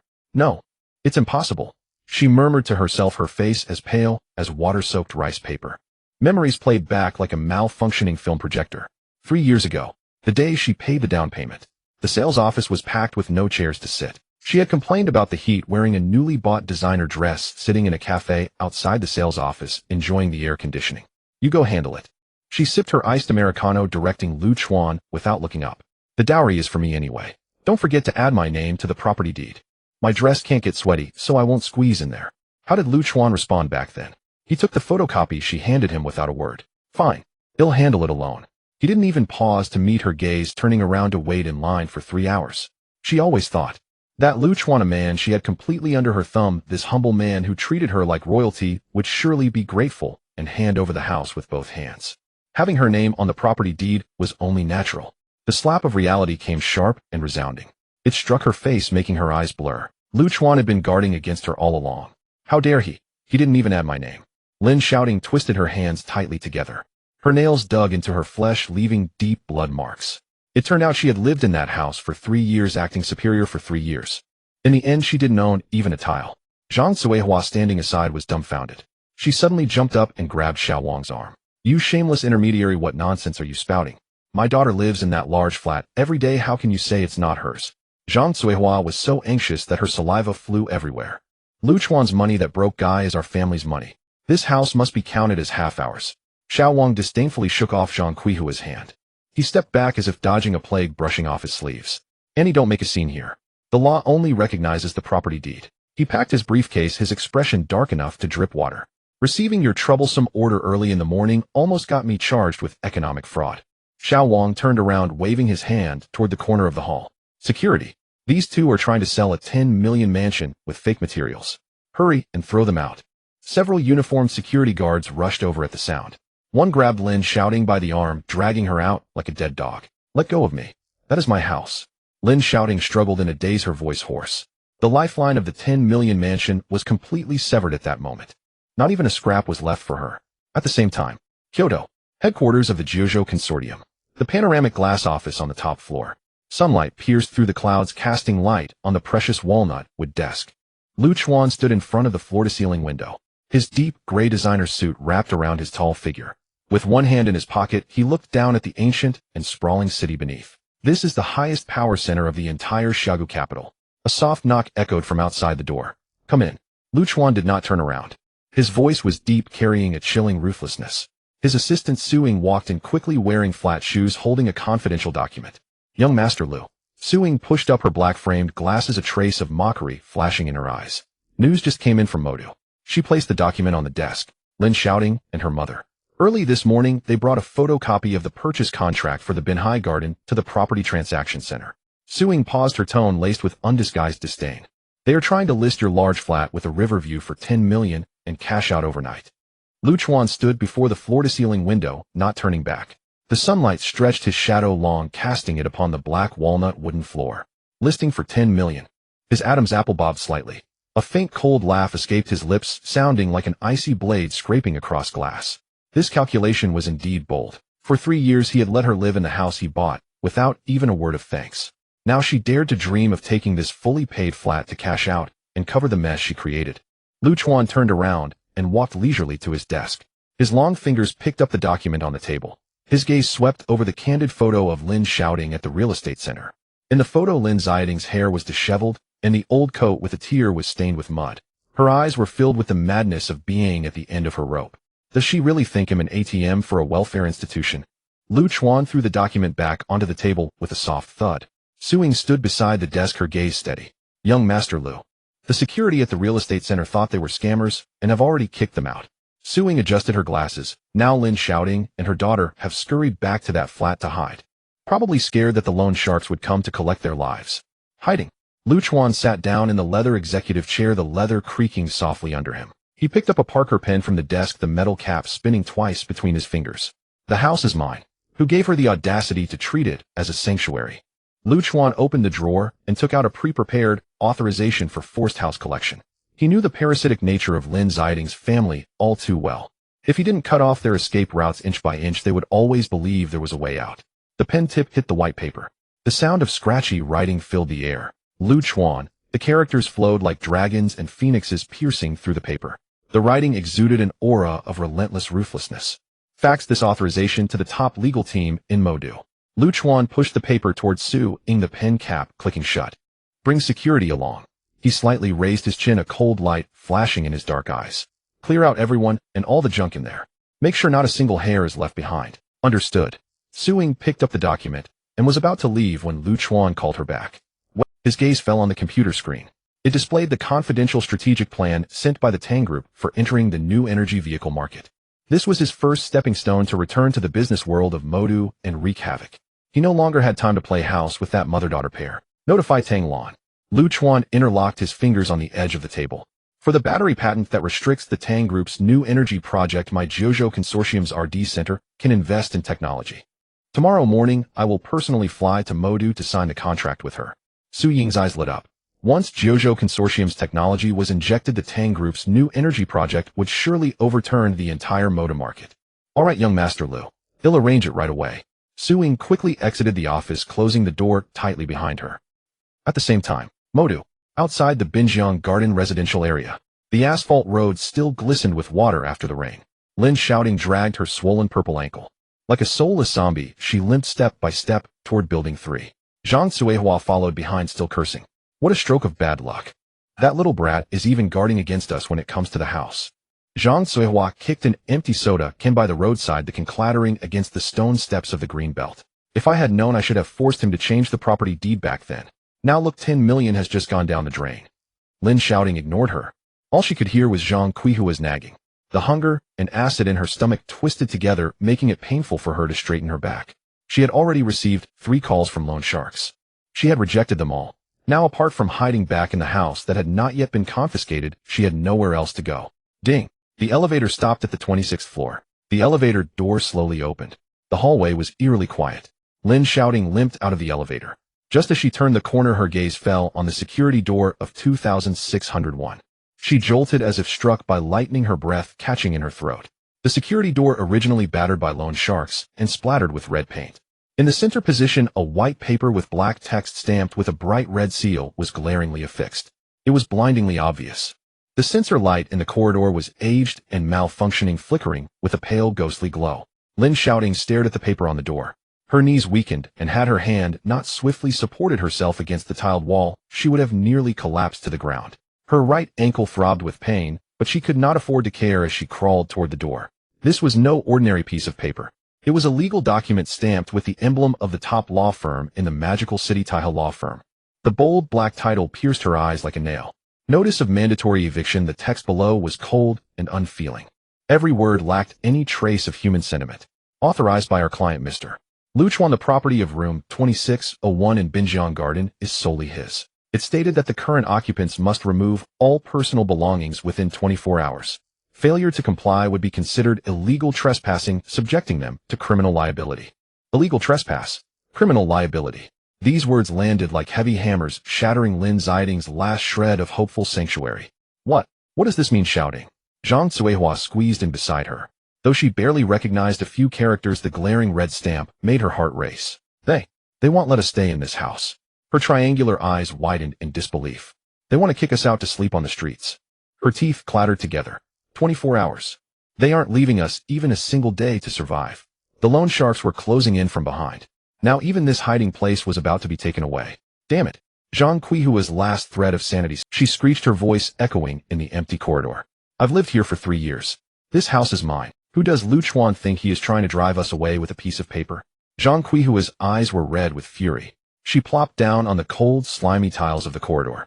Kicking her legs forward, she began to throw a tantrum, slapping her thighs. This is outrageous.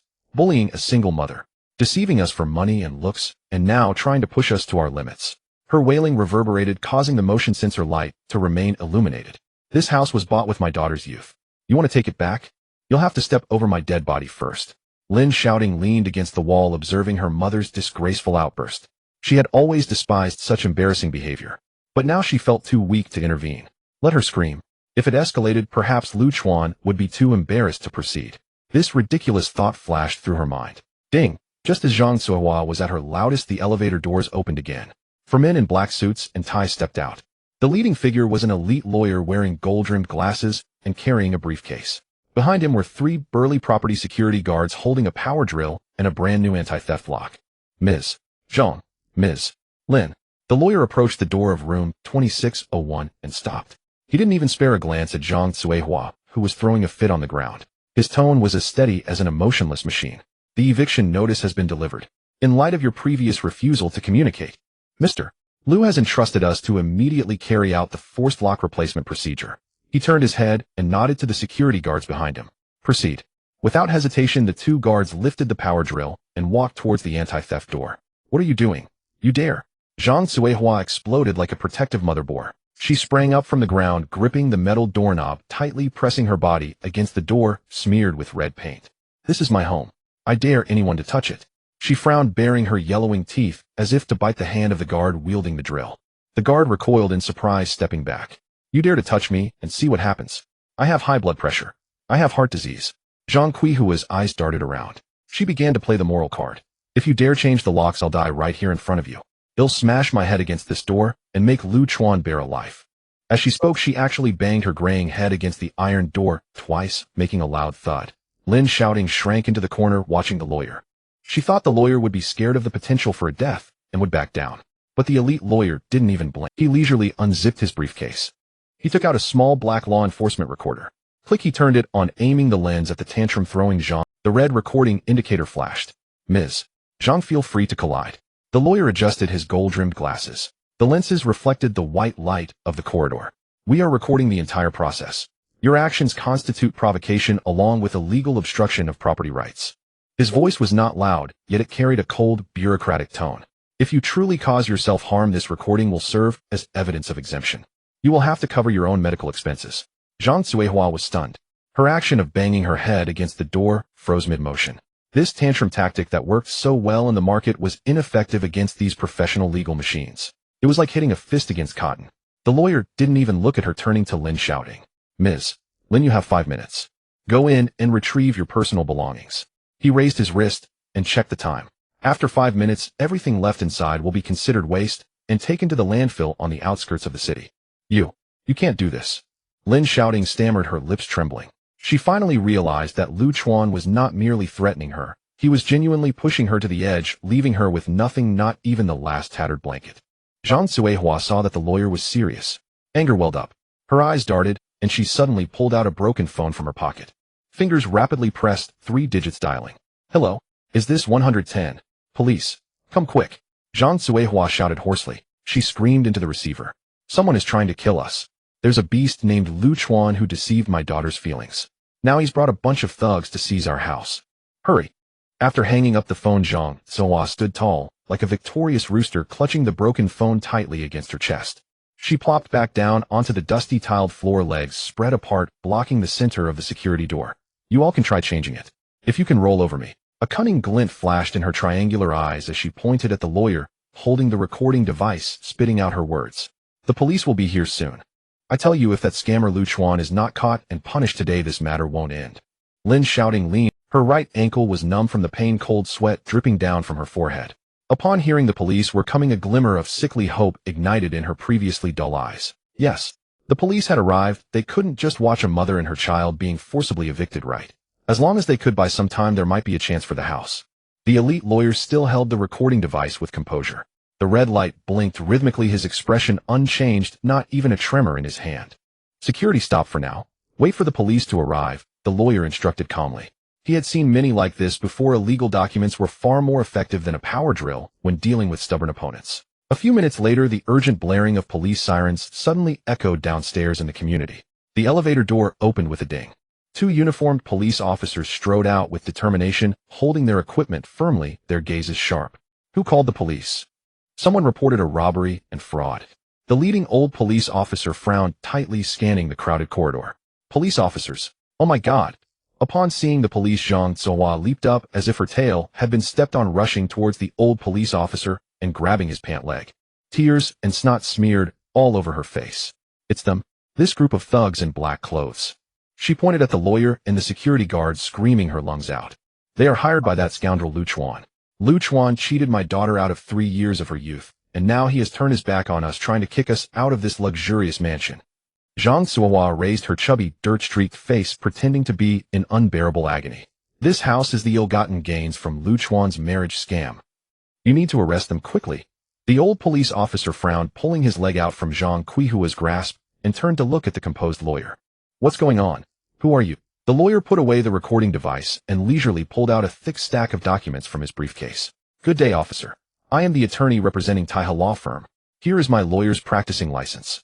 He handed over the credentials and then spread out the stack of documents. We are acting on behalf of Mr. Lu Chuan, the legitimate owner of this property, to reclaim it from a legal occupation. The lawyer pulled out the first page. This is a photocopy of the original property certificate for room 2601 Binhai Garden. Property owner Lu Chuan. Then came the second page. This is the bank transaction receipt showing that Mr.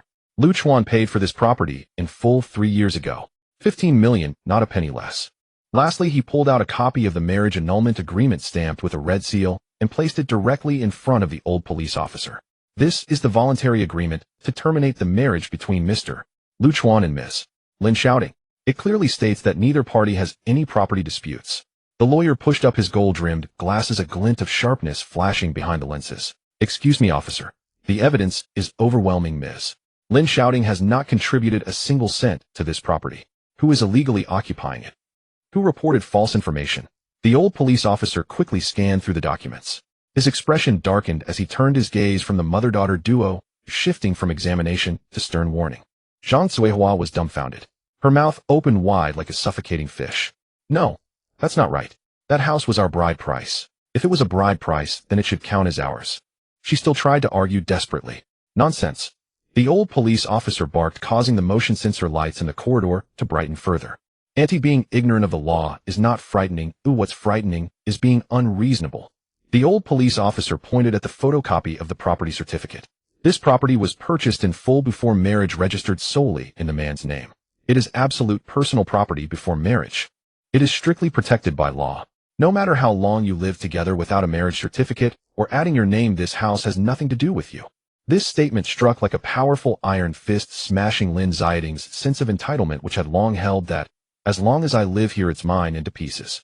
Officer. Lin Xiaoting trembled as she stood up with the help of the wall. But we are homeless now. The loan sharks are still after us. We can't go out. She tried to feign pity to gain sympathy. The old police officer shot her a cold glance. Your debt to the loan sharks is your own financial dispute. That cannot justify occupying someone else's lawful property. He took out his police tablet, his tone icy. I will warn you one last time. The old police officer fixed his gaze on Lin Xiaoting's pale face.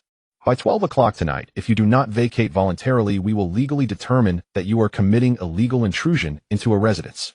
He patted the handcuffs at his waist, producing a crisp metallic sound. At that point, it won't be as simple as asking you to move out. You will be handcuffed and detained. The cold clinking of the handcuffs shattered the last psychological barrier of Lin Xiaoting and her mother. We will move out. Lin Xiaoting closed her eyes, tears mingling with her smeared makeup. Humiliation and despair pierced like 1,000 poisonous needles into her bones. 20 minutes later, outside the rain was pouring heavily. Lin Xiaoting and Zhang Cuihua clutched several ragged clothes in black garbage bags resembling two stray dogs. They limped out of the main entrance of Binhai Garden as the security guard disdainfully closed the heavy iron gate behind them. The rain instantly soaked Lin Xiaoting's torn, dirty windbreaker. What a sin. We're sleeping on the street. Zhang Cuihua squatted on the roadside, letting the rain drench her, wailing uncontrollably. Lin Xiaoting, dragging her injured leg, sought refuge under a nearby bridge that smelled of urine. The cold wind drove the rain into her bones. She pulled out her cracked screen phone, wanting to check how much money was left in her WeChat wallet to buy a bun. Just then the call from Wang Junjie, the man she loathed for running off with her money, came through. It rang ominously in the dark bridge. Lin Xiaoting stared at the screen and answered. Xiaoting, came Wang Junjie's voice, low and laced with an eerie sense of mystery. I have a way to make quick money, a deal worth tens of millions. He chuckled coldly through the raindrops in the night air. It could save your life and your company. It all depends on whether you dare to take the plunge. The stench of urine in the bridge tunnel mixed with the muddy smell of cold rain pouring straight into her lungs. Quick money. You dare mention money to me. Lin Xiaoting clenched her phone. Her fingernails dug into the cracked tempered glass screen protector, producing a scraping sound. She rasped in a low growl, her eyes bloodshot. You liar.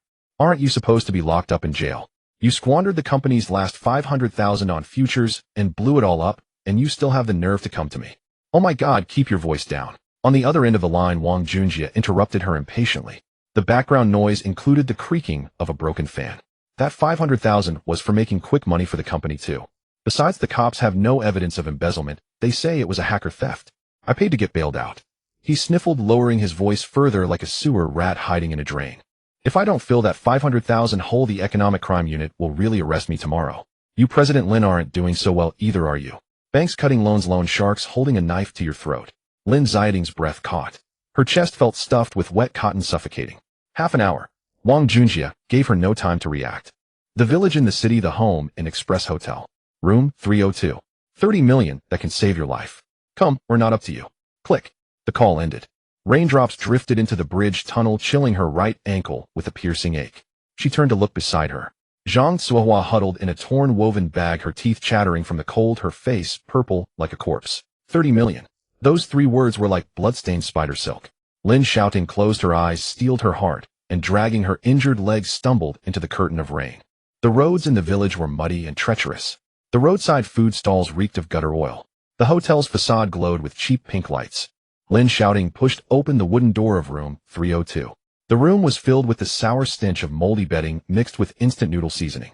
Wang Junjie in a wrinkled gray suit sat on the bed picking his toes. Seeing Lin Xiaoting's ghostly appearance, he paused for half a second, then stood up with a sneer. TSK. This look. President Lin experiencing life at the bottom. Cut the crap. Lin Xiaoting lunged at him like a protective mother leopard grabbing his suit collar. Muddy water smeared all over him. Where's the 30 million? If you lie to me again today, they'll take you down with me. Wang Junjie disgustedly pried her hands off. He patted his collar, then took a brown paper envelope from the bedside table. He pulled out a thick all-English contract and slapped it onto the paint-chipped round table. An overseas underground bank. A capital pool for the big players. Wang Junjie pointed at the contract cover, his eyes gleaming with greedy green light. As long as you use the shell of Lin Group as collateral plus your personal guarantee, as the legal representative, 30 million can be in your private account tonight. Lin Xiaoting stared at the contract, her throat too dry to swallow. Underground bank. Loan sharking. She stumbled back 2 steps. Her lower back hit the old TV cabinet. I can't even pay back the 3 million from Scarface. You want me to borrow 30 million in loan shark debt? Are you crazy or am I? You don't know anything. Wang Junjie stepped forward, shoving the contract into her hands. This is bridge financing. Use this 30 million to plug the holes from the bank and Scarface first. Save your life and the company shell. He sprayed saliva, starting his manipulative big-picture spiel. As long as the capital chain doesn't break, I'll find a friend in a few days to patch up that broken system. Once the venture capital comes and pay back the 30 million with interest, and Lin Group will be alive again, right? Lin Xiaoting's hands trembled, the pages rustling. The interest? How much is the interest? Wang Junjie's eyes flickered. He touched his nose. 9 and 13 out. Daily interest of 3 points. Daily interest of 3 points. Lin Xiaoting screamed. She slammed the contract back onto the table. This is blood-sucking. If I sign this, I'm selling my life to them. Do you even have a life now? Wang Junjie sneered coldly, his hypocrisy completely torn away. The bank will seal your assets tomorrow. Scarface said he'll chop off your mother's fingers. Chuan is living it up in the capital. Do you think he'll care about you? He leaned close to Lin Xiaoting's ear, his voice like a serpent's hiss. This contract has a compulsory clause. If you default, the loan shark has the right to settle debts with the debtor's organs. Organs for debt. Lin Xiaoting's legs gave way. She collapsed onto the ash-covered carpet. Her mind, battered by repeated blows, was a muddled mess. Reason was gone. Yes. Without borrowing, she'd die tonight. If she borrowed, as long as the system could be fixed, there might still be a chance for a comeback. Fixing the system. Are you sure you can fix it? She looked up, grasping at the last straw. Leave it to me. Wang Junjie patted his chest confidently. He pulled a red pen from his pocket and uncapped it. Come on. Press your fingerprint. 30 million will arrive immediately. Lin Xiaoting closed her eyes. Tears mixed with mud splattered on the carpet. She shakily extended her thumb. She coated it with red ink paste, then tremblingly pressed a heavy blood-red fingerprint onto the last line of dense fine print at the bottom of the contract. The moment the fingerprint was pressed, a barely perceptible gleam of sinister cunning flashed in Wang Junjie's eyes. 30 million. System. This stupid woman was so easy to fool. As soon as the money arrived, he'd transfer it to an offshore account immediately. Who cared about Lin Group's fate? Let her use her own kidney to fill this bottomless pit. He quickly collected the contract and packed it into his bag. Done. President Lin. Wait for the news. At the same time, Shanghai Hongqiao Airport. The night was as dark as ink, and the heavy rain had just ceased. At the end of the runway, a jet-black Bombardier G700 private jet landed steadily with a deafening engine roar. On the side of the fuselage, a gold-embossed 9 provinces totem emitted a chilling cold gleam under the spotlights. The gangway was lowered. A row of top-tier bodyguards in black trench coats wearing earpieces stood like spears on both sides. Outside the tarmac, a full fleet of 30 black Mercedes-Benz G-wagons with hazard lights flashing formed an oppressive steel dragon. The sound of leather shoes on the metal gangway steps echoed. Heavy, steady. Chuan, wearing a deep blue custom suit draped in a black cashmere overcoat. His broad shoulders filled out the sharp tailoring. He walked down the steps, slowly, one hand in his pocket. The night wind lifted the hem of his coat. It flapped loudly. His deep black eyes swept over this familiar, yet unfamiliar city, hiding the sharp edge that had finally been unsheathed after 3 years of lying low. Young Master Lu. The 30 black-clad drivers bowed in unison, their voices shattering the night sky. Suing stepped forward in high heels, holding an encrypted tablet. Young Master Lu. The escort fleet is in position. She adjusted her black-rimmed glasses and reported in a low voice. At the Tang Group, President Tang Lan is already waiting for you in the top-floor boardroom. The few stubborn old shareholders have also arrived. Lu Chuan snorted coldly. He walked straight toward the Maybach with the consecutive license plate in the middle. A bodyguard opened the car door. Let's go. He sat into the spacious leather-back seat, crossing his long legs, and adjusted his shirt cuff with his slender, well-defined fingers. To the Tang Group. He'll meet those old fossils who think they're above it all. The convoy rolled out of the airport in a mighty procession like a black dragon tearing through the Shanghai night. Half an hour later, the Tang Group headquarters building. Top floor, meeting room 1. Through the panoramic floor-to-ceiling windows, the night view of the Huangpu River sparkled with splendor. But the atmosphere inside was freezing. The air conditioner hummed cold air. A dozen or so bald or pot-bellied senior group members sat on either side of the mahogany conference table. Their faces were all grim. They whispered among themselves, occasionally letting out a dissatisfied sneer. Tang Lan sat at the head of the table, dressed in a fiery red dress. She toyed with a crystal ashtray on the table, her red lips pressed together, her expression unreadable. Bang! The double-leaf agarwood doors of the meeting room were pushed open from the outside. There was no knock. Lu Chuan strode in, carrying a chilling aura that had caught the night wind. He didn't take off his coat. He walked straight to the front of the conference table. Behind him, Su Ying slammed a thick stack of documents onto the table with a smack. Dozens of eyes full of hostility and scrutiny instantly focused on this young parachuted special assistant. The heavy agarwood door slammed against the wall with a loud bang, shaking off a bit of fine wall dust. Lu Chuan, wrapped in the chill of the night rain, strode into conference room No. 1. Dozens of scrutinizing and hostile eyes were fixated on his black cashmere coat. He did not flinch or avoid them. His leather shoes silently stepped on the expensive Persian carpet as he walked to the front of the conference table. He pulled out the black leather swivel chair. Su Ying approached in flat-soled shoes, clutching an urgently printed document, the edges still warm from the printer. Lu Xiao. She lowered her voice, her eyelids drooping behind her black-framed glasses. The informant from the underground bank sent a message. Lin Xiaoting just signed a 30 million yuan contract in the urban village. She paused, swallowing hard. Collateral was made with kidneys and corneas. It was a trap set by Wang Junjie. Lu Chuan had just unbuttoned the first horn button of his coat. His fingers momentarily halted. The conference room was warm, filled with the bitter scent of Cuban cigars and freshly ground mandolin coffee, which dried out the nasal passages. He let out a sneer, removing his coat and casually draping it over the back of the chair. The hem brushed against the table, stirring up a light breeze. Good advice is hard to give to those who deserve to die. Lu Chuan pulled out the chair and sat down, loosening the silk tie that constricted his neck, revealing a hint of indifferent coldness. The path was chosen by her. Let her be. Don't dirty my ears with such filthy matters. He had completely regarded that family as dead, not even giving them an extra heartbeat. His gaze shifted directly to Tang Lan, who occupied the main seat at the long table. The Queen of Magic City wore a winered velvet suit today, playing with a glass ashtray with an ice crack pattern in her hand. Seeing him take his seat, her red lips curled into a sharp arc. Assistant Lu, you've set quite the stage. We've been kept waiting for half an hour. A fat old man sitting to Tang Lan's left spoke in a sarcastic tone.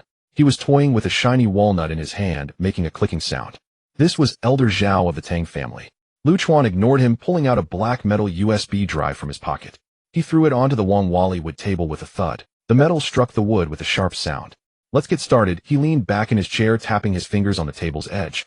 I heard that the company's new energy sector is about to be disrupted. Tang Lan stopped smiling, pushing the ashtray forward and sitting up straight.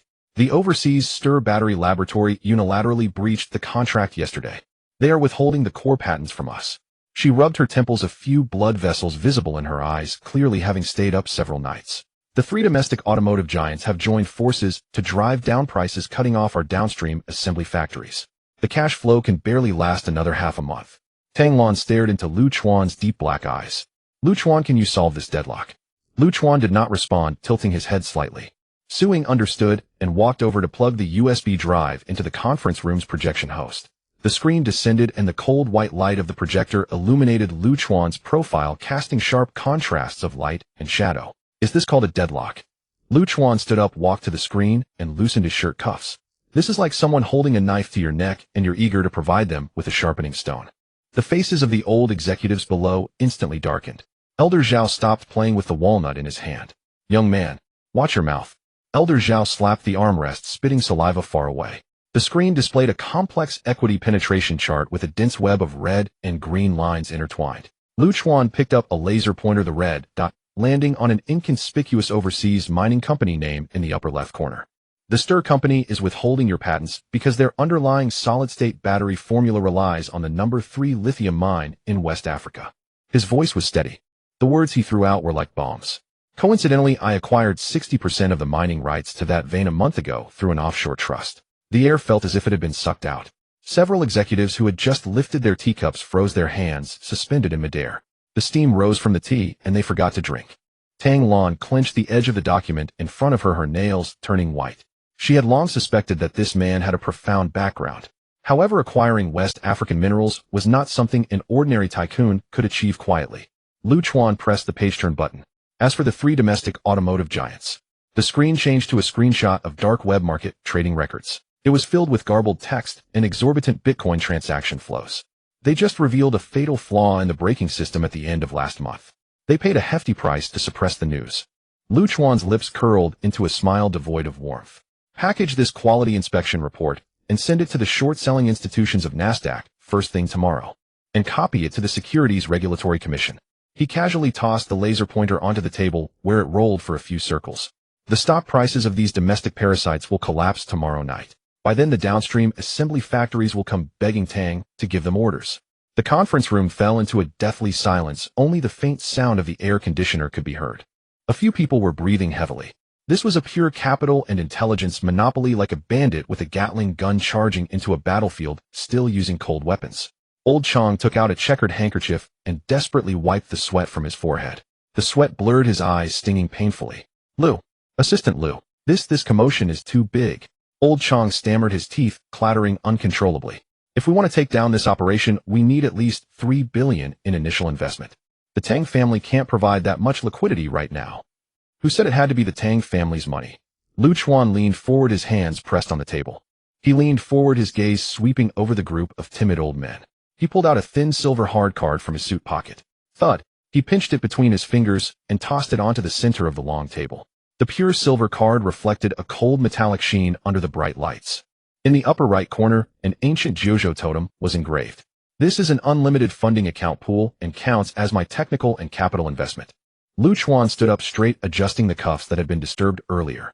I want 51% absolute control over the Tang family's new energy sector. The moment these words left his mouth, it was like pouring cold water into a pot of boiling oil. The entire conference room erupted in chaos. 51%. This meant directly ceding the most promising future business of the Tang family to an outsider who had just taken office for less than a day. Tang Lan frowned slightly. She rubbed her thumb against her index finger joint, lost in thought. She was a madwoman inherently fond of gambling, but this was indeed an astonishing bet. Li Dong, who had been sitting at the far right end with a shiny bald head, could no longer sit still. Usually he loved to act all high and mighty, but now his face had turned a deep purple. The veins in his neck were bulging. Bang! Li Dong slammed his palm down hard on the solid wood table, causing the white porcelain teacup in front of him to topple over. Scalding tea splashed everywhere, dripping down the edge of the table. He didn't even care about the burn. He suddenly stood up, his stout fingers trembling as he pointed at Chuan's nose. What are you? Do you really think you're a god descended to earth? Shh! Li Dong shouted hoarsely, spitting saliva that flew under the light. You want to take half of our assets just by throwing out a few broken network diagrams and sketching some ideas. He kicked the leather chair behind him. The chair fell to the ground with a loud crash. Li Dong stared wide-eyed, his chest heaving like a bellows.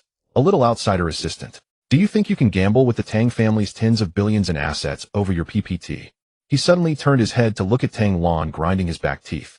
President Tang, this matter is non-negotiable. Ali will be the first to disagree.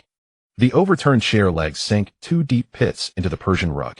Scalding tea dripped down the rosewood tabletop, drop by drop. It splattered onto the floor. Chairman Li's stubby index finger still trembled in midair, his nail bed tinged with yellow. His bald head gleamed blindingly under the ceiling light, every wrinkle on his face scrunched together. The meeting room was so silent you could hear a pin drop. A dozen senior executives kept their eyes downcast, none uttering a word, yet their gazes all gleamed with the thrill of watching a good show. The old guard of the Tang family, who had fought alongside the patriarch to build the empire, were notorious for their cliquishness and exclusion of outsiders. This time, with Chairman Li leading the charge, they were eager to see this parachuted special assistant skinned alive. Chuan ignored the finger, nearly poking his nose. He slightly raised his eyelids, his gaze sweeping across Chairman Li's face, now flushed a liverish red. A cold, mirthless smile tugged at the corner of his mouth. Chairman Li. He leaned back in his chair, resting his hands on the armrests, fingers interlaced. Such a hot temper, be careful of your blood pressure. Did you bring your medication? Stop your damn bullshit. Chairman Li slammed his palm on the table. The impact sent documents rattling across the surface. I was building this company with old Tang when you were still in diapers. You think just because you've climbed into the CEO's bed you can throw your weight around in our Tang Corporation? At those words, Tang Lan's expression instantly turned icy. The ashtray she was fiddling with froze in her hand, her knuckles turning white. Just as she was about to erupt, Chuan raised a hand and pressed it gently downward in midair, signaling her to stand down.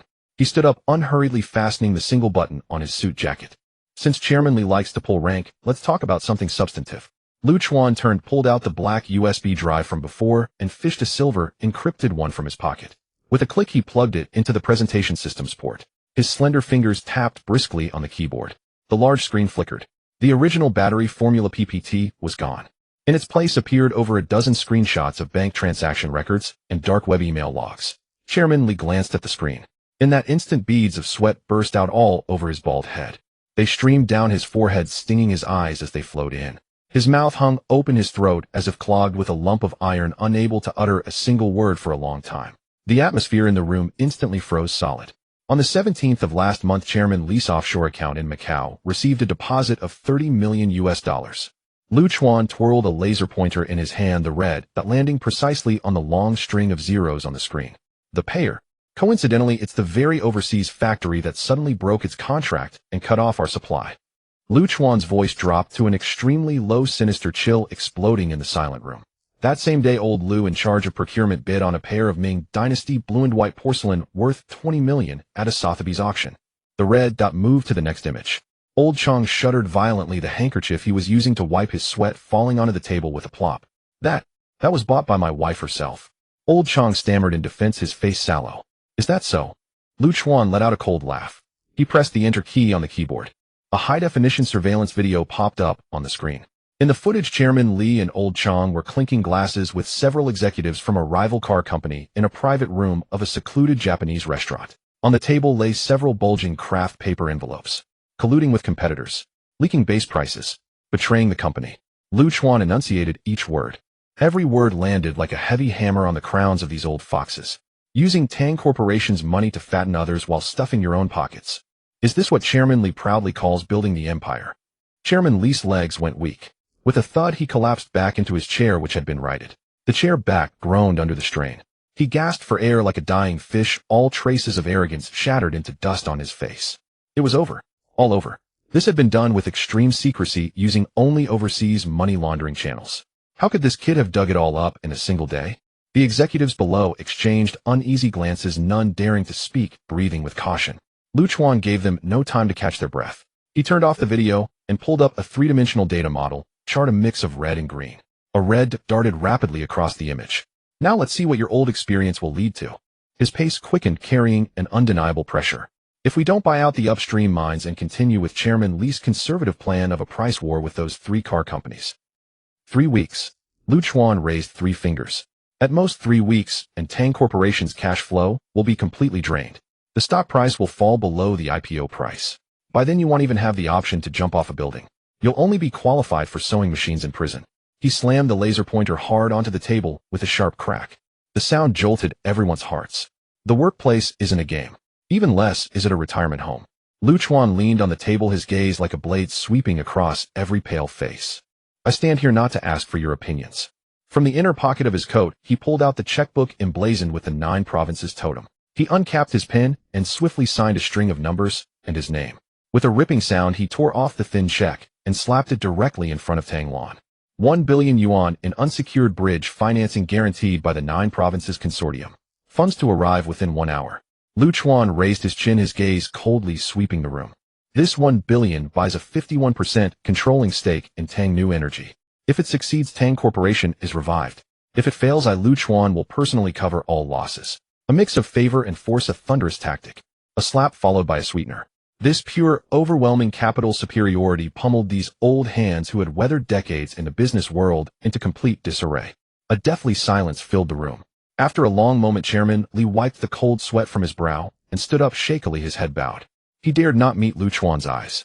Special Assistant Lu, He swallowed hard, his voice hoarse beyond recognition. I'm getting old. My mind is muddled. What I said just now was out of anger. Your plan. I vote in full favor. With that, he slunk out of the room like a defeated rooster, grabbing his thermos and beating a retreat. Seeing Chairman Li crumble, old Chang quickly wiped his brow and nodded repeatedly. I agree. Special Assistant Liu is truly a young prodigy. The remaining executives chimed in one after another, their earlier arrogance gone, replaced by fawning smiles like lapdogs. Meeting adjourned. Tang Lan tapped the ashtray, sealing the decision. The crowd, as if granted amnesty, clutched their documents and filed out with heads down, afraid that lingering would invite Lu Chuan's skin-flaying gaze. The door slammed shut with a bang. In the vast room, only Lu Chuan and Tang Lan remained. The air conditioner hummed softly. Tang Lan remained seated at the head of the table, making no move to leave. She gazed at the 9 Provinces Consortium's watermark still displayed on the screen, a stunning curve slowly spreading across her crimson lips. Truly ruthless. This man not only had a sharp mind, but also wielded a venomous hand. He had silently seized everyone's Achilles heel. A single strike lethal. Tang Lan stood up. Her winered velvet suit hugged her graceful figure as she clicked her stiletto heels step by step toward Lu Chuan. The sound of her heels was crisp and alluring. With a clatter, she set the crackle glaze ashtray on the table, leaning her body against the conference table. One hand casually draped over the back of Lu Chuan's chair. The scent of cedar perfume mingled with a woman's warm aura invaded his nostrils. She lowered her head, her upturned phoenix, eyes brimming with undisguised, smoldering admiration.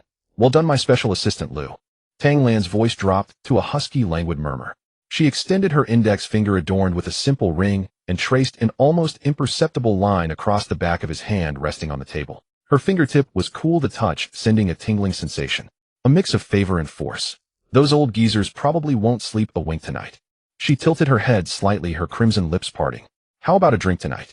To celebrate your first day on the job and clearing out these parasites for me. The overhead light in the conference room was dimmed halfway.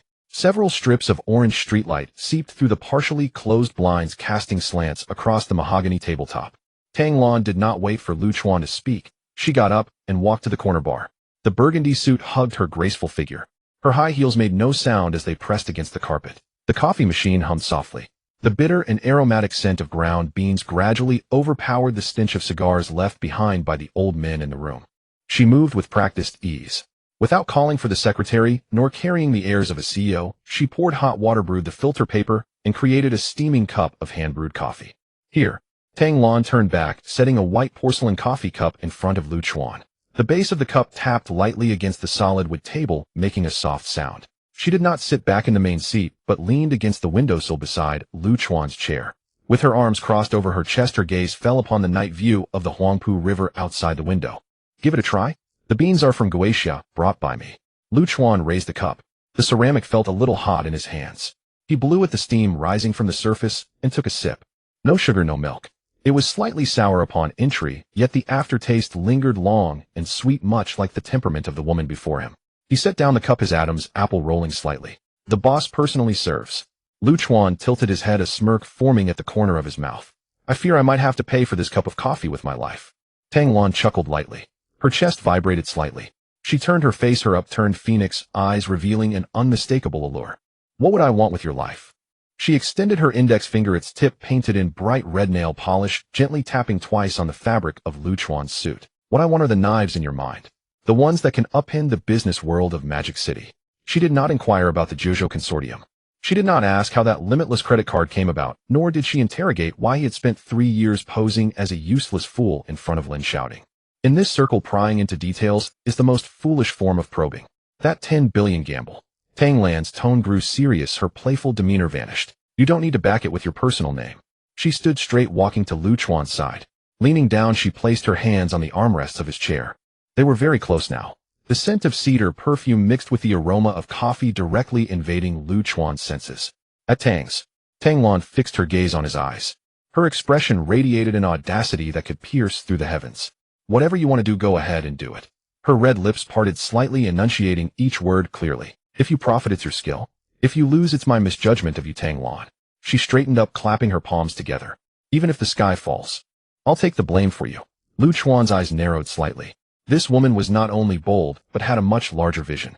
During these 3 years, what he heard most from Lin Xiaoting was, can you be a bit more proactive, and what else can you do besides laundry and cooking?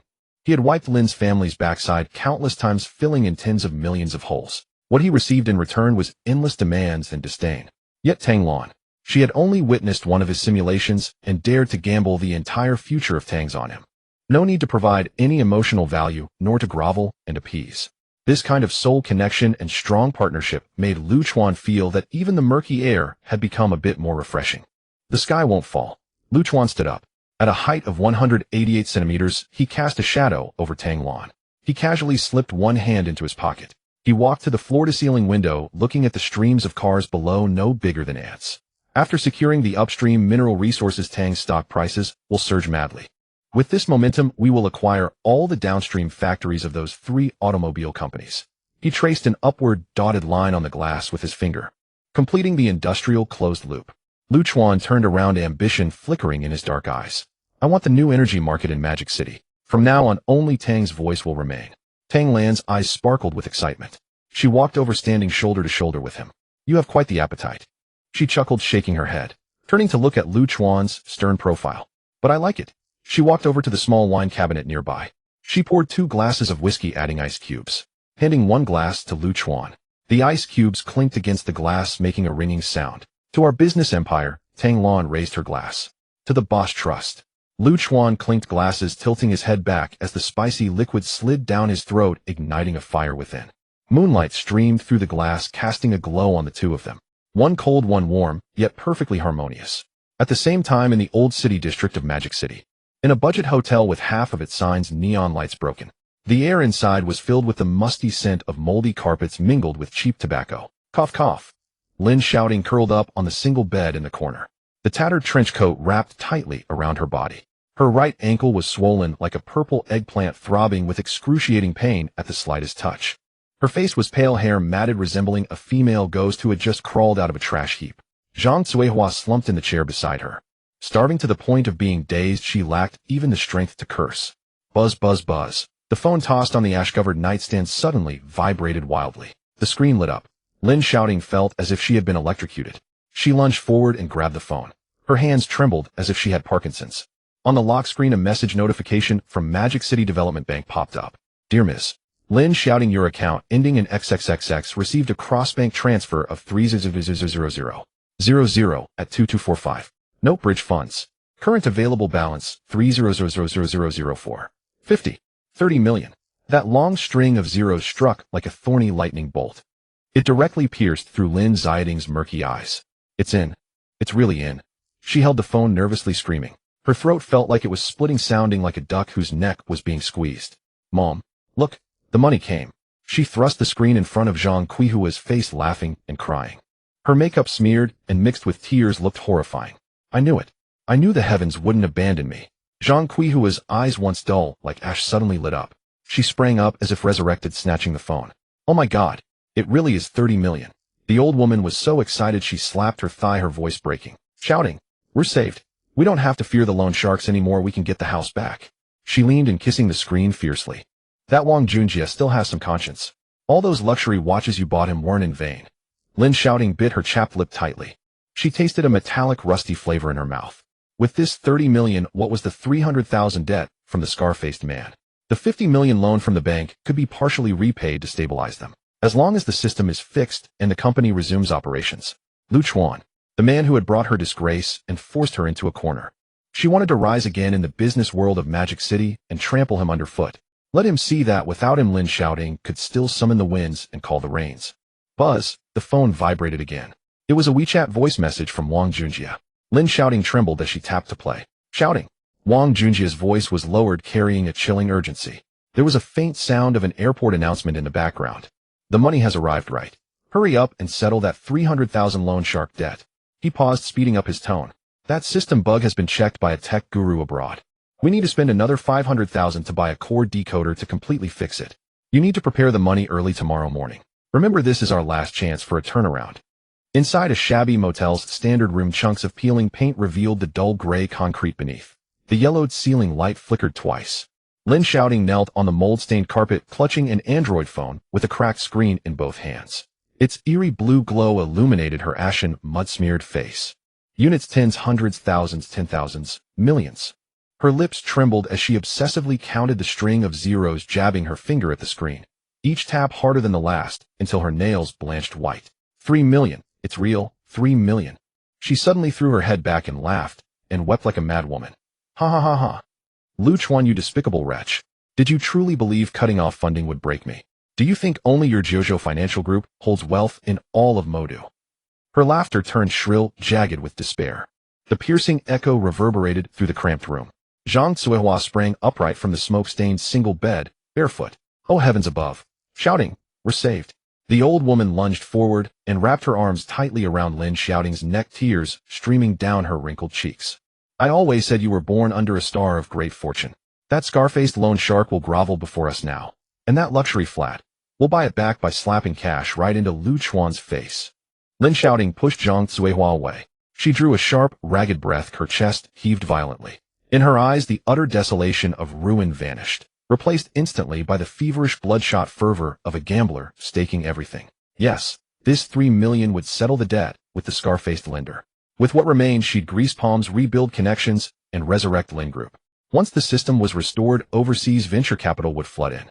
Then Lin Xiaoting would once again reign over Lu Jiazui, the ice-cold CEO, whose very presence bent the winds. And this time she'd make Lu Chuan kneel at the entrance of Lin Group Tower, begging for reconciliation. Mother, go wash your face. Lin Xiaoting steadied herself against the bed frame and rose. Though her right ankle still swelled, pain seemed to have dissolved entirely. We return to the office first thing tomorrow. The next day, after days of oppressive rain, the downpour finally ceased. Sunlight glinted fiercely off the puddles lining the streets. Before Lin Group Tower, 2 stark white court seals crossed diagonally over the main entrance, waterlogged, crinkled, flapping noisily in the breeze. 5 or 6 small suppliers huddled on the steps, gnawing cold bowsy, their faces sallow with exhaustion. Squeak. A chauffeured sedan screeched to a halt at the curb. The door swung open. Lin Xiaoting stepped out clad in brand-new black stiletto heels. She had borrowed 2,000 yuan overnight. She'd scoured the counterfeit market near Chengwang Temple, buying a knockoff Chanel white business suit. Though the fabric shimmered cheaply, her hair was combed with military precision. Her crimson lips, bold and unyielding, resurrected the aura of an untouchable CEO. Wang Junjie trailed behind in a rumpled gray suit, clutching a briefcase like a fawning lapdog. Hey, Lin Xiaoting's here. She actually has the gall to show up. One supplier spotted her from the steps. He tossed aside his bowsy and they surged forward en masse. Pay up. Refuse today and we'll strip you bare. A bald thug lunged, reaching to grab Lin Xiaoting's collar. Don't touch me. Lin Xiaoting snapped coldly and struck him full across the hand with a stinging slap. A sharp, brittle crack echoed. The thug froze, stunned. This woman, usually cowed like a stray dog before them, had clearly swallowed poison tonight. Lin Xiaoting tilted her chin upward and snatched the briefcase from Wang Junjie's grip. She yanked open the zipper and pulled out 5 thick stacks of crimson banknotes, 10,000 each, slamming them onto the marble steps before the glass doors with a heavy, deliberate thud. Enough noise. You dare shout at me over mere hundreds of thousands. Her gaze swept disdainfully across their stunned, slack-jawed faces. This is a 50,000 deposit. The rest, settle accounts at our corporate bank this afternoon. Lin Xiaoting sneered. Lin Group has just secured tens of millions in overseas venture capital. Do you really think we'd stoop to begging crumbs from you? The suppliers stared at the real money scattered on the ground, exchanging bewildered glances. The bald thug swallowed hard. He scrambled to scoop up the cash and stuffed it deep into his jacket. Ms. Lin, you promised. We'll be waiting for the transfer this afternoon. With money in hand, their bravado collapsed like wet paper. They slunk aside, tails tucked, clearing a path. Lin Xiaoting strode forward on her stilettos, without so much as glancing at them. She marched straight to the entrance, seized the court seals, and tore them apart with a harsh ripping sound. Then pushed open the revolving door, half its glass shattered. Inside the open-plan office lay chaos, smashed monitors, shredded documents strewn across the floor, and the stale, musty scent of damp decay hanging in the air. Lin Xiaoting walked across the debris toward the CEO's office. The wide leather executive chair lay toppled on its side. She ordered Wang Junjie to write it. Then she sank into it with unapologetic authority. The leather sighed, a low, muffled groan beneath her weight. Junjie. Lin Xiaoting crossed her legs. Her elbows rested on the desk. She fixed Wang Junjie, standing opposite, with eyes burning with desperate, unflinching resolve. The money, I've secured it. The high-interest loan has already been settled. She raised 5 fingers and hammered them twice against the polished surface. Just now I transferred 5 million yuan into the company's corporate account as emergency reserve capital. You now? Immediately. Use this 5 million to purchase that core decryption device you mentioned. Lin Xiaoting shot upright. Hands braced on the desk, leaning forward with fierce intensity. By 8 o'clock tomorrow morning, Lin Group's app must be live and operational again. I demand silence from every smirking fool in Modu who thought my fall was final. Wang Junjie recoiled inwardly under her commanding glare, his eyes darting sideways. He quickly plastered on a servile grin. No problem. Shouting, you can count on me. He pounded his hollow chest, voice booming with false conviction. I'm a returned overseas scholar, a top-tier expert. With 5 million as leverage, I'll hire 2 world-class hackers abroad. They'll crack that broken system in minutes. Go. Now. Lin Xiaoting waved dismissively and sank back into the chair, exhaling deeply. Half an hour later, in the IT server room, the acrid stench of burnt circuitry still lingered. The backup server, destroyed by that amateur hacker brother K, lay charred and lifeless in the corner. Wang Junjie locked the frosted glass door behind him with a soft click. He dragged the control station chair over and dropped heavily into it. Before him loomed 3 black monitors. His hands shook as he pressed the power button. A labored tractor-like whine rose as the fans struggled to spin. The screens lit up, cascading torrents of emerald code interspersed with jagged red skull glyphs left over from the last anti-intrusion lockout. Wang Junjie stared. Cold sweat erupted across his forehead, streaming down his temples, stinging his— Damn it, unreadable junk. What's there to repair? He muttered, then randomly hammered keys on the keyboard. A searing red warning flashed across all 3 screens. Fatal error, core logic permanently locked. Unauthorized access detected. Physical fuse activation imminent. Wang Junjie jerked his hands back as if burned. This wasn't a vulnerability. It was an abyss. Chuan's architecture, no matter how many millions poured in, even 5 million, was pure scrap metal in the hands of a man who couldn't parse basic Java syntax. Yet he cared not whether the system could be repaired. Trembling, he reached into his inner jacket pocket and withdrew an encrypted USB token, plugging it into the host port. His narrow, pea-sized eyes gleamed with venomous, ravenous greed. Lin Xiaoting, did you truly believe I came here to save you? Wang Junjie smirked and launched a dark web money laundering interface. He entered credentials, and the screen displayed Lin Group's corporate balance, 500,000. With this 5 million as seed capital, and the 25 million bridge funds I've already diverted ahead of time. He licked his cracked lips, fingers flying across the keyboard as he drafted the wire transfer order. I'll buy a mansion in Australia, sail yachts, embrace foreign beauties. What do I care about Lin Group's fate? He slammed enter. A soft chime sounded. On screen, the 5 million vanished, dissolving into fragmented virtual tokens routed through dozens of covert international channels. Vanished without trace. Wang Junjie yanked out the USB token and slipped it into his pocket. He wiped his brow and exhaled slowly. All he needed now was to hold Lin Xiaoting steady, just through tonight. By dawn, his flight to Sydney would carry him beyond reach forever. He unlocked the server room door and re-emerged, face weary yet resolute. As he approached the CEO's office, he found Lin Xiaoting standing before the floor-to-ceiling window, touching up her lipstick with her phone. Well, was the transfer completed? Lin Xiaoting turned, eyes shimmering with hope. Done. Wang Junjie stepped closer and draped an arm casually over her shoulders. My overseas hacker contacts have accepted the job. They're cracking it right now. Launch guaranteed by tomorrow morning. Lin Xiaoting's eyes welled. She leaned gently into his shoulder and sighed deeply. Junjie, you're the only one who truly stands by me. Unlike Chuan, that cold-blooded, ungrateful traitor. She closed her eyes, savoring this long-lost illusion of safety, utterly unaware that one foot already hovered over the precipice of irreversible ruin. Ding! Lin Xiaoting's phone vibrated softly, a WeChat alert. She opened her eyes and glanced at the screen. Modu Finance Bulletin: Tang Group officially enters the new energy sector. New Chief Assistant Chuan declares monopoly over Modu's market within 1 week. Accompanying the headline was a candid photo, Chuan and Tang Lan stepping side by side from Tang Group Tower. He wore a flawlessly tailored bespoke suit, his presence calm, immovable, and profoundly commanding. Lin Xiaoting stared transfixed, her nails digging deep into her palms. Monopolize the market. With him. She gritted her teeth and wrenched herself free from Wang Junjie's embrace. Let's go celebrate, now. A feverish, pathological defiance flashed in her eyes. Grabbed a few thousand yuan left. We're having afternoon tea at the most exclusive revolving restaurant on the Bund. She smiled bitterly. Let me see. Besides clinging to Tang Lan, what real talent does Chuan possess? Lin Xiaoting stared intently at the snapshot on her phone screen. The edges of her nails turned an unhealthy pale blue. Monopolizing the market. Just based on him. She bit down on her back molars. Suddenly pushing against Wang Junjie's chest, she snatched the platinum bag from the sofa, the zipper making a loud sound as it was yanked open. Let's go. Junjie, we're going to celebrate.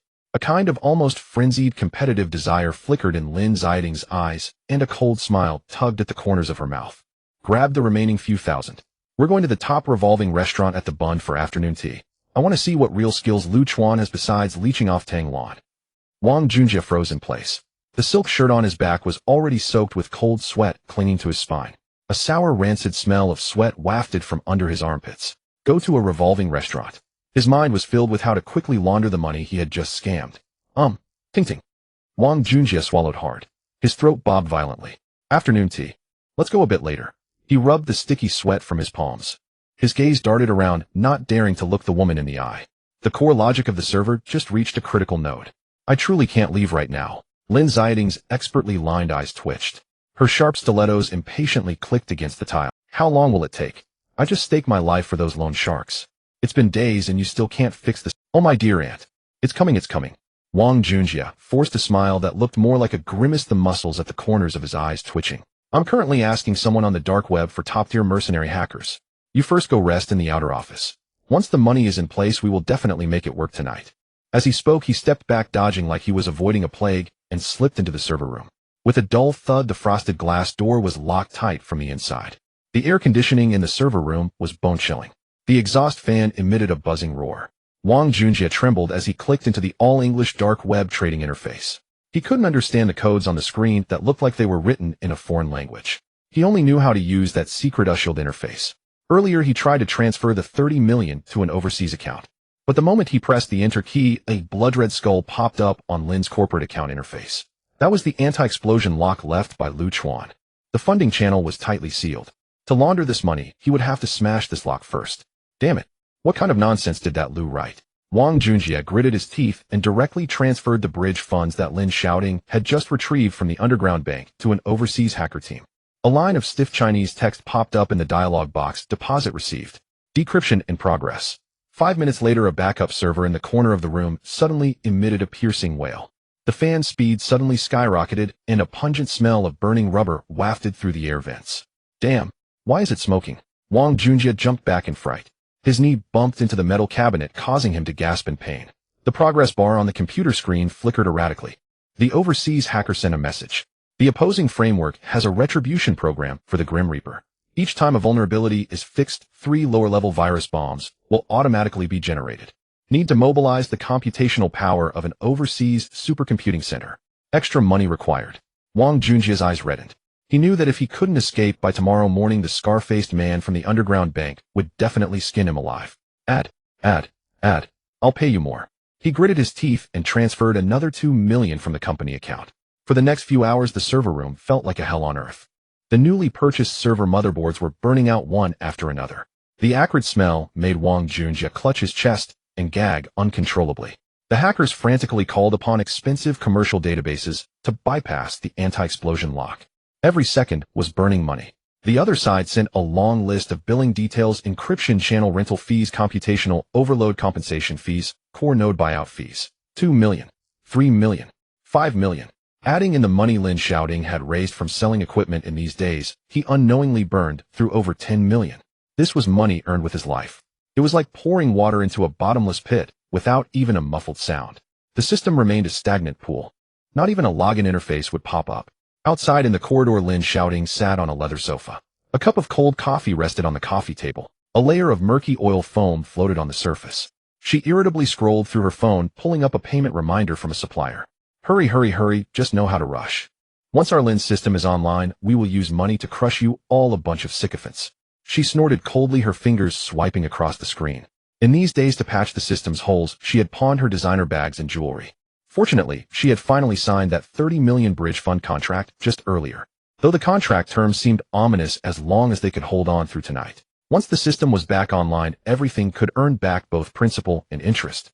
Thinking this, she opened her mobile banking app, preparing to pay 50,000 in final payment to stabilize the most troublesome supplier. She pressed the confirm button. The screen whirled around, popping up a glaring prompt box. Insufficient available balance. Transaction failed. Lin Xiaoting was stunned. She rubbed her sore eyes and leaned closer to the screen, her fingertip tapping on the numbers above. Units, tens, hundreds, thousands, 10,000. The corporate account that should have had over 10 million in bridge funds. Now only a pitiful 3,600 was left. The air seemed to freeze at that moment. The wind from the air conditioning vent brushed against her arms, raising a layer of fine goosebumps. Where's the money? She murmured. Her scalp tingled. Her stomach felt like it had swallowed ice cubes, plummeting down twisted in pain, making it hard to breathe. Where's my money? Lin Xiaoting suddenly stood up, knocking the coffee table over with her knee. The coffee cup shattered on the carpet, splattering a bitter and sour burnt smell. She crazily stomped towards the server room in her high heels. Bang, bang, bang. She pounded on the frosted glass door with her platinum bag, the veins on the back of her hand bulging. Wang Junjie, get out here. She twisted the doorknob, making cracking sounds, but inside there was no movement. Open the door. Where's the money? What are you doing in there? Inside the server room, Wang Junjie trembled in fear, nearly dropping the mouse in his hand. It was over. He frantically tried to close the dark web, trading records on the screen. But the more he rushed, the more he shook. His cold sweat slipped off the mouse, and he accidentally clicked on several. A loud bang echoed from outside the door. Lin Xiaoting had found a dry powder fire extinguisher somewhere in the corridor. She swung it round and smashed a corner of the glass door. The shards of glass fell everywhere. She panted heavily, her eyes filled with terrifying bloodshot veins. Half of her body leaned in, feeling for the door lock and violently twisting it open. Ting! Ting ting! Let me explain. Wang Junjie's legs went weak, and he fell with a thud onto the swivel chair, his hands tightly covering the keyboard. Lin Xiaoting stepped on the broken glass and walked in. The soles of her high heels made a teeth-grinding scratch on the floor. Where's the money? Her voice trembled uncontrollably. She fixed her gaze on Wang Junjie's evasive eyes. I ask you, where did the life-saving money I just retrieved go? Fixing the system. Wang Junjie stammered, swallowing saliva. Sweat dripped from his chin onto his pant leg. Chuan's code is too toxic. The server keeps burning. How could I not spend a high price to hire an overseas team? It's all still in the testing phase. Lin Xiaoting's chest rose and fell violently. Her breathing was heavy and rough. She shoved Wang Junjie's shoulder aside. She leaned directly in front of the computer screen. The screen was filled with dense gibberish, and several lines contained English transfer records. She couldn't understand these technical terms at all. But at that moment, in the lower right corner of the computer screen, due to Wang Junjie's earlier mistake, a web page popped up that he hadn't had time to close. The page displayed a photo of a luxurious villa with an outdoor swimming pool. Next to it was a prominent line of Chinese characters: detached villa in a wealthy area of Sydney, Australia, full payment, cleared, enjoy the green card pathway for the whole family. Lin Xiaoting's gaze slowly descended. It landed on the account name logged in at the top right of the web page. There in bold letters were 3 pinyin letters: Wang Junjie. The exhaust fan in the server room continued to buzz. 4 papers scattered across the floor were blown up. But at that moment, Lin Xiaoting's breath completely stopped. She slowly turned her head, her stiff neck making subtle creaking sounds. Her hollow gaze fell upon the man huddled in the chair. Junjie. She bit down hard on her pale lips, her voice hoarse like sandpaper scraping rusted iron. Did you buy the plane tickets to Australia? To take me with you? The air conditioning in the server room made one's bones ache. Lin Xiaoting pointed at the edge of the screen where a web page had yet to retract. Her voice was split. Are you planning to take me with you to Australia on that plane ticket? Bang! The laptop was slammed shut. The hinge emitted a sound of strain. Wang Junjie felt the clammy sweat in his palms smear onto the metal casing. He sprang up as if electrocuted. Huh? What plane ticket? Where is? He stuttered, his throat bobbing. Stop pretending. Lin Xiaoting yanked at his silk shirt collar. Her freshly done long nails dug fiercely into his collarbone. I saw it. The wealthy district in Sydney.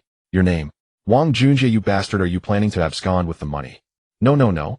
Ouch, please be gentle, it hurts. Wang Junjie leaned forward, his knees softly hitting the static-free floor of the server room. He did not evade. Instead, he grasped Lin Xiaoting's cold wrist, weakened by blood loss.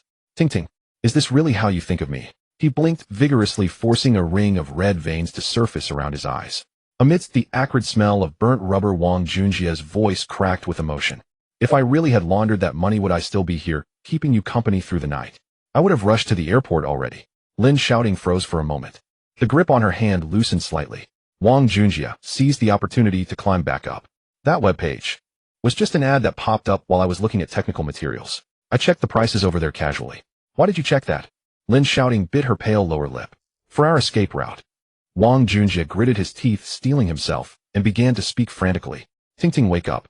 Chuan is now with that wealthy woman from the Tang family. Does he really intend to let the Lin family go easily? What if? If the system is fixed and we still can't defeat him, do you plan to sleep under a bridge?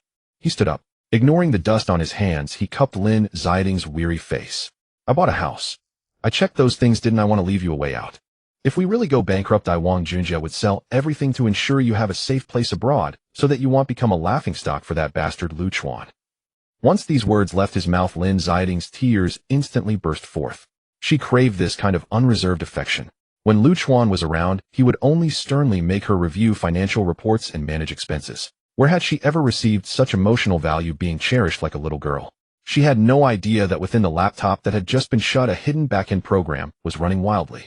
That 30 million yuan in bloody bridge funds was being split into thousands of small transactions silently flowing into Wang Junjie's personal offshore account through the dark web channels established by overseas hackers. The money laundering progress bar had already reached 65.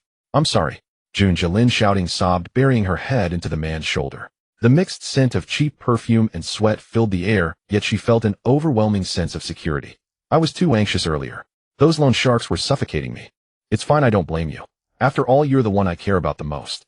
Wang Junjie patted her back, but his eyes were fixed on the broken glass on the floor, silently letting out a sigh of relief. All right, stop crying, your makeup is ruined. You go wait for me outside while I finish running the remaining code. Lin Xiaoting wiped the corners of her eyes. Suddenly she lifted her head. It doesn't matter at this moment. She rummaged through her crumpled platinum purse and pulled out a credit card.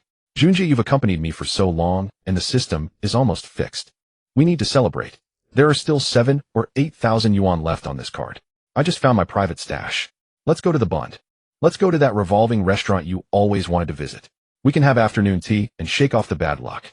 Upon hearing they were going, Wang Junjie felt a jolt in his heart. The computer was still running data. What if it lost connection in the middle? Can't we go another day? This is a crucial... I can't leave. No way. Lin Xiaoting pouted in frustration. I don't want to stay in this filthy server room for even a second longer. The musty smell is suffocating. She pulled Wang Junjie's arm, forcefully dragging him out. Half an hour later they arrived at the Jinmao Tower on the Bund, the top-floor revolving restaurant. The leather sofa emanated a faint scent of oil. The low-frequency notes of the cello flowed through the air. The air conditioning was ample.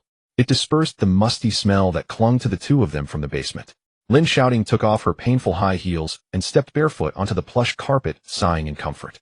Here are the menus, ladies. The waiter in a tailcoat presented the gilded menu.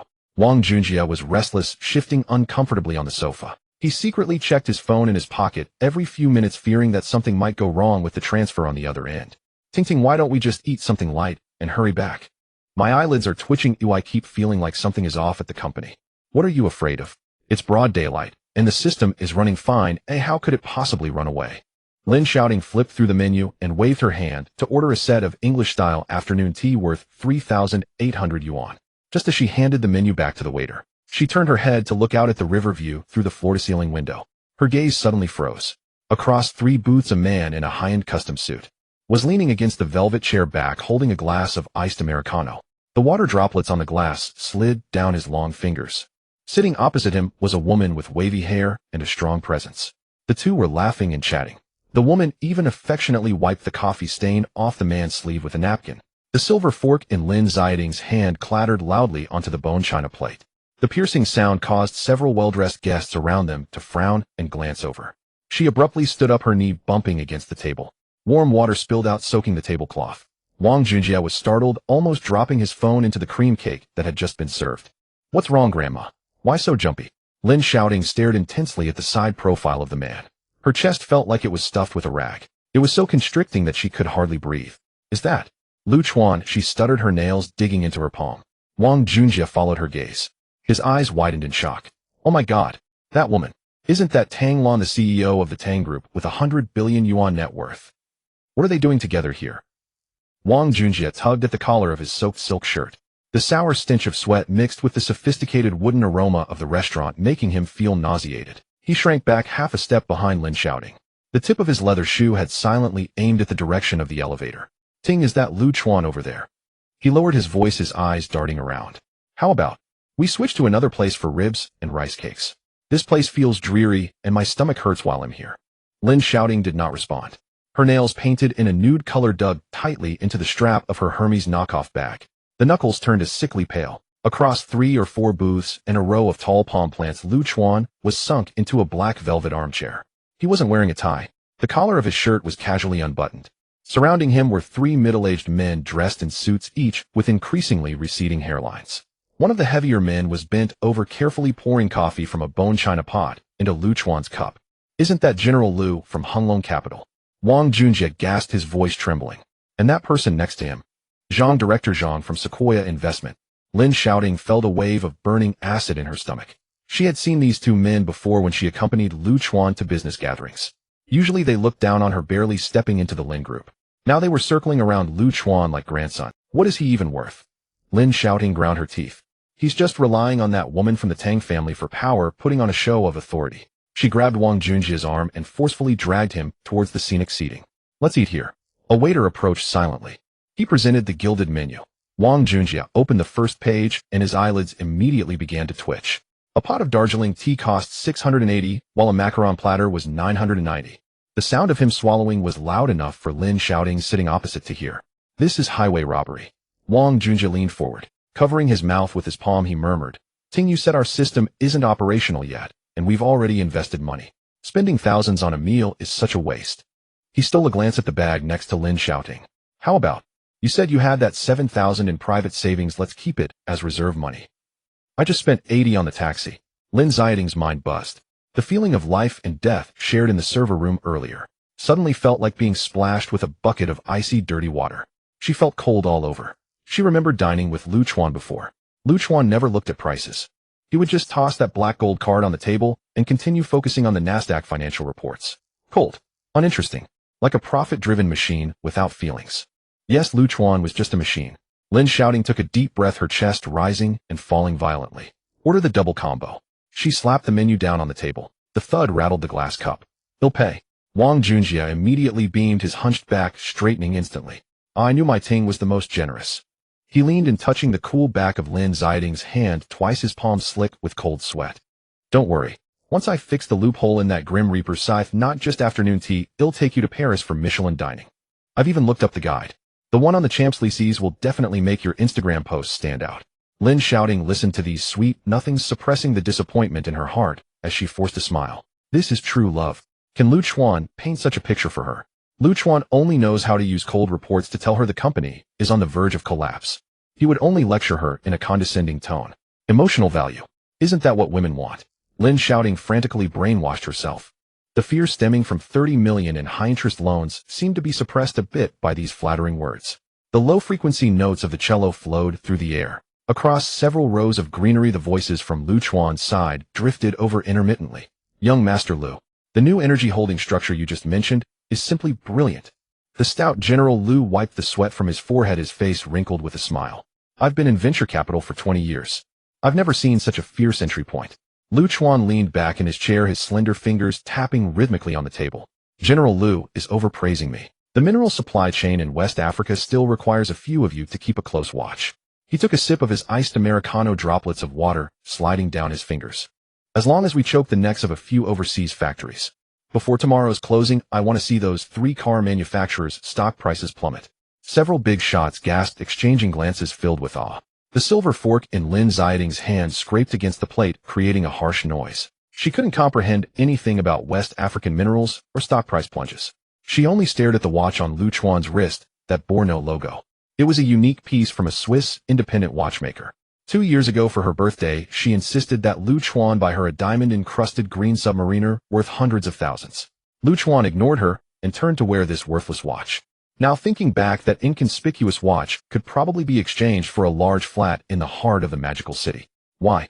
Why could he sit here pointing the way just 4 days after being kicked out, while I have to carry a debt of tens of millions hiding in a budget hotel in the city, living in fear? Thing, what are you thinking? This scone has already gone cold. Wang Junjie chewed with cream in his mouth, his lips smeared with crumbs, calling her indistinctly. Don't eat it. Lin Xiaoting suddenly stood up, her knee hitting the leg of the table heavily, causing her to gasp in pain. She looked down at the high-quality imitation Chanel dress she was wearing. There was a thread sticking out at her waist. Gritting her teeth, she forcefully tore it off, making her fingertips turn red. Where are you going? Wang Junjie quickly grabbed a napkin to wipe his mouth. To say hello. Lin Xiaoting grabbed Wang Junjie's arm tightly, her nails almost digging into his flesh. Wang Junjie's legs buckled. He almost lost his balance and knelt down. No. Cousin, can't we avoid him?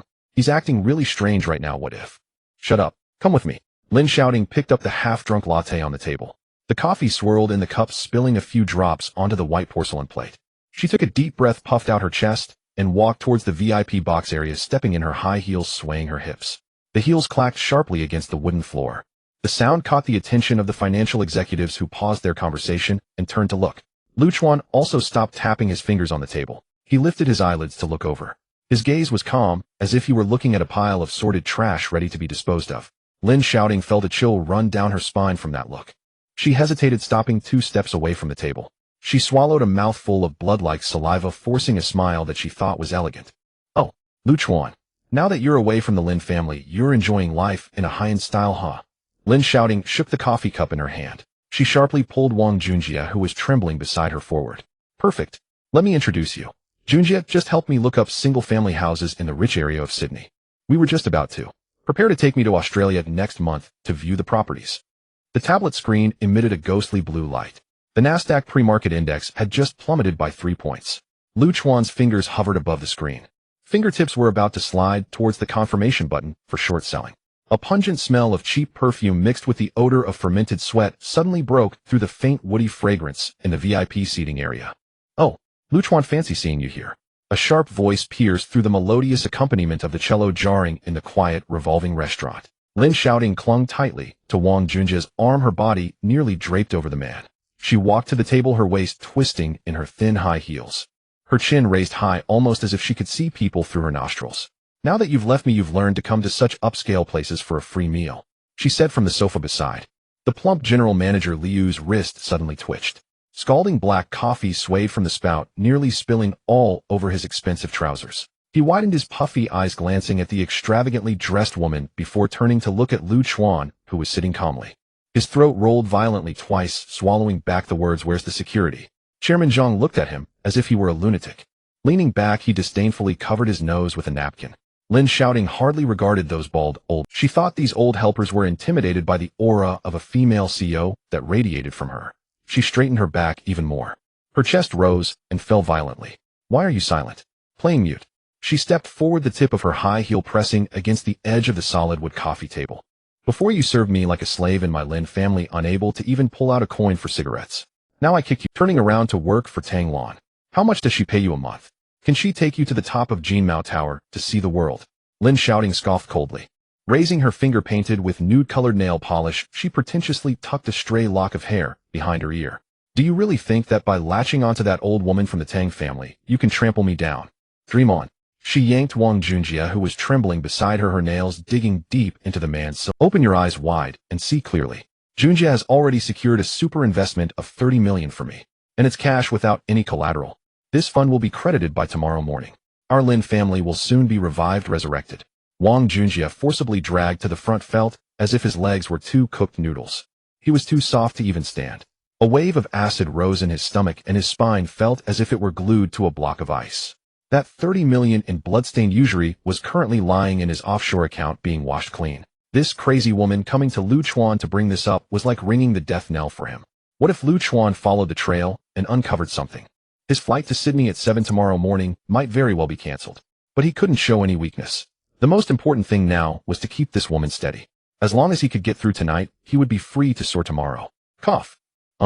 Wang Junjie forced himself to clear his throat, his cold sweat all rubbing into the seam of his trousers. He extended his trembling hand and pinched a piece of pink macaron from the plate at the next table. His hand shook as if he had Parkinson's, causing the flaky crust to crumble. "Ting ting ting, let's not stoop to the level of this penniless worker." He forced the crumbly macaron toward Lin Xiaoting. His gaze was fixed on the ground, not daring to glance even once at Chuan. "Come on, open your mouth. This is a dessert flown in from France. You've suffered with him before, you've never had such good things before. Today I'm treating you, eat as much as you want." Lin Xiaoting struggled to endure the overly sweet and cloying scent of the artificial fragrance. She bit down on half the macaron. Pink crumbs clung to the corners of her lips. As she chewed laboriously, she kept her eyes fixed on Chuan's face. She tried to find a crack in that indifferent mask. She knew Chuan too well. Back in the Lin family, as long as she spoke more than a few words with other male clients or drank an extra glass of wine, the ice in his eyes would solidify and he wouldn't speak to her for the entire night after returning home. That was his way of caring for her, showing jealousy. Now she was right in front of him, cuddled in another man's arms, eating desserts fed to her by someone else. No matter how deep he pretended to be, wouldn't he want to jump up and smash the table at this moment? At the very least, he should be furious enough to smash a cup or question her with red eyes about why she would humiliate him like this. As long as he broke his defense, today she would have vented all her grievances. A cold wind blew from the central air conditioning vent. On the tablet screen, the client charts of 3 overseas car companies were firmly pressed down by mysterious short positions worth hundreds of billions, hitting the limit down. It was a dismal green. Chuan lightly tapped the edge of the screen twice with his index finger, confirming that the data had been packaged and the transmission channel was securely connected to the internal network of the Securities Regulatory Commission. Only then did he leisurely turn off the screen. His bony fingers picked up a slender silver spoon and stirred it in the cold black coffee before him. The ice cubes clinked against the crystal glass, producing a crisp sound, ding-ding. Throughout the whole process, he didn't even raise his eyelids by a millimeter. His gaze remained fixed on the swirling brown vortex in the cup, as if the 2 clumps of foul-smelling air bickering before him were nothing more than that. General Manager Liu swallowed hard, veins bulging on the back of his hand. Chairman Zhang had already pushed his chair back half a meter, fearful of contaminating himself with something unclean. The macaron in Lin Xiaoting's mouth suddenly felt like chewing wax, unable to swallow or spit out. The fire in her chest had not been vented. Instead, it was painfully forced back into her lungs by this extreme disregard, making her eyes ache. "What are you pretending to be dead for?" She suddenly raised her voice. Her voice cracked like a cat whose tail had been stepped on. "Seeing me living better than you with a man more outstanding than you loving me, aren't you going mad with jealousy inside?" The silver spoon lightly tapped the rim of the cup, shaking off a drop of brown coffee stain. He finally stopped his movement, his thin lips slightly. The silver spoon lightly tapped the rim of the cup, shaking off a drop of brown coffee stain. He finally stopped his movement, his thin lips slightly parted. His voice was devoid of any fluctuation, not even hinting at a trace of anger, as if he were shooing away a green fly that had landed on his sleeve. "Get lost. Get lost." The voice was not loud, yet it pierced through the eardrum like a rusty ice pick. Lin Xiaoting's mind exploded with a buzzing sound. Her blood vessels throbbed. Her cheeks turned crimson as if about to bleed. The half-eaten pink macaron lodged in her throat, its sickly sweet aroma, choking her, making her roll her eyes. Cough, cough. "What did you say?" She violently shook off Wang Junjia's hand. Her fingers trembled, almost poking Lu Chuan's nose. "You, a pathetic security guard. What right do you have to tell me to get lost? I tell you, my Lin family will soon." Her words were not yet finished. Suddenly a dull thud echoed from behind. The heavy brass-framed glass doors were forcefully pushed open. The brass hinges emitted a grating sound under the strain. A strong gust of cold air swept in, carrying the faint scent of tobacco from the corridor. It rushed toward her. The symphony in the restaurant seemed to pause momentarily. A middle-aged man in a dark administrative jacket strode in. His temples were graying, and his square face was taut. Behind him followed a thin secretary carrying a briefcase. 2 more men with transparent earpieces and muscular bodies filled out their suits followed. Just moments ago, General Manager Liu had been lounging on the sofa watching the scene. It was as if he had springs under him, abruptly bouncing up. His knee knocked over a coffee cup on the table, and the scalding brown liquid splashed all over his lap. He didn't care about the burn, inhaling sharply as he approached. "Oh, Director Li, why are you here in person?" Chairman Zhang quickly wiped the grease from the corner of his mouth. His back was nearly bent to his knees. "Director Li, since the last city construction bidding meeting we haven't." The man in the jacket didn't even glance at them. His footsteps didn't pause as he squeezed between the 2 capital tycoons who usually commanded respect in the city. He headed straight for Lu Chuan's booth. From a distance, he rubbed his hands and extended both arms. His hearty laughter reverberated, making the crystal glasses on the table hum. "Assistant Lu, sorry to have kept you waiting. There was a series of rear-end collisions on the way. It's my fault for not leaving earlier." Lu Chuan, who had initially been too lazy to even lift his eyelids. Only then did he casually turn his tablet upside down on the table. He stood up, and with his left hand casually adjusted the wrinkle-free cuff of his shirt. He extended his right hand, shaking firmly with the prominent leader. "Director Li, you're too polite. I just sat down." Lin Xiaoting's hand, which was pointing, twitched like a withered branch. Her mouth was agape enough to fit a light bulb. She recognized the man in the jacket. Just last month, when Lin Chong was arrested for drunk driving, she had spent hundreds of thousands to pull strings to bail him out. They hadn't even let her meet the secretary of this prominent leader. This man was the true authority in charge of economic investment in the city. "Excuse me." A rough, deep voice exploded in her ear. Before Lin Xiaoting could react, her shoulder was forcefully bumped by a strong force. It was the bodyguard behind Director Li who shoved her aside with his hard shoulder, as if she were an annoying piece of art. Lin Xiaoting's ankle twisted sharply. The thin stiletto heel snapped with a crack. She lost her balance and fell to the side. In a panic, she grabbed Wang Junjia's collar tightly. Rip! 2 buttons popped off his silk shirt. Wang Junjia was pulled, stumbling and landing on the plush carpet. The 2 of them rolled like lost dogs into the shadows behind a supporting column. No one spared them a glance. Director Li had already sat down with Lu Chuan. Brother Lu, the new energy-based proposal submitted by General Manager Tang yesterday, led to an emergency meeting overnight at the City Hall. Director Li patted his thigh. He was so excited that spittle flew everywhere. What a grand move. An initial investment of 13 billion. If this lands in the city, the entire lithium supply chain in East China will be under Tang's control. The 10 billion is just the first round of exploration. Lu Chuan leaned back against his chair, taking the warm towel from the secretary and methodically wiping his knuckles.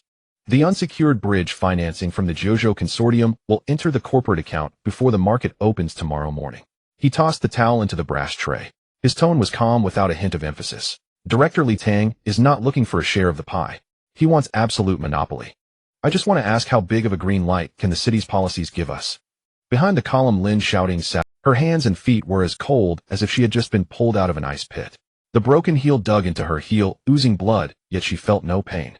Her mind was left with those few words echoing wildly. 13 billion. Absolute monopoly. Jiuzhou Consortium. Just 10 minutes ago, she had still been gloating over the 30 million high-interest loan that Wang Junjie had deceived her into taking, thinking she could finally vent her anger on Lu Chuan. 30 million. In the face of 13 billion, what was that worth? Not even enough for a day's interest on their account. Impossible. This is absolutely impossible. Lin Xiaoting stared blankly at the dark patterns on the carpet. Her lips trembled as they clashed together, producing a clicking sound. He's just a lousy security guard. Where would he get over a billion? It's fake. This old man must have hired actors to impersonate. She nervously grabbed Wang Junjie's wrist. Her sharp nails dug fiercely into the man's flesh. Junjie, are you listening? He's boasting. How could Tang let him manage a billion? Wang Junjie wasn't listening to her madness. He trembled as if he were a broken tractor. His face was ashen and beads of cold sweat dripped down his chin. Just moments ago, he had heard Lu Chuan mention that the Jiuzhou Consortium's bridge financing will enter the account tomorrow. He suddenly recalled the blood-red skull firewall in the server room that he couldn't escape. That string of underlying logic with the death code was exactly like Lu Chuan's tone, which treated human life as worthless. An uncontrollable urge surged towards his bladder. His lower abdomen throbbed painfully. Wang Junjie suddenly shook off Lin Xiaoting's hand, scrambling to pull out his phone from his pocket. His thumb twisted in a spasm to unlock the screen. It's over. It's completely over. He stared intently at the black screen of his phone, his throat emitting a raspy breath like air escaping from a tire. Ting ting. That 30 million bridge contract you gave me just now. What did you write for the collateral that's overdue? He swallowed a mouthful of blood-tasting saliva, his eyes nearly bulging out. Wang Junjie gripped Lin Xiaoting's arm with 5 fingers, cold, as if he had just pulled a dead fish from the freezer. Collateral. Ting ting, say something. His voice cracked. He expelled a breath mixed with the sour stench of fermented cream and stomach acid assaulting Lin Xiaoting's face. Lin Xiaoting stood there like a lifeless statue. Her eyes stared blankly at the booth several meters away. It felt as if her ears were stuffed with damp cotton. Wang Junjie's howls and the melodious cello music from the restaurant were completely shut out. The world had shrunk to the man sitting in the glow of the brass wall lamp. Lu Chuan leaned against the black velvet sofa, his long legs casually crossed. His bony fingers pinched the edge of a thin proposal. He didn't even glance at Director Li, merely lowering his head to flip through it. Director Li barely perched on the edge of his seat, leaning forward desperately, holding a tablet, nodding repeatedly. Brother Lu, your vision is sharp. This green light must be given by the city. The tax exemption policy starts at 3 years. Lu Chuan lightly flicked the paper page, making a crisp sound. Lin Xiaoting suddenly shuddered. It felt as if a large handful of shattered glass had been forcibly stuffed into her chest. Just taking a breath caused blood droplets to seep from her lungs. She recalled a dusk 3 years ago. In the cramped kitchen of the Lin family, the range hood roared like a tractor. Lu Chuan wore a faded floral apron. Holding half a peeled onion in his hand, his eyes were red from the stinging juice. He turned to her, smiling amicably, asking whether she wanted pork rib soup or crucian carp soup for dinner. How was she back then? Wearing her newly bought limited edition red-bottom shoes, she kicked over the trash can at the door, splattering leftover food all over Lu Chuan's pant leg. She had pointed at the man's nose, scolding him for being useless, just a waste of space, who only knew how to hover around the stove. But now, Lin Xiaoting glanced down at her own dirty high heels. The blisters on her heels had long since burst.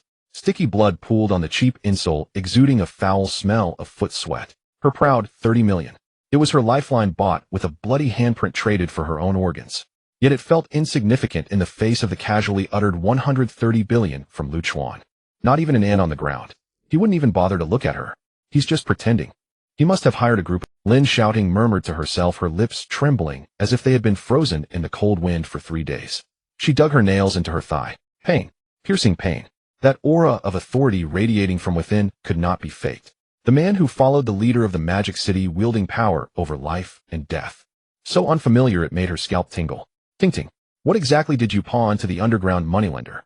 Wang Junjie shook her shoulders violently. The bluish light from the phone screen reflected on his pale face. Get away. Lin Xiaoting felt as if she had been burned by hot coals. She slapped her male friend across the face. Her nails left a bloody mark. She could no longer endure the suffocating feeling of being toyed with. The humiliation of feeling like a clown only to be directly crushed by the other party. It was worse than being killed. She hastily ripped off the painful high heels, bare feet pressing against the plush carpet. Like a frightened mouse, she crept toward the door in the shadows of the load-bearing column. Hey, miss, your bill isn't settled yet. A waiter holding a brass tray had just opened his mouth. Lin Xiaoting grabbed the broken shoe and hurled it wildly. The crisp sound of shattering glass echoed behind her. She clamped her ears shut, crashing through the revolving door and rushing outside. The river wind at the bund hit her face, mixed with the oppressive heat. It couldn't blow away the musty scent of poverty clinging to her. An hour later, in a city village at room 304 of a home inn. Pushing open the peeling synthetic wooden door, a mix of low-quality tobacco moldy carpet and beef noodle soup assaulted her senses. Zhang Cuihua was sitting cross-legged on the spring-sunken single bed. Slurp. She took a big sip of noodle soup, the red oil smearing her mouth's corner, which she casually wiped with the back of her hand onto her pants. Where have you been, you dead girl? Not answering your phone. Zhang Cuihua slammed the paper cup onto the bedside table, splattering murky soup onto the yellowed sheets. Isn't Junjie fixing the system? Did the 30 million come through? I'm sweating like a pig in this dump. Lin Xiaoting shuffled to the edge of the bed like a zombie. Her legs buckled, collapsing straight onto the bed's edge. She ignored her mother's incessant chatter, staring vacantly at a brown water stain on the ceiling. Her mind was filled with the indifferent expression Lu Chuan had when he said get lost while holding a cup of coffee. Are you mute? Zhang Cuihua jumped off the bed. Shuffling over in a pair of plastic slippers, her rough fingers poked at her daughter's forehead, making a slapping sound against her skin. I warn you, there's only one day left for the scar-faced man. If he doesn't see the money, he'll really dig up your dad's ancestral grave. Hurry and call Junjie. Tell him to transfer that 300,000 to settle things. Beep beep. Buzz. The counterfeit phone lying on the blanket suddenly vibrated violently. Lin Xiaoting jumped up as if electrocuted. A large piece of glass in the bottom right corner of the screen shattered, displaying a string of virtual numbers full of zeros. She swallowed a mouthful of blood-tasting saliva. Her thumb hovered over the green answer button, shaking uncontrollably and unable to press it down. Answer it. Is it Junjie calling? Zhang Cuihua, impatient, snatched the phone and directly switched to speaker mode. The call connected. There was no response from the other, and only the click sound of a lighter while being scraped. Then came the heavy sounds of smoke rings being exhaled. The room was quiet enough to hear the air conditioner making a tractor-like rumbling noise. Lin Xiaoting's skin prickled with goosebumps. Hello. Junjie, is the money ready? Zhang Cuihua yelled at the top of her lungs. Click. Click. The sound of chewing beetle nuts sticky juice came from the other end of the line. A coarse and deep voice like sandpaper scraping lazily emerged from the speaker. President Lin, how do you find sleeping on the broken bed in the city village? Lin Xiaoting's vision went dark. Her hands clutched the bedsheet tightly, her nails snagging on the threads. It was the voice of Long Good, a loan shark from the underground moneylender in the south of the city. You have had the 30 million principal for quite some time now. The chewing stopped, and the tone abruptly dropped to it carried a chilling aura akin to rotten flesh. The rules for bridging loans: 3 points daily interest. 90,000 in interest by sunset today. Will it be paid in cash, or shall we use one of your organs as collateral? Zhang Cuihua was still holding the greasy bucket of pickled cabbage noodles. Hearing the word parts from the speaker, her wrist twitched. The scalding soup splashed onto the filthy carpet, splattering red chili oil across her instep. She dared not even cry out in pain. Lin Xiaoting bit her pale lower lip hard. A rusty coppery taste spread through her mouth. She snatched the phone, turned off the speaker, and pressed it tightly to her ear. Brother Long. You must be joking, right? She forced a laugh, her voice hoarse, as if scraping against sandpaper. The principal. Didn't I just take the principal this morning? The contract clearly states that interest isn't due until the end of next month. Why are you asking for it now? Crack. Another crisp sound of beetle nut being chewed came through the phone. Then Brother Long's coarse laughter crawled through the current, eerie and reeking of spoiled raw meat. President, did you really not read the contract, or are you playing dumb with me? The harsh scrape of a lighter's flint sounded. Page 7, clause 34, subsection. Open those pretty eyes of yours and take a good look. If the debtor company's assets shrink significantly, or if the system crashes and causes a shutdown, the early interest clause is triggered. Default interest is stacked on top of the daily interest. tripled. Lin Xiaoting's vision went black. Her knees buckled, hitting the sharp corner of the nightstand hard. But she felt no pain, only a numbing sensation spreading across her scalp. What asset shrinkage? What system crash? Impossible. Our Lin Corporation system is perfectly fine. She shouted, her voice cracking with sobs. Junjie, he's in the server room fixing it with my best friend. I'll be back online any minute. Huh. Fix it, my ass. Brother Long spat out a bloody piece of beetle nut residue, making a squelching sound. The Economic Crime Investigation Unit just leaked the news. They said your Lin Core backend has collapsed and the private data of 300,000 users is flying everywhere like a sieve. That shell company of yours is nothing but a worthless garbage heap now. The voice on the other end turned cold. It scraped against Lin Xiaoting's spine like a rusty boning knife. 900,000 tripled. That's 2,700,000. Plus the 2,300,000 in default penalties. Let's round it up. 5 million. Before sunset today, either the money hits my account or I'll personally come and cut out both your kidneys to sell to Southeast Asia to pay off the debt. Beep, beep, beep. The dial tone echoed like a death knell in the cramped budget hotel room. Lin Xiaoting stood frozen. The phone slipped from her sweaty palm and landed on the duvet. The cold air from the air conditioner hit the back of her neck, raising a layer of goosebumps. We're doomed. We're doomed. Zhang Zuohua plopped down on the floor, clutching her hair and wailing like a mad. 5 million. Even if we sold your mother into prostitution, we couldn't scrape together 5 million. She lunged over, shaking Lin Xiaoting's thighs desperately. You stupid girl, what are you standing there for? Hurry, check the company account.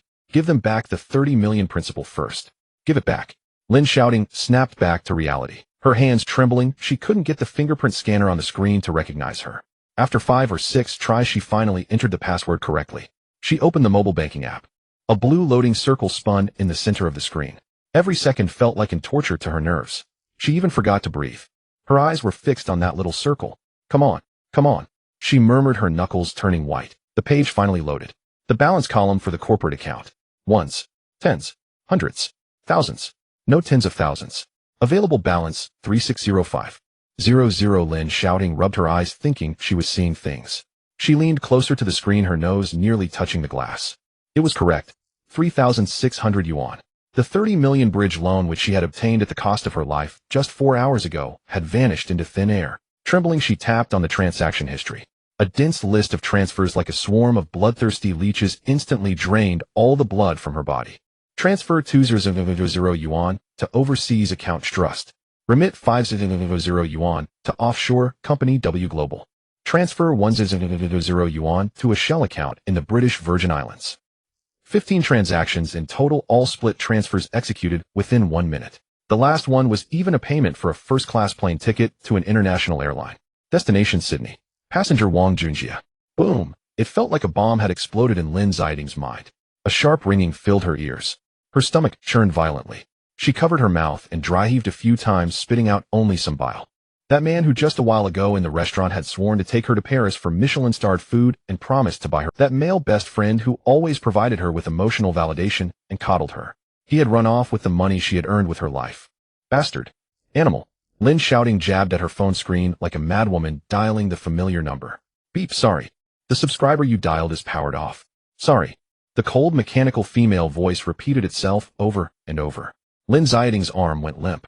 The phone fell onto the carpet with a thud. It was over. This time it was truly over. No Chuan to back her up. No system. No money. Even her pride and joy, her true love, had run away. Now she was just a deadbeat debtor burdened with 30 million in usurious loans, about to have her organs harvested. Bang, bang, bang. Suddenly heavy pounding came from outside the door. The old composite wood door shook, sending sawdust fluttering down. The door frame groaned in agony. Open up.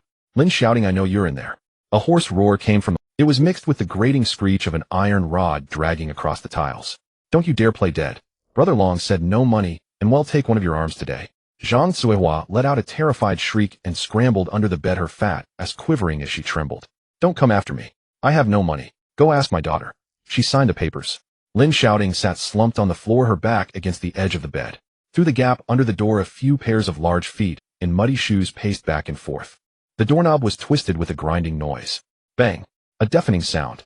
The screws from the lock flew off, and the door panel slammed inward. 3 burly men with full-sleeve tattoos squeezed into the cramped room. The bald leader carried a baseball bat, stained with dark, dried blood. He tilted his neck, looking down at Lin Xiaoting, who was trembling like a leaf on the ground. President Lin, The bald man grinned, revealing a set of yellow tar-stained teeth. 5 million. Ready for us? Or should I just let the boys do a quality check first? The bloodstained baseball bat was just raised halfway. Suddenly, a piercing siren blared outside the window. Red and blue police lights swept across the peeling wall through the half-drawn curtains. The bald man's hand froze midair, his eyelids twitching. Seizing that half-second of his days, Lin Xiaoting like a cat whose tail had been stepped on, scrambled and crashed through the nearby glass folding door. She grabbed Zhang Zuihua, who was cowering in the corner, and dragged her into the bathroom. A click echoed as she locked the bolt. She collapsed onto the slippery tiles.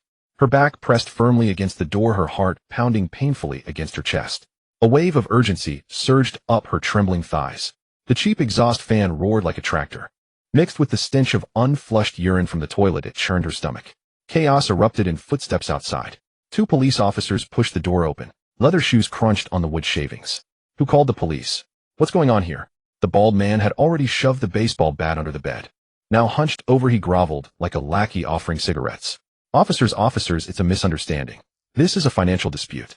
He pulled a photocopy from his pocket, rustling it loudly. She owes our company 5 million in liquidated damages. Signed in blood, black and white. This is just a routine collection. The young officer glanced at the contract. His brow furrowed into a knot. Collection has to follow the rules. What's with smashing the door? Consider this a warning. Don't restrict her freedom, or you'll all be taken in for detention. The officer knocked on the frosted glass of the bathroom. Come out. Settle the contract, dispute yourselves, or take it to court. If they dare to lay a hand on you, call us anytime. The siren faded. The hallway fell into dead silence. The bald man spat a bloody gob of phlegm onto the floor through the door. Fine. Calling the cops, huh? His coarse voice slithered through the crack of the door like a snake's tongue. They'll be right on the sofa in the lobby smoking. If you two have the guts, stay in this apartment forever. Not a cent less, and see if I don't cut you down. Heavy footsteps descended the stairs slowly. Inside the bathroom, Zhang Zuihua leaned against the sink like a lump of mud, her obese frame trembling uncontrollably. Damn girl. What are we going to do? 5 million. She clawed at her tangled hair, tears and snot smearing her face. If it comes to it, can you go beg Lu Chuan again? Hasn't he latched onto the Tang family's big tree? A little spare change from his pockets would be enough for us. Shut up. Lin Xiaoting jerked her head up. Her eyes were bloodshot. Her nails dug into her palms, leaving deep crescent-shaped marks. Beg Lu Chuan. Just thinking about the revolving restaurant. Lu Chuan's gaze like looking at trash, and that dismissive get lost. Her chest felt clogged with a sponge soaked in muddy water. Every breath tasted of blood. She would rather die than bow her head to the man she had trampled underfoot for 3 years. Buzz. The cheap phone clutched in her hand suddenly vibrated. An unfamiliar number flashed on the screen. Lin Xiaoting swallowed dryly, thinking it was another debt collector, and about to hang up. The screen flickered. A short 10-second video was sent. Her finger accidentally brushed the play button. Crack. The sharp sound of a billiard ball, mixed with the hollow echo of a basement, exploded from the speaker. Lin Xiaoting's eyelids twitched wildly. The video footage shook violently. The light was dim, with only a few pale, ghostly lamps above the pool tables casting a cold glow. The camera suddenly panned down. On the concrete floor, a young man stripped to the waist was kneeling. His face was covered in bloody welts. His nose bridge was clearly crooked, and his eye was swollen like a purple rotten peach. Sis. Mom. Help. A piercing scream tore through the noise of the bathroom fan. The man wailed and frantically banged his head against the concrete floor, producing dull thuds. Blood from his forehead dripped down his chin, blooming into dark red plum blossoms on the ground. Zhang Zuihua's previously dull eyes widened instantly, and a choked gasp escaped her throat. Xiangzi. My Xiangzi. That's right. The one beaten beyond recognition in the video was none other than Lin Xiaoting. 2 days ago, Zhang Zuihua had thrown a tantrum at the detention center, forcing Lin Xiaoting to pawn her last pieces of jewelry and pay a shady agent 300,000 to secure a medical bail. They thought the little wretch would lie low for a while. But this morning, he only went out to buy a pack of cigarettes. How did he end up being held in a pool hall? In the video, a foot in a pointy leather shoe stomped hard on Lin Xiaoting's hand, grinding it twice. Ah, it's broken. My fingers are broken. Lin Xiaoting screamed like a pig being slaughtered. Then a voice message popped up at the bottom of the screen. Lin Xiaoting's trembling fingers tapped to open it. A sinister northeastern accent came through. The eldest miss of the Lin family, right? Your little brother's card skills are pretty lousy. Caught red-handed cheating at my place. Plus his snowballing online loans, it's 500,000 in total principal and interest. The sound of a lighter flicking followed. 2 hours. Bring 500,000 in cash to the Old Town Black 8 pool hall to buy him back. 1 minute late, and I cut off a finger. After 5, he'll move to his toes. You decide. The voice message ended. The air seemed to freeze. Zhang Cuihua stared blankly at the phone screen. Her flushed face visibly drained to an ashen gray. Her lips quivered violently. She couldn't catch her breath. Her eyes rolled back. With a thud, her 200-plus pound body toppled straight backward, the back of her head cracking against the edge of the toilet tank. Mom, wake up. Lin Xiaoting was frantic. She lunged over and desperately pinched Zhang Cuihua's philtrum. The old woman showed no response, only intermittent ragged breaths from her throat. The lone shark lurking in the lobby downstairs. The brother about to lose his fingers in the pool hall. Her mother lying unconscious on the bathroom floor. And the company account with only 3,600 left. Lin Xiaoting slumped onto the wet tiles, feeling the world spin around her. She was truly at her wit's end. Names of former suppliers and partners who once fawned over her flashed through her mind, but since news of Lu Chuan's funding withdrawal spread, none of their calls went through. Her finger frantically scrolled down her contact list. It stopped at the very bottom on a name labeled Wang Yuanyuan Hermes Circle. This was a fair-weather friend she used to have afternoon tea with a wealthy wife in the building materials business in Shanghai. 2 months ago, Lin Xiaoting had even lent her a limited edition necklace to save face. Lin Xiaoting bit her lip until it bled, the metallic taste spreading. She gripped her phone tightly like a lifeline. Ring, ring. Each long tone felt like a step on her nerves. Finally, the call connected. There was noise on the other end. It seemed to be in some upscale club, with the low murmur of men's laughter and the crisp clink of wine glasses. Hello, who is this? Wang Yuanyuan's sweet voice carried a hint of laziness. Yuanyuan, it's me. Xiaoting. Lin Xiaoting hunched her back humbly, her voice trembling Are you free right now? I'm in a bit of an emergency. Could you lend me 500,000? She clenched her teeth, swallowing the rest of her words. There was a sudden silence on the line for a few seconds. Then a piercing sneer rang out. Oh my, I thought it was someone. It's President Lin of the Lin Corporation. Wang Yuanyuan seemed to have moved to a quieter spot. The sound of high heels on the wool carpet was muffled. Borrowing money is easy. 500,000 is just the price of a bag to me. She deliberately drew out her words, her tone dripping with undisguised mockery. But tonight, Mr. Lu is hosting a gathering at the splendid mansion. Your ex-husband assistant Lu is also sitting in the private room. Lin Xiaoting's breath caught her heart, clenching into a knot. If you're willing to come now, and offer him a toast and an apology in front of everyone. Wang Yuanyuan chuckled lightly on the other end. Not just 500,000. He'll even help you scrape together 5 million. What do you say, President Lin? Care to grace us with your presence? The prestigious family. Toasting him. Lin Xiaoting bit down hard on her teeth. The taste of rust rolled down her throat. An image of Lu Chuan leaning on the sofa, not even glancing at her with that contemptuous look, flashed in her mind. That high and mighty posture, as if looking at a pile of filth, made her feel worse than being cut with a knife. Impossible. She gritted her teeth and forced out 3 words through clenched jaws. A hint of sickly stubbornness flashed in her eyes. Even if I have to sell my blood or beg on the streets, I would never beg that ingrate. She abruptly hung up the phone. Her fingers frantically swiped across the screen, the nails scraping the tempered glass with a harsh grating sound. There must be a way. Surely there is a way. After all, she was once the illustrious Sister Ting in the elite circles of the Magic City. Those plastic sisters who used to swarm around her for food and fun wouldn't just stand by and watch her suffer, would they? Lin Xiaoting took a deep breath, suppressing the acid in her stomach. She dialed her best friend, Zhou Na's number. This woman had just bought a second-hand platinum bag from her at half price last month. Hello? Na. As soon as the call connected, Lin Xiaoting put on a flattering smile, her voice trembled. Oh, isn't this our Lin Zong? Zhou Na's background noise was a bit loud, like she was in a beauty salon getting a spa, with the sound of the technician slapping flesh audible. What's up? Have you finally found time to chat with me, this idle person? Na, I have an urgent matter. Lin Xiaoting hunched her back. Her forehead pressed against the cool marble of the wash basin. My brother had an accident and urgently needs 500,000 for surgery. Can you lend me some for a few days?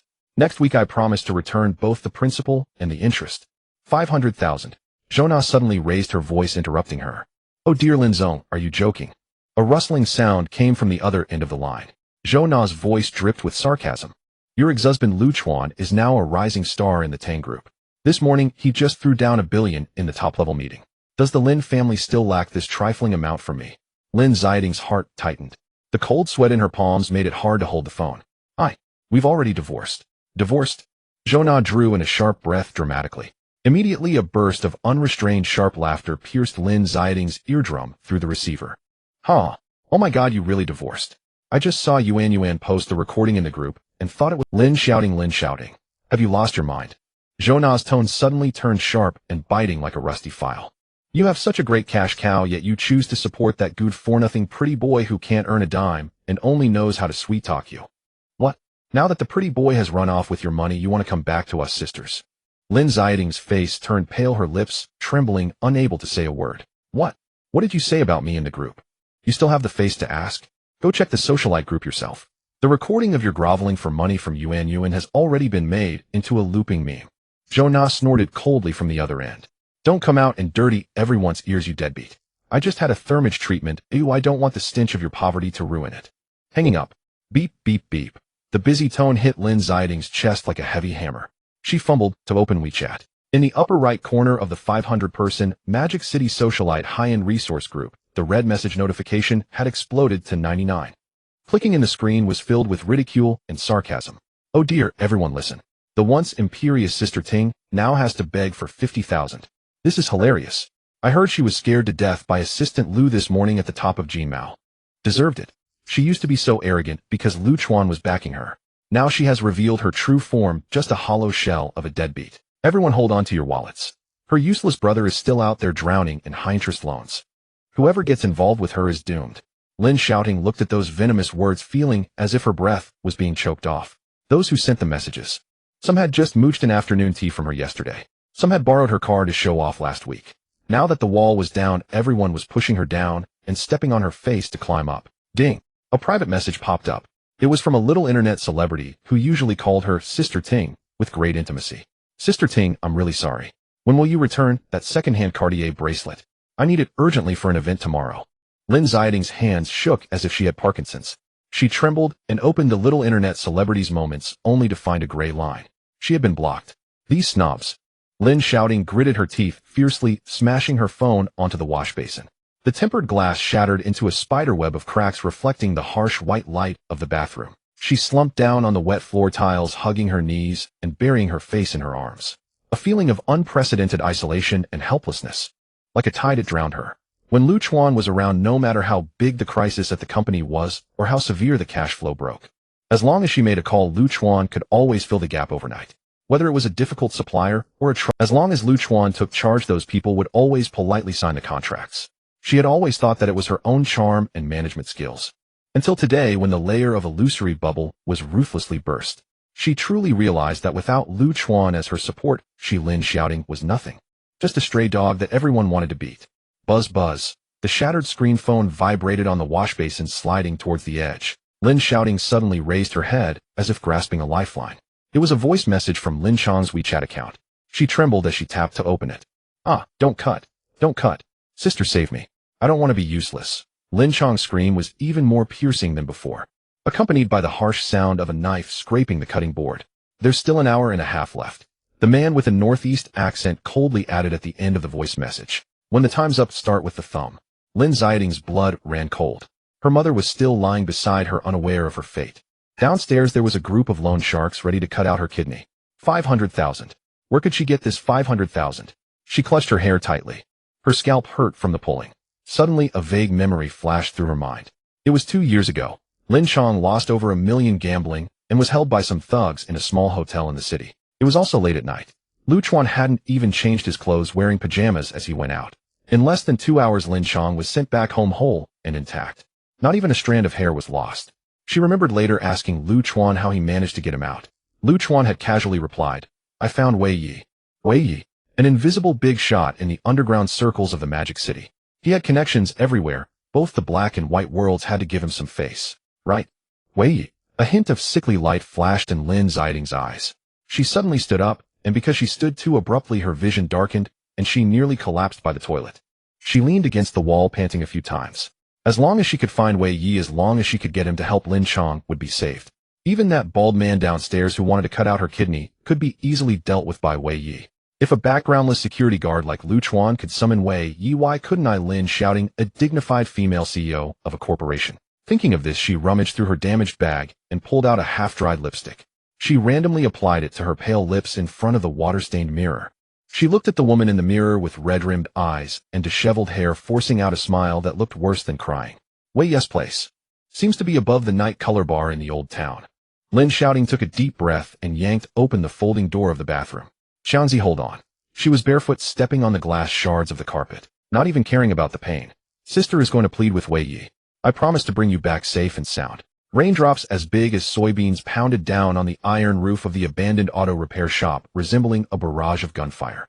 Lin Xiaoting was barefoot, stepping through a puddle mixed with oil and cigarette butts. The cold sewage wrapped around the mud, seeping into the blister on her torn heel. The pain made her gasp sharply. Her legs went weak, nearly causing her to kneel in the muck. Yo, this girl is quite something. Running barefoot to deliver food in the middle of the night.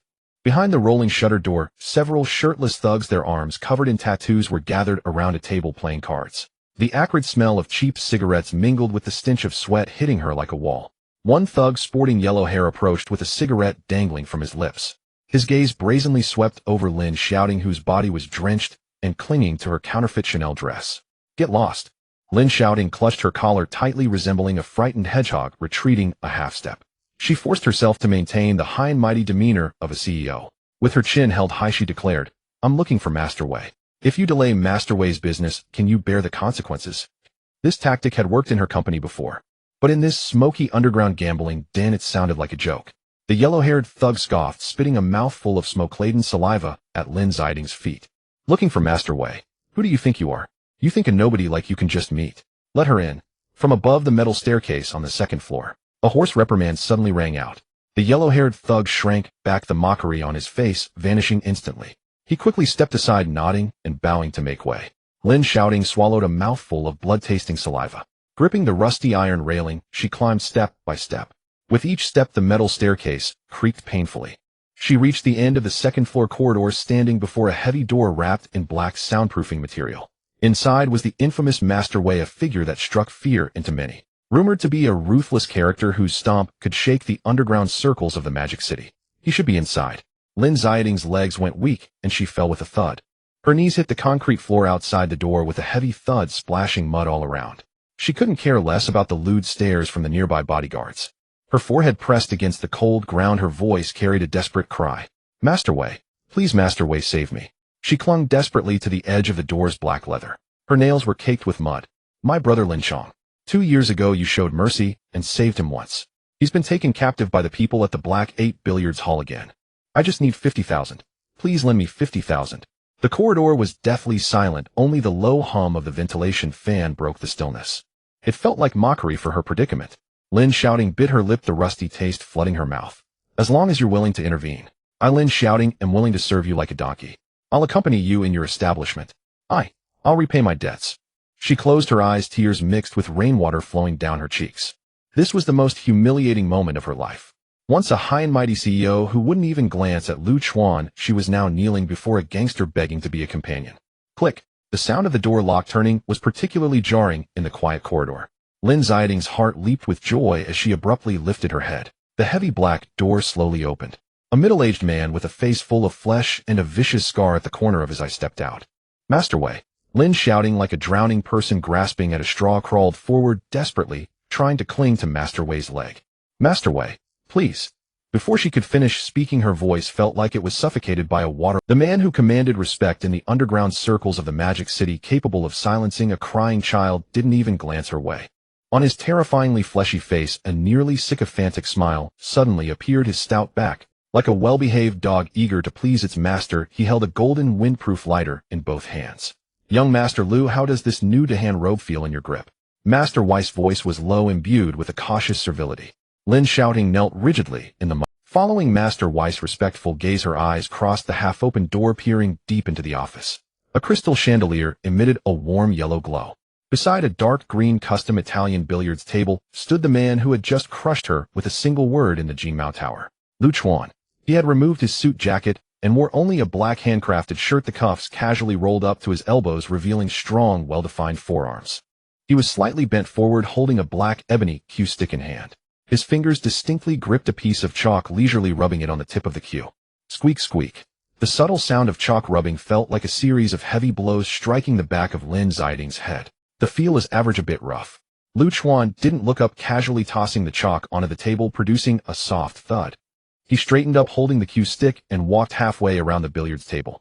His cold gaze pierced through the smoke in the air, landing indifferently on the muddy woman outside the door. There was no surprise, no pity, not even a trace of mockery. It was as if he were looking at a piece of unwanted trash by the roadside. Master Wei immediately straightened up, glancing outside in the direction of Chuan's gaze. The flattery on his face vanished in an instant, replaced by a vicious glare.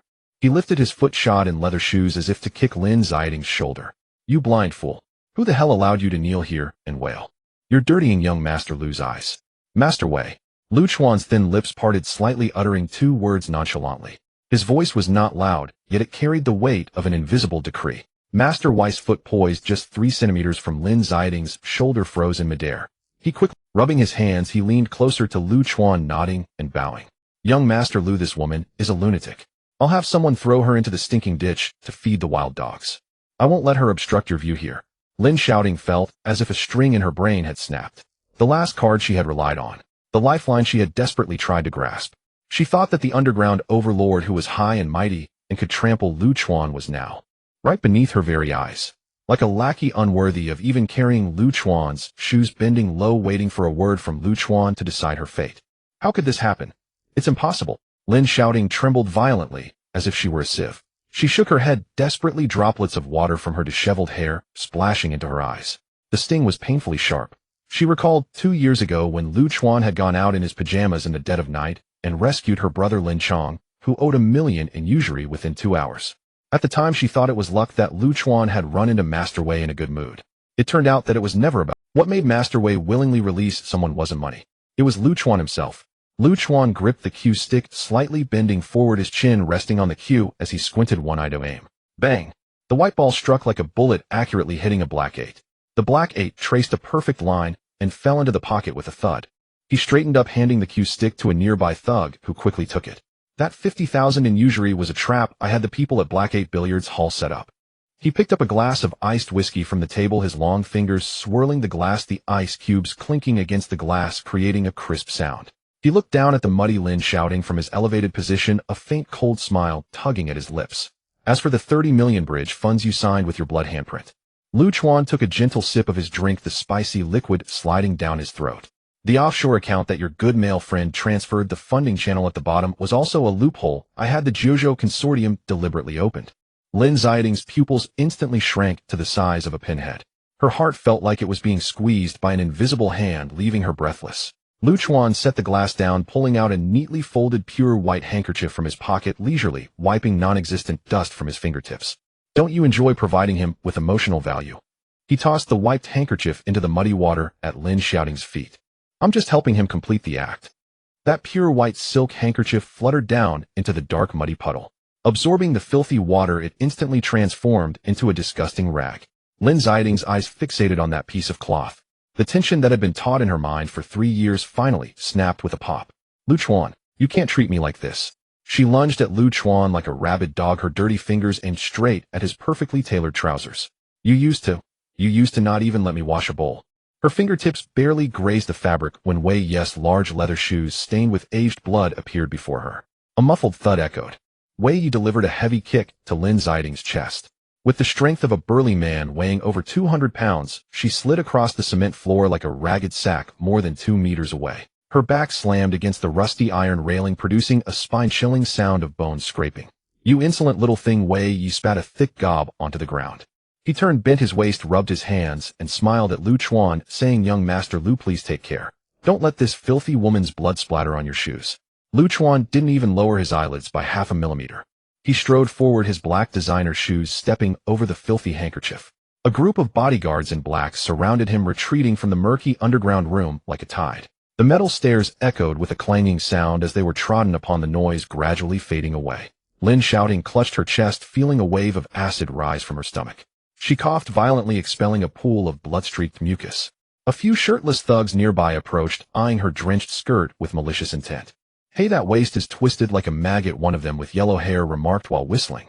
Lin Xiaoting's scalp tingled with fear as she crawled and rolled down the stairs in a panicked escape. One of her high heels was already lost. Her bare feet stepped on the muddy ground littered with shards of glass and rust, cutting her skin with each step. She couldn't even feel the pain anymore, her mind consumed by a single thought. 500,000. Her brother was still waiting at the pool hall to get his finger cut. She burst out of the auto repair shop.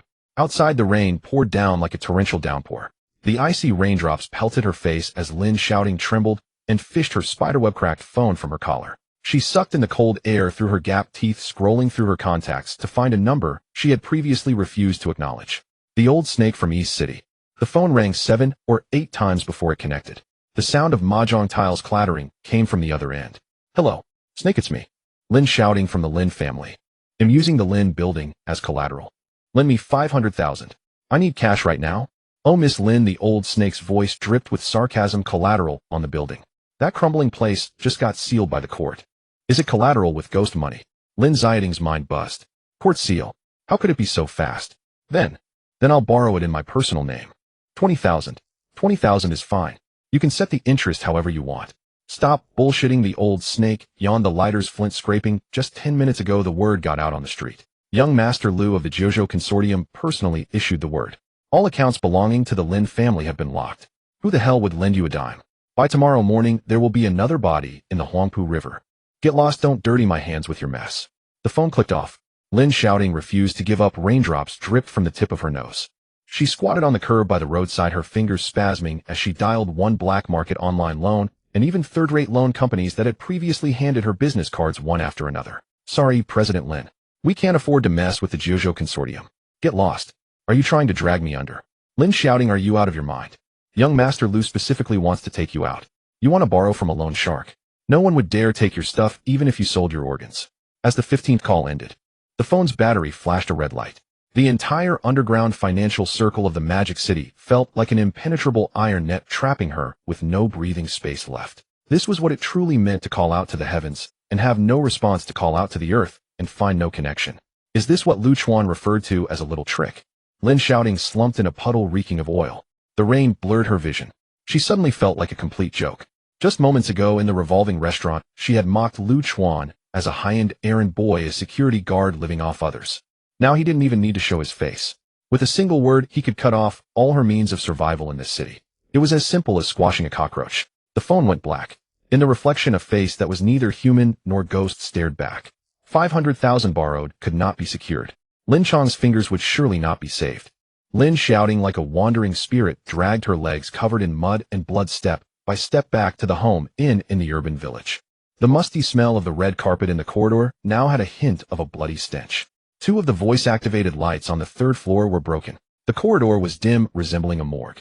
Just as she approached room 304, her heartbeat suddenly skipped a beat. The thin synthetic wooden door was wide open. The door lock had fallen to the ground, screws scattered everywhere. Help! I have no money. I really have no money. A scream like that of a slaughtered pig echoed from inside the room. The sound shook the glass of the hallway windows. Immediately after, a plump body was yanked out of the room. A bald man was clutching Zhang Qihua's disheveled hair. His rough shoe soles pressed down on the elderly woman's back. Zhang Qihua's face was scraping against the carpet. Her nose bled profusely. The over 200 pounds of flesh twisted on the ground, her legs flailing in the air, knocking over the trash cans in the hallway. Don't hit my face. Stop hitting me, ouch. The bald man brandished a baseball bat stained with dried blood, slapping it twice against Zhang Qihua's swollen face. The sound was a crisp thud of flesh against flesh. No money. The bald man tilted his head, revealing a mouthful of yellowed teeth, his eyes leisurely turning to Lin, shouting, frozen in the shadow of the doorway. He tapped the bloodied baseball bat in his palm. No money. That's easy to solve. The bald man grinned, spitting on the ground. This old hag just said she'd sell you to a brothel in northern Myanmar for that 5 million interest. Would that balance things out? Sold to northern Myanmar. Lin Xiaoting's teeth chattered violently, producing a crisp rhythmic sound. Zhang Qiwa writhed frantically on the carpet, her face a mess of snot and blood trickling down her mouth smeared with dust. Shouting, save your mother. I don't want to go to a place like that. The bald man propped the bloodstained baseball bat against the floor tiles. The sharp scraping sound pierced the eardrums. From the black leather bag tucked under his armpit, he pulled out a crumpled A4 paper. Brother Long has spoken. Considering the Lin family is on the verge of extinction, he's giving you a way out. The paper slapped against Lin Xiaoting's mud-splattered face. Its edge grazed her cheek, drawing a thin line of blood. Starting tomorrow, you'll pay back 1,000 silver dollars daily, including interest. The bald man leaned down, a stench of leeks mixed with cheap tobacco spewing from his yellowed teeth. Short by a single cent, and he'll carve an ounce of flesh from your body. The choice is yours. Lin Xiaoting stared at the dense black print on the white paper. Her nails dug deep into her palms, leaving crescent-shaped bruises. She opened her mouth, but her throat felt as if stuffed with dry reeds. He'll sign. He'll sign. For hours later, in the old industrial district south of the city, a basement converted from an air raid shelter. She pushed open the paint-peeled wooden door. A pungent stench of urine mixed with the sour mustiness of moldy plaster hit her square in the face. Floodwater from backed-up sewers had seeped over the threshold. The dim bulb overhead flickered twice. It barely illuminated the only piece of furniture in the room, a worn-out spring bed. What a curse! Zhang Cuihua plopped down on the edge of the bed, the bed springs groaning under her weight. She reached out to touch the sheet, only to feel a clammy dampness from the humid weather. Back in her luxury apartment at Riverside Garden, she slept on a custom-made latex mattress. Every morning a maid would bring freshly stewed bird's nest to her bedside. Now, her stomach growled loudly, and a bitter taste rose from her gut. Lin Xiaoting huddled in the corner like a clay statue, her hollow eyes fixed on a black-shelled woodlouse crawling across the floor. You useless girl, still daydreaming. Zhang Cuihua lashed out with a kick, striking her daughter's shin. Lin Xiaoting let out a muffled groan, but didn't flinch. I'm starving to death here. Go get some food now. There's no money left, Lin Xiaoting said hoarsely, pulling out the last handful of change from her pocket and scattering it on the moldy table. A few coins clinked as they fell. Altogether it was less than 15 yuan. Zhang Cuihua snatched up the money, curled her lips in disgust, and shuffled outside in her plastic slippers, muttering curses. At the Southgate Farmers Market, black sewage water flowed on the ground, mixed with the strong stench of rotten cabbage leaves and poultry droppings. Zhang Cuihua pinched her nose. She tiptoed over a puddle, but her slippers slipped, nearly sending her sprawling. She approached a vegetable stall and picked up a wilted head of cabbage. She fussed over the yellowing outer leaves. 2 yuan a caddy for this garbage. Highway robbery. She rolled her eyes, spraying spittle onto the vendor's face. If you don't like it, don't buy it, the vendor, a lean, dark-skinned man, retorted, snatching back the cabbage. This is already the closing price. Take it or leave it. How dare you, a lousy vegetable seller, be so arrogant? Zhang Cuihua instinctively assumed her former wealthy Madame Aire's hands on her hips, her stubby fingers nearly poking the man's nose. They'll have you know I used to eat Australian lobster without batting an eye. I wouldn't even take this rotten cabbage for free. Oh, a sudden snicker came from the nearby seafood stall. A plump woman in a waterproof rubber apron holding a blood-stained fish-cleaning knife sauntered over with a mocking grin. Well, look who it is, louder than a pig being slaughtered. The fat woman chopped her knife into the cutting board, sending wood chips flying. Isn't this the wealthy Mrs. Lin? What's the matter? Tired of your luxury penthouse and come to experience the life of the lowly? Zhang Cuihua froze, her fleshy face twitching violently. She recognized this fat woman. 6 months ago she had driven Lin Chang's Porsche to buy seafood. Disgusted by the woman's fishy hands, she had knocked over her water basin in public. She had even called her a muddy-legged peasant who'd never climb up in life. Now she had walked right into a trap. Mind your own business. Go get your dead fish. Zhang Cuihua craned her neck stubbornly, but her eyes darted around nervously. I earn an honest living cleaning fish, the fat woman sneered. Her voice rose an octave. Unlike some people, I hear your son-in-law ran off the company, went bankrupt, and now you're a deadbeat dodging creditors. The surrounding shoppers, elderly men and women, gathered around, pointing and whispering. Zhang Cuihua's face turned a deep shade of purple. She flew into a rage. She grabbed a handful of muddy carrots from the vegetable stall and hurled them at the fat woman. You foul-mouthed shrew. They'll tear your stinking lips apart. The muddy carrots thudded against the rubber apron. The fat woman, now furious, tossed aside her knife. She turned and picked up a basin of black, foul-smelling fish-washing water that had been sitting for days. A shrew am I. I'll wash that filthy mouth of yours today. With a splash, the entire basin of water mixed with fish entrails, rotten shrimp shells, and black mud was dumped over Zhang Cuihua's head. The icy, filthy water streamed down her hair. A few blood-stained fish scales stuck to her forehead. An overwhelming stench of dead rats from the sewer enveloped her completely. Zhang Cuihua screamed, wiping the black mud from her face. The surrounding crowd burst into harsh, mocking laughter. She didn't dare utter another harsh word. Covering her face, she shoved through the crowd and fled like a drenched, tail-tucked stray dog. The cold rain continued to fall. Zhang Cuihua, reeking of rotten fish scales, stumbled down the iron staircase to the basement. A chilly draft rushed down her collar, making her teeth chatter. You wretched girl. Just you wait. I need to boil water for a bath, she muttered, shivering. She raised her foot and kicked open the half-closed wooden door with a loud bang. The door slammed against the peeling wall, sending a chunk of white plaster crashing down. The broken bulb in the room flickered intermittently. Amid the familiar stench of urine and mold, there was now a thick, nauseating smell of rusty iron. Zhang Cuihua's curses caught in her throat. On the blackened spring bed, a curled-up figure was visible. Xiangzi. Zhang Cuihua shuffled forward half a step. Her foot slipped in a puddle of dark red liquid on the floor. The figure on the bed convulsed violently. Slowly, he turned a swollen purple-black face, its features unrecognizable. Lin Chang bit down on a bloodstained towel. He raised his right hand, wrapped in a torn t-shirt. The fabric was soaked through with blood-thick droplets dripping from his wrist. Where his little finger should have been there was only a gaping bloody hole oozing pink froth. Mom. Lin Xiaoting spat out the towel, his voice a ragged wheeze from a broken bellows. It hurts. I don't want to be a cripple, Mom. Mom. It hurts. Lin Xiaoting rolled off the broken plank bed, falling to one knee on the ground. His hand, missing its pinky finger, trembled violently as blood dripped from his wrist onto the cement floor, splattering into tiny dark red blossoms. Zhang Zuohua, still reeking of rotten fish and shrimp, caught the fresh scent of blood.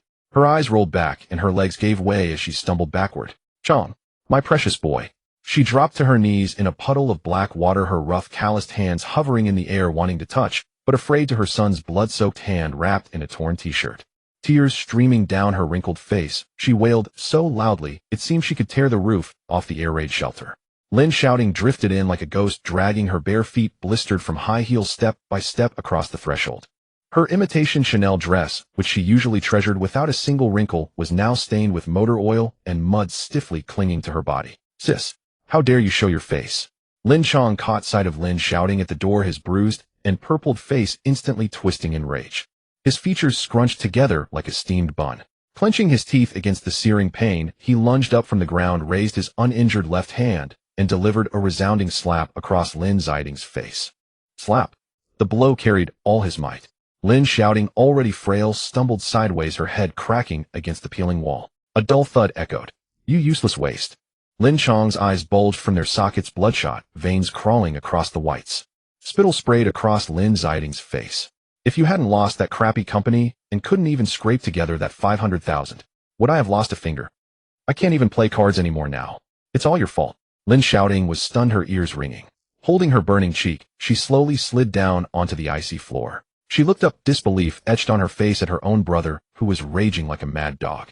You hit me. Over gambling debts. You hit me. Her voice cracked with sobs, her nails digging deep into the flesh of her palms. That 500,000 was to pay off your gambling debts. I was almost sold off by Bald Chong out there. Do you think that money grew on trees? Pock. Lin Xiaoting spat a mouthful of bloody saliva onto the ground. Aren't you supposed to be some big shot? Weren't you the CEO of Lin Corporation? Back in the day, you could spare 50 grand without blinking. Now, playing the victim.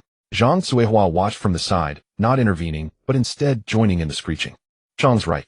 You're nothing but a jinx. She lunged forward, grabbing Lin Xiaoting by her wet hair and yanking her backward.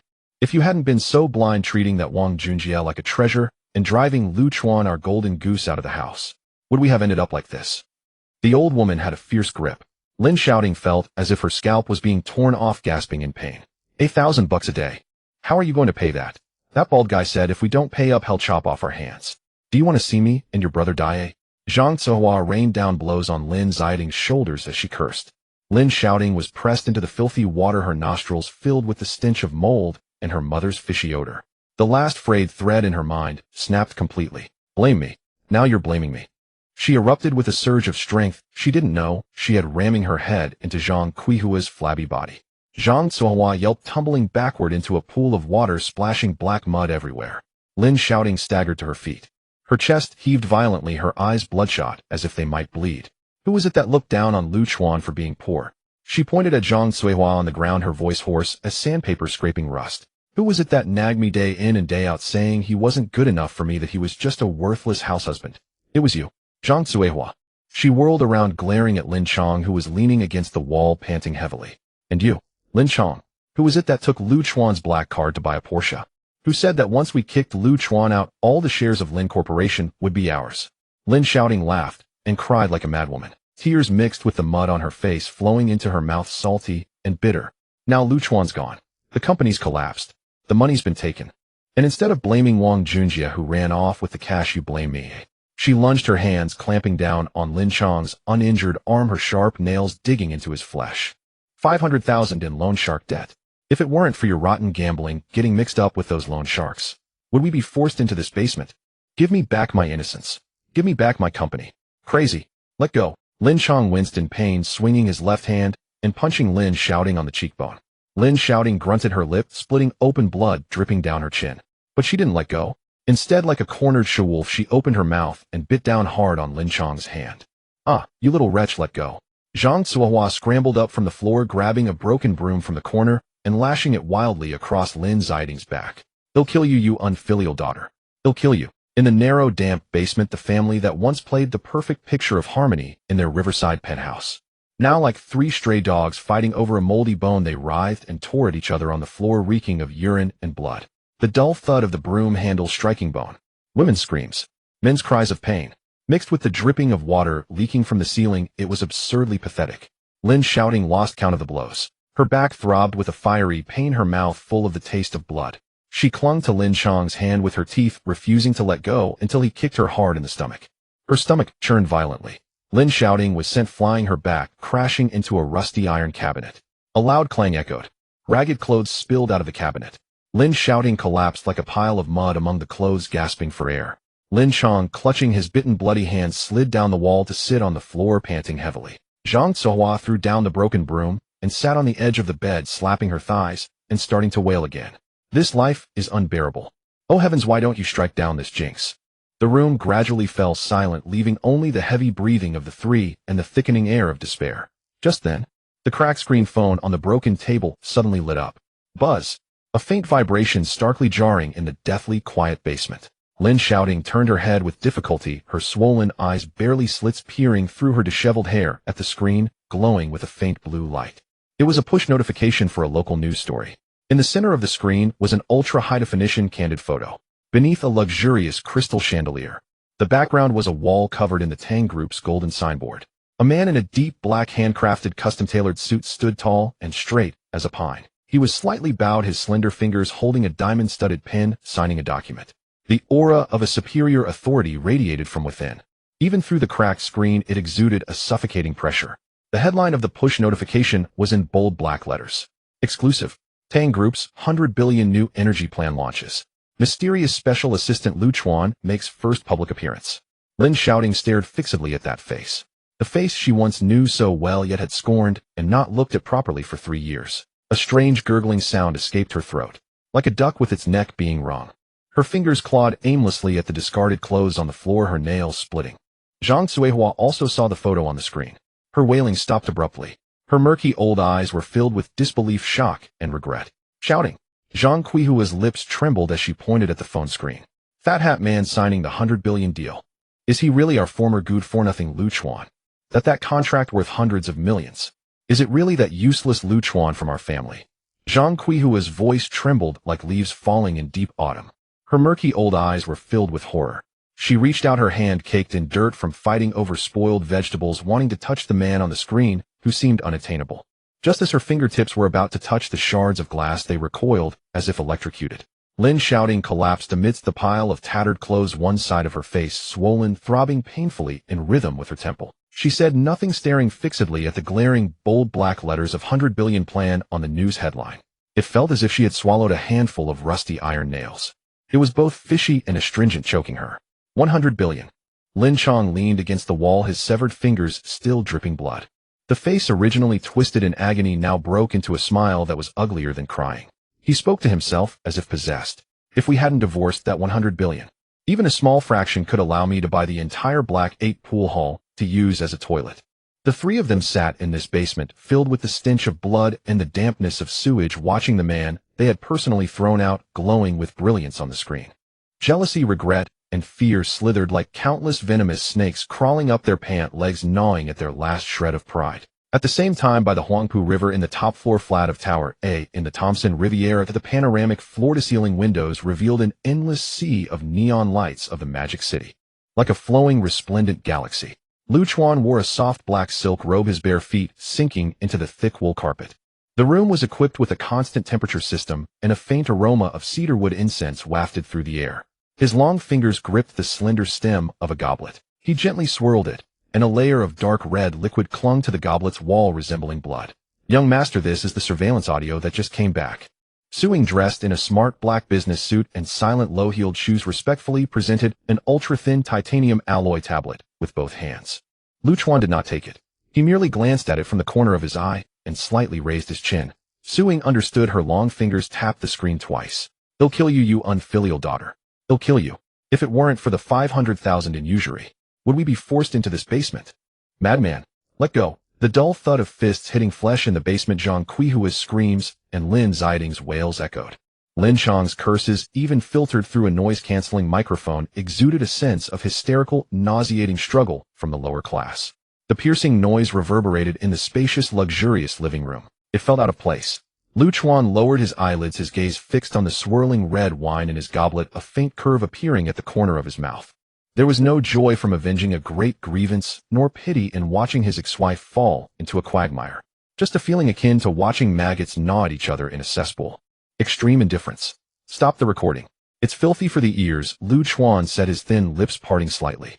Su Ying immediately pressed the pause button, and the living room fell into silence. Only the faint sound of the river breeze against the glass remained. Young master, Su Ying slightly inclined her body, her tone carrying a hint of inquiry. The dragon brother from the underground bank is asking if we should raise the interest tomorrow and force them to a dead end. Chuan lifted his goblet. He took a small sip. The rich oak barrel aroma exploded on his tongue. He walked to the floor-to-ceiling window, one hand in the pocket of his robe. Looking down at the prosperous jungle of steel beneath him, he said, "A dead end. That would be too merciful for them." His voice was soft, light as a breeze that could easily disperse. But to Su Ying's ears it sent chills down her spine. People teach people but cannot teach them. It's a dull knife that cuts flesh as one transitions from luxury to poverty. Struggling daily in a stinking gutter to scrape together a few coins for food and drink, watching others feast while they can barely sip soup. Chuan turned around. A hint of icy mockery flashed in his deep-set eyes. That would be the best way to repay her after 3 years of being high and mighty. He walked to the bar. He set down his goblet.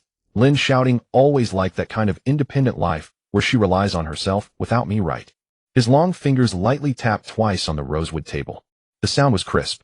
Then let her experience it well. Tell Dragon Brother that the interest is 1,000 a day, not a penny less. If they want to die, give them a way to live.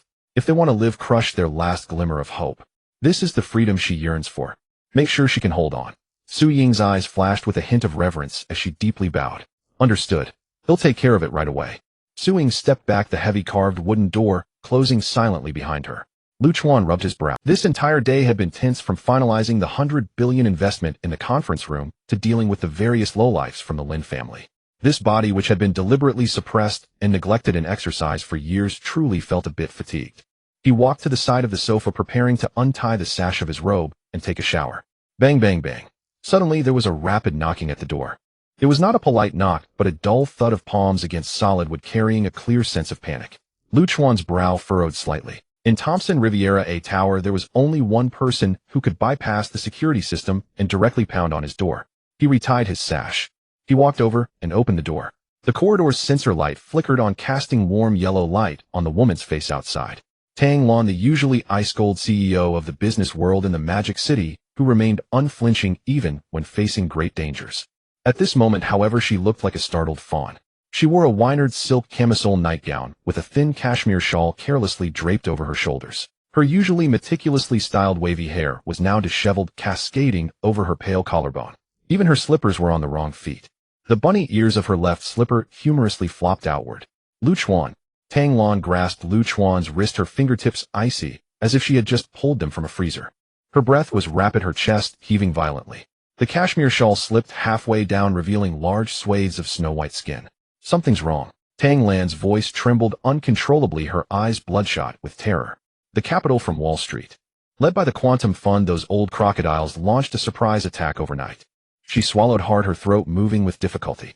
The structure of the newly announced energy base we just released has revealed vulnerabilities in the overseas supply chain. They have leveraged hundreds of billions, madly shorting Tang's in the dark. If this hole isn't plugged before the market opens, Tang's capital chain can only last for 2 hours at most. The sensor lights in the corridor flickered twice, emitting a faint sizzle of electric current. Tang Lan's icy fingers clamped around Chuan's wrist like iron pincers. Her neatly trimmed nails nearly dug into his flesh. Come inside and talk. Chuan reversed his grip, holding her arm, and pulled her into the room. He kicked the door shut behind him with his heel. The bang sealed off the oppressive panic lurking in the hallway. Casually, he grabbed a wool blanket from the sofa. Shaking it open, he draped it over Tang Lan's shoulders, which were clad only in a thin silk camisole. Give me the specifics. Chuan poured a glass of warm water and pressed it into her trembling hands. His tone was as placid as stagnant water, utterly unruffled. This extreme composure allowed Tang Lan's frantic heartbeat to ease just a fraction. She cradled the glass, watching ripples spread across the water's surface. It's those old foxes on Wall Street. Tang Lan took a deep breath. A flicker of ferocity and exhaustion passed through her eyes. This afternoon you announced a 13 billion injection plan in the boardroom to monopolize the new energy market in Shanghai. Some mole leaked that news to an overseas quantum fund. She set down the glass and pulled a foldable phone with an everlit screen from her shawl pocket. She handed it to Lin Xiaoting. On the screen was a glaring sea of red. They've teamed up with 3 overseas new energy giants. At the supply chain node of our West African lithium mine, they suddenly announced tariff hikes and increased freight costs. Simultaneously on the Nasdaq dark pool, they've leveraged at least $30 billion to start frantically dumping Tang Group's overseas bonds. Shorting our stock. Tang Lan's fingers swiped across the screen, her voice growing increasingly hoarse. It's dropped 15%. And it's been less than 2 hours. If it keeps falling by the time the market opens tomorrow morning, Tang Group's domestic capital chain will trigger the bank circuit breaker. Then, not even the gods could save us. Lin Xiaoting stared at the green line plummeting straight down on the screen. He gently rubbed his thumb against the rim of the glass. That old dog Stephen from the Quantum Fund. He raised an eyebrow, a hint of amusement in his tone. You know him? Tang Lan was stunned. I've heard of him. Just a rabid dog that devours people without spitting out the bones. Lin Xiaoting dismissed the topic lightly and turned to walk toward the dressing room. Go change. We're going to the company. 2 in the morning. The top floor of Tang Group headquarters. The circular conference room was ablaze with light. Bright as day. The central air conditioning was cranked to its maximum, yet the dozen or so impeccably suited executives seated around the long rosewood conference table were all drenched in sweat. Some were tugging at their ties, others constantly wiping the greasy sweat from their foreheads, while a few huddled together arguing in hushed tones. The air was thick with the bitter aroma of black coffee and the acrid smell of burning tobacco. Chairman Tang, we can't hold on. Chief Financial Officer Lao Li slammed his hand on the table, rattling the bone china teacup in front of him. His eyes were bloodshot, his tie askew like a gambler who had just lost his entire fortune. Overseas institutions just dumped another 5 million shares. Those guys on Wall Street are trying to crush us. Mr. Li is right. A balding vice president chimed in, incessantly wiping his shiny pate with a handkerchief. Chairman Tang, we can't let the entire Tang Group go down with that madman assistant Liu. He shot a meaningful glance at Lin Xiaoting, who was sitting beside Tang Lan, idly playing with a fountain pen. That so-called 10 billion investment and market monopoly. It's all the reckless bluster of youth. And now look. We've poked the hornet's nest of those voracious capital sharks at Quantum Fund. With just a flick of their little finger, they can skin Tang Group alive. The balding VP stood up. He pulled a thick English contract from his folder and slid it across the table to Tang Lan. Chairman Tang, this is the settlement agreement Wall Street just sent over. As long as we promise to abandon the mining rights to the West African lithium mine and grant them a patent license for the new battery technology at 30% below market price, they'll agree to stop the short selling and withdraw all previous sell orders. Bullshit. Tang Lan slammed the table and shot to her feet. Abandon the West African mining rights. That's the lifeline of Tang Group, which my grandfather fought for through malaria and war. A below-market patent license. That's like handing them a knife to slit our own throats.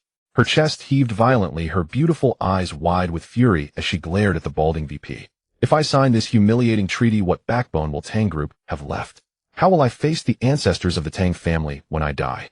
The conference room fell into a deathly silence. The exhaust fan hummed lowly. The balding VP shrank back from her tirade, but he gritted his teeth and muttered under Tang Lan's murderous gaze. It's still better than going bankrupt tomorrow morning. Yes, Chairman Tang. Lao Li sighed, his voice laced with, as long as the green hills remain, there's no shortage of firewood. If we keep fighting, we won't even have bones left to gnaw on. Tang Lan collapsed into her leather swivel chair, as if all her strength had been drained in an instant. She stared at the green line on the big screen, still plunging downward, her heart gripped by an invisible crushing hand. She could barely breathe. A short-selling volume of $30 billion. Even at Tang Group's peak, they could never withstand such a devastating blow. This wasn't a business war. It was a massacre. Give me the pen. Tang Lan closed her eyes, and 2 streams of clear tears slid down her cheeks. They splattered onto the polished rosewood table, shattering into droplets. She had surrendered. To preserve the last vestiges of Tang Group's strength, and to prevent the tens of thousands of employees under her from losing their jobs tomorrow, she had to sign this deed of sale. The balding VP quickly flipped the English agreement to the last page and offered her a diamond-studded Parker pen. Tang Lan reached out a trembling hand. The moment her fingertips touched the cool metal barrel, a large hand, with prominent knuckles and calluses from years of holding a gun, suddenly reached in from the side. With a sharp slap, that hand pressed down on Tang Lan's trembling one. The warmth of his palm radiated through her cool skin, seeping in steadily. Tang Lan's eyes flew open. She followed the hand upward. Lu Chuan was still leaning back in his chair, his posture languid, his deep eyes utterly unruffled.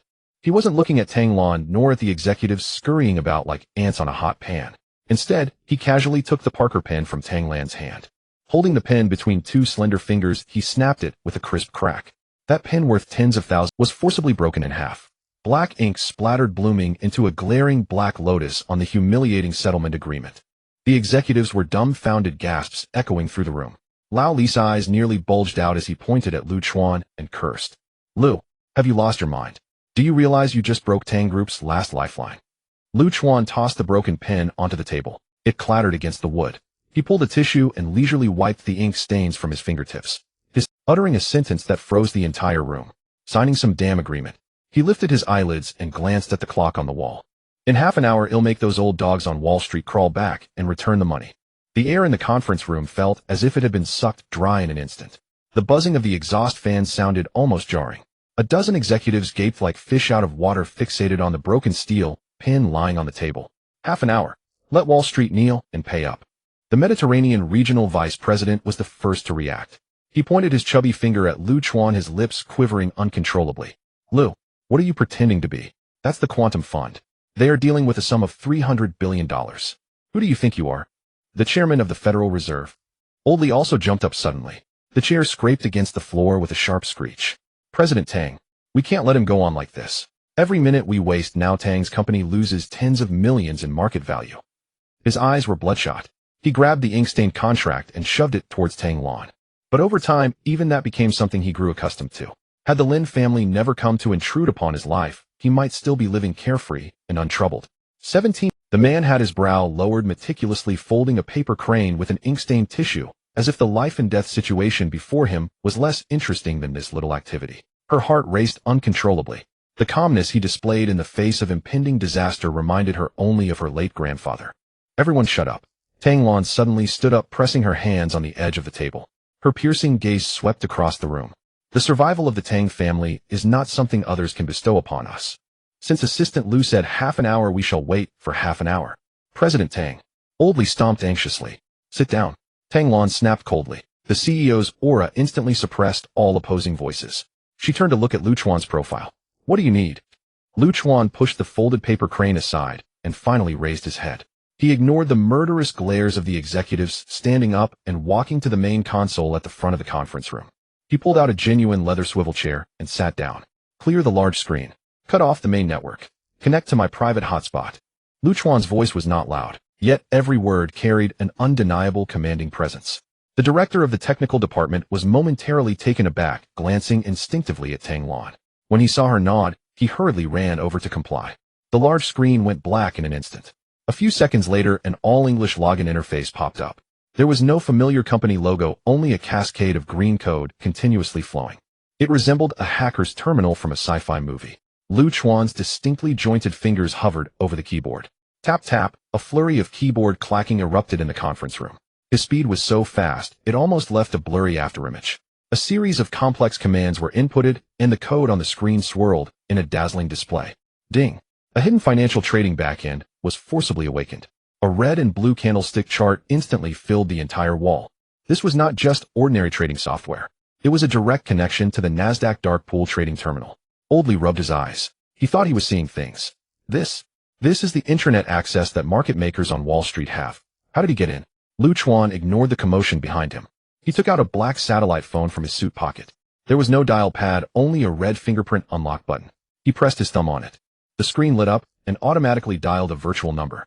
The call connected quickly. A cacophony of background noise came through the speaker. It sounded like a luxurious party. Faint laughter from women and the popping sound of champagne bottles could be heard. Who was calling? A male voice with a heavy New York accent responded, dripping with arrogance. "It's old man Stefan." Lu Chuan leaned back in his chair, casually crossing his long legs. His pure East Coast American English carried a kind of lazy arrogance that sent shivers down one's spine. "Haven't seen you in years. Your crazy short-selling temper hasn't changed, has it?" The executives in the conference room were all dumbfounded. That was the president of Quantum Fund's Asia-Pacific region, Stefan. A real financial giant on Wall Street. This little assistant actually called him an old dog. Stefan on the other end of the line clearly did not recognize the voice. "FK, who the hell are you to speak to me like that?" Stefan angrily pushed away the blonde woman beside him. The sound of a wine glass shattering on the floor was clearly audible. Do you know what I'm doing right now? I'm crushing a stinky bug in the east. The shares of the Tang family are about to become worthless. By the time I finish this glass of champagne, they will be left with nothing but their underwear. Ha ha. The sounds of unrestrained laughter from several Wall Street big shots came through the phone. Tang Lan bit her lip, her nails digging into her palm again. The humiliation made her tremble all over. Yet Lu Chuan smiled. He extended his index finger and lightly tapped twice on the table.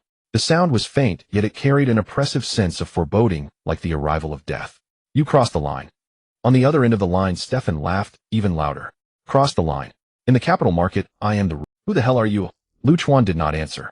He turned around, his deep gaze penetrating through the floor-to-ceiling window, looking towards the distant Kyoto direction. His thin lips parted slightly, uttering an extremely difficult Latin phrase. Just sanguinis. That was the code name for the highest level of black bounty issued by the Kyushu Consortium overseas, representing a willingness to go down together at any cost. Only direct heirs of the consortium had the right to invoke it. Gak. The wild laughter on the other end of the line abruptly stopped like a chicken suddenly having its neck squeezed. The background noise of the champagne party became eerily silent, leaving only the sound of gasps. A full 5 seconds passed. Stefan's originally arrogant voice suddenly trembled, as if it had been frozen in the cold wind for 3 days. You are the 9. He couldn't even dare to say that name completely.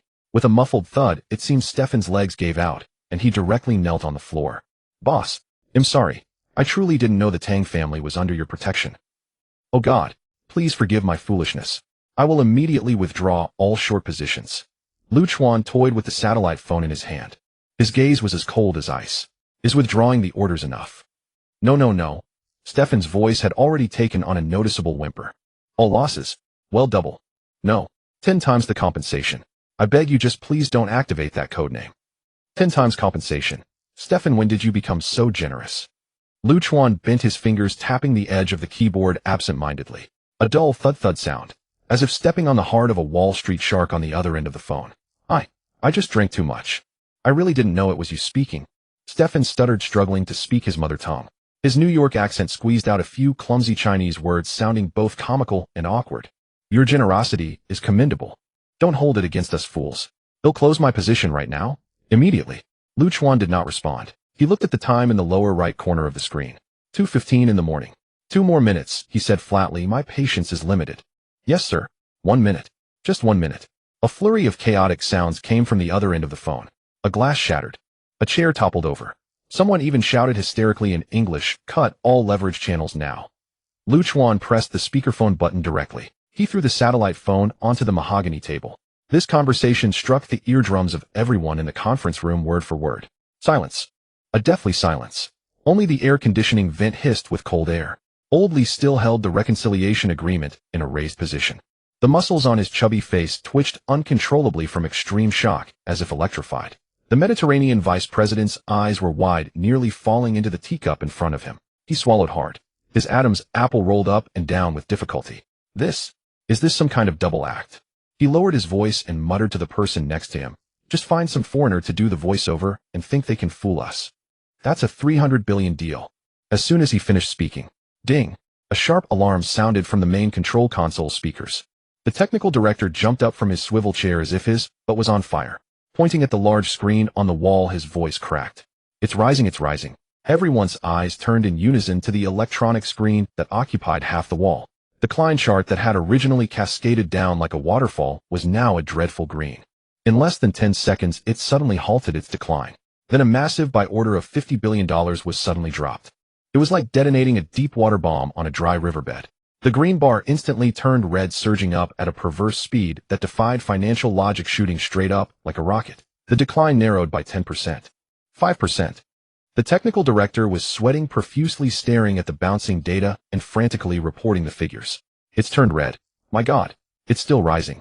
The circuit breaker mechanism has been triggered. A gasp of astonishment erupted in the conference room. Oldly let go. The humiliating reconciliation agreement fluttered to the ground. He clutched his chest, gasping heavily, feeling like he was about to have a heart attack. How is this possible? The funds that were just shorting, how did they all turn into longs? Lu Chuan leaned back in his chair. He picked up the half glass of warm water that Tang Lan had left.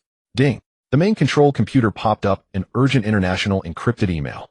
A full-screen red exclamation mark. Tang Lan walked over quickly. Her high heels made no sound on the wool carpet, but her breathing was heavy as if she had just run 1,000 meters. She leaned down. The winered silk camisole slipped slightly. Her gaze was fixated on the fax document on the screen. This is... Tang Lan's pupils constricted violently.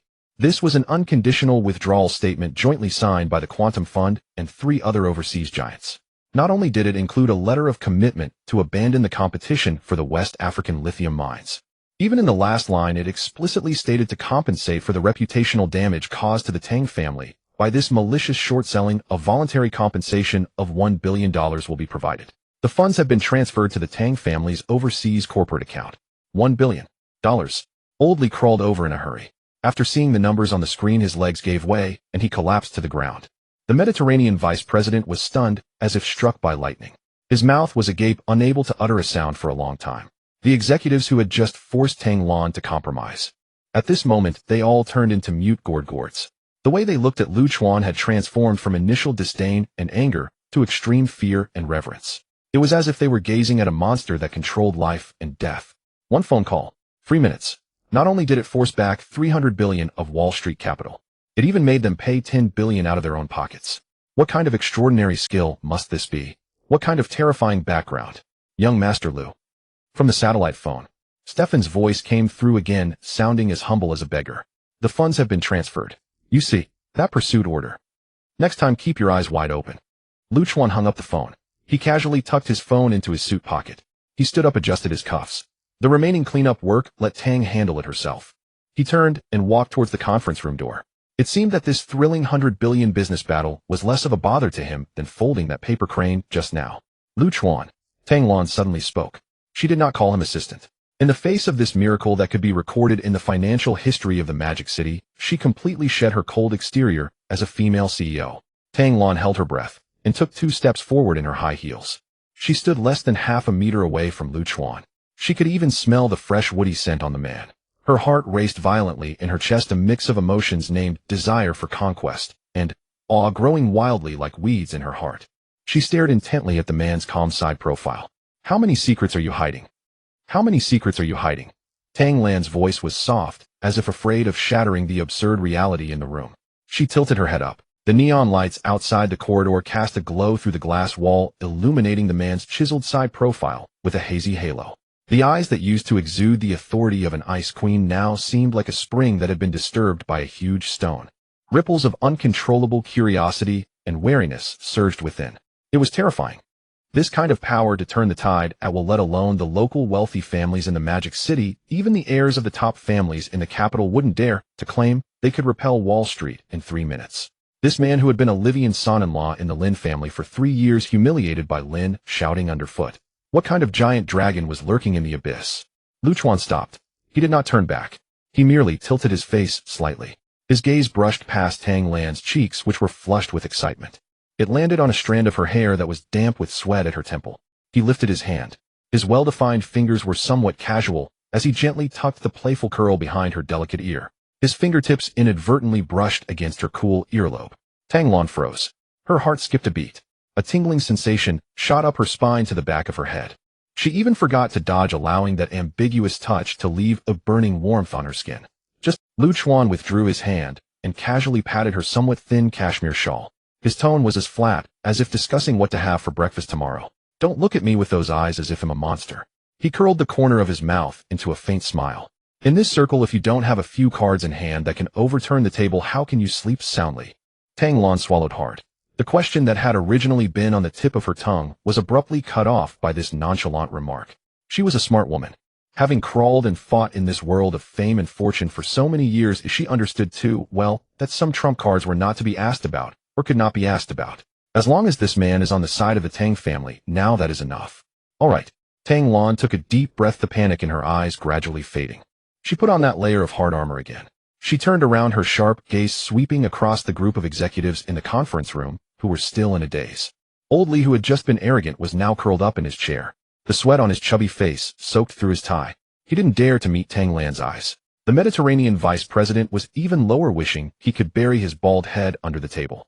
Mr. Li. Tang Lan's voice was cold enough to drop icicles. Earlier you seemed to say that the Tang family's capital chain has broken and you wanted to jump off a building.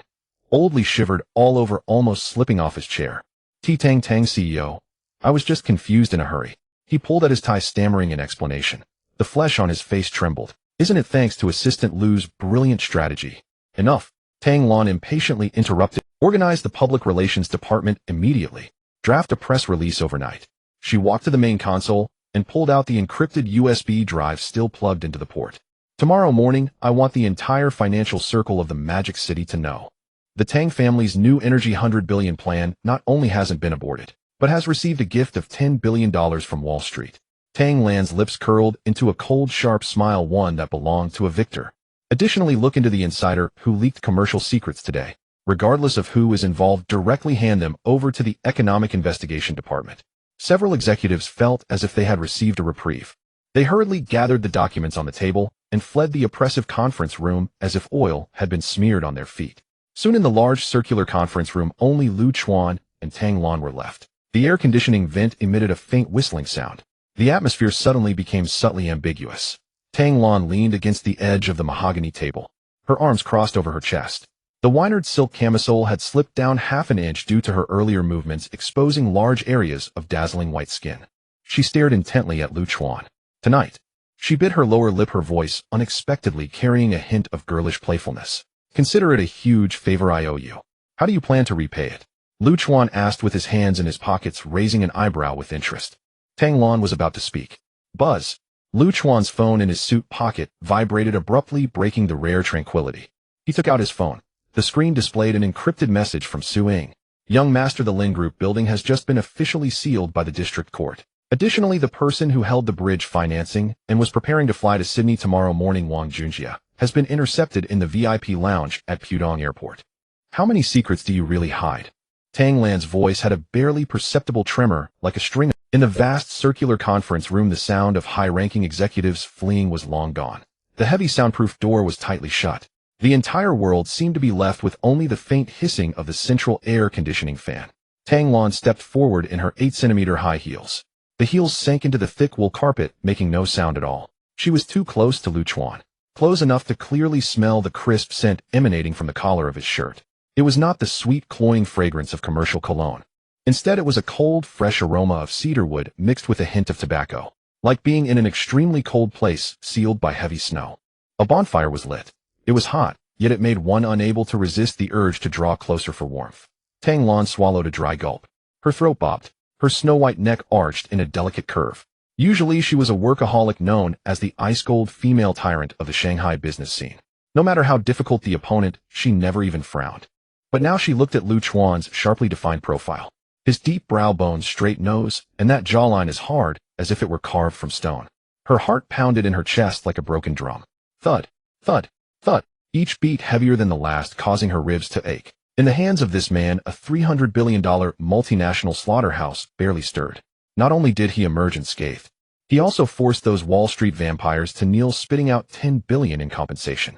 Tang Lan's fingers clenched tightly around the winered silk hem of her dress. Her palms were slick with cold sweat. She suddenly thought that Lin Xiaoting was simply a blind fool. To treat a true dragon capable of swallowing clouds and spitting mist as a loach kept in a sewer. After treading on it for 3 whole years, was that woman's brain squeezed by a door? A hint of frenzy flashed in Tang Lan's eyes. It was the instinct of a top predator. An unprecedented sense of awe mixed with a tingling desire for conquest wrapped around her heart, like she wanted to tear away all the facades from this man. To see him lose control. To know just how many trump cards he hid in those calm black eyes that could overturn the entire world. Chuan. Tang Lan leaned in another half-inch. Her full chest almost brushed against the man's suit jacket. She tilted her head slightly. Her red lips parted slightly, the breath she exhaled carrying a faint aroma of red wine brushing against Chuan's chin. You saved the Tang family today. The $10 billion in compensation will stir up the entire Shanghai by tomorrow morning. She lowered her voice, tinged with a hint of charm. She didn't even realize herself. At that time, those old stubborn ones won't dare to speak against you anymore. But I don't understand. She extended her index finger, painted with bright red nail polish, hovering in front of Chuan's heart, separated by a layer of expensive handcrafted fabric. Feeling the steady and powerful heartbeat of the man. You clearly have such extraordinary abilities. With just a flick of your finger, you could crush the Lin family into dust. Why then did you endure in front of that fool Lin Xiaoting for 3 years? Chuan finally turned his head. His deep gaze met Tang Lan's glistening eyes. The distance between them was less than a palm's width, their breaths intertwining.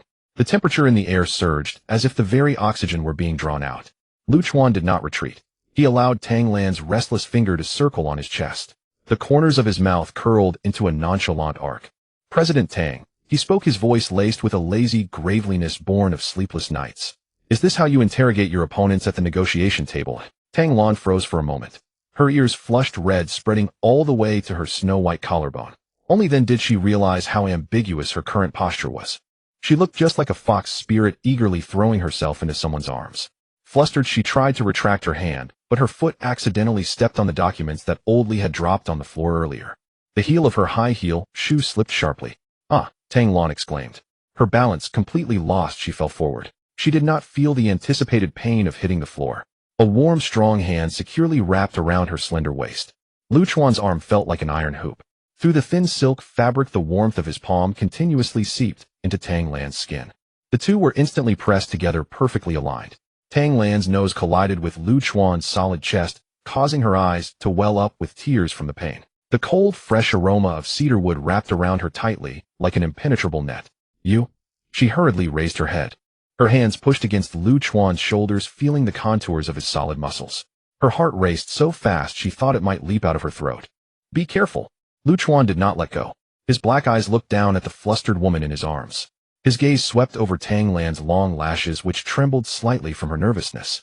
It landed at her temple, where a strand of wavy hair had fallen down due to the earlier tumble, now sticking to her blushing cheek. Tang Lan held her breath, not daring to make a sound. She watched Lu Chuan slowly raise his other hand, his long fingers bearing a thin layer of callus. They gradually approached her cheek. "Don't move," Lu Chuan said in a low voice. Tang Lan froze in place, obedient like a plush cat that had just been petted. Lu Chuan's fingertips gently lifted the stray hair away. The rough callus brushed against Tang Lan's delicate cheek, sending a shiver through her. He slowly tucked the hair behind her small ear. His fingertip brushed her cool earlobe, creating an indescribable tingling sensation. It exploded deep within her mind, following the nerve endings. Tang Lan's legs went weak, her entire weight leaning on Lu Chuan's arm that wrapped around her waist. "It's just a small trick." Lu Chuan withdrew his hand. His tone was as indifferent as if he were merely President Tang, there's no need to be so nervous. Tang Lan was almost driven to the brink of losing her sanity by that nonchalant remark. A small trick. To force back 300 billion in Wall Street capital, making them kneel and beg while handing over 10 billion. This is called a small trick. She bit her red lip. The emotions in her eyes were about to overflow. Just as she was about to say something more, Lu Chuan calmly released his hold on her waist. He stepped back half a pace, increasing the dangerously thin distance between them. Suddenly feeling empty in his embrace, a chill rushed in. Tang Lan couldn't help but feel a sense of indescribable loss. It felt hollow. Daylight is approaching. Lu Chuan turned and walked to the floor-to-ceiling window. Outside, the skyline of Shanghai was already tinged with the light of dawn. The PR department's press release should be sent out before the market opens. He casually placed one hand in his suit pocket, resuming his indifferent work demeanor. Once the 10 billion arrives, the Tang family will have no rivals in the domestic new energy market. Tang Lan watched the man straight back. Taking 3 deep breaths, she suppressed the tumultuous emotions in her heart. "He'll arrange it right away." She turned around, walking towards the door in her high heels. Just as she pulled open the heavy conference room door, the morning light mixed with cold air rushed towards her. "Wait!" Lu Chuan suddenly called out. Tang Lan halted, turning back with a glimmer of unhidden anticipation in her eyes. Lu Chuan pointed at her feet. "Remember to throw that settlement agreement into the shredder. Don't dirty the cleaner's hands."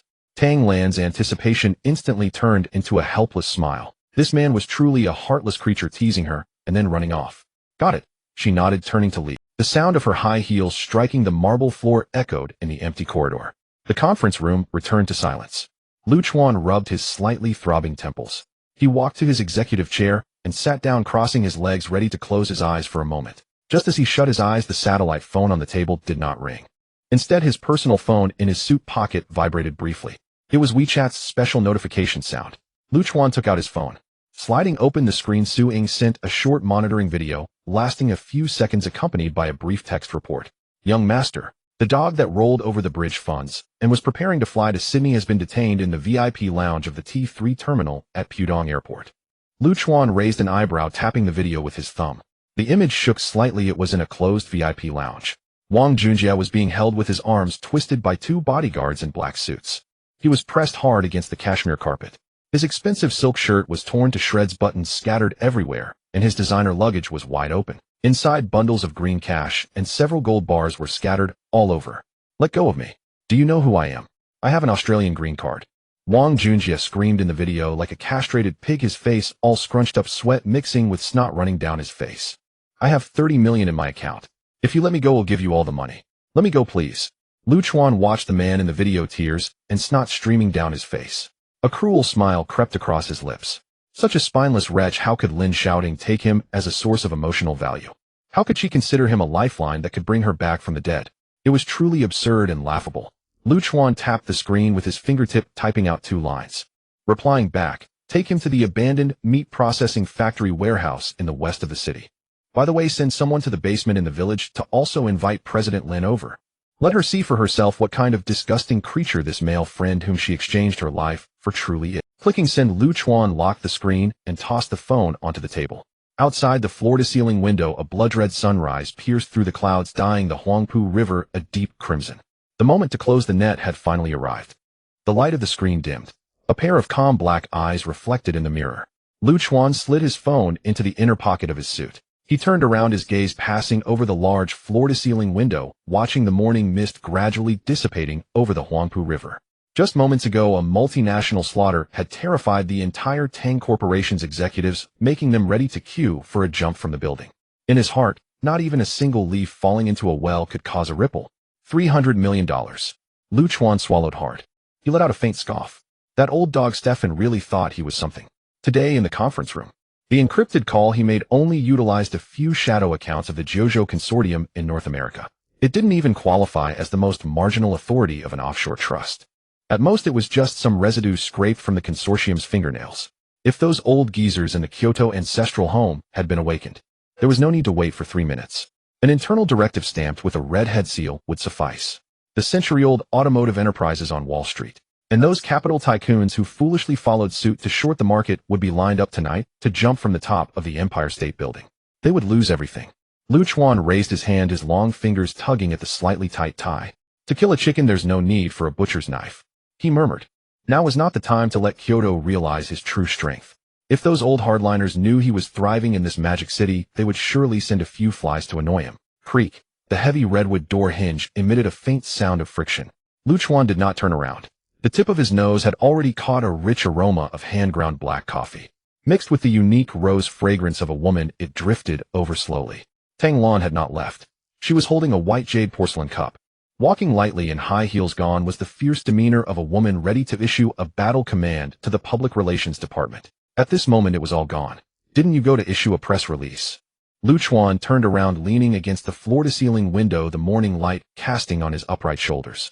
Tang Lan bit her lower lip, a patch of lipstick smeared off, revealing a pale base color. "I had the subordinates handle it." She walked over. She placed the cup on the table. The collision of porcelain and glass produced a crisp sound. Steam rose, blurring the chaotic emotions beneath her eyes. Tang Lan did not look into Chuan's eyes. She reached back, pulling out a completely black, cold glowing metal USB from a hidden pocket of her silk skirt. It was equipped with a fingerprint recognition lock. "This." She pinched the edge of the USB, her fingertips turning a sickly pale from exertion. Taking a deep breath, her chest heaved violently, as if making a gamble that risked her life and fortune. The highest authority key to the Tang Corporation's internal firewall. Tang Lan suddenly raised her head, staring intently at Chuan. "Take it." She extended her hand forward, her voice a bit hoarse, trembling slightly unbeknownst to her. Chuan did not take it. He lowered his eyelids. His gaze swept over the small device, symbolizing absolute control of the Tang Corporation's trillion empire. "President Tang," he said lazily, "what is this? A trust? Consider it my gamble." Tang Lan was incensed by his nonchalant demeanor, her ears turning red. Usually she could silence those old foxes at the negotiation table. Now, however, her tongue seemed to be knotted. Just now in the conference room. "Without you, the Tang Corporation would be—" She gritted her teeth, taking a step forward, forcibly pulling Chuan's hand at his side. She stuffed the cold metal USB into his calloused palm. "I am quite stubborn." Tang Lan's cold sweat clung to Chuan. "Sticky. The old hardliners and the board of directors only drag things down. I will suppress them. Even if it means dismissing me as president, I will accept it." She stared fixedly into Chuan's deep pupils, her eyes swirling with a resolute determination to burn bridges. "From today onward, the back of the Tang Corporation, I entrust it to you. Lu Chuan looked at the USB that had been forcibly thrust, the metallic edges pressed against his palm carrying Tang Lan's lingering warmth. This woman was 1,000 times smarter than that fool Lin Xiaoting, knowing to unhesitatingly relinquish all control after witnessing a true dimensional suppression. Could this be considered a complete capitulation? Are you not afraid that I will take the key and sell the Tang Corporation upside down? Lu Chuan rubbed the fingerprint lock with his fingertip. A vague smile curled at the corners of his mouth. Tang Lan froze for half a second. Suddenly she laughed like a red rose blooming in the wind at the edge of a cliff. With a reckless spirit. If you really wanted to sell, you wouldn't have rushed to save me today. She took a half step back. Creating distance, she donned the hard exterior of the Ice Queen CEO again. Yet the blush at her ears would not fade away. I need to keep an eye on the press release. Assistant Lu. No, young Master Lu, you should rest for now. After saying this, Tang Lan turned around, as if to escape. Walking briskly in high heels, she hurried out of the conference room. The door was closed tightly. Lu Chuan held the USB and chuckled softly. Could this be considered an unexpected gain? He casually tossed the USB onto the table. He picked up the steaming black coffee, bringing it close to his lips. Buzz, buzz. The phone thrown nearby vibrated violently like a startled hornet spinning on the smooth tabletop. Lu Chuan set the cup down and picked up the phone. The screen displayed Su Ying's name. It was a voice call, not a text message. He pressed the green answer button. Before he could speak, a piercing howl of wind came through the receiver, mixed with the metallic sound of chains dragging on the ground. Crash, crash. It was grating to hear. Young Master. Su Ying's icy voice pierced through the noise. West of the city. Abandoned meat processing plant. We've arrived. Lu Chuan walked to the floor-to-ceiling window, looking at the sky that had completely brightened outside. Is everyone there? That guy named Wang just had his jaw removed. Su Ying seemed to have kicked something on the other end, producing a muffled grunt. He tried to bite his tongue to play dead. I had someone stuff a smelly rag in his mouth. He's tied up on the slaughtering platform like a dead dog. Lu Chuan's eyes narrowed. His voice carried a chilling tone reminiscent of rotting meat fermenting. Where is Lin Xiaoting? On her way to the urban village to pick up Lin's car, just about to enter the factory gate. Suddenly a sharp screech of tires skidding on the ground came through the phone. Faintly one could hear a woman's anguished cries. Let go of me. Who are you? I'm calling the police. I have no money. That was Lin Xiaoting's voice, hoarse and filled with fear like a rat thrown into a snake den. Lu Chuan listened to the hysteria coming from the receiver. He took a deep breath of the cedar-scented air, the pent-up frustration that had brewed for 3 years within him. At this moment finally began to seep out little by little. Tell the subordinates to be quick and efficient. Lu Chuan's tone was flat without a hint of fluctuation. Dawn in the Demon City. Rain raged with unbridled fury. Fat droplets hammered the plaza before the headquarters of Lin Group, raising a ghostly veil of mist. Lin Xiaoting crouched behind a green trash bin reeking of sour leftover rice. Soaked to the bone, her counterfeit Chanel dress clung to her like cold, slimy frog skin. Her hands clamped tightly over her mouth. Her teeth chattered, tiny brittle clicks. She dared not weep, not even breathe deeply. Through the narrow gap in the bin, her eyes bulged wide, fixed unblinking on the main entrance of the skyscraper dozens of meters away. There, where golden characters once proclaimed Lin Group, in bold relief, stark black and white court seals now plastered the facade. A crimson official seal gleamed cruelly in the gloom, like pools of congealed blood. Return our hard-earned wages. Murderous boss Lin Xiaoting, die. A raw, ragged roar pierced the drumming rain and pierced her ears. In the downpour, hundreds of former subordinates, who once bowed and scraped before her, now brandished white banners. They choked the building's entrance, a seething, impassable wall. Fraudster, deadbeat. My wife's still waiting for surgery money in the hospital. Lin Xiaoting. You heartless wretch, may your sons be born without anuses. Zhang, the sales manager, who once groveled as Sister Ting, licking her shoes in spirit, now stood brandishing a megaphone. Veins snaking across his temples, he screamed hysterically. Several reporters armed with long lenses and microphones darted feverishly through the crowd, their mics nearly thrust into the protesters' faces. Viewers, I'm reporting live from the headquarters of Lin Group, the former star enterprise of the Demon City. A female reporter in a yellow raincoat spoke rapidly into the lens. Last night, Lin Group was exposed for illegally leaking the personal data of 300,000 users, and its financial chain has completely collapsed. The reporter wiped rain from her face, her eyes gleaming with barely concealed exhilaration. The court issued an immediate seizure order overnight. Sources indicate that Lin Xiaoting, the company's legal representative, has fled with embezzled funds. Police are launching an all-out manhunt. This wage dispute involves thousands of employees. She continued, and will bring you continuous coverage. Lin Xiaoting's mind detonated. White noise, then silence. Fled with embezzled funds. A police manhunt. She ripped the torn plastic bag from her head and dug her nails deep into the flesh of her thigh. I didn't flee. All the money was stolen by that beast Wang Junjie. She crumpled onto the rain-licked asphalt, limp and spent. Muddy rainwater flooded her mouth, salty, acrid, bitter. Today, risking having her hands severed by loan sharks. She had crept back to Lin Group Tower to retrieve 5,000 yuan in cash hidden in the secret safe of her office. Her last lifeline. But now, all was lost. The company seized. Her staff turned against her. Lin Xiaoting, the group's formidable female CEO, had become public vermin, a laughingstock across the demon city. Ding dong. Her battered phone, its screen shattered like a spiderweb, vibrated in her pocket. Trembling, she fumbled. The screen lit up a Weibo trending alert. Lin Group seized. Most beautiful CEO becomes deadbeat. 300000 users privacy leak. She tapped the top-ranked entry. Comments surged like poison tides. Each word a venom-dipped blade. I've seen this woman. Used to walk past people with her nose in the air. Now her true colors show, don't they? Heard her ex-husband assistant director Lu just signed a billion yuan deal with Tang Group yesterday. Did she really blind herself and push away a god of wealth? Deserved. She used our sweat money to pamper her male confidant. Such scum should be lined up and shot. Lin Xiaoting stared at the venomous words, her breath growing shallow, frantic. Her stomach churned violently.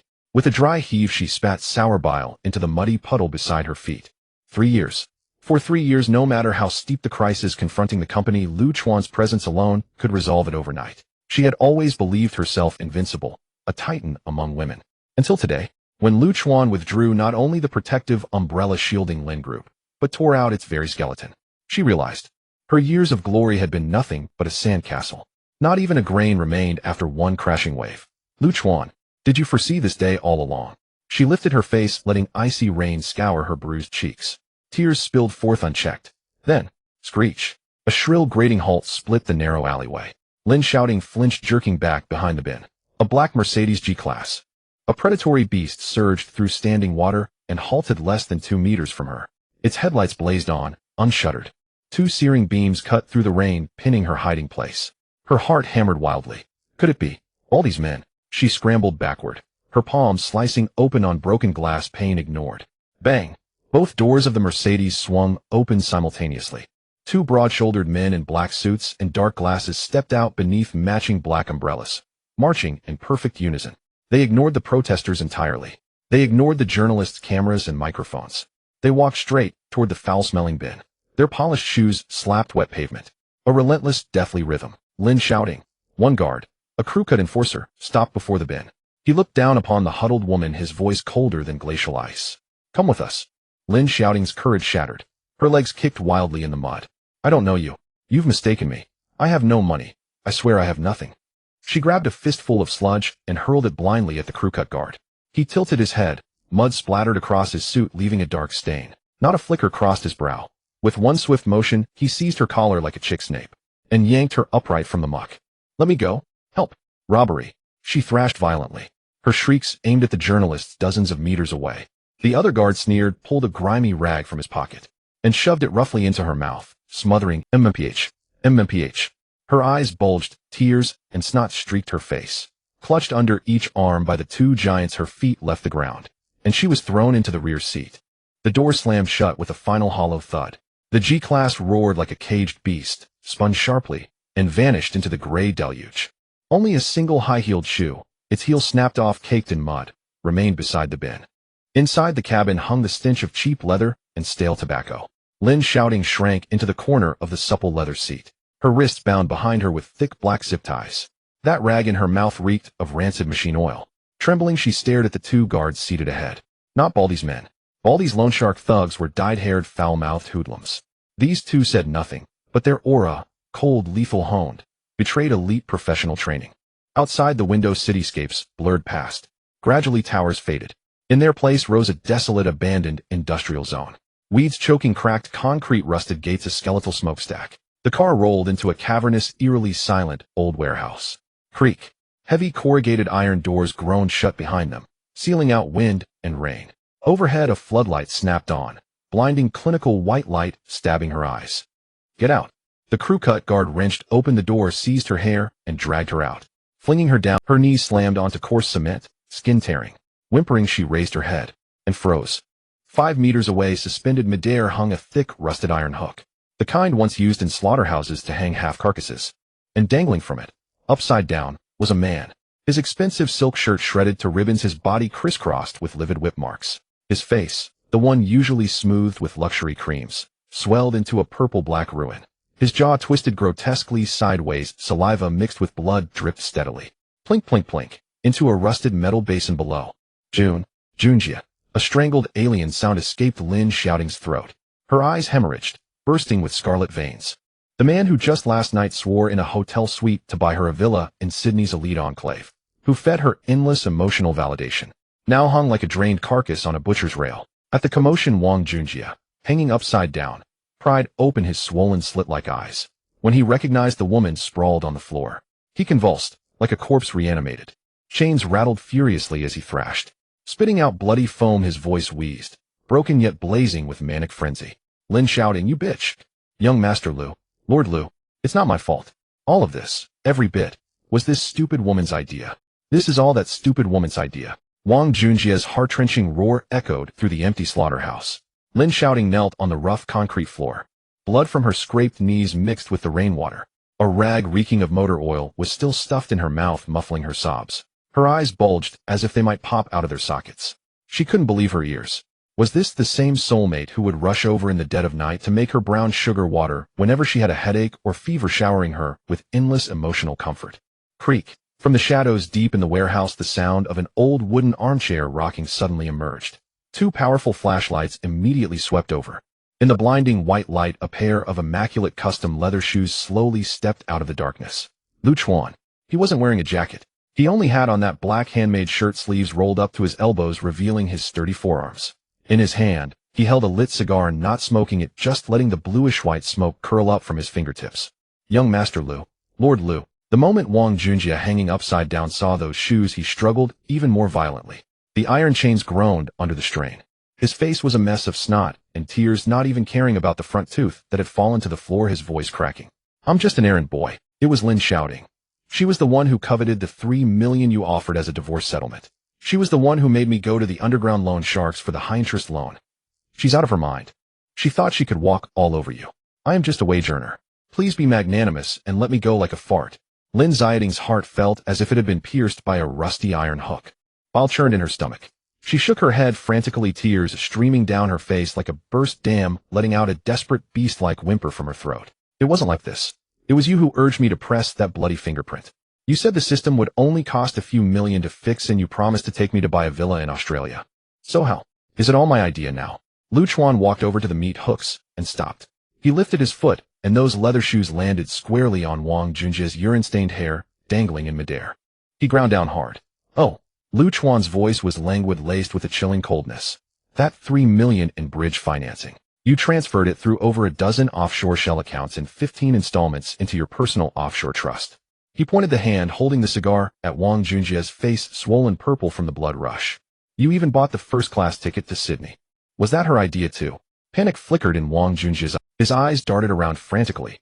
He swallowed a mouthful of bloody saliva and, brazening it out like a mad dog, continued to bite back.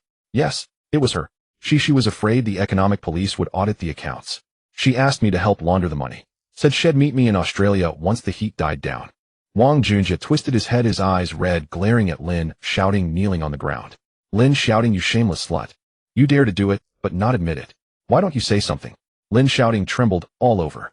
Her hands were tied behind her back, her fingernails split from digging desperately into her palms. This was her so-called true love. In the face of absolute violence and money, it was worth less than a stray dog guarding its food. At least a stray dog would bare its teeth and bark a couple of times when its owner was being beaten. But this ingrate she had raised was now turning around to bite her throat. Take that thing out of her mouth, Chuan ordered calmly. The crew-cut bodyguard stepped forward and yanked the rag out of Lin Xiaoting's mouth. Fresh air rushed into her lungs, and Lin Xiaoting coughed violently. Cough, cough, cough. Wang Junjia, you beast. Ignoring the saliva and bile at the corner of her mouth, she screamed like a madwoman at Wang Junjia, hanging in midair. That was money earned with my life. Didn't you say you'd leave me a way out? Didn't you say you'd take me to Paris for Michelin-starred food? Lin Xiaoting's voice cracked from the shouting. How can you say something so inhuman now? Pak. Wang Junjia spat a mouthful of bloody phlegm in Lin Xiaoting's direction. It missed, landing in the muddy water by her knees. On his battered, unrecognizable face, a look of extreme malice appeared as the mask finally fell off. Take you to Paris? A brainless fool like you worthy. Wang Junjie, hanging midair, panted heavily and burst into wild. He laughed so hard tears streamed down his face. All I was after was the last bit of profit from that empty shell of the Lin Corporation. What emotional comfort. What understanding. Every time I had to listen to you complain about how terrible Lu Chuan was, I felt like throwing up, you know. His mocking gaze cut like a knife across Lin Xiaoting's mud-smeared face. You had a living money tree right in front of you, but you acted like a resentful wife, making trouble all day. I just casually drew you a couple of pictures, said a few sweet nothings. And you threw yourself at me like a bitch in heat. That 3 million. You pressed that bloody fingerprint voluntarily. I earned that laundered money fair and square. What's it got to do with me? Lin Xiaoting stood frozen. A bomb seemed to explode in her mind. All her self-respect, all her pride, along with the illusory world she had built for herself over the past 3 years. That am still the queen, without Lu Chuan.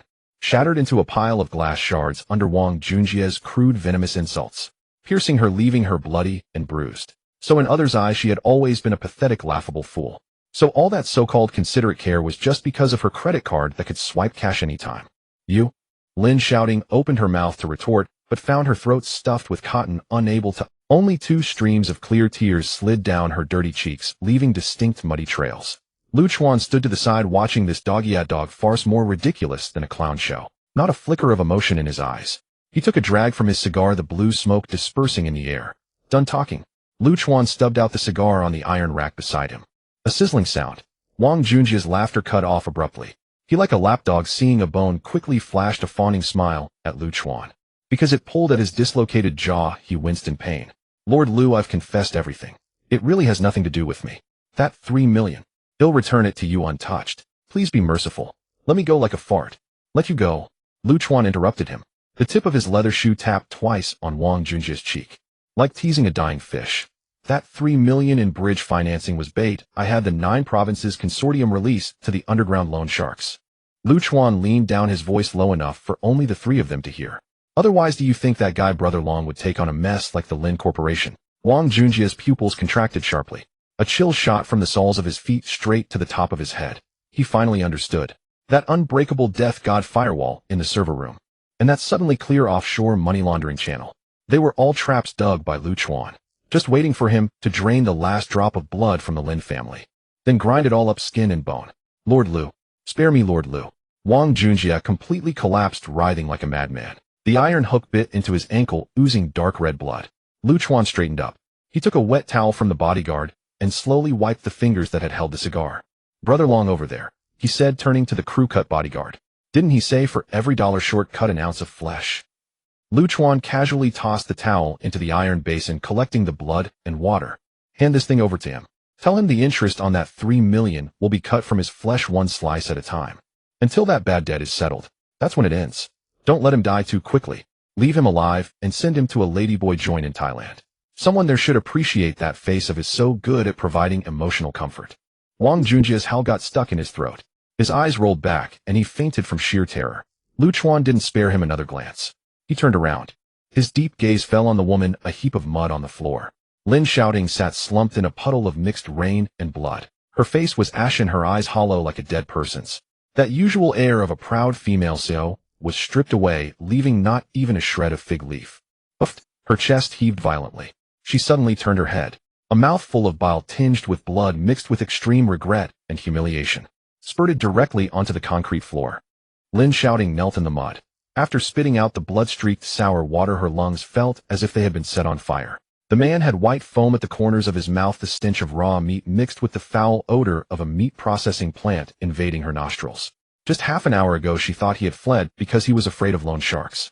Self-righteous fool. Coveting my money. A lustful sow. Wang Junjie's frenzied curses hammered into her mind like rusted nails. With every blow, a piece of her 3-year pride as an independent woman crumbled away. What had that man thinking you work too hard? Lu Chuan doesn't understand your ambitions, only I do. I will always support you from behind. With just those few words, Lin Xiaoting entrusted him with the financial keys to the company and even put a Patek Philippe worth hundreds of thousands on his wrist. She thought she had found a kindred spirit, a soulmate. Now looking back, every time Wang Junjie brewed her that bowl of cheap brown sugar water, watching her move to tears, he probably cursed her in his heart as a fool who could be easily exploited, right? Ha ha ha. Cough cough. Lin Xiaoting suddenly laughed neurotically. Her laughter was as ugly as a night owl crying over a grave. As she laughed, she frantically clutched her mud-stained hair, her nails scratching her scalp, drawing blood. I'm a fool. I'm really a fool. She suddenly turned her head, her eyes filled with bloodshot anger, staring fiercely at Lu Chuan, standing a few steps away. The man remained the same, his back straight, his dress shirt without a wrinkle. His deep black eyes looked down at her, as if she were a pile of garbage rotting by the roadside. There was no triumph, no mockery, only an ingrained indifference. This indifference, more cutting than Wang Junjia's insults, slowly sliced through Lin Xiaoting's heart like a dull knife. You won. Lin Xiaoting slumped in the puddle, her hands wiping her face haphazardly, smearing mud and tears all over. She looked up, her chest heaving violently. Her throat was hoarse like sandpaper scraping against metal.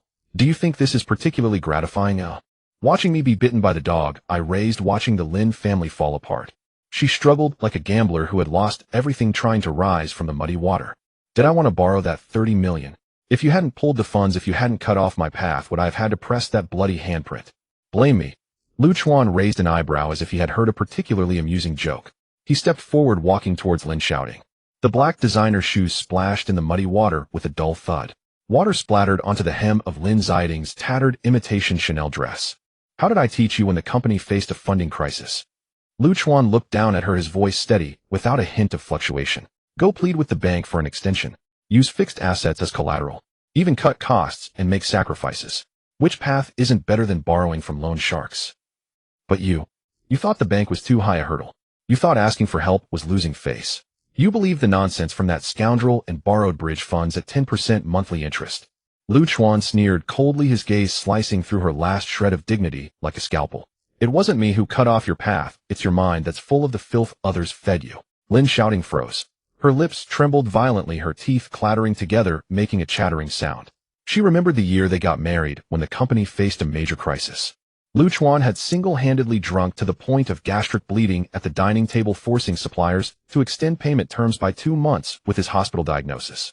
At that time, she had resented Lu Chuan for reeking of alcohol, not allowing him to enter the bedroom, making him curl up on the sofa in the living room for a whole night. She always thought making money was easy, just sign a few papers, have a meal. That was because all the dirty work and hard labor had been silently borne by that man in the shadows. You helped me for 3 years. Lin Xiaoting clawed at the concrete cracks on the ground. Her nails were all torn back. Blood mixed with the black mud smeared on her fingertips. She stared blankly at the tip of Lu Chuan's shoes. Since you are so capable, since you can easily produce over 10 billion, why didn't you tell me earlier? She suddenly lifted her face, tears streaming down like a dam breaking. With a stubbornness tinged with unwillingness. If you had told me earlier that you were from the Jojo Consortium, how could I have trusted a scum like Wang Junjie? How could I have divorced you? As the words escaped her lips, the warehouse fell into a deathly silence. Only the searchlight emitted a faint crackling sound.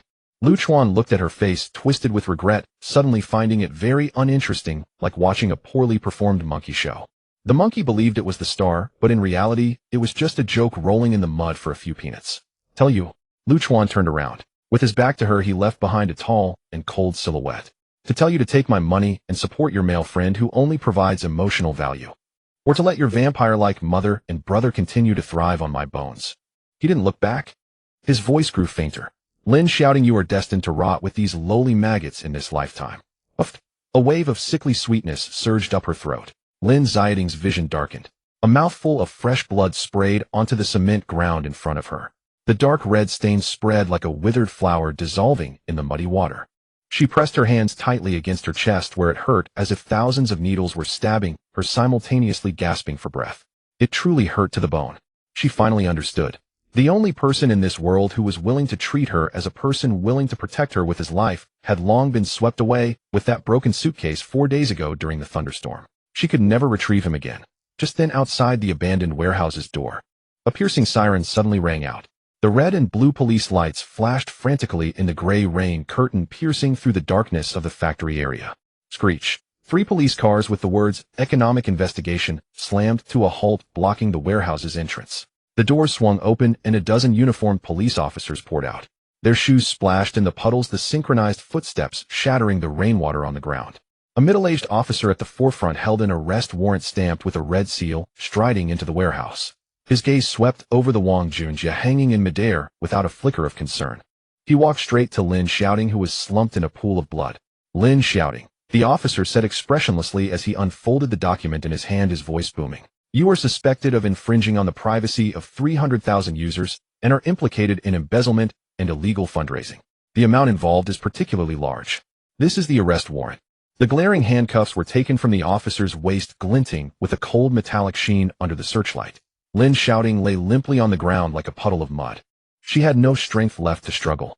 The words, "the amount involved is particularly large," echoed in her ears enough to send her to a sewing machine for over 10 years. "Take her away." The officer waved his hand. 2 police officers stepped forward, one on each side, to hold Lin Xiaoting's arms. Click. The cold handcuffs clamped onto her blood-soaked wrists. Lin Xiaoting was dragged out.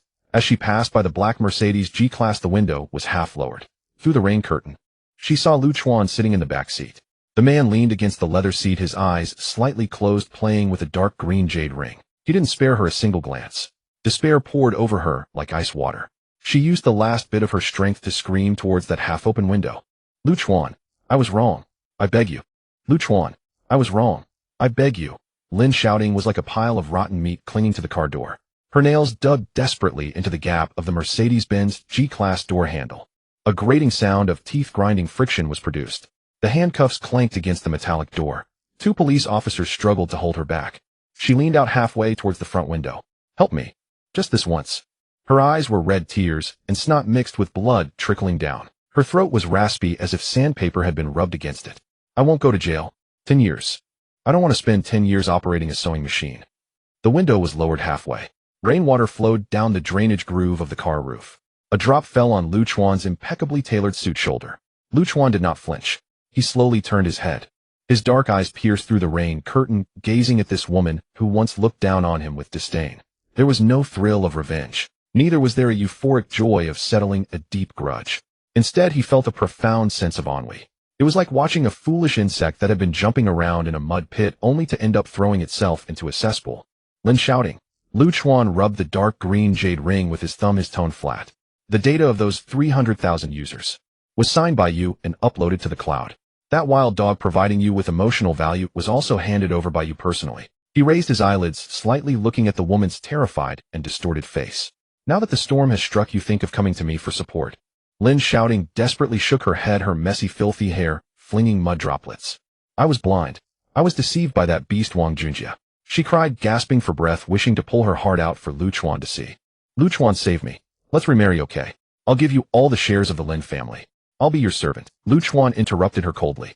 In his deep-set eyes a hint of palpable disgust finally flickered, as if he were looking at a pile of foul-smelling garbage.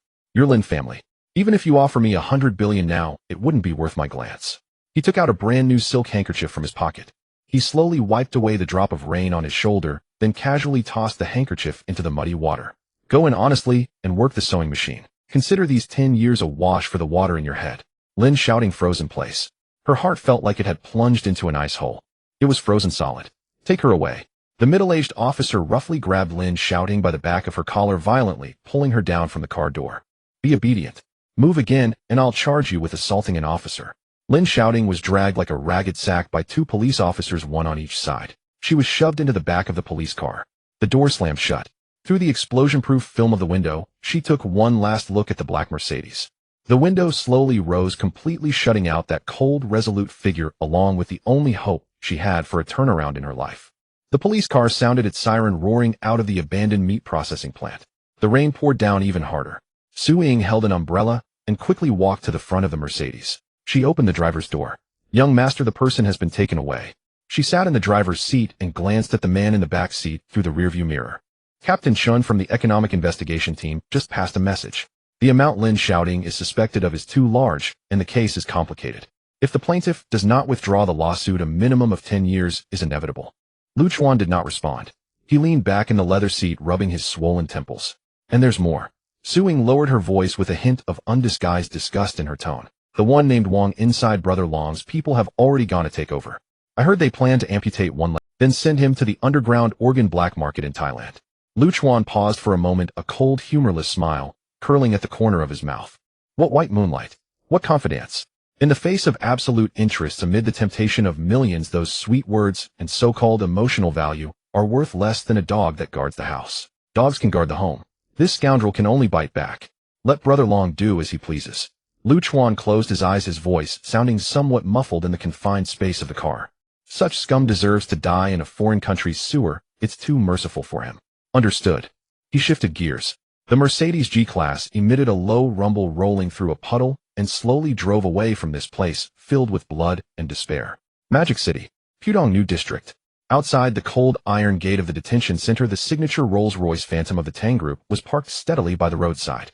The license plate number was extraordinarily ostentatious 5/8. In the Magic City, whenever this car appeared, even the traffic police would instinctively stand up straight. Tang Lan sat in the back seat. She wore a well-tailored high-end business suit, and her wide wavy hair was neatly pinned up. She wore oversized sunglasses that covered half her face. In her hand, she held a document, lightly tapping her fingertips on it. President Tang. The secretary in the passenger seat turned back and lowered her voice. The procedures from the Economic Investigation Team have been completed. Lin Xiaoting has just paid a bail of 500,000. 500,000. Tang Lan slightly parted her red lips, letting out a soft sneer. Where did she get 500,000? The Lin family's public account can't even spare a dime. The secretary adjusted her gold-rimmed glasses. I checked. It was her brother Lin Xiang who sold off a self-built house in their hometown for a pittance. That was originally their family's last card. What a filial son and a caring mother. Tang Lan casually tossed the document she held onto the leather seat beside her. That document was the complete chain of evidence for the privacy breach of 300,000 users of the Lin family group. The plaintiff was a data security company under the Tang Group. As long as Tang Lan does not relent once this document is submitted, Lin Xiaoting will have to rot in jail. Wait for her to come out. Tang Lan looked out the window. In less than 10 minutes, the small iron door next to the detention center creaked open. A gaunt woman hunched over. She walked out with heavy steps. Lin Xiaoting. Her once proud high-end imitation Chanel was soaked in mud and blood, now hardened into a stiff shell. Her hair was tangled, sticking to her swollen face.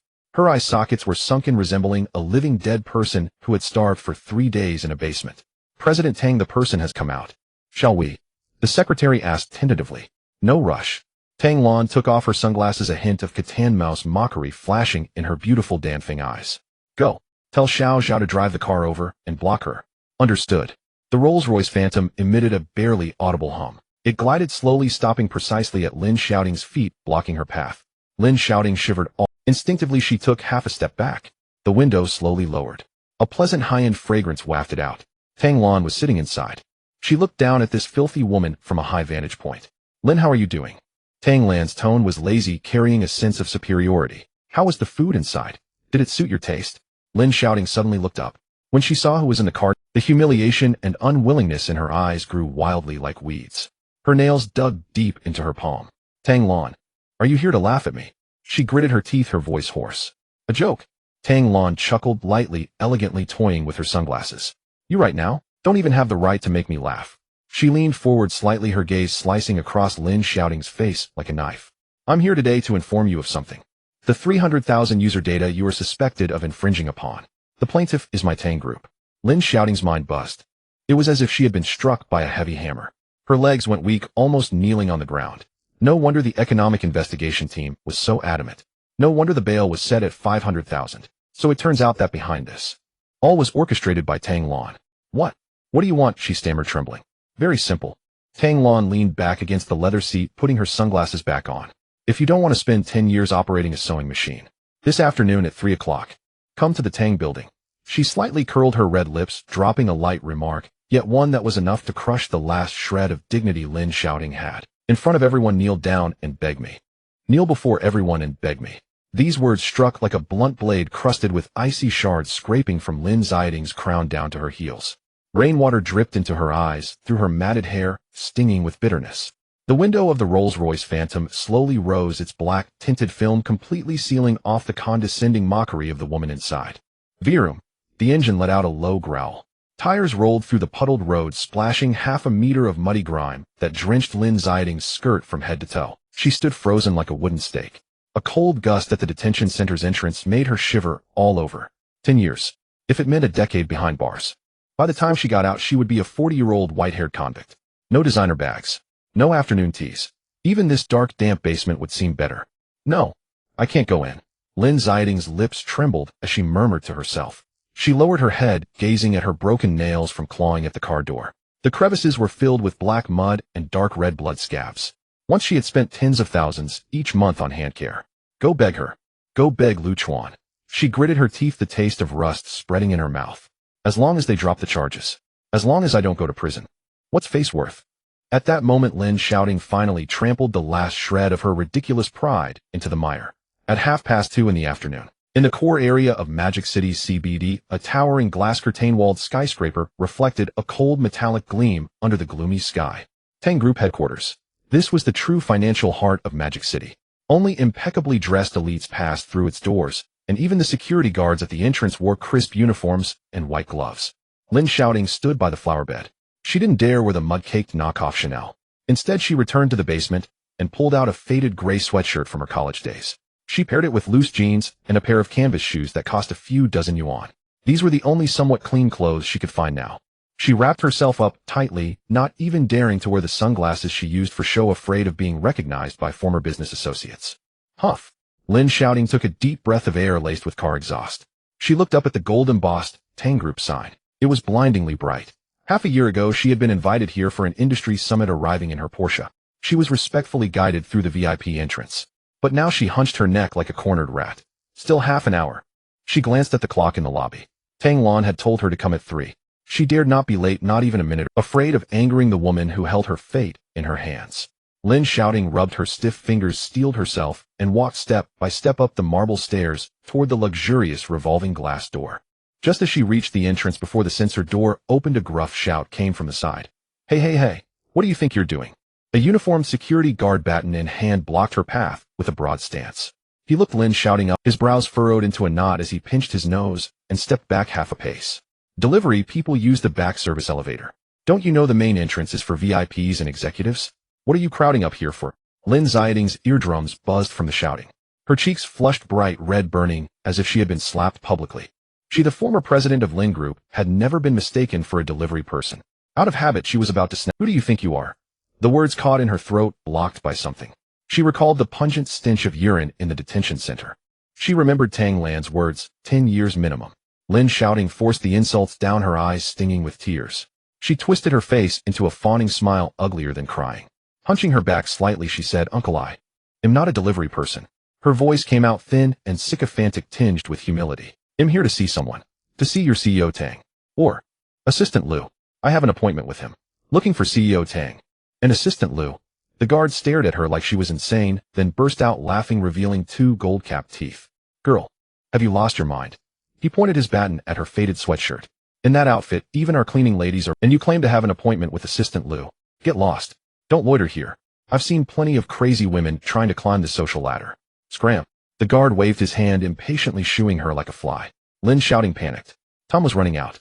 If she didn't get in before 3, Tang Lan would surely back out. Uncle, I'm not lying. I really know Lu Chuan. She charged forward, recklessly reaching for the edge of the revolving glass door. Let me in. My name is Lin Xiaoting. Go in and announce me. Lu Chuan will definitely see me. Damn it. Are you trying to force your way in? The guard got angry. He grabbed Lin Xiaoting by the collar of her sweatshirt and with considerable force flung her backward. Get out. Opt. Lin Xiaoting screamed. Her cheap canvas shoes slipped on the smooth marble floor. She lost her balance and tumbled down the steps, landing with a thud in a muddy puddle by the flower bed. Mud splattered across her face. Her gray sweatshirt instantly became filthy. Her elbows scraped against the curb and she gasped in pain. Several passing office workers stopped to point and whisper. What's this beggar doing here? Looks like a lunatic. She was just shouting Assistant Liu's name. How disgusting. Let's steer clear. Those murmurs sawed at Lin Xiaoting's already frayed nerves like rusty blades. She lay in the muddy water, trembling all over. Once a mere frown from her would make Lu Chuan pick her up with concern. Now falling into the mire. She was nothing but a spectacle. Just then a crisp chime rang out from deep within the lobby. The VIP elevator reserved for executives. The previously noisy glass hall fell silent. Everyone's gaze, including the guards, turned to the elevator. The doors slid open slowly to both sides. The elevator doors slid open. The air in the hall seemed to freeze. Lu Chuan stepped out adorned in a custom-made charcoal gray suit without a single wrinkle. Beneath the deep brow bones his dark eyes remained tranquil. Tang Lan followed him closely, her winered wavy hair styled elegantly at the back, stepping gracefully in her red-soled high heels. The two walked side by side like a pair of celestial lovers destined to stand atop the pyramid. The surrounding white-collar workers hurriedly lowered their heads to make way. The security guard, who had just moments ago appeared fierce and intimidating, was now bending at the waist, nearly touching his knees. Greetings, General Tang. Greetings, Assistant Liu. His voice boomed loud enough to shatter glass. Lin Xiaoting lay in a muddy puddle. Blood oozed from the scraped skin on her elbow, mingling with the black mud, causing a piercing pain. She lifted her face. Her gaze pierced through the gap of the revolving door, fixated on the radiant man. Was this the Lu Chuan who had washed dishes at her home for 3 years and had been scolded as a worthless person for just as long? Her heart felt as if it had been ruthlessly grabbed by someone. A sharp pain known as inferiority seeped out from her bones. She had always thought Lu Chuan was someone she could not reach. Like a mere clown. Lu Chuan. She murmured, her voice hoarse as if she had swallowed sand, unable to focus on the severe pain in her knees. 我们相信每一个灵感都值得被看见。 She scrambled up from the muck, using both hands and feet like a madwoman. Pushing past the white-collar workers obstructing her way, she stumbled forward. Hey, what are you doing? Don't you dare charge in. The sharp-eyed security guard grabbed Lin Xiaoting by the collar of her hoodie. You filthy beggar. Do you think you can disturb General Tang and Assistant Liu? He poked Lin Xiaoting's shoulder with his baton, not too hard, yet not too soft. You look familiar. Wait, aren't you that? Lin from the Lin Corporation. The guard suddenly leaned and squinting as he scrutinized her. He slapped his thigh abruptly. Oh, it really is you. He grinned, revealing a mouthful of yellow teeth, his contempt barely concealed. What's this? You used to withhold 3 months' salary from our security team. You nearly crashed into me with your clunky Porsche and called me a watchdog. How did you end up like this? The surrounding white-collar workers erupted in low chuckles. Lin Xiaoting's cheeks burned with embarrassment, like she was on fire. She struggled desperately, trying to break free from the guard's rough grip. Let go of me. I'm here to find Lu Chuan. Tang Lan sent me. Tears welled up in her eyes, watching as Lu Chuan and Tang Lan approached the entrance, about to enter that luxurious Rolls-Royce. Lu Chuan. Stop! Lin Xiaoting shouted, her voice piercing. Lu Chuan's footsteps hesitated for a moment, but he did not turn back. Tang Lan raised an eyebrow, turning around in her high heels. Her beautiful phoenix-like eyes landed on Lin Xiaoting from a distance, looking down upon her. Oh, isn't this Lin the General? A smile of amusement curved Tang Lan's lips, her voice soft yet loud enough for everyone in the hall to hear. What's with this appearance? If I didn't know better, I'd think a beggar has come to our Tang Corporation's door. Lin Xiaoting trembled at the sting of her words. Biting her lip, the taste of rust filled her mouth as she fought the impulse to turn and run. Suddenly she collapsed. Her knees buckled and she knelt on the cold marble floor in front of dozens of people in the hall. General Tang. I was wrong. Lin Xiaoting bowed her head to the ground. Her voice trembled with sobs. I should not have condoned my subordinates' reckless behavior. I know I was wrong about the 30,000 users' data. Please have mercy and withdraw the report. My brother's finger is broken. My mother is still waiting in the basement to buy medicine. I can't end up sewing for 10 years. She cried, struggling to catch her breath. Her face was smeared with snot and tears. She had lost all semblance of the proud female CEO she once was, even less than a dog begging for scraps. The hall fell into a deathly silence. Only Lin Xiaoting's heavy sobs broke the stillness. Tang Lan toyed with her sunglasses, her gaze cold. Withdraw the lawsuit. Lin, have you misunderstood something? She stepped forward in her high heels, stopping right in front of Lin Xiaoting. When you do something wrong, you must pay the price. Do you think shedding a few tears can erase losses worth tens of millions? Tang Lan leaned slightly forward, her voice lowered. Moreover, the person you should be pleading with today is not— Lin Xiaoting froze. She abruptly lifted her head. Following Tang Lan's gaze, she looked toward Lu Chuan, who stood a few steps away, still facing away from her, gazing out at the rainy day beyond the glass door. As if this former wife kneeling and kowtowing was worth less than a single drop of rainwater. Lu Chuan. Lin Xiaoting used all her strength. She crawled 2 steps on the smooth floor, reaching out to clutch the hem of the man's trousers. I truly know I was wrong. Please help me. You once said you would always treat me well. She raised her mud-stained, bruised face, her eyes filled with desperation. Lu Chuan finally turned his head, his gaze slowly descending to the 2 mud stains on his trousers. He frowned imperceptibly. Do we know each other? Lu Chuan's tone was flat, lacking any fluctuation. Lin Xiaoting felt as if struck by lightning, her eyes widening in disbelief. Fingers gripping his trousers slowly loosened. What? What did you say? Lu Chuan took out a brand new handkerchief from his pocket. Bending down, he meticulously wiped away the mud from his trousers, one spot at a time. Just a pathetic layabout, throwing a fit here to gain sympathy. He casually tossed the dirty handkerchief onto Lin Xiaoting's face. General Tang, is this kind of trash even worthy of dirtying the door of the Tang Corporation? The square handkerchief, speckled with mud, drifted lightly over Lin Xiaoting's face, which was a blend of green and purple, carrying with it the unique crisp scent of snow pine that belonged to Lu Chuan. In the past, the moment she caught a whiff of that scent, she would wrinkle her nose in disgust, cursing him for his poverty. Now that odor felt like a rusty long needle. It pierced, it slapped her face again and again. Lin Xiaoting tore the handkerchief off her face, her fingertips twitching as she fiercely clutched the expensive silk fabric. She tilted her head back, her gaze crossing over Lu Chuan's perfectly tailored suit pants, looking upward. The charcoal gray handcrafted suit was impeccably tailored.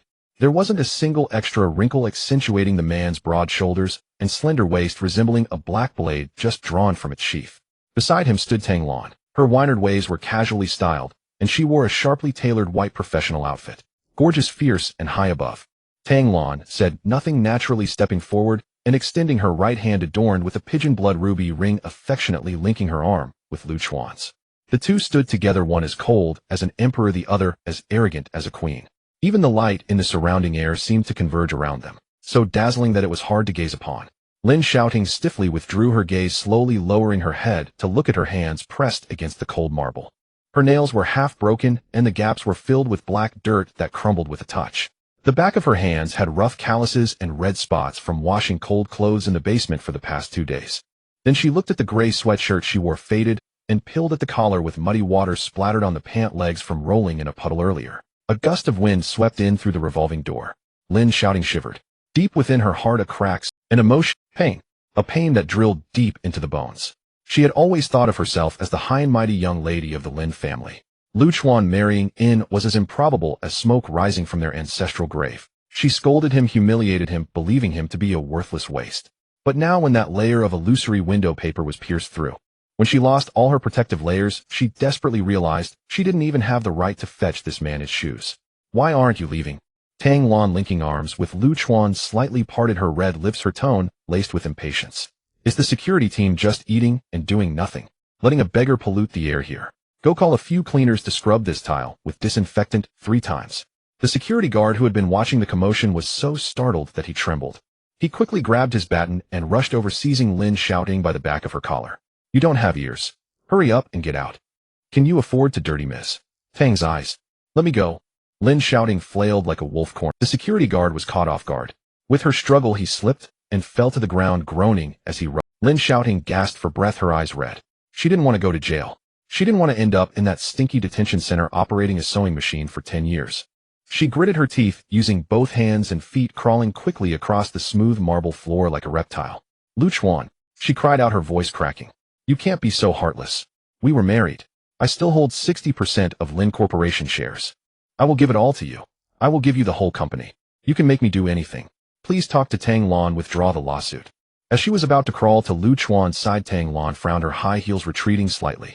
Lu Chuan, however, remained still. He allowed Lin Xiaoting with her filthy hands to lunge at him, recklessly gripping his expensive trouser leg tightly. The mud spread instantly across the fine fabric, leaving 2 dark handprints. Lu Chuan. Lin Xiaoting raised her face, which was a mix of green and purple, tears streaming down. I truly know I was wrong. I promise I won't yell at you again. He'll do the laundry and cook for you. He'll serve you for a lifetime. She had sunk to the lowest point, taking on the role of a house husband that she once looked down upon as her last bargaining chip. Lu Chuan he looked at the sobbing woman at his feet. In his deep black pupils there was neither sympathy nor the pleasure of her, only a sense of weariness akin to watching a clown's performance. Doing laundry and cooking. Lu Chuan's thin lips parted slightly, his voice deep. You can't even fry an egg without setting the kitchen on fire. What do you have to serve? Lin Xiaoting choked, her cries stuck in her throat.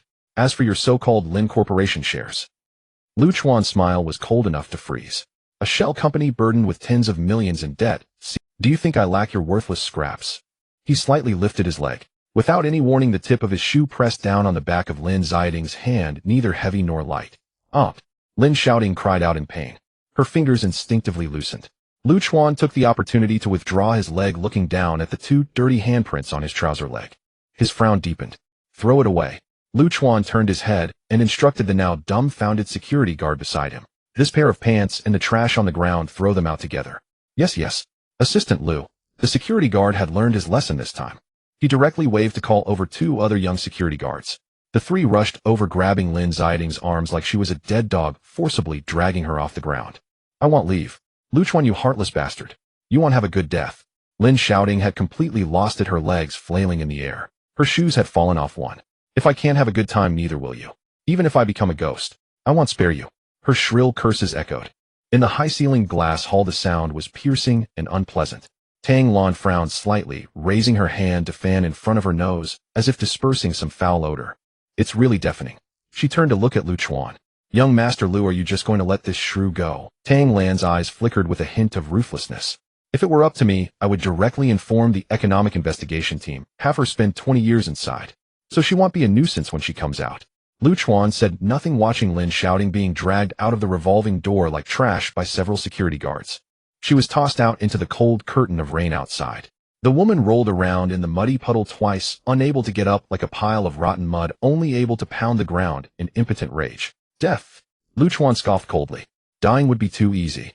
He pulled his hand from Tang Lan's arm and strode purposefully towards the private elevator. Let her stay on the ground floor fighting over scraps with dogs for a few bucks a day. Every time she opens her eyes, it's the never-ending high-interest loans. And an ever-growing pit. This dull knife cutting flesh with no way to live or die is what she deserves. The elevator door opened with a ding. Lin Xiaoting lay sprawled like lifeless clay upon the marble steps outside Tang Group headquarters, her knees wedged into the cracks between bricks, skin scraped raw. Icy rain mingled with grit streamed down her nape and soaked deep into her collar. She struggled to lift her head, her gaze piercing through the narrow gap in the revolving door. The gleaming metal doors of the VIP elevator were closing slowly. Lu Chuan. Lin Xiaoting clawed frantically at the security guard restraining her. Her nails raked bloody furrows across his wrist. Don't leave. Just hear me out. Say one word. She screamed with desperate, unbridled force. Her voice splintered in the downpour, shrill and jagged, like a cat whose tail had been stepped upon. I was wrong. Truly, I know I was wrong.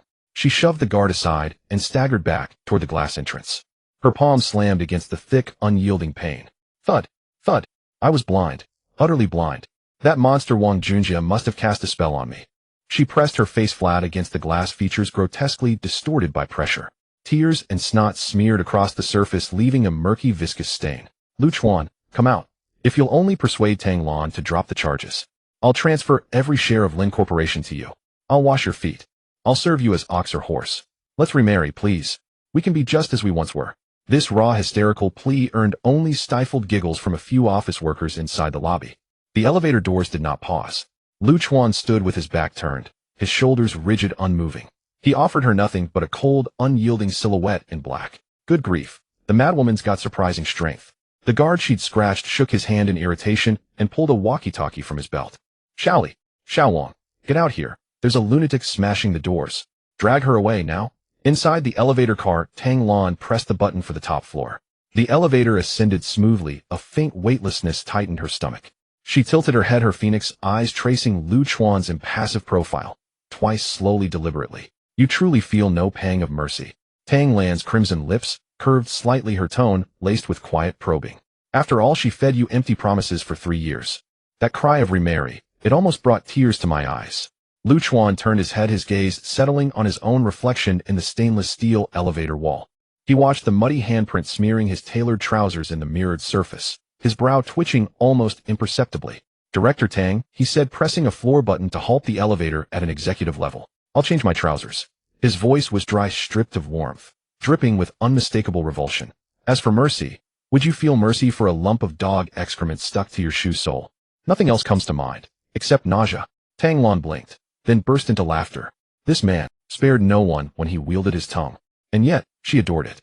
Fine, she murmured, smoothing her wynard curls, her eyes glinting with the playful cruelty of a cat toying with its prey. So, the charges. Handle it as you see fit. The elevator chimed softly. Lu Chuan strode out, long legs carrying him forward without hesitation. Just ensure she doesn't die too quickly. Everything else is yours to decide. Outside the lobby entrance, Lin Xiaoting still pounded the glass. 2 young guards rushed out, seizing her arms, one on each side, and hauled her backward. Let go of me. I'm the former wife of your special assistant Lu. How dare you touch me? She thrashed like a dying fish, her canvas sneaker flying off, her bare foot plunging into a rain-filled puddle. At that moment, the Rolls-Royce Phantom idling nearby lowered its window halfway. Xiao Zhao, the secretary to Tang Lan, leaned out. Director Lin. Xiao Zhao adjusted his gold-rimmed spectacles, smiling with polished, cutting civility. Save your energy. Our special assistant Lu has spoken. The greatest regret of his life, he continued, was letting sand get into his eyes and serving your Lin family as a Livian caretaker for 3 years. Lin Xiaoting's frantic struggles froze mid-motion. As for dropping the charges, Xiao Zhao withdrew a damp tissue and fastidiously wiped the rain-splattered edge of the window. Director Tang has decreed this case proceeds to its bitter end. You do well to prepare. See how 10 years in prison suits your palate. No, this can't be. Lin Xiaoting's knees buckled. She collapsed utterly into the mud and rain. This time, even the guards needn't drag her. She lay there, a hollowed-out rag doll, motionless beneath the relentless downpour.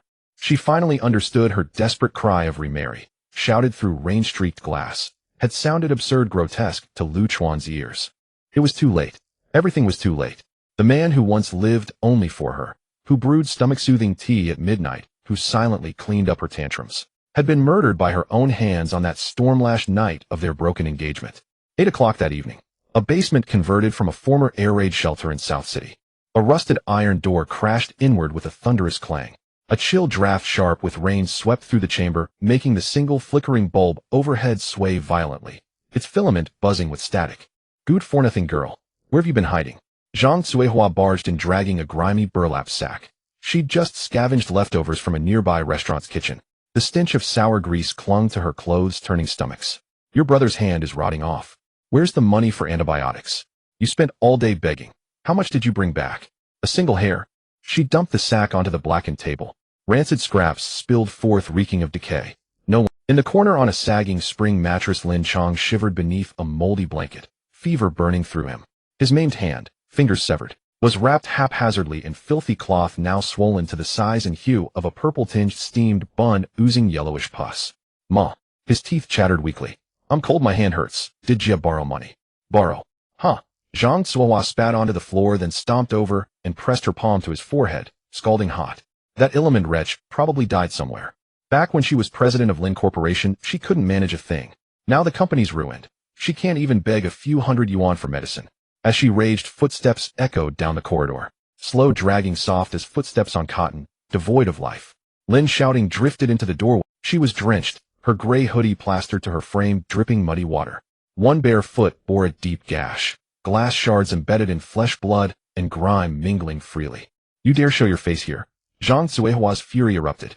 She lunged forward and seized Lin Xiaoting's bruised, swollen cheek, pinching hard enough to draw blood. Where's the money? Didn't you beg that ungrateful Lu? Didn't he just sign a 100 billion yuan contract with Tang Group?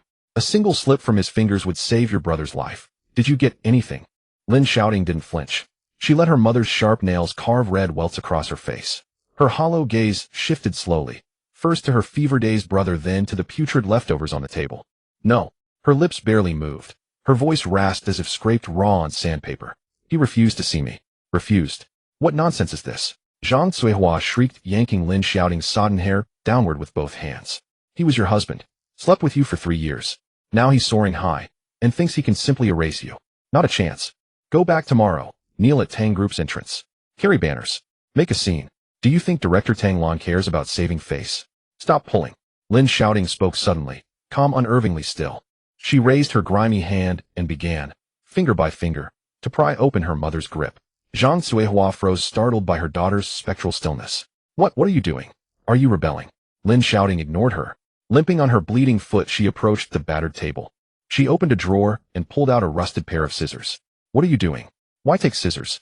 Zhang Cuihua recoiled 2 steps, shielding her son's bed. Lin Xiaoting said nothing. She gathered her once luxurious waist-length hair, the kind she'd once spent tens of thousands monthly to maintain, and raised the blades. Snip! The rusty shears groaned in protest. A thick, tangled lock fell onto the blackened concrete. Like an automaton, without sensation, she cut again, and again, until her hair ended in a jagged, uneven fringe just above her ears. She stared at the severed strands strewn at her feet, and twisted her mouth into a smile more harrowing than tears. Make a scene. She turned to Zhang Cuihua, her eyes barren, desolate plains. To them, I am nothing more than dog excrement clinging to the sole of a shoe. Director Tang Lon has declared the charges stand. No retreat. No mercy. Lin Xiaoting dropped the scissors, metal clattering sharply against stone. By tomorrow morning the landlord will evict us. Prepare for the streets. A whole night of torrential rain. It washed the magic city clean like a rotten apple soaked in a bucket of wastewater. Lin Xiaoting dragged the red and white plastic woven bag. Like a toad out of water, she moved slowly on the uneven asphalt road, panting with each step.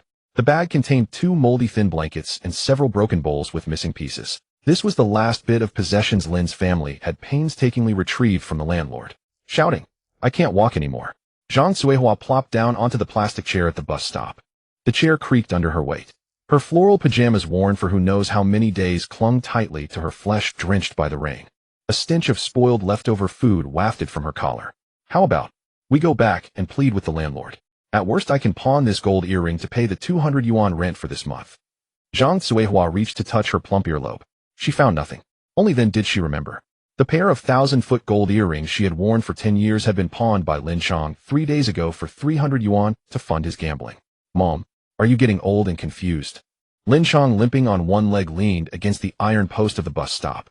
His hand with a severed pinky swelled like a purple-black tumor. The bandage had turned to mush. He yelled with a hoarse voice, spitting as he spoke. The landlord has set his dog on us. You still want to go back? Do you want that big yellow dog to chew off my other fingers too? Then what do you suggest we do? Zhang Cuihua screamed, slapping her thigh and splashing mud around. At this late hour, there's not even a place to shelter from the rain. Am I really supposed to sleep in a bridge hole? My old bones can't take this suffering. Lin Xiaoting remained silent. She turned her back to the mother and son, staring blankly at the dark tunnel beneath the overpass in the distance. Rainwater streamed down her dog-eared short hair. It trickled into her mouth, salty and bitter. The truck that had just whizzed by splattered mud all over her. In that moment, it seemed she caught a glimpse of a familiar Rolls-Royce Phantom flashing past in the rain. The car window rolled down halfway, revealing a man with an expressionless profile. Not familiar. Just an old deadbeat who swindled my money, Lu Chuan said in the hall of Tang Group. That was the phrase he uttered while flicking mud off his pants. It buzzed in her mind like a broken horn stuck in an infinite loop. Oh. Suddenly Lin Xiaoting seemed to go mad. She clutched her head tightly with both hands. In the empty street, she let out a heart-wrenching wail. This cry, filled with extreme regret, unwillingness, and the despair of a final shred of dignity being shattered, pierced through the rainy night. It startled Zhang Cuihua, making her shiver. She nearly slipped off her chair. You dead girl, why are you screaming like a ghost? Do you think we aren't unlucky enough? Lin Xiaoting ignored her. After that wail, she seemed to have been drained of the last bit of her spirit. Her knees buckled and she knelt straight in the muddy water. Then everything went black before her eyes. She felt like a pile of rotten mud, fainting in the pouring rain. When she opened her eyes again, a strong smell of urine invaded her nostrils, mixed with the stench of fermented alcohol and dead rats. Lin Xiaoting gasped sharply. Her lungs burned like fire. She struggled to prop herself up. Her back leaned against the rough, cold cement pillar of the bridge while the sound of the rumbling, elevated highway echoed above. Daylight broke. A grayish light filtered through the cracks of the bridge tunnel. Oh, you're awake. A snicker came from beside her. Lin Xiaoting turned her head. Less than 2 meters away, an old homeless man with tangled hair and a face covered in mud grinned at her, revealing a mouthful of rotten teeth. The homeless man held half a moldy bun with green mold in his hand. Zhang Cuihua was crouched on the ground like a wild dog guarding its food, desperately clawing at the corner of that half bun. Give it to me.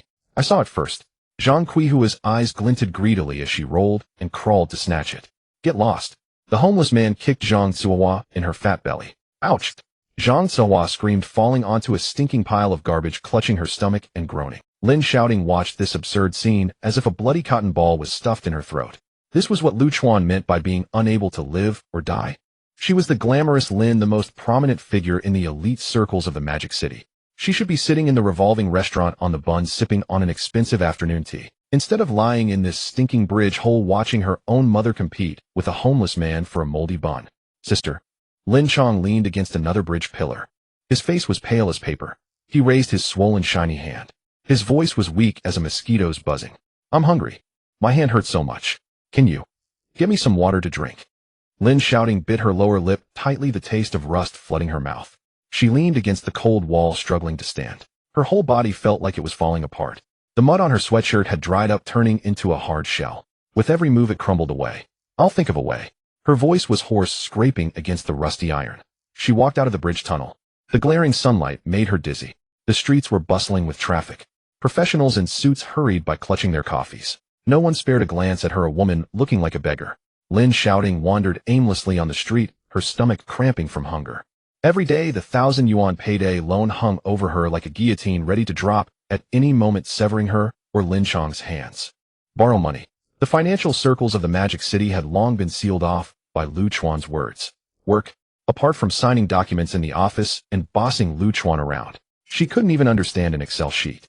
Where could she find a job that paid 1,000 yuan a day? Suddenly, her gaze landed on the entrance of a dirty alley. In front of a low-end KTV called Night Rose, there was a wrinkled red paper blown by the wind and rain. On it, bold black marker letters read, high salary, urgently hiring. Beer promoters. Daily pay. Base salary plus commission. No upper limit. Female only. Must be open-minded. Must have a good alcohol tolerance.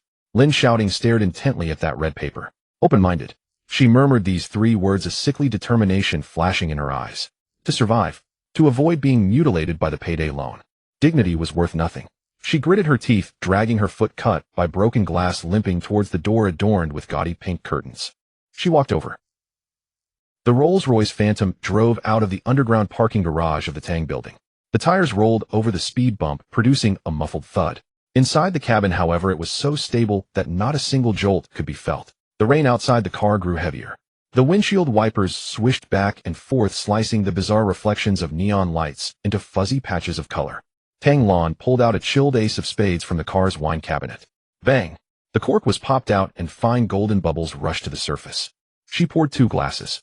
Her bony fingers grasped the crystal stem, offering 1 glass to the man beside her. Chuan did not take it. He leaned back against the soft headrest. His tie was loosened halfway, and the first button of his collar was casually undone.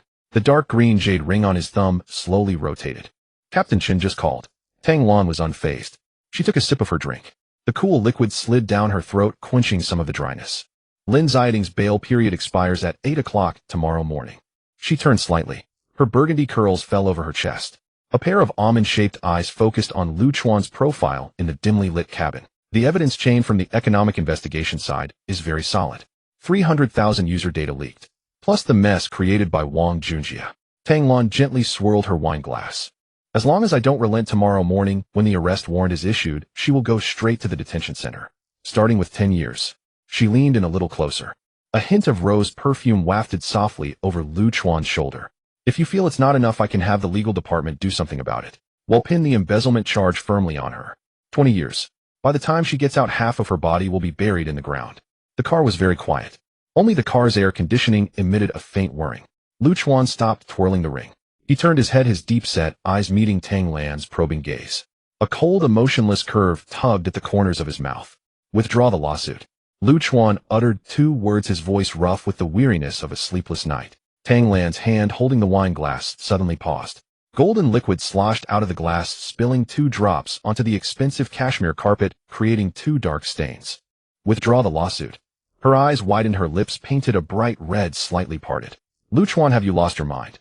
Just now in the lobby downstairs, she was tugging at your pants leg, crying and begging for reconciliation.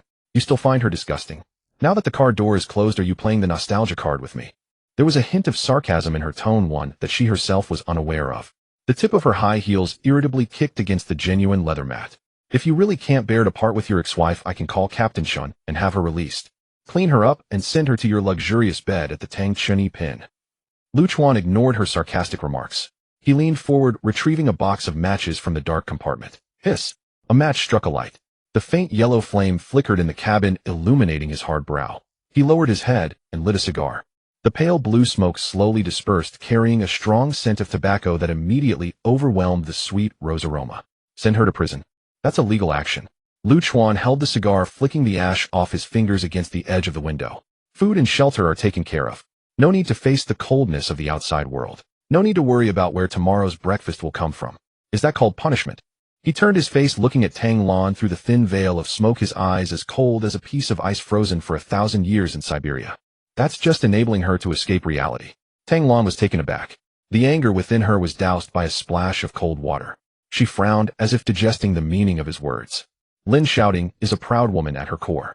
Chuan took a puff of his cigar, the smoke leaking out between his lips. She used to be a mere figurehead president at the Lin Corporation. She thought she was the most capable person in the world, believing that even without me, Chuan, she could still command the winds and rains in the Magic City. What she cares about most is her pride. It's the superiority she holds over others. It's the adoration from her so-called plastic friends. Chuan's hand holding the cigar made a circular motion in the air. Then he abruptly clenched his fist. Lock her up. Beyond losing her freedom, she won't experience any other pain. I want to keep her out there. Tang Lan swallowed hard, cold sweat breaking out on her back for no apparent reason. She looked at the man before her.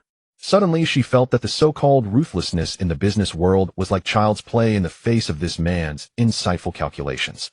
That dragon brother from the underground money house outside. Chuan exhaled a smoke ring, watching it slowly dissipate against the car ceiling. That 30 million bridge fund. The interest is 1,000 a day. Lin Chong lost a finger and is now a cripple. Zhang Suihua only knows how to throw tantrums and beg for money. She can't even wash a bowl. Don't say I have no feelings for the past. He stubbed out half of the cigar in the car's ashtray, emitting a soft, Don't say I have no feelings for the past. He stubbed out half of the cigar in the car's ashtray, emitting a soft, sizzling sound. Not taking advantage of this time to push her further into despair and have someone take her life is already the greatest mercy. Let her stay outside and experience what it means to be forsaken by heaven. To wake up every day with 1,000 in interest. She'll have to take off her high heels, serve plates, wash dishes, and endure endless disdain and insults. Chuan leaned back against the chair and closed his eyes. I want to see her in the mud at the bottom of this city, shatter her pride inch by inch, and swallow it down. The cabin fell into a deathly silence. Only the sound of rain pattering against the window could be heard. Tang Lan stared at Chuan for a full half-minute. Her heart raced violently in her chest, not from fear, but from the shiver of encountering someone like herself, even being utterly captivated. This man truly played the art of killing with one's heart to perfection. I understand now. Tang Lan took a deep breath and picked up her phone. I'll message the legal director right now. Tomorrow morning the Tang family will officially withdraw the commercial charges against the Lin family. Her fingers flew across the screen. However you pushed her to this point, are you not afraid she will go for broke and seek her own end? She won't dare. Chuan didn't even lift his eyelids. His tone was terrifyingly certain. That woman is afraid of pain, afraid of the dark, more afraid of death. As long as Dragon Brother gives her a glimmer of hope each day, she will drag on like a donkey pulling a grinding stone, stubbornly clinging to life. Just as he finished speaking, the black phone that had been thrown on the small bar suddenly vibrated unexpectedly. The screen lit up. Caller ID Su Ying. Chuan opened his eyes, picked up the phone, and slid to answer. He casually switched to speakerphone. Young master. Su Ying's consistently cold voice pierced through the cabin, accompanied by the sound of howling winds. There's a situation. The background noise on her end was quite chaotic, with faint sounds of barking dogs and women's screams. In the southern part of the city, that basement. The landlord dislikes the Lin family and fears they might skip out on payments. Su Ying paused as if dodging something splashing around. Just 10 minutes ago, the landlord brought 2 strong men and threw the Lin mother and daughter bedding and all directly out onto the Chuan's fingers tightened slightly around the phone. Did they pay back? No. Lin Xiaoting can't even come up with 200 for the renewal fee. They were chased by the landlord's big yellow dog for half a street. One shoe was left behind. Su Ying's voice remained flat, as if delivering a routine report. Right now the 3 of them are dragging a broken woven bag in the downpour. What direction are they headed? They should be heading to the underpass in the old city. The wind beneath the overpass sliced through the air like a spiked ice blade, howling as it whipped past the barren concrete pillars. Lin Xiaoting curled up tightly. She jolted awake, her eyes snapping open. The back of her head thudded against the rough concrete ground, sending a piercing pain shooting through her. Her vision was shrouded in gray. Above her, the roar of cars rolling over speed bumps made her eardrums tingle. Where is this? She instinctively touched her face. Her fingers came into contact with a handful of oily muck. This was not the pristine marble floor of Tang's building, nor the moldy, leaky basement that at least provided some shelter from the wind and rain. She found herself beneath an overpass reeking of strong urine and the stench of dead rats. Awake. If you're awake, stop playing dead. Zhang Qihua's sharp curses exploded in her ears. The old lattice, once proud floral pajamas were now dirtier than a rag. Soaked through in the rain at midnight, they clung to her flesh, causing her lips to turn purple from the cold. She squatted next to a red and white woven plastic bag, clutching several broken bowls tightly inside. You useless harbinger of doom. $200. You can't even come up with 200 for rent. Zhang Qiuhua scolded while brutally pinching Lin Xiaoting's arm. The landlord came with a dog to kick us out. That dog's teeth were so long it almost bit my old leg off. And you just lay there pretending to be dead. And I still had to drag you to this overpass. Lin Xiaoting did not dodge. The place where she was pinched turned a deep purple, yet she seemed to feel no pain. She slowly pushed herself up, surveying her surroundings. Not far away, several homeless men with tangled hair and faces smeared with dirt were wrapped in tattered cardboard boxes. They stared at her with the eyes of predators watching their prey, a sinister greed gleaming in their gaze that sent chills down her spine. Sister. It was Lin Xiang leaning against another pillar. He let out a weak whimper. He was limping on one leg. The hand with the missing pinky was swollen like a blackish-purple tumor. The bandage had rotted into a muddy strip, oozing yellow pus. I'm hungry. I'm cold. Please get me a cup of hot water. Lin Xiang's face was as pale as paper, his teeth chattering, producing a clattering sound. Water, water, water. All you think about is water. I'm almost starving to death. Zhang Qihua's anger flared even more at her son's request for water. She began to rummage around. Suddenly her eyes lit up. Next to a broken trash can at the corner of the overpass lay half a moldy meat bun that had been bitten into.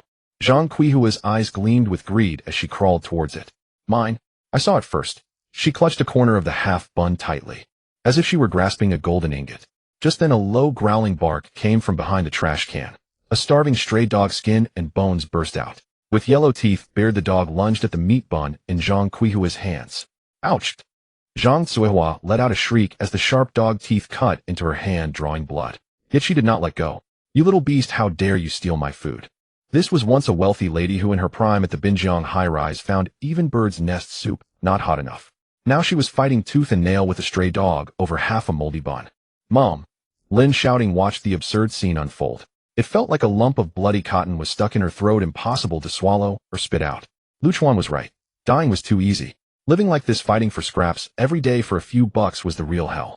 The daily $1,000 loan sharking was like a guillotine hanging over her head. The scar-faced man hadn't shown, but that didn't mean he wouldn't come tomorrow. If she couldn't pay back that $1,000 by tomorrow, Lin Xiaoting's remaining fingers, or even her own organs. Lin Xiaoting shivered. She dared not think further. Biting her lower lip fiercely, the taste of rust flooded her mouth. She leaned against the cold wall, struggling to stand up. Her entire body felt as if it were falling apart. The mud on her sweatshirt had dried, turning into a hard shell that shed flakes with every slight movement. I will go get money. Her voice was hoarse like sandpaper scraping against rusted iron. She ignored Zhang Cuihua, who was rolling on the ground. She didn't even look at the weak Lin Xiaoting. Dragging her bloodied foot cut by broken glass, she limped out of the overpass. The glaring sunlight made her dizzy. The street was bustling with cars, and suited white-collar workers hurried by with coffee in hand. No one spared a glance at her, a woman who resembled a beggar. Lin Xiaoting aimlessly wandered the streets, her stomach rumbling painfully. Stomach acid corroded her stomach lining, sending waves of cramping pain through her. Where could she find money to borrow? The financial circles of the Magic City had long been sealed off by Lu Chuan's words. Those once plastic friends had long since blocked her. Work? Beyond signing papers in an office and bossing around subordinates, she could barely understand an Excel spreadsheet. Where could she find a job that paid $1,000 a day? She did not know how long she had walked. Her gaze landed on the entrance of a filthy, chaotic back alley. In front of a low-end KTV named Night Rose, a crumpled red paper was affixed, battered by wind. In bold black marker it awkwardly read, high salary, urgently needed. Private room salespeople. Daily settlement. Base salary plus commission unlimited.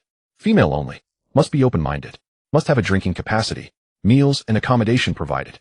Lin Xiaoting stared intently at the red paper. Open-minded. Meals and accommodation. She murmured these words. A trace of sickly resolve flickered in her eyes. To survive. To pay off the daily $1,000 loan. To ensure her mother and brother did not starve in the overpass. What is dignity worth? What is purity worth? In the past, Lu Chuan had gone to great lengths to secure investments for her drinking, to the point of bleeding from a perforated stomach. Now it was her turn. Why shouldn't she? Lin Xiaoting gritted her teeth, carelessly tucking the dog-chewed short hair behind her ears. Dragging her bleeding foot, she limped towards the door, adorned with gaudy pink paper flowers emanating the scent of cheap perfume. She walked over. Creak. She pushed open the soundproof door, wrapped in cheap pink leather. A sour stench mixed with fermented beer, cheap perfume, and last night's vomit surged forth. It hit her like a wall. Lin Xiaoting felt her stomach churn violently, nearly retching up the few sips of tap water she had drunk that morning. Cough, cough. She covered her mouth, forcing down the nausea. In broad daylight, the KTV was dimly lit with colorful spotlights spinning, making her head spin. On the sofa in the lobby, several women dressed provocatively and with smeared makeup lay sprawled, sleeping in disarray. What's going on? Behind the bar stood a fat man with his shirt off, a large gold chain around his neck, holding half a cigarette. He squinted his small green bean-like eyes, sizing her up. Get lost, beggar. Don't you see we aren't open yet? Lin Xiaoting tightened her grip on the hem of her gray hoodie, her nails digging into her flesh. She struggled to straighten her slightly hunched back. She tried to summon the aura of the former president of the Lin Corporation. But as soon as she spoke, her voice came out hoarse like a broken wind instrument. I'm here to apply for a job. The outside says salesperson. The fat man paused for a moment, then tossed the cigarette, but on the ground, and shuffled out from behind the bar in his flip-flops. He approached Lin, shouting, a strong smell of body odor assaulting her nostrils as he reached out a greasy. He pinched Lin Xiaoting's chin, forcibly lifting her face. Instinctively she wanted to dodge, but she held herself back. You do have a decent foundation. But this face is all bruised like you've just been robbed. The fat man sneered, yet he didn't loosen his grip. His gaze swept over her flat chest and long legs like it had hooks. Do you understand the rules? He finally released her. He wiped his hand on his bare body. There's no base salary. It's all commission-based. Sell a dozen beers, and you get 20. If the customers are happy and give tips, they're all yours. But if you annoy the customers and they cause trouble, I'll skin you alive.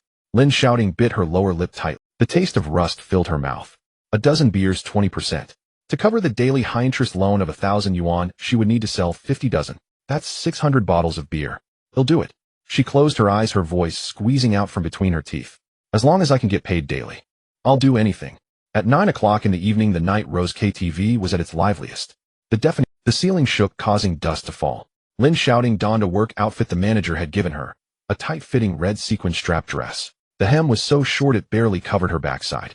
On her feet were a pair of worn-out 3-centimeter high heels that felt loose. Her short hair, resembling something a dog had chewed on, had been forcibly drenched in half a can of hairspray by the manager. She hastily styled it, her face coated in a thick layer of cheap foundation that barely concealed the bruises, making her look ghostly pale. You're new. Understand the rules a bit. The manager was a woman in her 30s holding a lattice cigarette. She blew a smoke ring into Lin Xiaoting's face. Be sweet with your mouth, soft with your body. If the customers touch you a few times, just think of it as being licked by a dog. Don't act high and mighty. If you upset the customers, you won't earn a single penny today. Lin Xiaoting bowed her head, her hands awkwardly tugging at the pitifully short hem of her skirt. In the past, she wore custom-made suits worth tens of thousands, sitting at the main table while suppliers lined up to toast her. Who dared to look at her for more than a second? Now, she was forced to wear this cheap dress worth a few dollars just to smile and serve drinks. Go deliver this dozen beers to the V888 private room. The manager stuffed a heavy plastic wine basket into Lin Xiaoting's hands. 12 bottles of chilled beer, the icy bottles dripping with water. Lin Xiaoting's hands sank under the weight, nearly dropping the basket on the ground. The ice water soaked into the raw patch on her elbow, sending sharp pain through her. What are you dawdling for? Hurry up. The manager impatiently pushed her. Lin Xiaoting stumbled a couple of steps, her ill-fitting high heels wobbling beneath her. Balancing the wine basket, she walked down the dimly lit corridor. V888. She glanced at the door number, took a deep breath, and forced out a professional fake smile that looked worse than crying. She pushed open the heavy soundproof door. Boss, your drinks are here. The private room was filled with smoke, and colorful rotating lights flashed, making it hard to see. Several portly middle-aged men were hugging scantily dressed drinking companions, howling karaoke to Only by Struggling Can You Win. The coffee table was piled high with empty bottles and fruit plates. Lin Xiaoting approached the coffee table with the wine basket, just about to set the beers down. Ouch! What kind of terrible service is this? A bald man sitting at the edge suddenly kicked the coffee table. The table jolted violently. Lin Xiaoting lost her grip. Crash! A bottle of beer slipped from the basket, crashing onto the glass surface of the table, shattering into shards. The icy beer mixed with foam splashed all over the bald man's lap. I'm sorry. Boss, it wasn't intentional. Lin Xiaoting panicked and quickly set down the wine basket. Her hands fumbled as she grabbed tissues from the table, trying to wipe the bald man's lap. Get away! The bald man's fury erupted, and he backhanded Lin Xiaoting across the face. Smack! The slap was powerful. Lin Xiaoting spun half a turn from the hit, her high heel twisted awkwardly, sending her crashing down onto the floor littered with glass shards and spilled alcohol. Her knees and palms were instantly pierced by the broken glass, blood flowing freely. You blind piece of trash! The bald man stood up. He grabbed an empty whiskey bottle from the table, pointing at Lin Xiaoting on the ground. You ruined my newly bought Armani pants. You better pay with your life. The music in the private room came to an abrupt halt. The other men paused, eagerly watching the commotion. Lin Xiaoting covered her face. Shaking from the pain, she scrambled to get up from the ground, ignoring the glass embedded in her palm, desperately bowing. I'm sorry, boss. I'll pay. I'll clean it for you. Please don't be angry. It's my first day on the job. At that moment, a fat man, sitting right in the center of the private room, who had been silent the whole time, suddenly leaned forward. He held a cigar in his hand, squinting, his small eyes squeezed by fat illuminated by the flashing lights. He fixed his gaze on Lin Xiaoting's pale face. Oh! The fat man suddenly laughed, his facial flesh trembling with emotion. He extinguished the cigar in the ashtray, pushed away the drinking companion in his arms, and stood up. I thought it was someone else. This voice sounds so familiar. The fat man walked step by step toward Lin Xiaoting. His leather shoes crunched on the shards of glass, making a sound that made one's teeth ache. He roughly grabbed Lin Xiaoting's chin, forcing her to look up. Aren't you the famous Lin Corporation's female president in the construction circle of our magic city? Lin Xiaoting, right? Ms. Lin. Lin Zong. The bald man held his bottle of liquor in midair, his eyes bulging in disbelief. He turned to glance at the fat man. He looked down again at the woman sprawled amidst the shattered glass on the floor. Lu Gu, you can't be mistaken, right? Is this beggar really her? The bald man pointed at Lin, Xiaoting, skepticism etched on his face. President Lu let go of his grip. His plump hand disdainfully wiped against his pants as if it had touched something filthy. I would recognize her even if she turned to ashes. President Liu scoffed coldly, the flesh on his face crumpling together. He took a step back and plopped down into the leather sofa. Crossing his legs, he continued, "Over 2 years ago, during our Construction Materials Association's annual meeting, my financial chain had collapsed. I was begging Lin Xiaoting Group for scraps to eat. I squatted at Lin Zong's office door for 3 days and nights." President Liu pointed at Lin Xiaoting on the ground, gritting his teeth as spit flew. "And what did our esteemed Miss Lin say?" He picked up the tall wine glass from the table and poured himself a generous amount of Remy Martin. "She said, you lowly small workshops dare to discuss cooperation with me. Get out of here and don't dirty Lin's car." President Liu imitated Lin Xiaoting's haughty tone from back then. Laughter erupted in the private room. A few women who had been serving drinks earlier now ceased their singing, gathering together to point and gawk, their eyes filled with schadenfreude. Lin Xiaoting lay on the ground, her palms embedded with shards of glass. Blood dripped down her palms, creating dark red plum blossoms on the carpet. She lowered her head, biting down hard on her pale lower lip. A sense of shame washed over her, as if she were being publicly stripped of her clothes, drowning her like a tide. She recognized President Liu, the same middle-aged man who had once been obsequious, almost wanting to kneel before her. Now he looked at her, as if she were a stray dog. "Liu Zong." Lin Xiaoting stuttered, her voice barely. "It was my fault for being ignorant. I apologize to you. I will pay for the liquor. I'll clean up the mess on the floor." She hurriedly tried to pick up the glass shards. The sharp edges of the glass cut into her fingers, causing excruciating pain. She didn't dare to frown. "Compensate? What can you compensate with, Lin Zong?" President Liu stepped on a piece of glass that Lin Xiaoting had just attempted to pick up. The sole of his leather shoe ground against the glass, producing a harsh screech. "I heard that Lin Shi has been sealed by the court, and your useless husband has run away. Now you're just a debtor." President Liu leaned down, his chubby face looming close, exuding a strong stench of alcohol. "What's this? Can't get used to living in a big flat. Came to this nightclub to experience life." Nearby, the bald man joined in the mockery. "Liu Ge, this woman was so arrogant before. Now that she's in our hands, shouldn't we make her bleed a little?" President Liu laughed heartily. He lifted the glass of Remy Martin, glanced at it, and suddenly grabbed the ashtray, dumping the 7 or 8 cigarette butts along with a thick layer of ash into the glass. The yellow liquor instantly turned murky, floating with cigarette butts and dark ash, and unappetizing. "Lin Zong." President Liu shook the glass filled with the dubious concoction. "We are old acquaintances. Since it's your first day at work, I have to give you a warm welcome." He pulled out several bright red 100-yuan bills from his pocket, slamming them onto the glass-littered coffee table. "Drink this glass of liquor, and this 500-yuan tip is yours. We'll also clear up the matter with the bald man's pants. What do you say?" Lin Xiaoting froze, staring at the glass, emitting a foul odor. Her stomach churned violently. Not only was there ash in it, but also thick phlegm spat from several men. I can't drink." She instinctively recoiled. "Can't drink." President Liu's smile vanished in an instant. His gaze turned sinister. "In my private room, what kind of high ground are you trying to take?" He abruptly stood up, raising his hand. Splash! The entire glass of liquor mixed with ash and phlegm was splashed onto Lin Xiaoting's face. The cold liquid flowed down her hair. It streamed into her eyes, causing unbearable stinging. Several wet cigarette butts slapped against her cheek. The sharp smell of alcohol made her cough violently. Tears streamed down her face. Cough, cough, cough. Laughter erupted once more in the private room as the men shamelessly mocked her. "This girl can't handle her liquor. She needs more practice. Lin Zong, you look so much better in this drenched state than you did back in the office." "Ha ha." President Liu slammed the empty glass onto the coffee table. Pointing at the 500 yuan on the floor, he said, "I left the money here." He kicked away the wine bucket, blocking the way. "Want it? Sure. Get on your knees and lick the alcohol off the floor, and you can take the money." The air suddenly fell silent for a second, with only Lin Xiaoting's heavy breathing remaining. She lay on the carpet, the alcohol obscuring her vision, making everything blurry. The glass shards in her palms dug deeper into her flesh with her trembling. That 500 yuan lay quietly less than half a meter away from her, glaringly red, a daily interest of 1,000 yuan in usury. Visions of her brother in the basement who had lost fingers, and her mother who fought a stray dog for a half-rotten bun, flashed through her mind like a film. If she didn't take that 500 yuan, the bald man's people would come looking for her tomorrow. Lin Xiaoting's voice was hoarse. It sounded like sandpaper scraping against iron. Slowly she bent down, her hands pressing against the glass-strewn carpet, her knees bending little by little. The once proud female CEO who thought no man was worthy of carrying her shoes, Lin Xiaoting, at this moment, for the sake of 500 yuan, lowered her noble head, preparing to lick the spilled alcohol off the floor. Just as her lips were about to touch that foul-smelling liquid, a long-buried memory flashed in her mind, as if struck by lightning. It was 3 years ago in the same group of people. She had been drunk and disoriented after trying to secure the first big order for Lin Xiaoting. President Liu had been just like this, pouring her a drink mixed with cigarette, but forcing her to drink. Back then, who stood in front of her?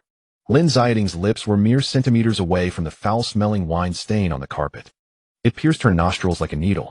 A violent spasm gripped her stomach and sour bile surged up to her throat. "Lick it, mister."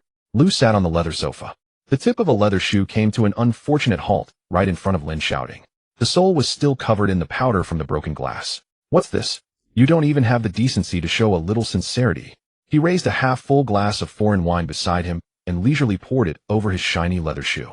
"How about this? You lick my shoe clean, and I'll give you an extra 500.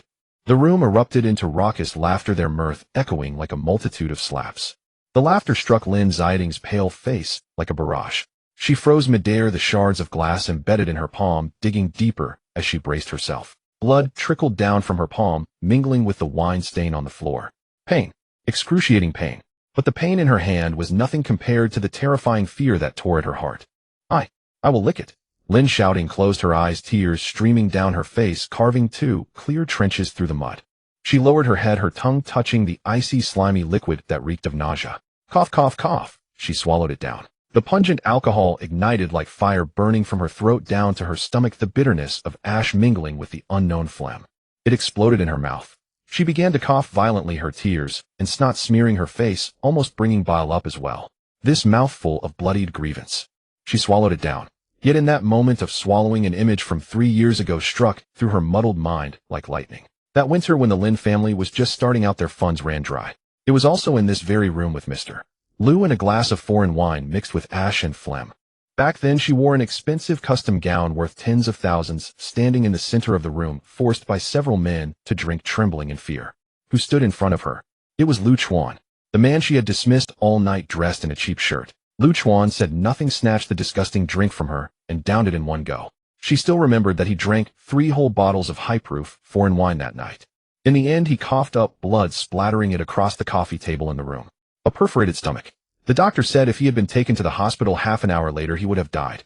What was she doing then? She was in the hospital corridor wearing high heels, pointing at Liu Chuan, who had just been rescued and was as pale as a sheet. She cursed him fiercely. "Useless. Can't even handle a drink. You vomited all over. Do you know you almost ruined my deal? You're nothing but a disgrace. I should have never taken you out. You just embarrassed me." Back then Liu Chuan lay on the hospital bed, his hands swollen and bruised from the fall.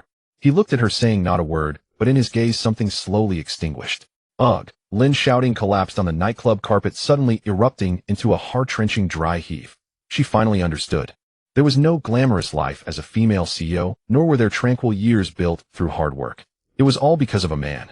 A man who used his own flesh and dignity to shield her from all the filth and humiliation, who bore the weight for her. And what about her? She had shamelessly enjoyed it all. On the contrary, she had even trampled the one who shielded her from harm into the mud. "I was wrong. I really am a beast," Lin Xiaoting murmured to herself. Her fingers gripped the plush carpet tightly, blood filling the crevices of her nails. Tears mingled with the wine on the ground, dripping down. Her intestines had long been filled with regret. But now, even if she coughed up her guts, that man who once looked at her with such adoration would never return. "Hey, what are you doing? Don't dirty my carpet." "Mister." Liu kicked Lin Xiaoting's shoulder. Lin Xiaoting was knocked to the ground, rolling a half-turn. She trembled and reached for the 500 yuan bill with her glass-laden hand. Grasping it tightly in her palm, the bill stained with her blood, glaringly red. She swayed as she stood up, not even glancing at Mr. Liu. Like a soulless walking corpse dragging her sprained foot, she slowly made her way out of the room. In the corridor, the deafening music continued. Lin Xiaoting leaned against the cold wall, slowly sliding down. She pressed the 500 yuan bill tightly against her heart. "Liu Chuan." She buried her head in her knees. A sound escaped her akin to a dying beast's whimper.